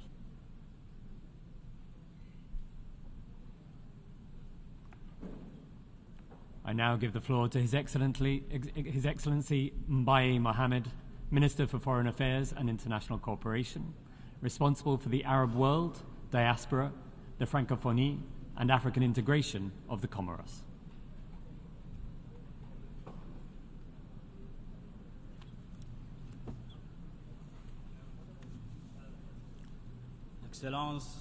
Excellencies, Mr. President of the General Assembly, Majesty, Your Highness, Excellencies, ladies and gentlemen, heads of delegation, ladies and gentlemen, Assalamu alaikum. It is my honor to convey to you the warm greetings of His Excellency, Mr. Azali Assoumani, President of the Union of the Comoros, as well as his wishes for every success in the conduct of this work, which is of global significance First and foremost, I wish to convey to the authorities of the United States, on behalf of our delegation, our warm gratitude for the warm welcome from you in New York during our participation during this 79th session of the United Nations General Assembly. I wish to also convey my warm greetings to His Excellency Philemon Yang on his election, and we welcome his election to the presidency of the 79th session of the General Assembly. And I wish to tell him that we as Africans are honored by his presidency. I wish to pay a warm tribute to His Excellency, Mr. Denis Francis, for his wise, skillful stewardship and his commitment to peace and development during his presidency of the 78th session of the General Assembly, the proceedings of which were steered by him. And lastly, on behalf of my country, I wish to thank His Excellency, Mr. Antonio Guterres, United Nations Secretary General, for his commitment to peace and development. Mr. President, this session of the United Nations General Assembly is opening once again at a delicate time in the life of the international community. Since the 22nd of February 2022, the war in Ukraine has continued to ravage two great European countries, imperiling the well-being and the balance and disrupting the balance of the world. On behalf of our country, I urge the Russian and Ukrainian leaders to embrace the path of dialogue and negotiations. This is a wish from us to their peoples to ensure vis-a-vis the mark that will be left in history, but also we advocate a ceasefire. First and foremost, peace as well. These are prerequisites for peace, economic and social and food-related development for the entire world, in particular in Africa, which has been plagued by conflict. I now turn to Palestine. In light of the realities endured on a day-to-day basis, there is no doubt that we are not seeing legitimate defense. This war has been punctuated by disproportionate use of force, largely targeting innocent people. This is the purest form of genocide perpetrated by the Israeli forces in Gaza, which we condemn, and there's an urgent need to bring this to an end. The horrors endured by the people in Palestine have been reflected in our daily reality as we see the deaths of more than 40,000 people, including women and innocent children, more than 100,000 injured people, forced displacements of thousands of people under inhumane conditions, as well as the systematic destruction of hospitals and residential buildings. Our country reaffirms our full solidarity and our steadfast support to the fraternal people of Palestine. We beseech the international community to act for an immediate cessation of hostilities and for a rapid resumption of the delivery of humanitarian assistance. Furthermore, we call for a fair and lasting solution rooted in international law and the relevant resolutions of the United Nations. We specifically call upon the international community to work quickly to arrive at the two-state solution, that of two states, a sovereign Palestinian state with East Jerusalem as its capital, living side by side in full security with Israel. We applaud the admission of the State of Palestine as a full-fledged member of the United Nations, as well as its participation in the work of the United Nations, beginning with this session. I also wish to recall that the situation in the West Bank is also of great concern, and as has been stressed by Cardinal Pizzaballa, Latin Patriarch of Jerusalem, what is transpiring is a palpable and concrete example of how hatred, resentment, contempt have unleashed forms of violence that are increasingly extreme and increasingly difficult to contain. The situation in the Sudan is also a focus of our attention.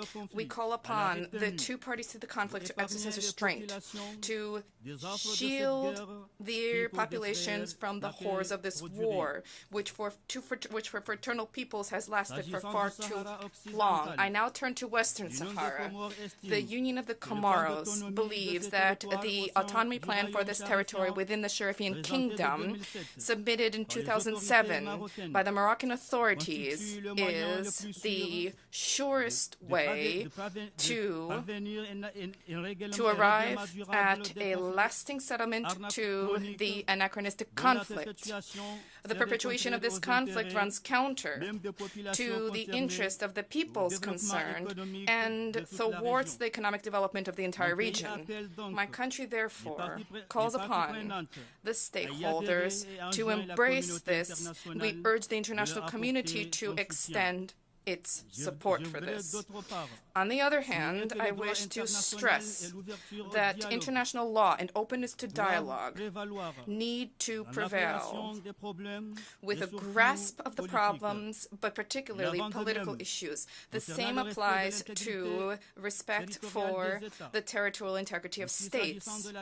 And as for the question of the Comoran island of Mayotte, let us recall that Comoran unity is a reality based on ethno-geographic, linguistic, religious, and economic data, despite the fact that this is an island nation. And this is in addition to the country's commitment to the sacrosanct principles of international law and to the resolutions of the United Nations, which recognize the sovereignty of Comoros over the island of Mayotte. I therefore wish to take this opportunity, being present here on the rostrum of the General Assembly, eminent symbol of multilateralism, to reaffirm the steadfast desire of the government of Comoros to respect law, rule of law, and our openness to dialogue when it comes to this dispute pitting the Union of Comoros against France. And this is important to achieve a fair, lasting solution to safeguard the shared interests of our friendly countries. The Union of Comoros reiterates our commitment to the declaration adopted at the Summit for the Future, which was held on 22 September on the sidelines of the General Assembly. We advocate meaningful international cooperation to establish guidelines in order to shape legal tools guaranteeing development and equitable use of artificial intelligence in order to ensure that this help to result in growth of productivity and knowledge throughout the world. This declaration ushers in, inter alia, promising prospects in terms of taking on board and tackling specific issues faced by small island developing states. In this regard, the SIDS IV conference, which was held last May in Antigua and Barbuda, also was an important step forward in this universal awareness. And we call for stringent respect for the Paris Agreement, as well as meaningful and appropriate levels of financial and technical support. We anticipate with great interest, we eagerly anticipate the next conference on financing for development to be held in Spain in 2025. This conference will be an opportunity for states in the South to champion reforms in banks and multilateral development institutions, as well as to ensure a predictable framework for sustainable resources that are accessible and predictable. To ensure the success of this event, we cherish the hope that countries concerned will unite to work together to set out their proposals. Peace and political stability are two critical pillars underpinning development initiatives. Following the elections on 14 January 2024, which resulted in His Excellency Mr. Azali Assoumani taking up the Supreme Magistrature of the country, Mr. Assoumani undertook to advance the noble mission of accelerating our development by 2030. Our head of state has adopted a commitment to accelerate the emergence and development of the country. This is reflected in the implementation of landmark projects, which are reflected in the Developing Comoros Plan, and they were presented during the Conference of Parties of Development Partners of the Comoros, and this conference was held in Paris in December 2019. The Comoros Development Plan is also contains structural projects, including the development program for the blue economy. This is a critical, promising sector, which will be an engine for the economic and social transformation of our country. We recognize the crucial role of the blue economy, and we wish to stress the specificities of island states. My country, therefore, organized in Moroni in June 2023, under the Comoran presidency of the African Union with support from partners, the Conference of Ministers on the Blue Economy and Climate Action, and the theme was Island States and the Avant-Garde. There was participation during this conference from coastal and island states in Africa. The Moroni Declaration was adopted following this conference, and among other elements, there was an emphasis on those of a roadmap to implement in order to take into account the specificities and the vulnerability of these states by the international community. The next Oceans Conference will afford us an opportunity to present the Moroni Declaration, whose commitments converge with the global sustainable development goals. Mr. President, our government attributes particular importance to young people. We have a number of initiatives which are underway to generate entrepreneurship opportunities for young people, to provide them with job opportunities in various sectors, and to ensure that they play a leading role in the country's socioeconomic development. The promulgation of the One Youth, One Job law is a reflection of this intention.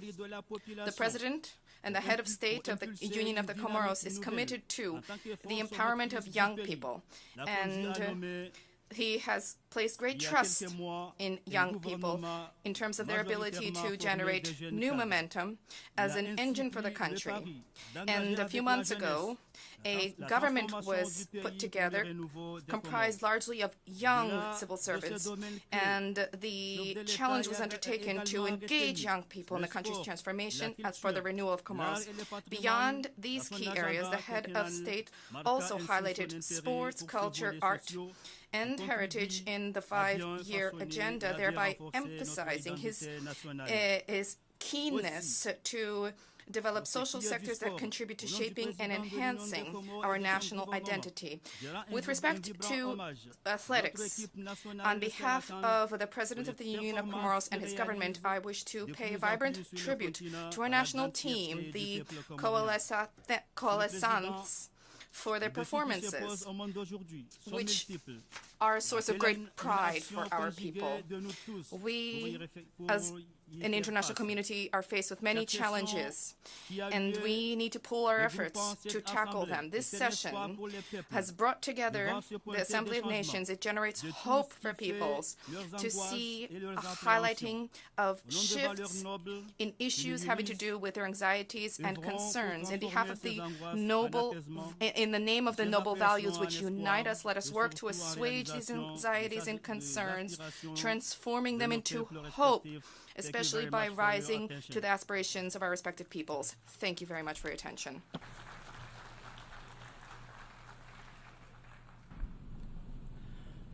I thank the Minister for Foreign Affairs and International Cooperation, responsible for the Arab world, diaspora, the Francophonie, and African integration of the Comoros.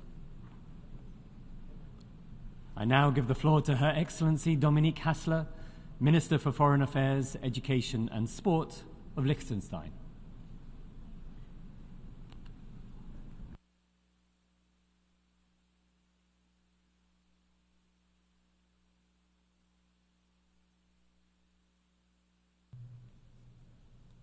Mr. President, the UN is a special meeting place for all countries.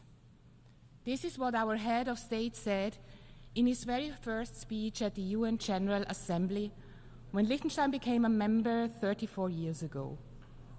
It is a singular forum where not only countries come together, but peoples. I was very young then, just about to enter high school, but I remember vividly the sense of significance that prevailed among us back in 1990. The wish to safeguard our sovereignty was a key incentive for us, a theme that resonates so strongly among many, many small states today. We have never seen membership as just an end in itself. The United Nations has been a key foreign policy platform for Liechtenstein. We have made a significant political investment, developed our own profile, been an independent voice, and put forward our own initiatives, most recently the Veto Initiative. For us, the people and the government of Liechtenstein, the main purpose of the United Nations remains peace and security, to save succeeding generations from the scourge of war, in the immortal words of the UN Charter. It saddens me to say that this purpose has lost none of its relevance today. The aggression against Ukraine, planned and perpetrated by those who wield power in the Russian Federation, has not only destroyed the European security architecture, it has undermined the international legal order as such. And it has created a real risk and genuine fear of future illegal war-making, not just in our part of the world. After enjoying long decades of peace, which is much more than the absence of war, our people have been able to live in prosperity and with full respect for human rights. As a small state, without armed forces, the guarantor of our sovereignty is respect for international law, which the UN embodies like no other organization. Our unequivocal stance in support of Ukraine is thereof a commitment to the international order and ultimately to our own security. More than 2 years of brutal war of aggression have brought immeasurable human suffering, economic devastation of immense proportions, and environmental damage for decades to come. Many of these outcomes are, sadly, irreversible. But together, we have the opportunity and the responsibility to bring about a just peace. And indeed, there will be no peace without justice. Peace must therefore be based on the terms we have already set together in this hall, and it must ensure individual criminal accountability for those who have, willfully and unprovoked, initiated this war of aggression. This alone will ensure that there is a prospect for sustainable peace for Ukraine, but also for the region as a whole. This alone will give small states everywhere the confidence and belief that their sovereignty and territorial integrity will be protected and safeguarded here at the United Nations, while demonstrating that we are committed and able to fulfill the purpose that has brought us together in this organization.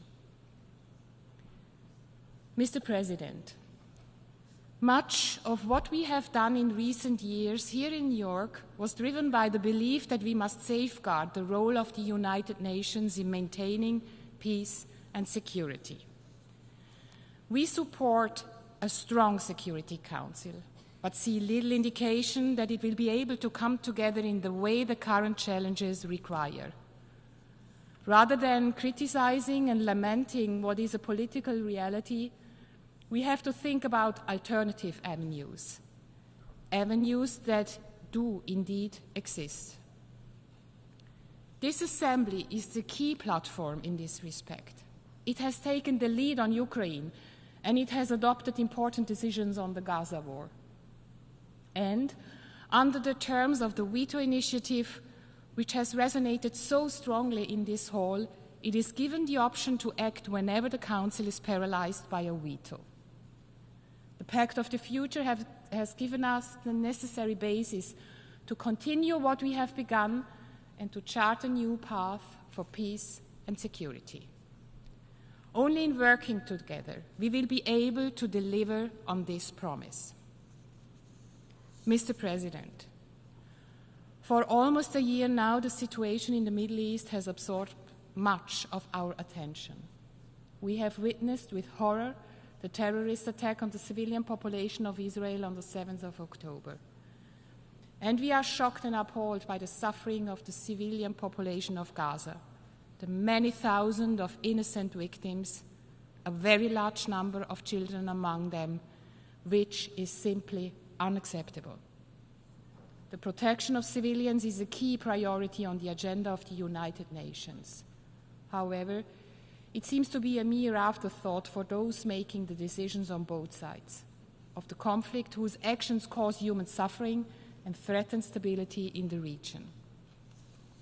We are deeply concerned about the next level of escalation between Israel and Hezbollah and join the call for a 21-day ceasefire in order to prevent a further conflagration in the region. Liechtenstein is a strong supporter of the two-state solution. As such, we prioritize the protection of all civilians affected in our response and in our decision-making. We have contributed humanitarian assistance to the civilian population. We have called for the full respect for international humanitarian law by all, and with that I call, again, for the immediate and unconditional release of all hostages. We support the efforts by the International Criminal Court to investigate according to its mandate. The two-state solution, which enjoys an overwhelming support among all of us in this hall, was decided by this very assembly many decades ago. There is no other conflict where the United Nations has a clearer and longer-lasting responsibility.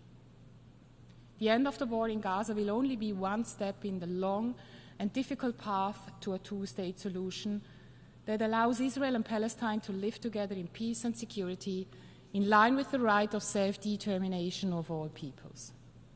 Knowing that this will take time, it is even more important that all actors stop escalating the conflict further and that the human suffering ends today.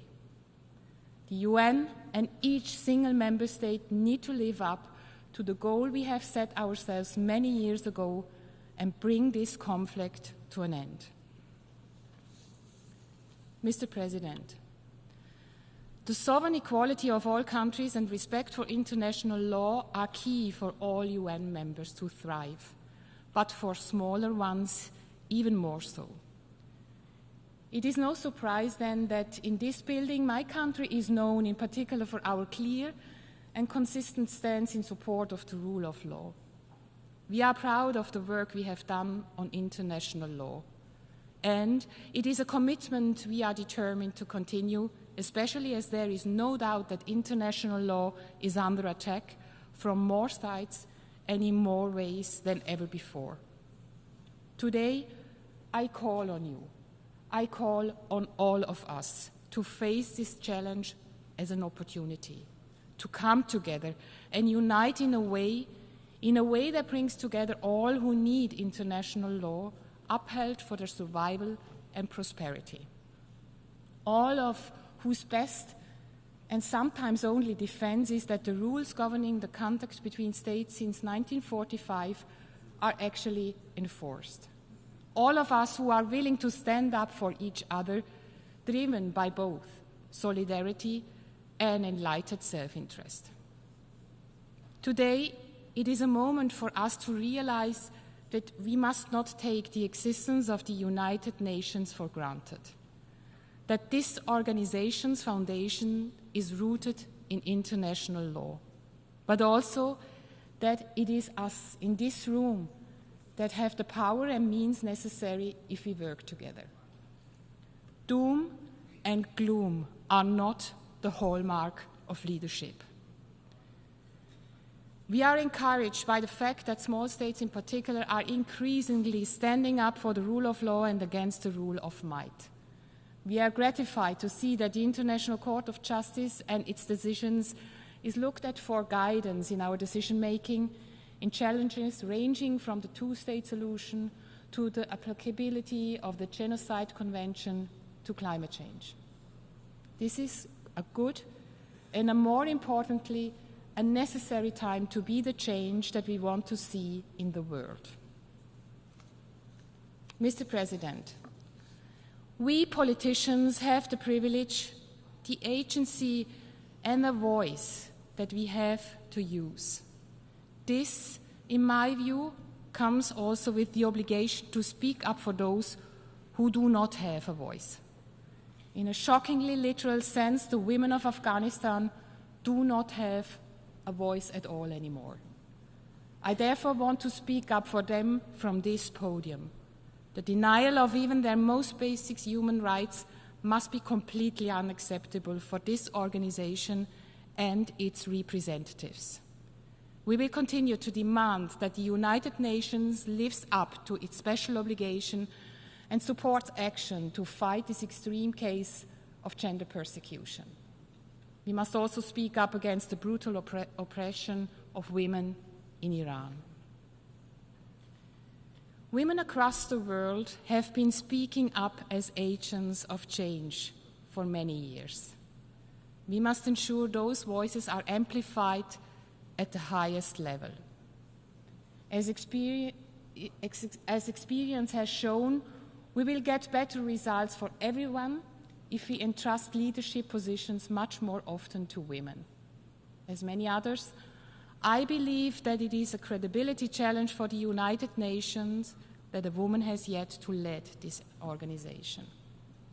After decades of talking about gender equality, the United Nations should shine as an example. Mr. President, we simply need to do what we have promised. On peace, the central mission of this organization, on gender equality, on human rights, on deterring aggression, and on ensuring accountability. The collective action so urgently needed today requires strong leadership, which is often lacking today. Leadership, whether by woman or man, comes with responsibility, accountability, and with the ability and willingness to listen to and work in the interest of those we represent. All of us that have had the privilege to speak from this podium have an obligation to present and future generations to deliver on the great hopes placed in our United Nations. Only then is this organization the singular place that serves the people of the world in their desire for world peace. Thank you.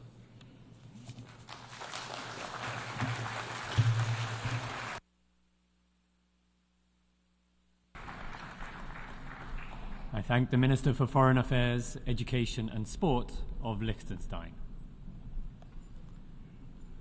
I now give the floor to Her Excellency Maria Malmer Stenegaard, Minister for Foreign Affairs of Sweden.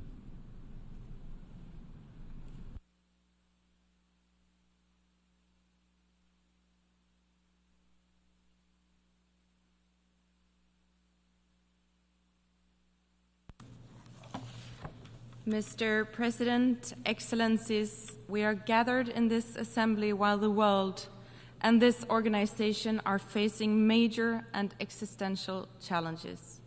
We are gathered while we are witnessing an unprecedented number of armed conflicts, from Ukraine to Sudan, the Eastern Democratic Republic of Congo, and Gaza.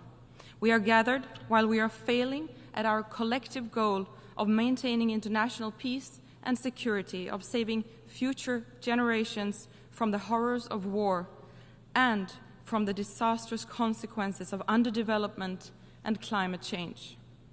Mr. President, the UN Charter, the sovereign equality of all states, the peaceful settlement of disputes, the prohibition of the threat or use of force against any state is being challenged. We must stand by the Charter. Sweden's strong defense of international law, including the UN Charter, is based on the understanding that both our own security and that of other countries depends on it. Ensuring respect for sovereignty, territorial integrity, and political independence of all states, both large and small, is in our common interest. At its core lies the need for a global system that is open, predictable, and applies equally to all. In too many places around the world, including in Sweden's immediate neighborhood, we are witnessing the consequences of violations of the rules and principles we have all agreed to. Since the start of Russia's aggression against Ukraine in 2014, and with a full-scale invasion of Ukraine in 2022, Russia has brutally invaded the territory of another UN member state. This Assembly has strongly and repeatedly condemned Russia's aggression against Ukraine as a blatant violation of international law, including the UN Charter. If a member of the Security Council is allowed to reap the fruits of aggression, the harmful impact will not stop with Ukraine. Russia's leadership will continue its attempts to impose its rule on neighboring countries. The territorial integrity and sovereignty of all states must serve as a basis for a comprehensive, just, and lasting peace in Ukraine. This was confirmed at the Peace Summit in Switzerland in June, which gathered some 100 delegations from all continents. Ukraine has made clear from the start that it wants a peaceful settlement based on the UN Charter. As President Zelensky rightfully said in his speech before this Assembly yesterday, there can be no just peace without Ukraine. Sweden's steadfast support for Ukraine's efforts to restore its sovereignty and territorial integrity will continue for as long as it takes. As a direct response to Russia's full-scale invasion, Sweden and Finland chose to join NATO. For Sweden's part, this represents a truly historic change, ending 200 years of military non-alignment. This was our decision to make because it is the right of each state to choose its own security policy path. Sweden's NATO membership gives us a new, crucial platform to defend the fundamental values of our foreign and security policy. We will apply the same principled approach in NATO as we do in the UN, the EU, the OSCE, and the Council of Europe. In other words, we will continue to defend international law, democracy, individual freedoms, human rights, and gender equality. Mr. President, Sweden has always defended the universal principles of sovereignty and the right to self-determination. In fact, Sweden has consistently supported countries struggling for liberty, independence, and democracy, not least in Africa. And we continue to be an engaged partner of African countries. To take just one example, I am deeply concerned about the situation in Sudan. More than 10 million people have been displaced, which roughly corresponds to the entire population of my own country. Safe, rapid, and unhindered humanitarian access, an immediate ceasefire, and negotiations ensuring a return to civilian rule are urgently required. Therefore, Sudan is among the countries receiving the most humanitarian support from Sweden this year. Sweden remains a key partner and donor of UN humanitarian assistance, as well as of peacekeeping and peace-building efforts. Similarly, Sweden supports the ongoing peace efforts by the United Nations in Yemen, where we will continue to work with our partners for a principled and inclusive humanitarian response. The people of Yemen are looking to the international community for hope, for a way out of humanitarian despair. We must answer that call. Mr. President, we are also faced with the threat of a regional war, the consequences of which no one can predict. My country's long-standing commitment to peace efforts in the Middle East dates back to 1948 and the efforts of UN mediator Folke Bernadotte. Today, Sweden is one of the largest core donors to UN agencies and other organizations working to mitigate the immense suffering of the civilian population of Gaza. At the same time, Sweden stands up for Israel's right to defend itself in accordance with international law, and we demand that the hostages be released. Israel is being threatened by Iran and its allies simultaneously on several fronts. Hezbollah's repeated attacks since October 8th have led to a dangerous military escalation. Sweden fully supports the efforts by the United States, France, and others to reach a diplomatic solution. A ceasefire would provide space for reaching a diplomatic settlement consistent with UN Security Council Resolution 1701, as well as the implementation of UN Security Council Resolution 2735 on a ceasefire in Gaza. In the longer term, Sweden, like the EU and the United States, believe in the idea of a two-state solution in which Israelis and Palestinians can live side by side in peace, freedom, and democracy. Mr. President, in order to address global challenges, we need to ensure that our aid helps to mobilize additional resources, not least private capital. Development assistance alone is not enough to build long-term wealth and welfare. It must go hand in hand with democracy, the rule of law, market development, trade, investments, and technology transfer. We see that clearly in the countries now leaving poverty behind.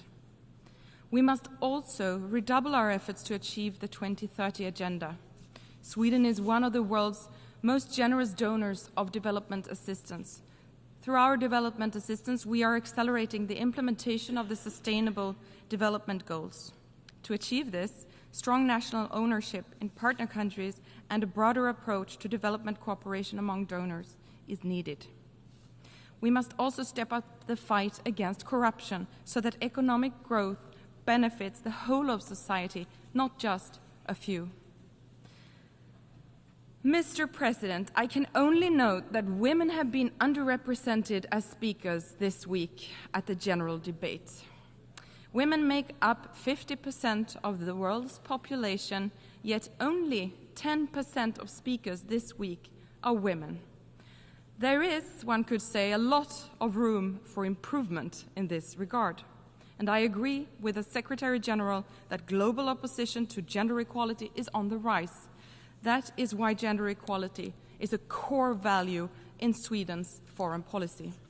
So let me say this, countries that stand up for women's and girls' rights are not only champions of freedom and human rights, they also benefit from broad labor market participation and economic growth. Respect for human rights, providing sexual and reproductive health and rights services, and empowering young women and girls are tangible contributions to advancing gender equality. This is what I want for the future of my daughter, Kaisa, and for the daughters of others too. Simply put, our free society must stand up against those who wish to exploit our freedom to restrict the freedom of others. Everyone must be able to live safely and freely, regardless of religious beliefs or personal convictions, regardless of skin color, and regardless of whom they love. To my government, this is of such importance that we have begun work on an action plan for equal rights and opportunities for LGBTQI people. Mr. President, the green and digital transition offers vast opportunities in terms of new jobs, increased growth, and improved livelihoods.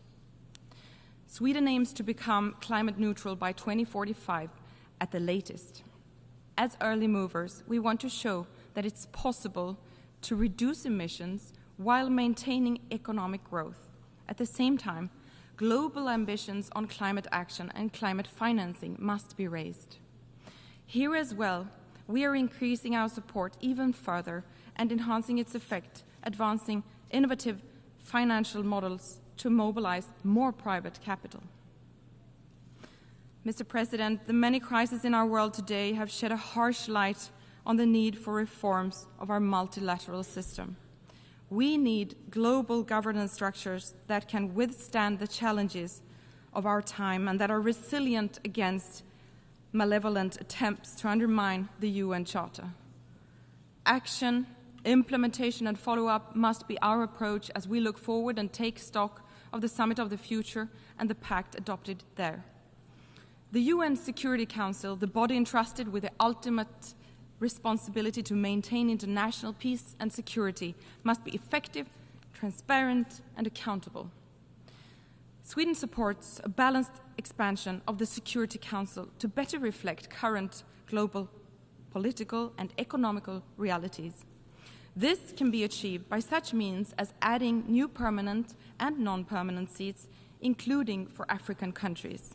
Sweden also supports the ongoing reform processes in multilateral development banks to increase the effectiveness and scale of financing to achieve the Sustainable Development Goals and implement the Paris Agreement. Another area where strengthened global governance is essential is outer space. Modern societies are becoming more and more dependent on space services, and the space environment is becoming increasingly congested and contested. Sweden is strongly committed to preventing an arms race in outer space and safeguarding the use of space for peaceful purposes. This includes all states' full compliance with existing international law, including the Outer Space Treaty. We will continue to promote the development of norms and rules for responsible behavior in space. Together with Zambia, Sweden is proud to have co-facilitated the Global Digital Compact. Through this framework, all member states have committed to strengthen international cooperation to close digital divides between and within countries and to establish the governance required for a sustainable digital future, including on artificial intelligence. Rest assured, Sweden will continue to fulfill its responsibility and be an active, engaged, and constructive multilateral actor. We will continue to be a close and demanding partner to the UN. We will constructively demand more efficiency, more coherence, more impact, more innovation. This is how we will achieve our shared ambitions for the future together. Mr. President, this is a moment of major existential challenges, but we must not allow anything to stop us from defending the fundamental principles that form the foundation of this organization. It is true that there are areas where international law needs to be developed to meet new challenges. However, it is equally true that hundreds of millions of people have been lifted out of poverty based on the norms, the purposes, and the principles enshrined in the UN Charter. Global health and well-being have reached unprecedented levels. People across the globe are enjoying justice, peace, freedom, and prosperity at levels unimaginable to previous generations. It is a legacy to be proud of, one that we must do everything that we can to uphold. Thank you.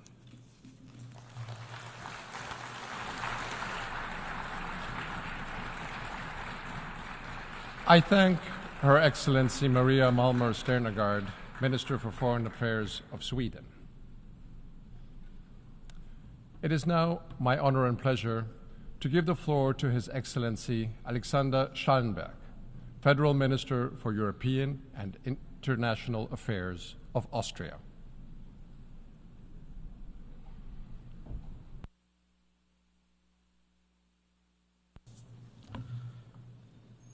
Mr. President, dear Axel, it's actually a rare occasion where the person presiding the General Assembly and the person here at the rostrum are both Austrians. Excellencies, ladies and gentlemen, when we met in this hall last year, many, including myself, referred to the challenging times we were facing. A world riddled by uncertainty, growing divisions, and rising insecurity.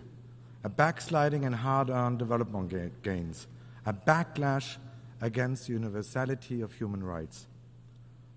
Looking back on the past 12 months, we must admit that the sense of being in a permanent state of emergency has actually not decreased. On the contrary, it has even deepened. Russia's relentlessly pursues its full-scale war of aggression against Ukraine. A violation of the UN Charter, the most basic rules that we all in this room agreed upon, that still is shocking today. Yes, my country, Austria, is a militarily neutral country. But neutrality doesn't mean and never meant indifference.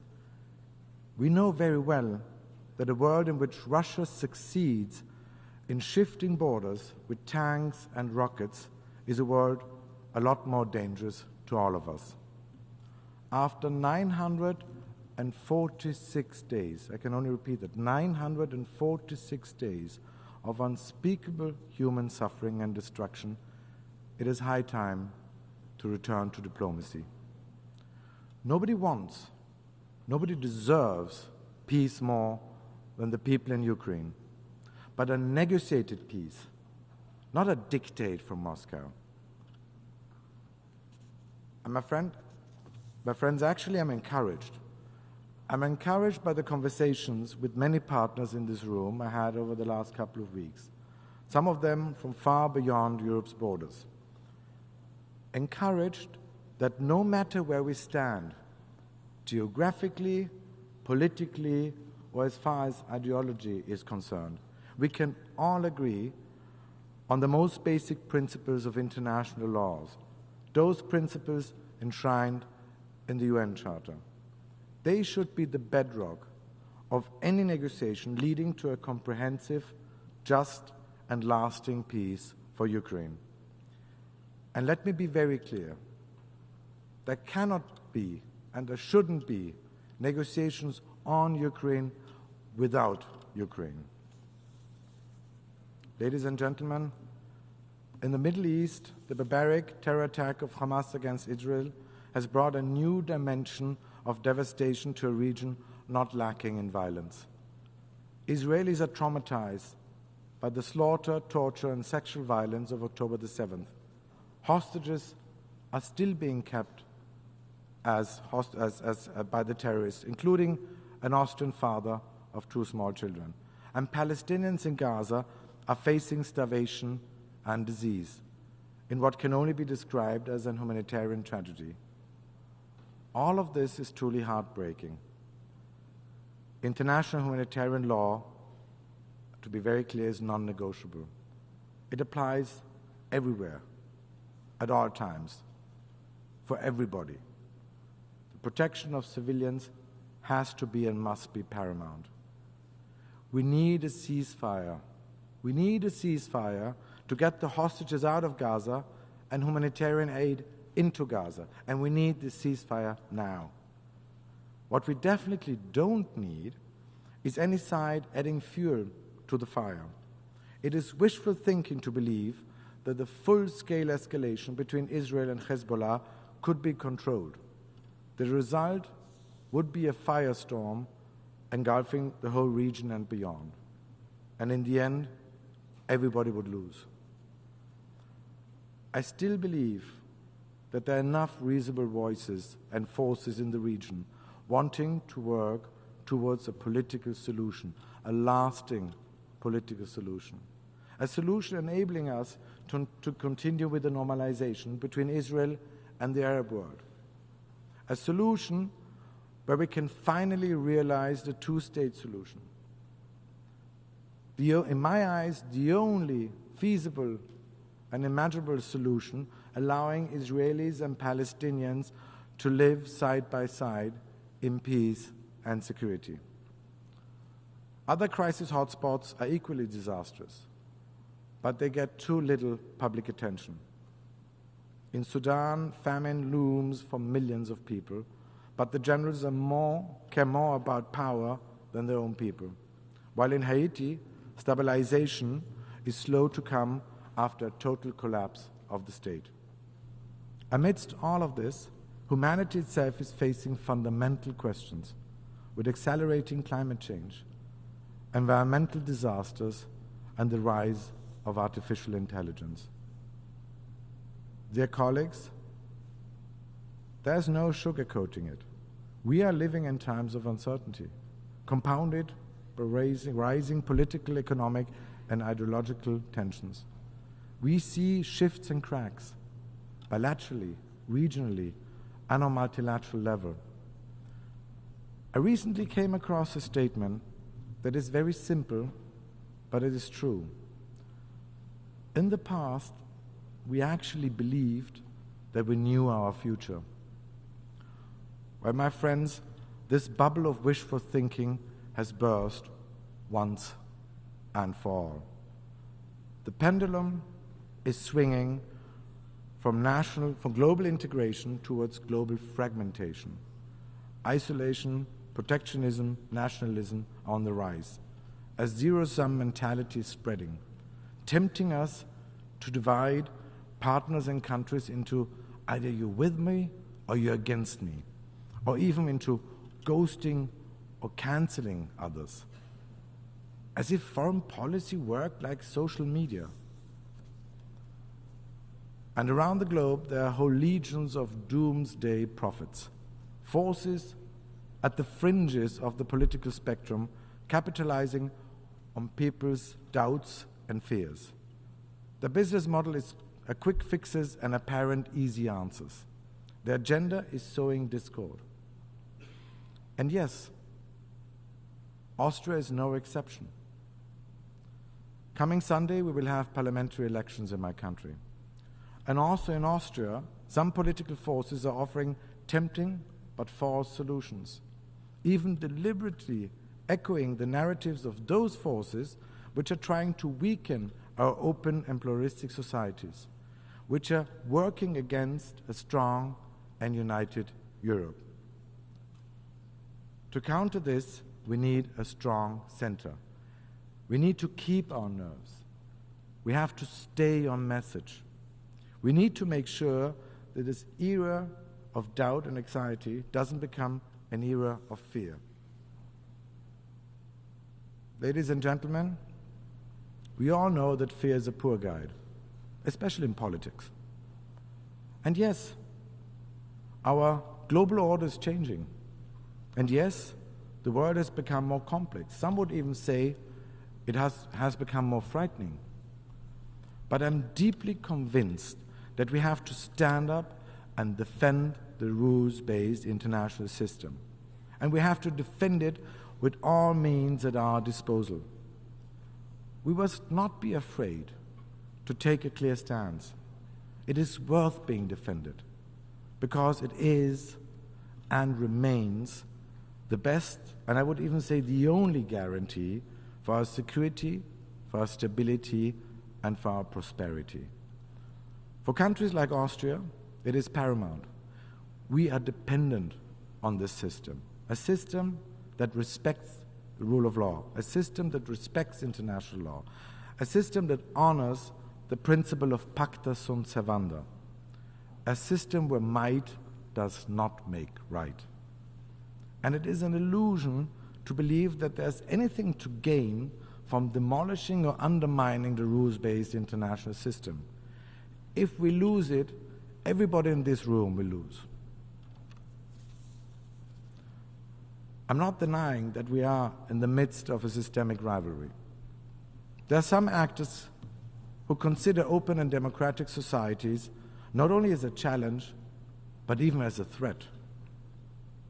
However, in the face of the turmoil and upheavals of the last few years, societies based on freedom, pluralism, and individual rights have proven themselves stronger, more adaptive, more flexible, and more resilient than most of us even believed ourselves.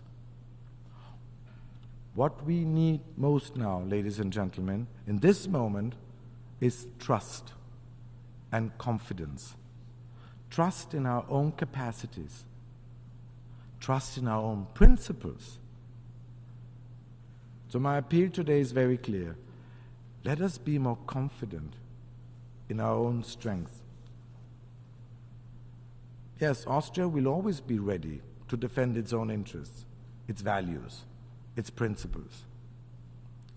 But at the same time, we will always have the courage to look for the middle ground, to search the compromise, because we know that defending our multilateral system, defending our rules-based international order, means to reform it.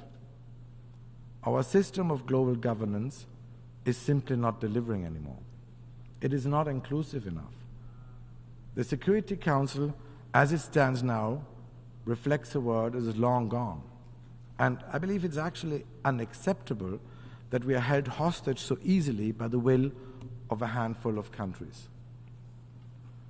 We, as Austrians, and the Austrian government, we commit ourselves to making the Security Council more effective, more inclusive, and more accountable, including through our candidature for the non-permanent seat at elections in 2026. Austria will continue to champion a sensible and a pragmatic multilateralism based on our genuine will for compromise, for dialogue.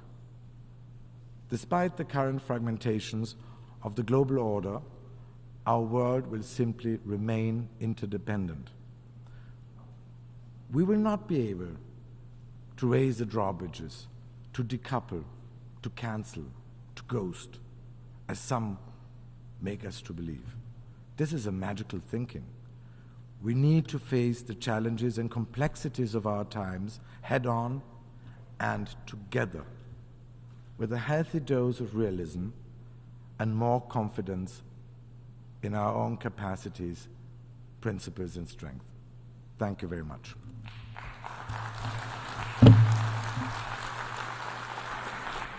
I thank His Excellency Alexander Schallenberg, Federal Minister for European and International Affairs of Austria, and also for the kind words directed to the Chair.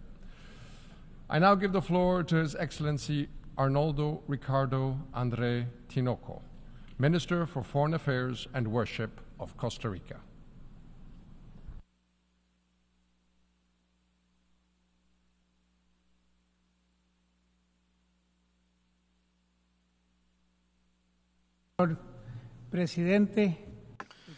Mr. President, Excellencies, Costa Rica congratulates you upon your election to head up this General Assembly, and we reiterate our commitment to advance towards a more peaceful, fair, sustainable and inclusive world. We come to this session in the midst of the resumption of the arms race, an increase in geopolitical tensions and systematic violations of human rights and of the principles of international law. With these challenges, we have an expansion of violent conflicts from Africa to Europe and the Middle East, and on our continent, the growing presence of drug trafficking and international organised crime. We are also facing the triple planetary crisis and an increase in poverty, inequality, and widening gaps and asymmetries between countries and regions, and within countries and regions. Meanwhile, our collective responses remain timid, delayed and insufficient. None of these challenges can be solved by a single state or by a small group of them. Only through multilateralism, as the central approach for cooperation, will we be able to address them and overcome these challenges. With multilateralism at the core, please allow me to share 4 points. First of all, democracy, the rule of law, and the respect for human rights are pillars for the effective functioning of the multilateral system. Democracy is the political system that embraces everyone. In it, every voice finds its echo, and every person finds their place. It is the natural expression of the rule of law. Venezuela cannot be considered to be a democracy. A democracy does not expel 8 million of its citizens, nor does it cause an unprecedented migration crisis whose repercussions are being felt across the entire Western Hemisphere. Neither does it persecute or intimidate, nor does it imprison or torture people for political reasons. A democracy does not deny opposition representatives access to vote counting, nor does it declare itself without any proof or evidence the winner of the elections. Costa Rica, just like the vast majority of countries in the region, condemns the manipulation of the results and will continue to demand an impartial, transparent and independent verification. This is a verification that the Venezuelan regime has refused to carry out. There is no doubt that Nicolás Maduro did not win the elections, just as there is no doubt that he intends to cling on to power at all costs. Let us not allow repression and dictatorship in Venezuela to become the norm once again. This is not the only violation of democratic principles in my region. Thousands of people cross our northern border on a daily basis, fleeing the repression of a dictatorship that has lasted nearly 3 decades in Nicaragua. This is a dictatorship that has deprived them of their freedom, of their human rights, of their dreams, and even of their citizenship, making them stateless. Since Costa Rica is the first country in Latin America to grant nationality to stateless persons, we urge the international community to ramp up efforts to eradicate this condition of vulnerability. We also cannot continue to be indifferent to the situation in Haiti. The humanitarian crisis in this country has been met with minimal and immorally low responses from the international community. The $674 million required for the humanitarian needs and response plan represents only 0.03% of global military spending, which in 2023 reached $2.44 trillion. That's according to the Stockholm International Peace Research Institute. Allow me just to repeat that. 0.03% of global military spending.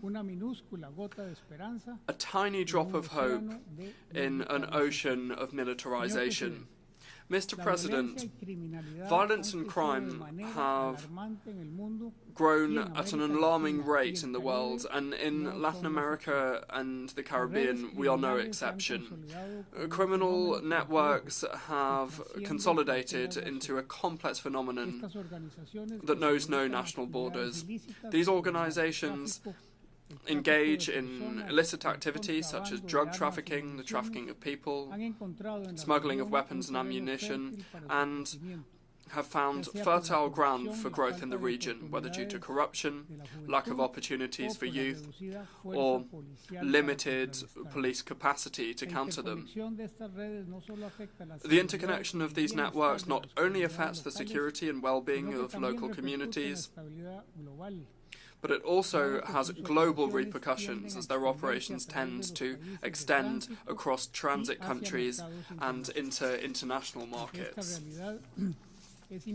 Faced with this reality, it's essential for the international community to adopt a coordinated and multilateral approach, promoting cooperation, information sharing, and strong legal measures to combat them. Only through joint effort will the structure of these organizations be able to be dismantled, and ultimately for peace and security to be reinstated in the region. And this brings me on to my second thought, my second point. At the heart of multilateralism lies peace, and there is no peace without justice. However, its heartbeat weakens with the escalation of conflicts in Gaza, in Lebanon, Ukraine, the Red Sea, Sudan, the Sahel, Yemen, Myanmar, and in Syria. These crises expose the fragility of our collective security system and demand that all parties to the conflict assume their obligations under international law. In particular international humanitarian law. Norms and principles must be respected without exception, in particular the protection of civilians and the principles of proportionality, limitation, distinction and humanity.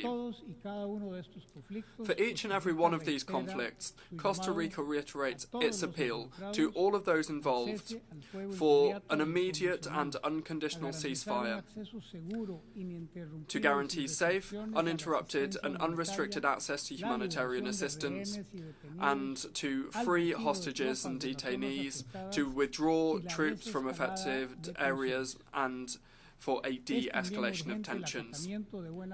It's also urgent to comply in good faith with all decisions from international courts and from the Security Council, because without justice, there will be no lasting peace.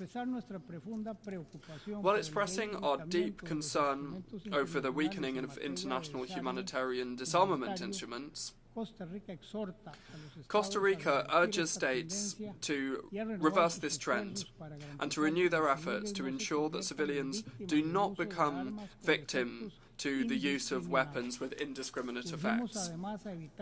We also urge to avoid the use of explosive weapons in densely populated areas or their surroundings and invite all states to participate in the upcoming international conference on the humanitarian consequences of the use of explosive weapons in populated areas. This is going to take place next July, next year in San Jose. However, we must go further. Costa Rica calls for a consensus on governance frameworks for artificial intelligence in both military and civilian spheres. These frameworks must regulate autonomous systems with transformative capabilities that operate without human intervention. The Global Digital Compact that we've just adopted puts the multilateral system in motion to deal with artificial intelligence and is key for research and development, not just for its applications. Thirdly, Costa Rica believes that the international financial architecture is at imminent risk of becoming obsolete in addressing current and future challenges. Therefore, we make the most vigorous call for an international financial system that is transparent, inclusive and sustainable. We require a financial architecture that meets the needs, does not perpetuate global inequalities, and addresses the pressing need for access to finance. This financing must be sufficient and concessional with effective debt relief mechanisms for developing countries. Costa Rica recognizes the efforts of some international financial institutions to align their processes with transformation commitments, and we urge the states that make up the boards of the major international financial institutions to prioritize this urgent reform. We advocate for urgent capitalization of multilateral development banks, and we call for an increase in the use of new and innovative financing mechanisms, such as green and blue bonds, as well as the debt for ecosystem services swaps. Middle-income countries and economies in transition, like Costa Rica, need the international financial system to provide finance tools for development, and these tools must be up to our specific needs and flexible and tailored to our fiscal and structural circumstances. We hope that the 4th International Conference on Financing for Development will bring about concrete agreements and will show the political will necessary. Fourthly, and in order to ensure the well-being of future generations, multilateralism must also be blue. Costa Rica has developed strong blue diplomacy that recognizes the crucial role the ocean plays in the health of the planet. In order to have a habitable planet, we need a healthy ocean. It produces 50% of the oxygen that we breathe and is the largest source of protein in the world. It's the largest carbon sink and regulator of the climate, and 3 billion people worldwide depend on its biodiversity for their livelihoods. Therefore, it is urgent that the new High Seas Treaty, the BBNJ, comes into force, and that we deliver an ambitious treaty on plastics, so that and that we ensure that no mining on the seabed begins until there are guarantees that it will not have damaging effects on the marine environment. For the health of the planet and to respond to the multiple challenges that the ocean faces, I invite you all to participate in the 3rd United Nations Oceans Conference, which will take place in June 2025 in Nice, hosted by Costa Rica and France jointly. Mr. President, the multilateral system is being tested, as we all know.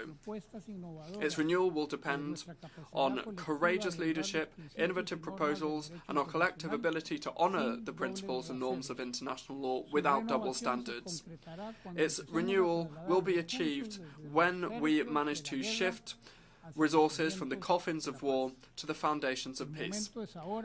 The time is now. This is a unique opportunity, and the call is urgent. Thank you very much.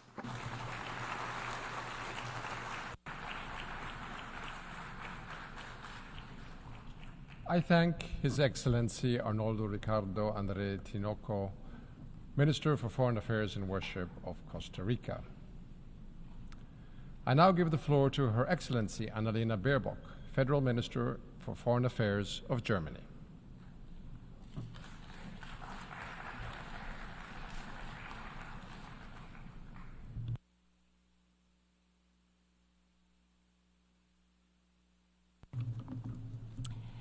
Excellencies, ladies and gentlemen, we live in a world of quick headlines and even quicker slogans.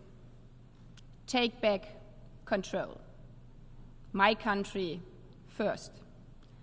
Us against them. Slogans that paint the world in black and white.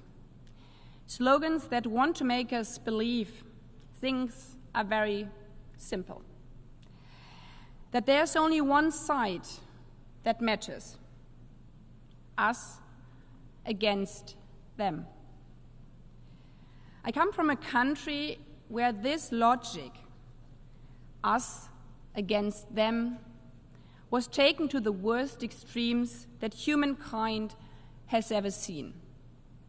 A murderous world war that killed millions.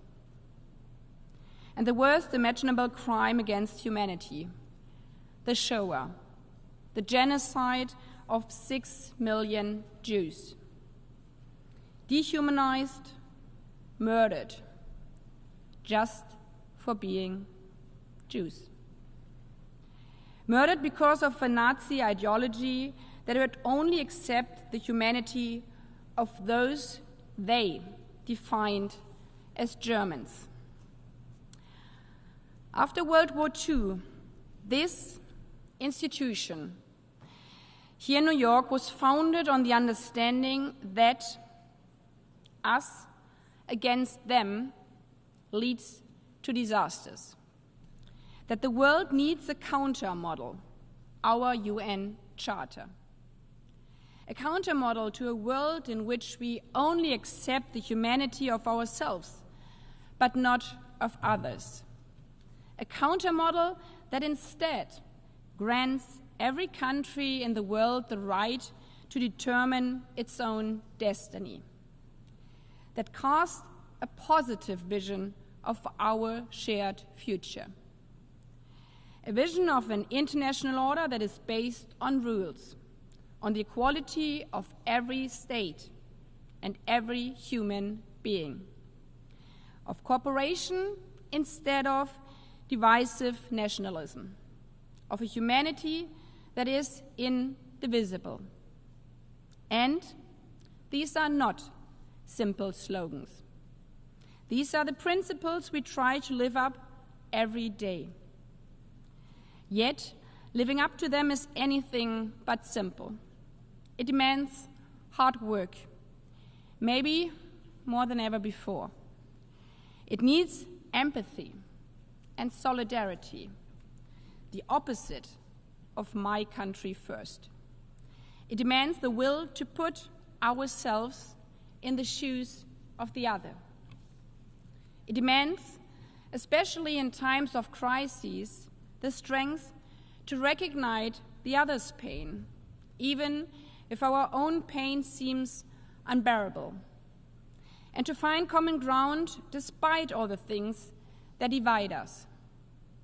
It also means that we have to face the dilemma that the values of the Charter can at times appear to contradict each other, such as the inherent right to self-defense and the responsibility to protect civilians when civilians are misused as human shields. Resolving this is harder than simply exclaiming either or, us against them. Especially in our days of social media, where simple TikTok truths seem to blur out all complexity and nuance, sometimes even facts, as we see regarding the war in the Middle East. In its ruthless attack of October 7th last year, Hamas maimed and killed some 1,200 men, women, and children. To this day, the terrorists are holding more than 100 people, men, women, children, hostage, including German citizens, including children. At the same time, in Gaza, hungry, traumatized children are wandering the ruins of what used to be their homes, desperately searching for their parents under the rubble.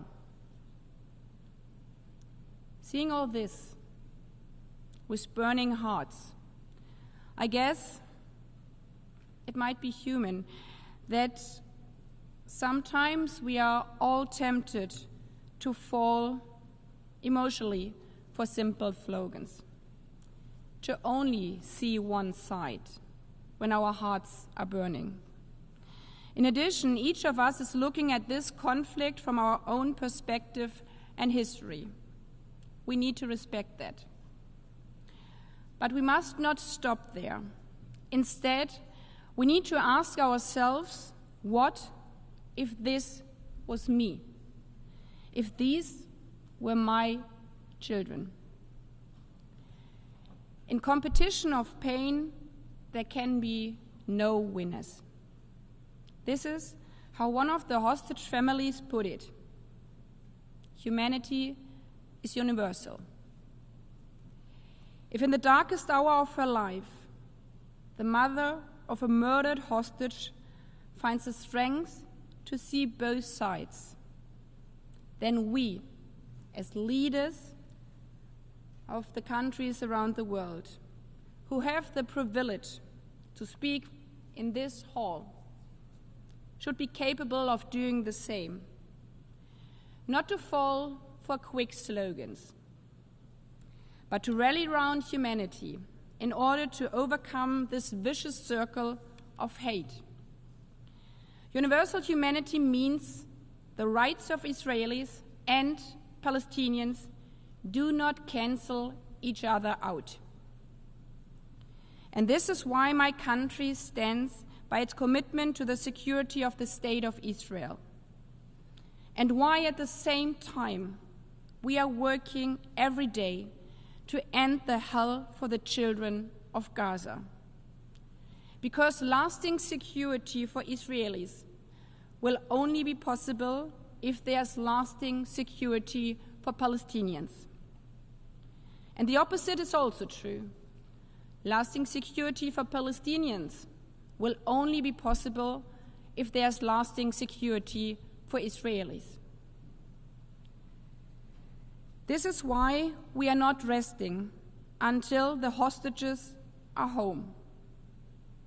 This is why we are working so hard for a ceasefire, the Biden plan which was endorsed by the Security Council.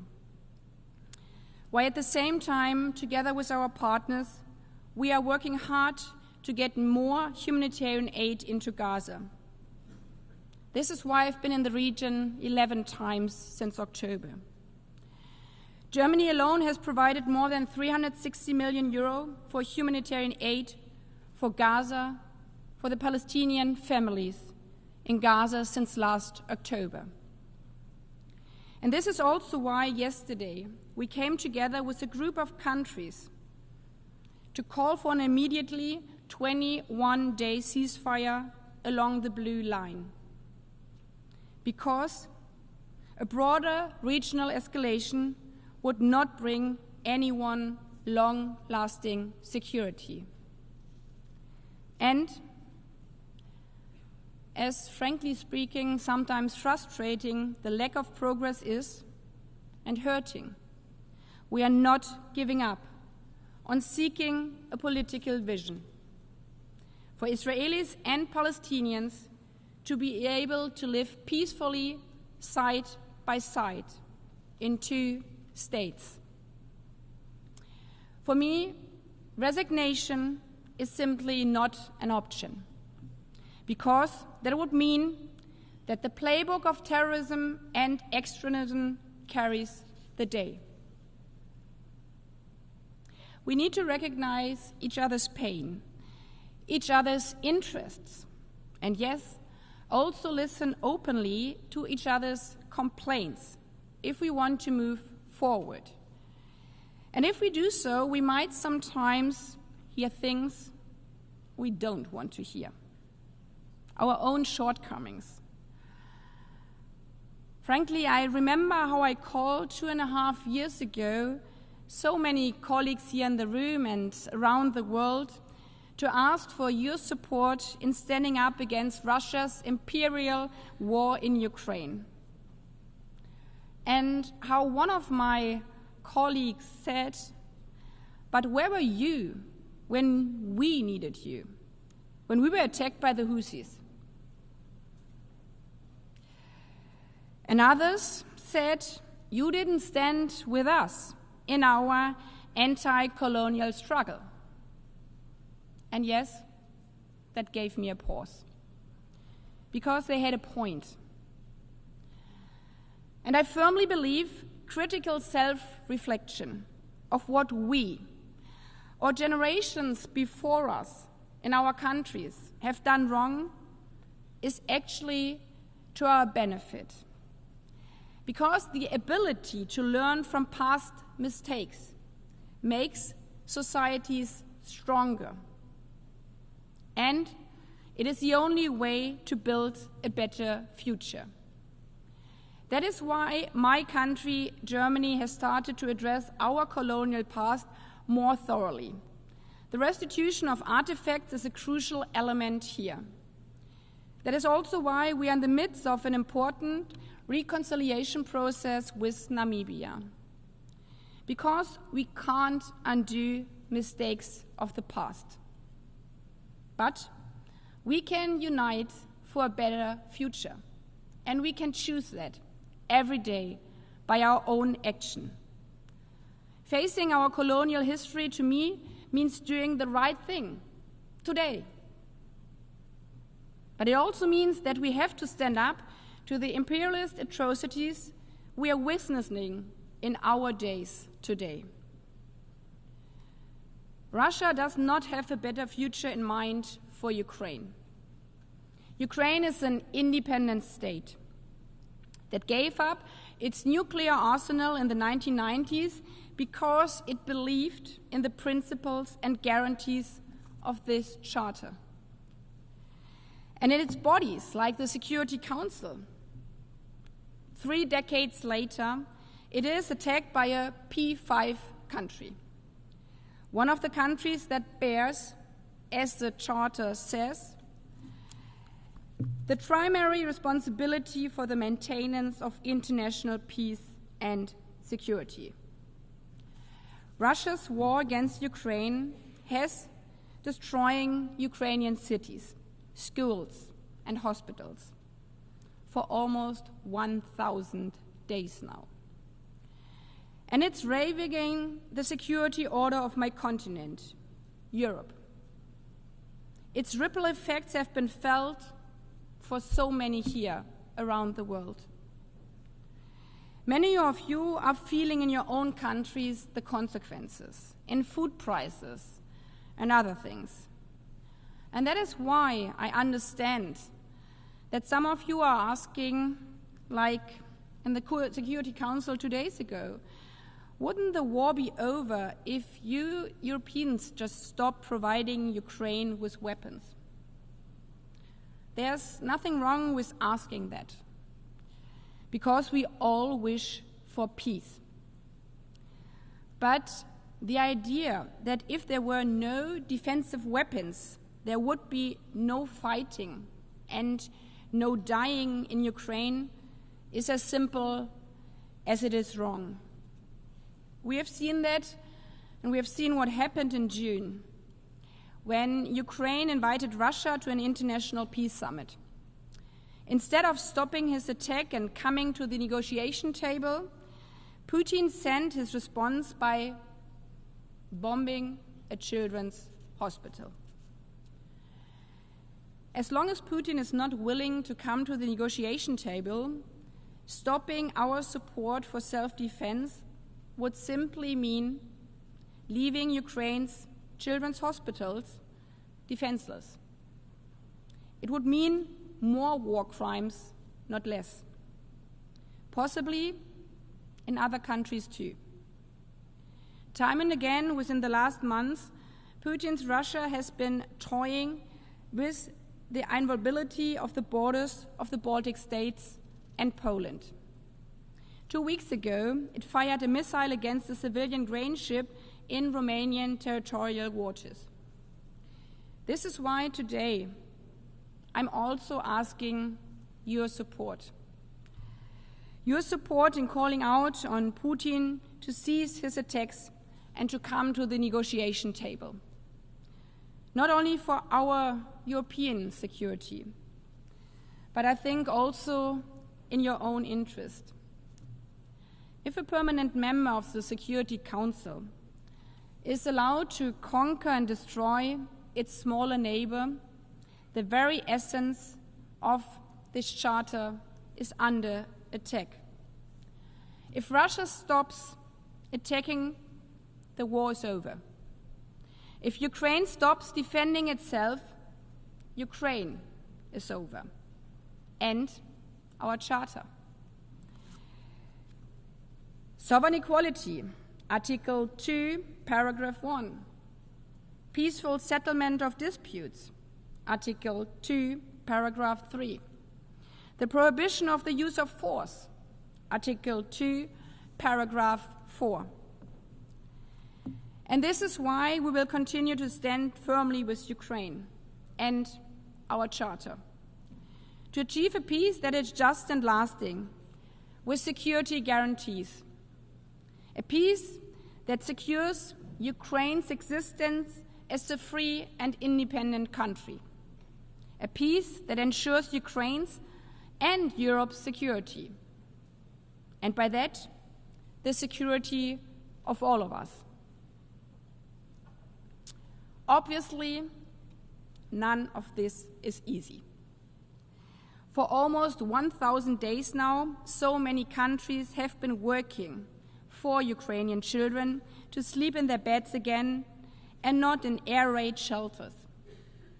For almost a year, so many of us have been working to help end the suffering in the Middle East. In countless talks in the region, countless meetings in our UN bodies. And yes, sometimes I too feel like giving in to despair. But throwing up our hands in resignation, again, is not an option. Because then the logic of us against them takes over. And also, and this is important to me, we tend to forget one thing in these times of crisis. There is a lot we can and have already achieved as an international community every day. If we stand together, if we take each other's perspectives, to name only two striking latest examples. Think about what we have achieved at the COP in Dubai only a year ago, when we saw what is possible when we overcome the us versus them, the industrial states against G77, the South versus the North. When we listened, instead, first of all, to those most affected by the climate crisis, to our SID partners, who have been telling us for decades that the climate crisis is threatening their very existence and is the biggest security threat in the whole world. When with more than 190 states, we finally agreed to signal the end of the fossil era at COP28. And we set up a loss and damage fund for the most vulnerable because it's just and fair. And we saw again what we can achieve just earlier this week when we passed here the Pact of the Future, of our future.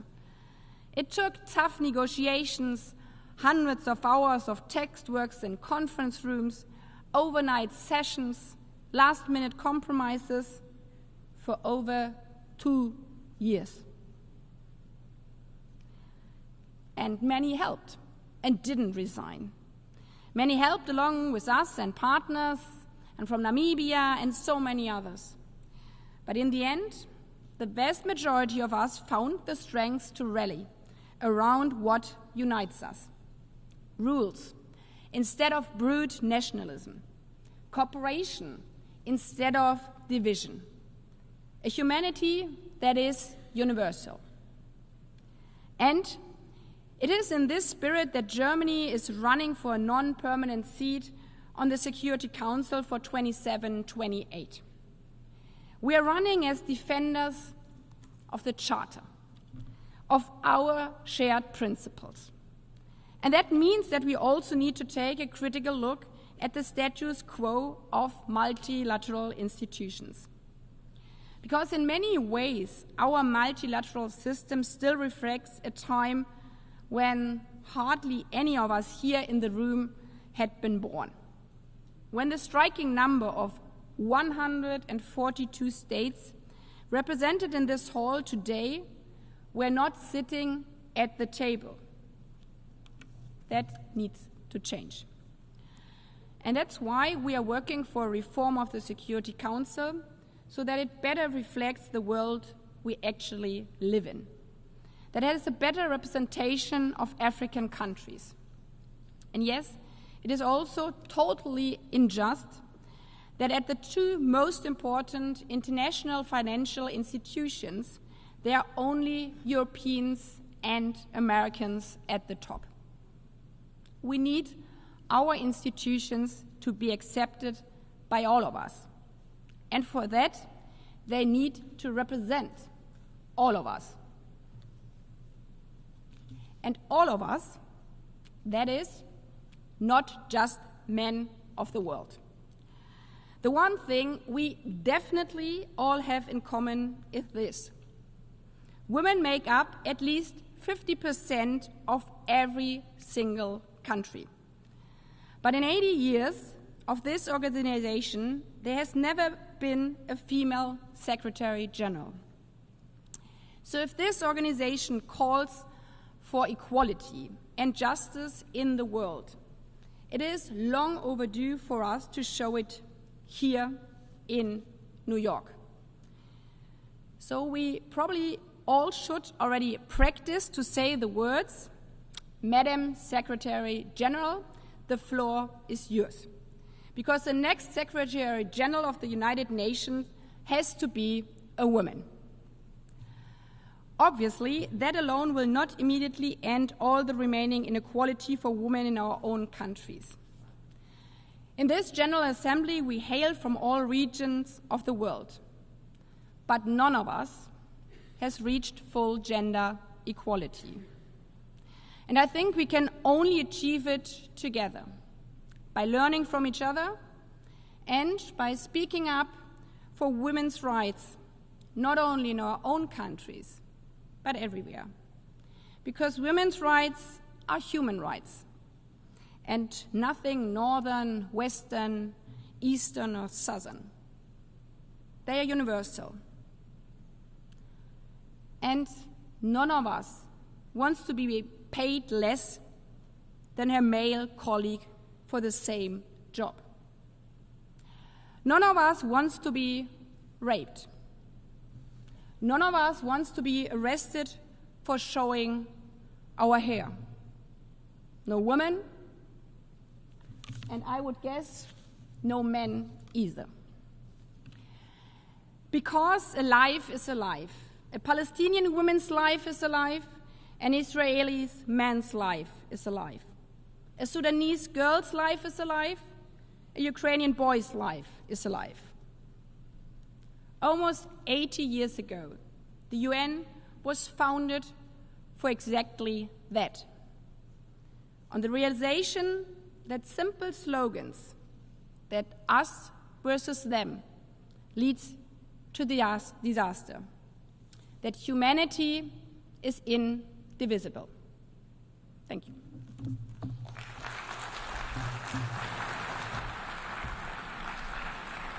I thank Her Excellency Annalena Baerbock, Federal Minister for Foreign Affairs of Germany.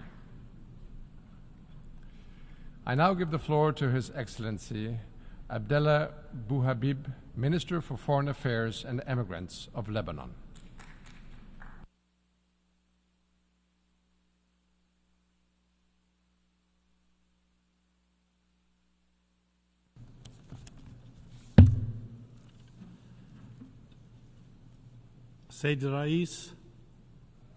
Mr. President, I wish first and foremost to congratulate warmly you upon your election to the helm of the 79th session of the General Assembly of the United Nations. We wish you every success, and we convey to you our full support for your agenda, unity and diversity for the advancement of peace, sustainable development, and human dignity for present and future generations. Mr. President, Lebanon is currently enduring a crisis which is threatening its very existence. The future of our people and our prosperity are imperiled. This is a situation that requires international intervention on an urgent basis before the situation spirals out of control with a domino effect, making this crisis impossible to contain, just as it will be impossible to extinguish the flames of this crisis, which will transform into a black hole that will engulf regional and international peace and security. The crisis in Lebanon threatens the entire Middle East with the worst if the situation remains as it currently is, and if the world remains immobile. Mr. President, we welcome the declaration delivered yesterday by the United States and by France, as supported by a number of friendly states, offering the possibility of long-term calm, helping to ensure the restoration of stability along the border, as well as the return of displaced persons. Furthermore, we demand that all possible measures be adopted for this declaration to be implemented. What we are currently experiencing in Lebanon is a consequence of the absence of a lasting sustainable solution. It is not the cause of an absence of a sustainable solution. The cause is the occupation, and we wish to reiterate this explicitly. The cause is the occupation. To claim anything else would be a loss of time. So long as the occupation persists, there will be instability and there will be war. We have repeatedly, on numerous occasions through the United Nations, we have striven to resolve border disputes with Israel. However, Israel has continuously eluded the issue or disregarded the matter. This is a difficult situation which we are experiencing, and in light of this, we are increasingly committed to international law. We are seeking refuge in the decisions under international law. To that end, Lebanon has contributed to the drafting of the Universal Declaration of Human Rights through one of our children, Shalmalek. And despite the inability of the United Nations to protect us from the Israeli aggression up until now, we remain committed to the role of this organization as a front line of defense in the face of occupation, violence, devastation, and oppression.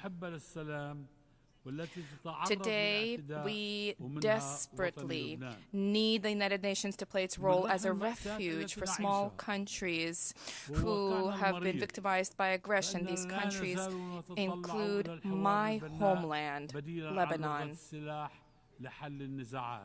Since this tragedy which we've experienced has broke out, since this bitter reality, we have observed that dialogue is an alternative to the language of weapons to resolve conflict. We have demonstrated ability to be a reliable partner in building consensus, as was the case in October 2022, when the maritime borders were delimited between Lebanon and Israel. This is the best proof of our commitment to negotiations for peaceful dispute resolution.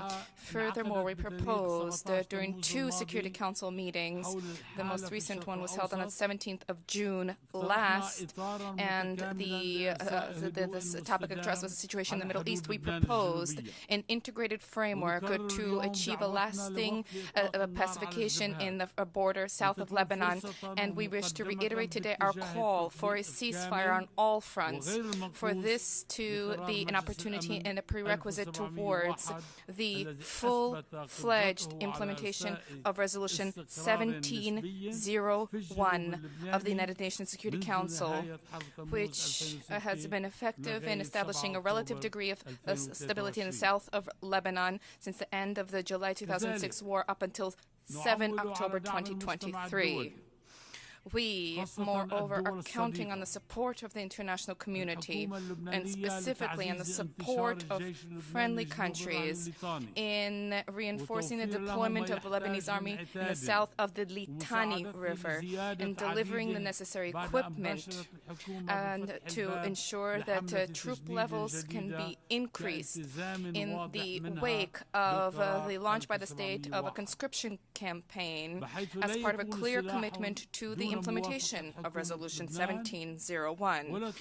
In this regard, there will be no weapons without the consent of the Lebanese government, and there will be no other authority than that of the Lebanese government, as is stipulated in the above-mentioned resolution. Our demand to secure support is not merely a reflection of our commitment to honoring our commitments under Resolution 1701. This is also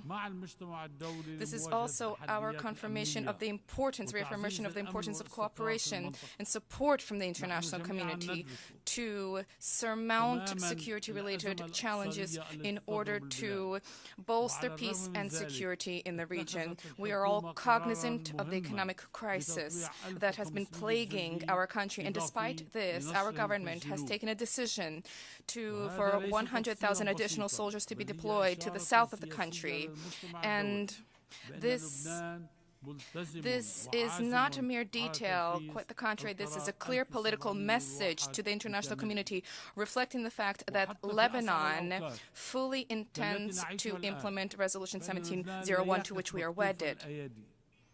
And even at the worst times, including the present, we are not standing idly by. We are mobilizing our efforts at the highest level to protect our people, our national institutions, as well as our sovereignty. Mr. President, among the most significant provisions of Resolution 1701, emphasizing the internationally recognized borders of Lebanon delimited between Lebanon and Palestine in 1923, reaffirmed in the Lebanese-Israeli Truce Agreement signed on Island of Rhodes in 1949, under the supervision of the United Nations. This will be achieved with the agreement on 13 points that are a source of discord. And pursuant to this, Israel will withdraw from all Lebanese regions that it has occupied and continues to occupy in the direction of the internationally recognized border. We wish to reiterate our commitment to the role of UNIFIL, the peacekeeping force which is active in the south of Lebanon. And since its inception, it has significantly contributed to stability and peace in the region. Up until 8 October 2023, there had been no grave incident threatening regional peace and security that had been recorded. And we wish to take this opportunity to thank UNIFIL for the tremendous sacrifice it has made in light of the tremendous challenges it has been facing, in particular over the past recent months, as well as specifically in recent days. Mr. President, Israel, instead of focusing on incessant wars, Israel is continuously radicalizing. One of the gravest challenges Lebanon currently faces is this increase in aggression. The war has expanded and spilled over into Lebanese regions. We are increasingly concerned due to the systematic destruction of Lebanese border villages, the collective punishment imposed on people, the setting of fire to agricultural lands with white phosphorus, thereby rendering these lands unusable for many years. We, in recent days, have borne witness to a detestable, repugnant example of the transformation of telecommunications devices. Civilian devices were transformed into ticking time bombs that were deliberately and simultaneously blown up, thereby claiming the lives of dozens, including children, including women, resulting in thousands of people being wounded, hundreds of whom are in critical condition, in addition to hundreds who were disfigured, maimed, who lost limbs, who lost their vision. From this rostrum, we reiterate our warning against this aggression, which is continuously intensifying, this attempt to play with fire, to plunge the entire Middle East into a conflagration. We reiterate our rejection of war, our legitimate right to defend ourselves pursuant to the Charter of the United Nations and international law. This goes hand in hand with our tireless efforts through our contacts and meetings to avoid falling into the trap of the Israeli occupying power, which is attempting to extend and prolong the war. Mr. President, the return of Israeli displaced persons to their cities and their settlements cannot be achieved through war, cannot be achieved through bombardment, fighting, hostilities, or the displacement of Lebanese people. The shortest path for their return is a comprehensive, immediate ceasefire, as stipulated in the U.S.-French declaration, which was from yesterday supported by friendly states. A full implementation of Resolution 1701 as part of a comprehensive framework accompanied by clear international guaranteed, transparent, and an end, a definitive end to land, sea, and air incursions and breaches of Lebanese sovereignty and our borders, our internationally recognized borders. This is necessary. These violations have exceeded, there have been more than 35,000 such violations since 2006. Mr. President, has Israel not had enough of the endless war since 1948? When will it be time for Israel to give a real opportunity for peace? Will Israel not embrace the path of peace? When will this happen? Instead of using the language of fire and steel, Lebanon and Arab countries have clearly, without any ambiguity, categorically embraced peace through the Arab Peace Initiative, which was the fruit of the Beirut Arab Summit in 2002. With the adoption by Arab states of the two-state solution, through the demand of Arab states for the implementation of the United Nations resolutions, which unfortunately have remained dead letter. It is now incumbent upon Israel, both the government and the people, Israel as a whole, if they really want peace, to embrace peace, to choose peace, to want peace instead of war, and to go beyond their obsessions and security-related anxiety, breaking the cycle of violence in the region, ending escalation, stopping escalation, and the risk of complete conflagration in the Middle East also requires collective efforts as part of a clear, defined timeline, together with clear guarantees and recognition of legitimate rights, including the right to self-determination pursuant to international law. There can be no peace without the two-state solution, regardless of how much time this takes. Mr. President, by way of conclusion, we reiterate our call for a lasting solution, for the full, balanced implementation of Resolution 1701. The recognition of our land borders, recognized at the international level to ensure that Lebanon and the region can avoid further warfare and destruction. We are at a very difficult time, marred by a tragic escalation of violence in Lebanon from the heart of the conflict. The resolution 1701 of the Security Council is the primary line of defense for Lebanon. This resolution is not merely a document, not merely a framework for international action. No, this is a commitment on the part of the international community to safeguard regional peace and security. We cannot deviate from this process insofar as this is the legal diplomatic bedrock guaranteeing the protection of Lebanese and regional security. Respecting this resolution is absolutely necessary, not just for Lebanon, but for Israel too, and for the region as a whole. This is the best tool at the disposal of the international community to break this cycle of violence, to ensure that diplomacy prevails despite difficulties and despite the fact that the path ahead is difficult. The cost of a diplomatic failure will be very high. For this reason, we must bear in mind that with each new wave of violence, there is unimaginable suffering endured particularly by civilians. Any civilian killed is a tragedy that is unacceptable, and there's no justification for this. When civilian areas are targeted systematically, as is currently the case in Lebanon, we are talking here about acts that are tantamount to war crimes. There can be no justification for the mass murder of civilians. However, as we talk about death and destruction, devastation, we also need to endeavor to find solutions. Time is of the essence. There's a need to embrace a political process to end this crisis, which is escalating. There's a need to move forward to reach a political solution. We together need to give thought to a political solution to this crisis instead of bogging ourselves increasingly down in the militarization of this conflict, the escalation of the conflict, and the expansion of the conflict. Diplomacy is not always easy, but diplomacy is the only way to save innocent lives and homelands. Lebanon, for our part, we are determined to tread upon this path. Lebanon views the U.S.-French initiative, which was a French-U.S. initiative, which is supported by other friendly countries, as an opportunity to generate momentum, to take steps towards ending this crisis.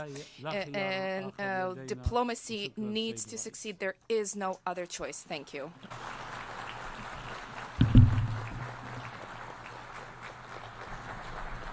Muchísimas gracias al ministro de Relaciones Exteriores. I thank the Minister of Foreign Affairs and Immigrants of Lebanon, and I now give the floor to His Excellency Mr. Elmer Sciala Salcedo, Minister for Foreign Affairs of Peru.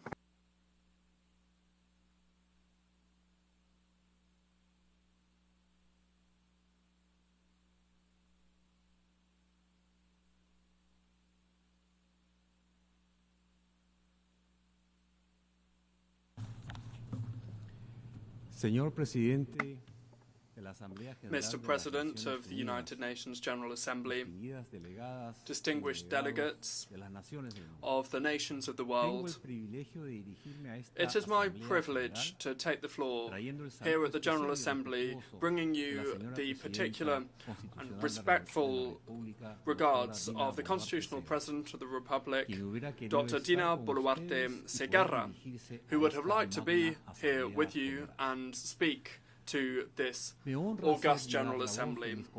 It is an honour for me to speak on behalf of my compatriots, to bring you their voice, the Peruvian people who through their daily endeavours aspire to a decent life and aspire to leave a promising future to their children. Peru, just like the rest of the world, has made tireless efforts to mitigate the harmful effects of political instability and those of the economic crisis caused by the COVID-19 pandemic.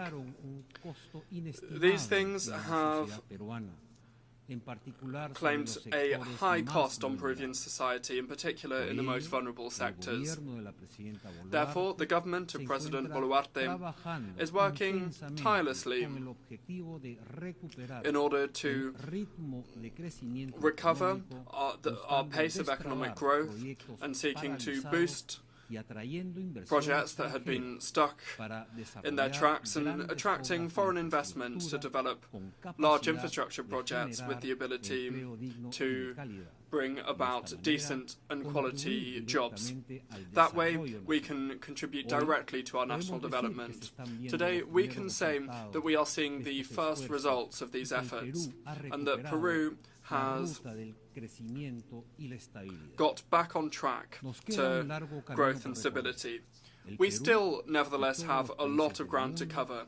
Peru and all of the countries of the world face a raft of shared challenges that we can only overcome through international cooperation and by harmonizing our efforts. Therefore, Peru reiterates its commitment to multilateralism because it is the best tool that we have available to us to achieve, through mutual agreement, the conditions that we require to achieve sustainable development. The first of these conditions, without a shadow of a doubt, is peace. The countries that created this organization at the end of the Second World War did it in order to, and now I quote, save succeeding generations from the scourge of war, end of quote. The current reality is testament to the fact that we are failing when it comes to this fundamental aspiration. Peru condemns all uses of force in international relations. Aggression and the grabbing of land by force is a violation of the UN Charter and of international law, and it also undermines the legitimacy and effectiveness of our collective security system. The paralysation of the Security Council when it comes to some conflicts and the applying of bias and double standards to other conflicts recalls the need to reform this body and to revise the prerogatives of its permanent members, mainly the right of veto. This is something that sometimes is used for political motivations rather than to address humanitarian matters.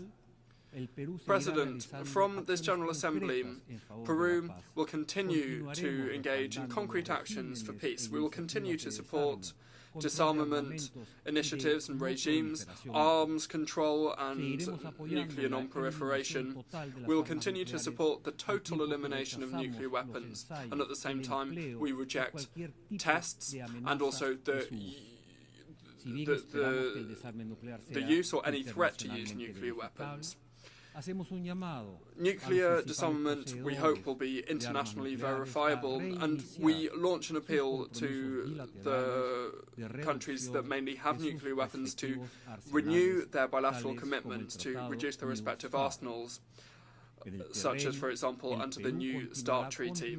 On the ground, Peru will continue to contribute to UN peacekeeping operations, as we have done since 1958, contributing more than 10,000 personnel. Currently, more than 250 members of our armed forces and our national police are deployed in United Nations uniform, playing their role with a sense of professionalism, value and dedication. Furthermore, we have made available a rapid response force that is made up of 200 personnel, and that force is able to be deployed immediately whenever the UN requires it. Peru recognises the important role that women play in the peace and security agenda. Therefore, it is our pleasure to announce that we have largely exceeded the goals established in the National Gender Parity Strategy for uniformed personnel of the United Nations in 2018 to 2028, and that we will continue to increase the percentage of Peruvian women deployed in peacekeeping operations. President, the second condition required for development is a clean and healthy environment.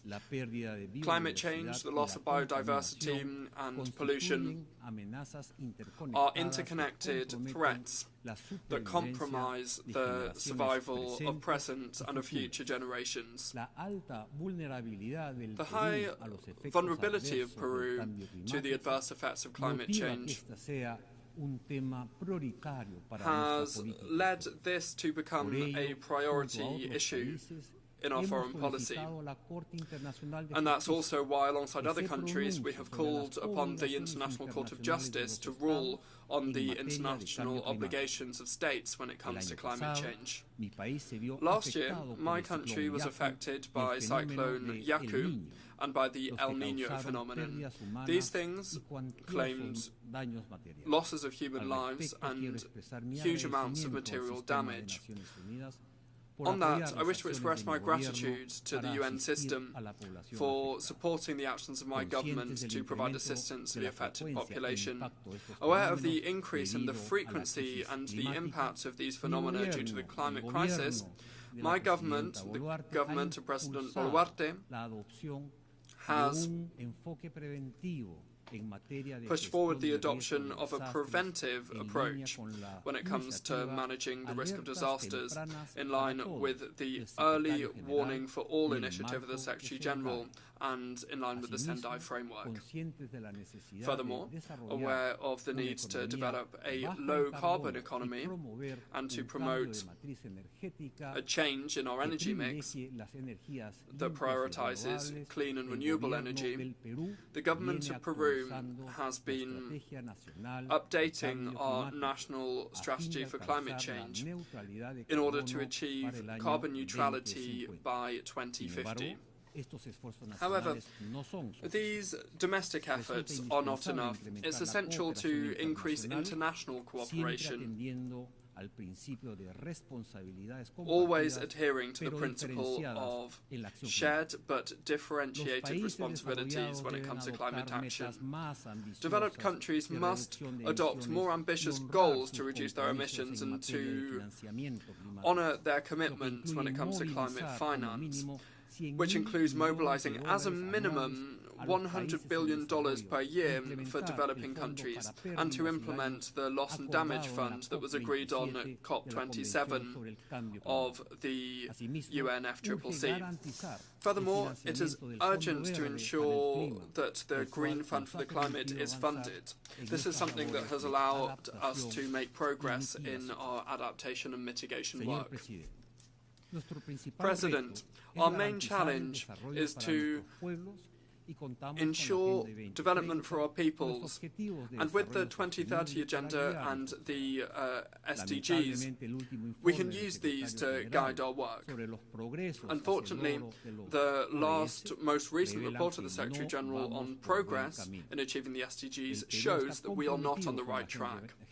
Peru is committed to the 2030 Agenda,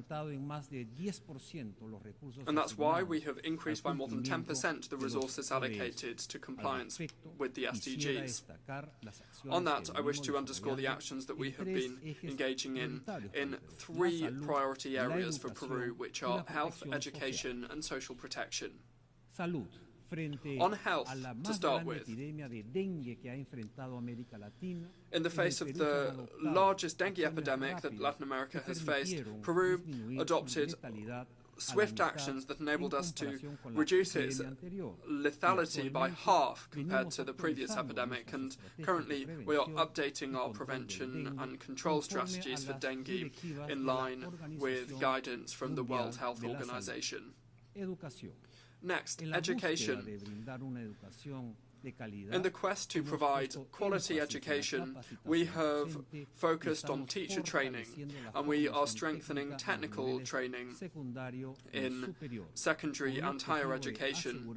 The goal of that is to ensure that our young people are able to access the labour market. Furthermore, we have set forth an ambitious investment programme to close education infrastructure gaps. Moving on now to social protection. The third priority area is social protection for development.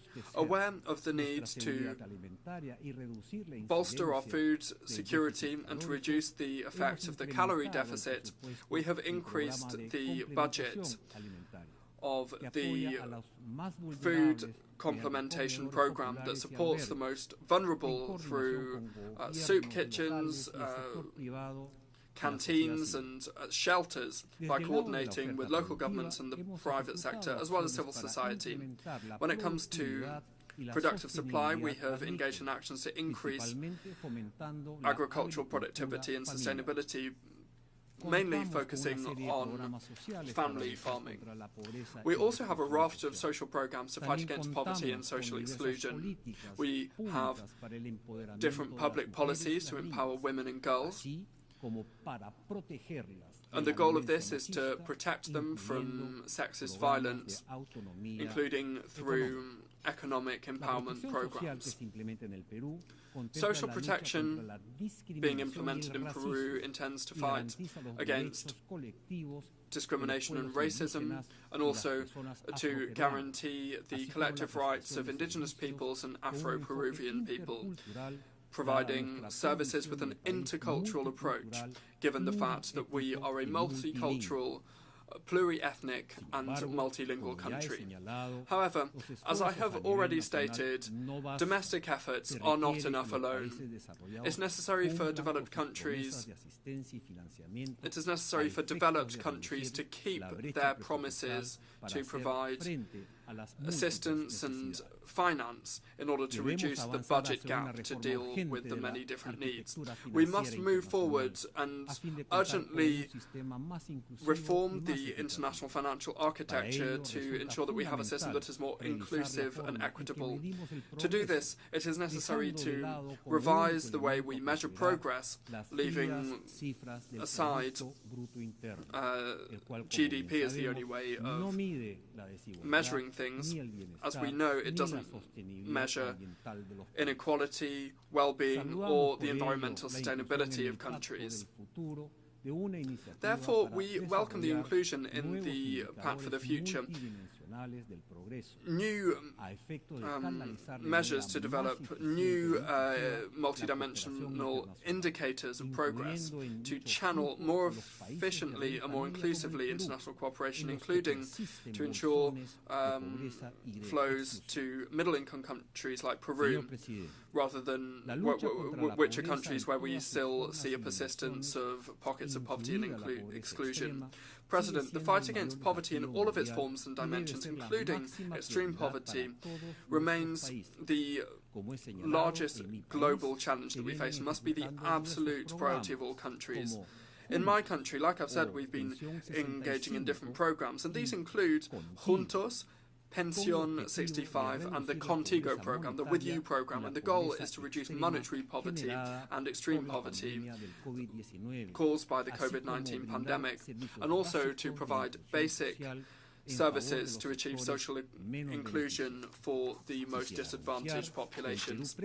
I wish to announce that Peru will present to the General Assembly, like we do every 2 years, a draft resolution entitled Human Rights and Extreme Poverty. In this resolution, we encourage member states to adopt social protection policies that are more ambitious, to consider that extreme poverty and exclusion undermine human dignity. President, we also face new challenges that stem from the rise in new technology, whose technologies and benefits are also coupled by a lot of dangers, as well as by unprecedented ethical and moral challenges.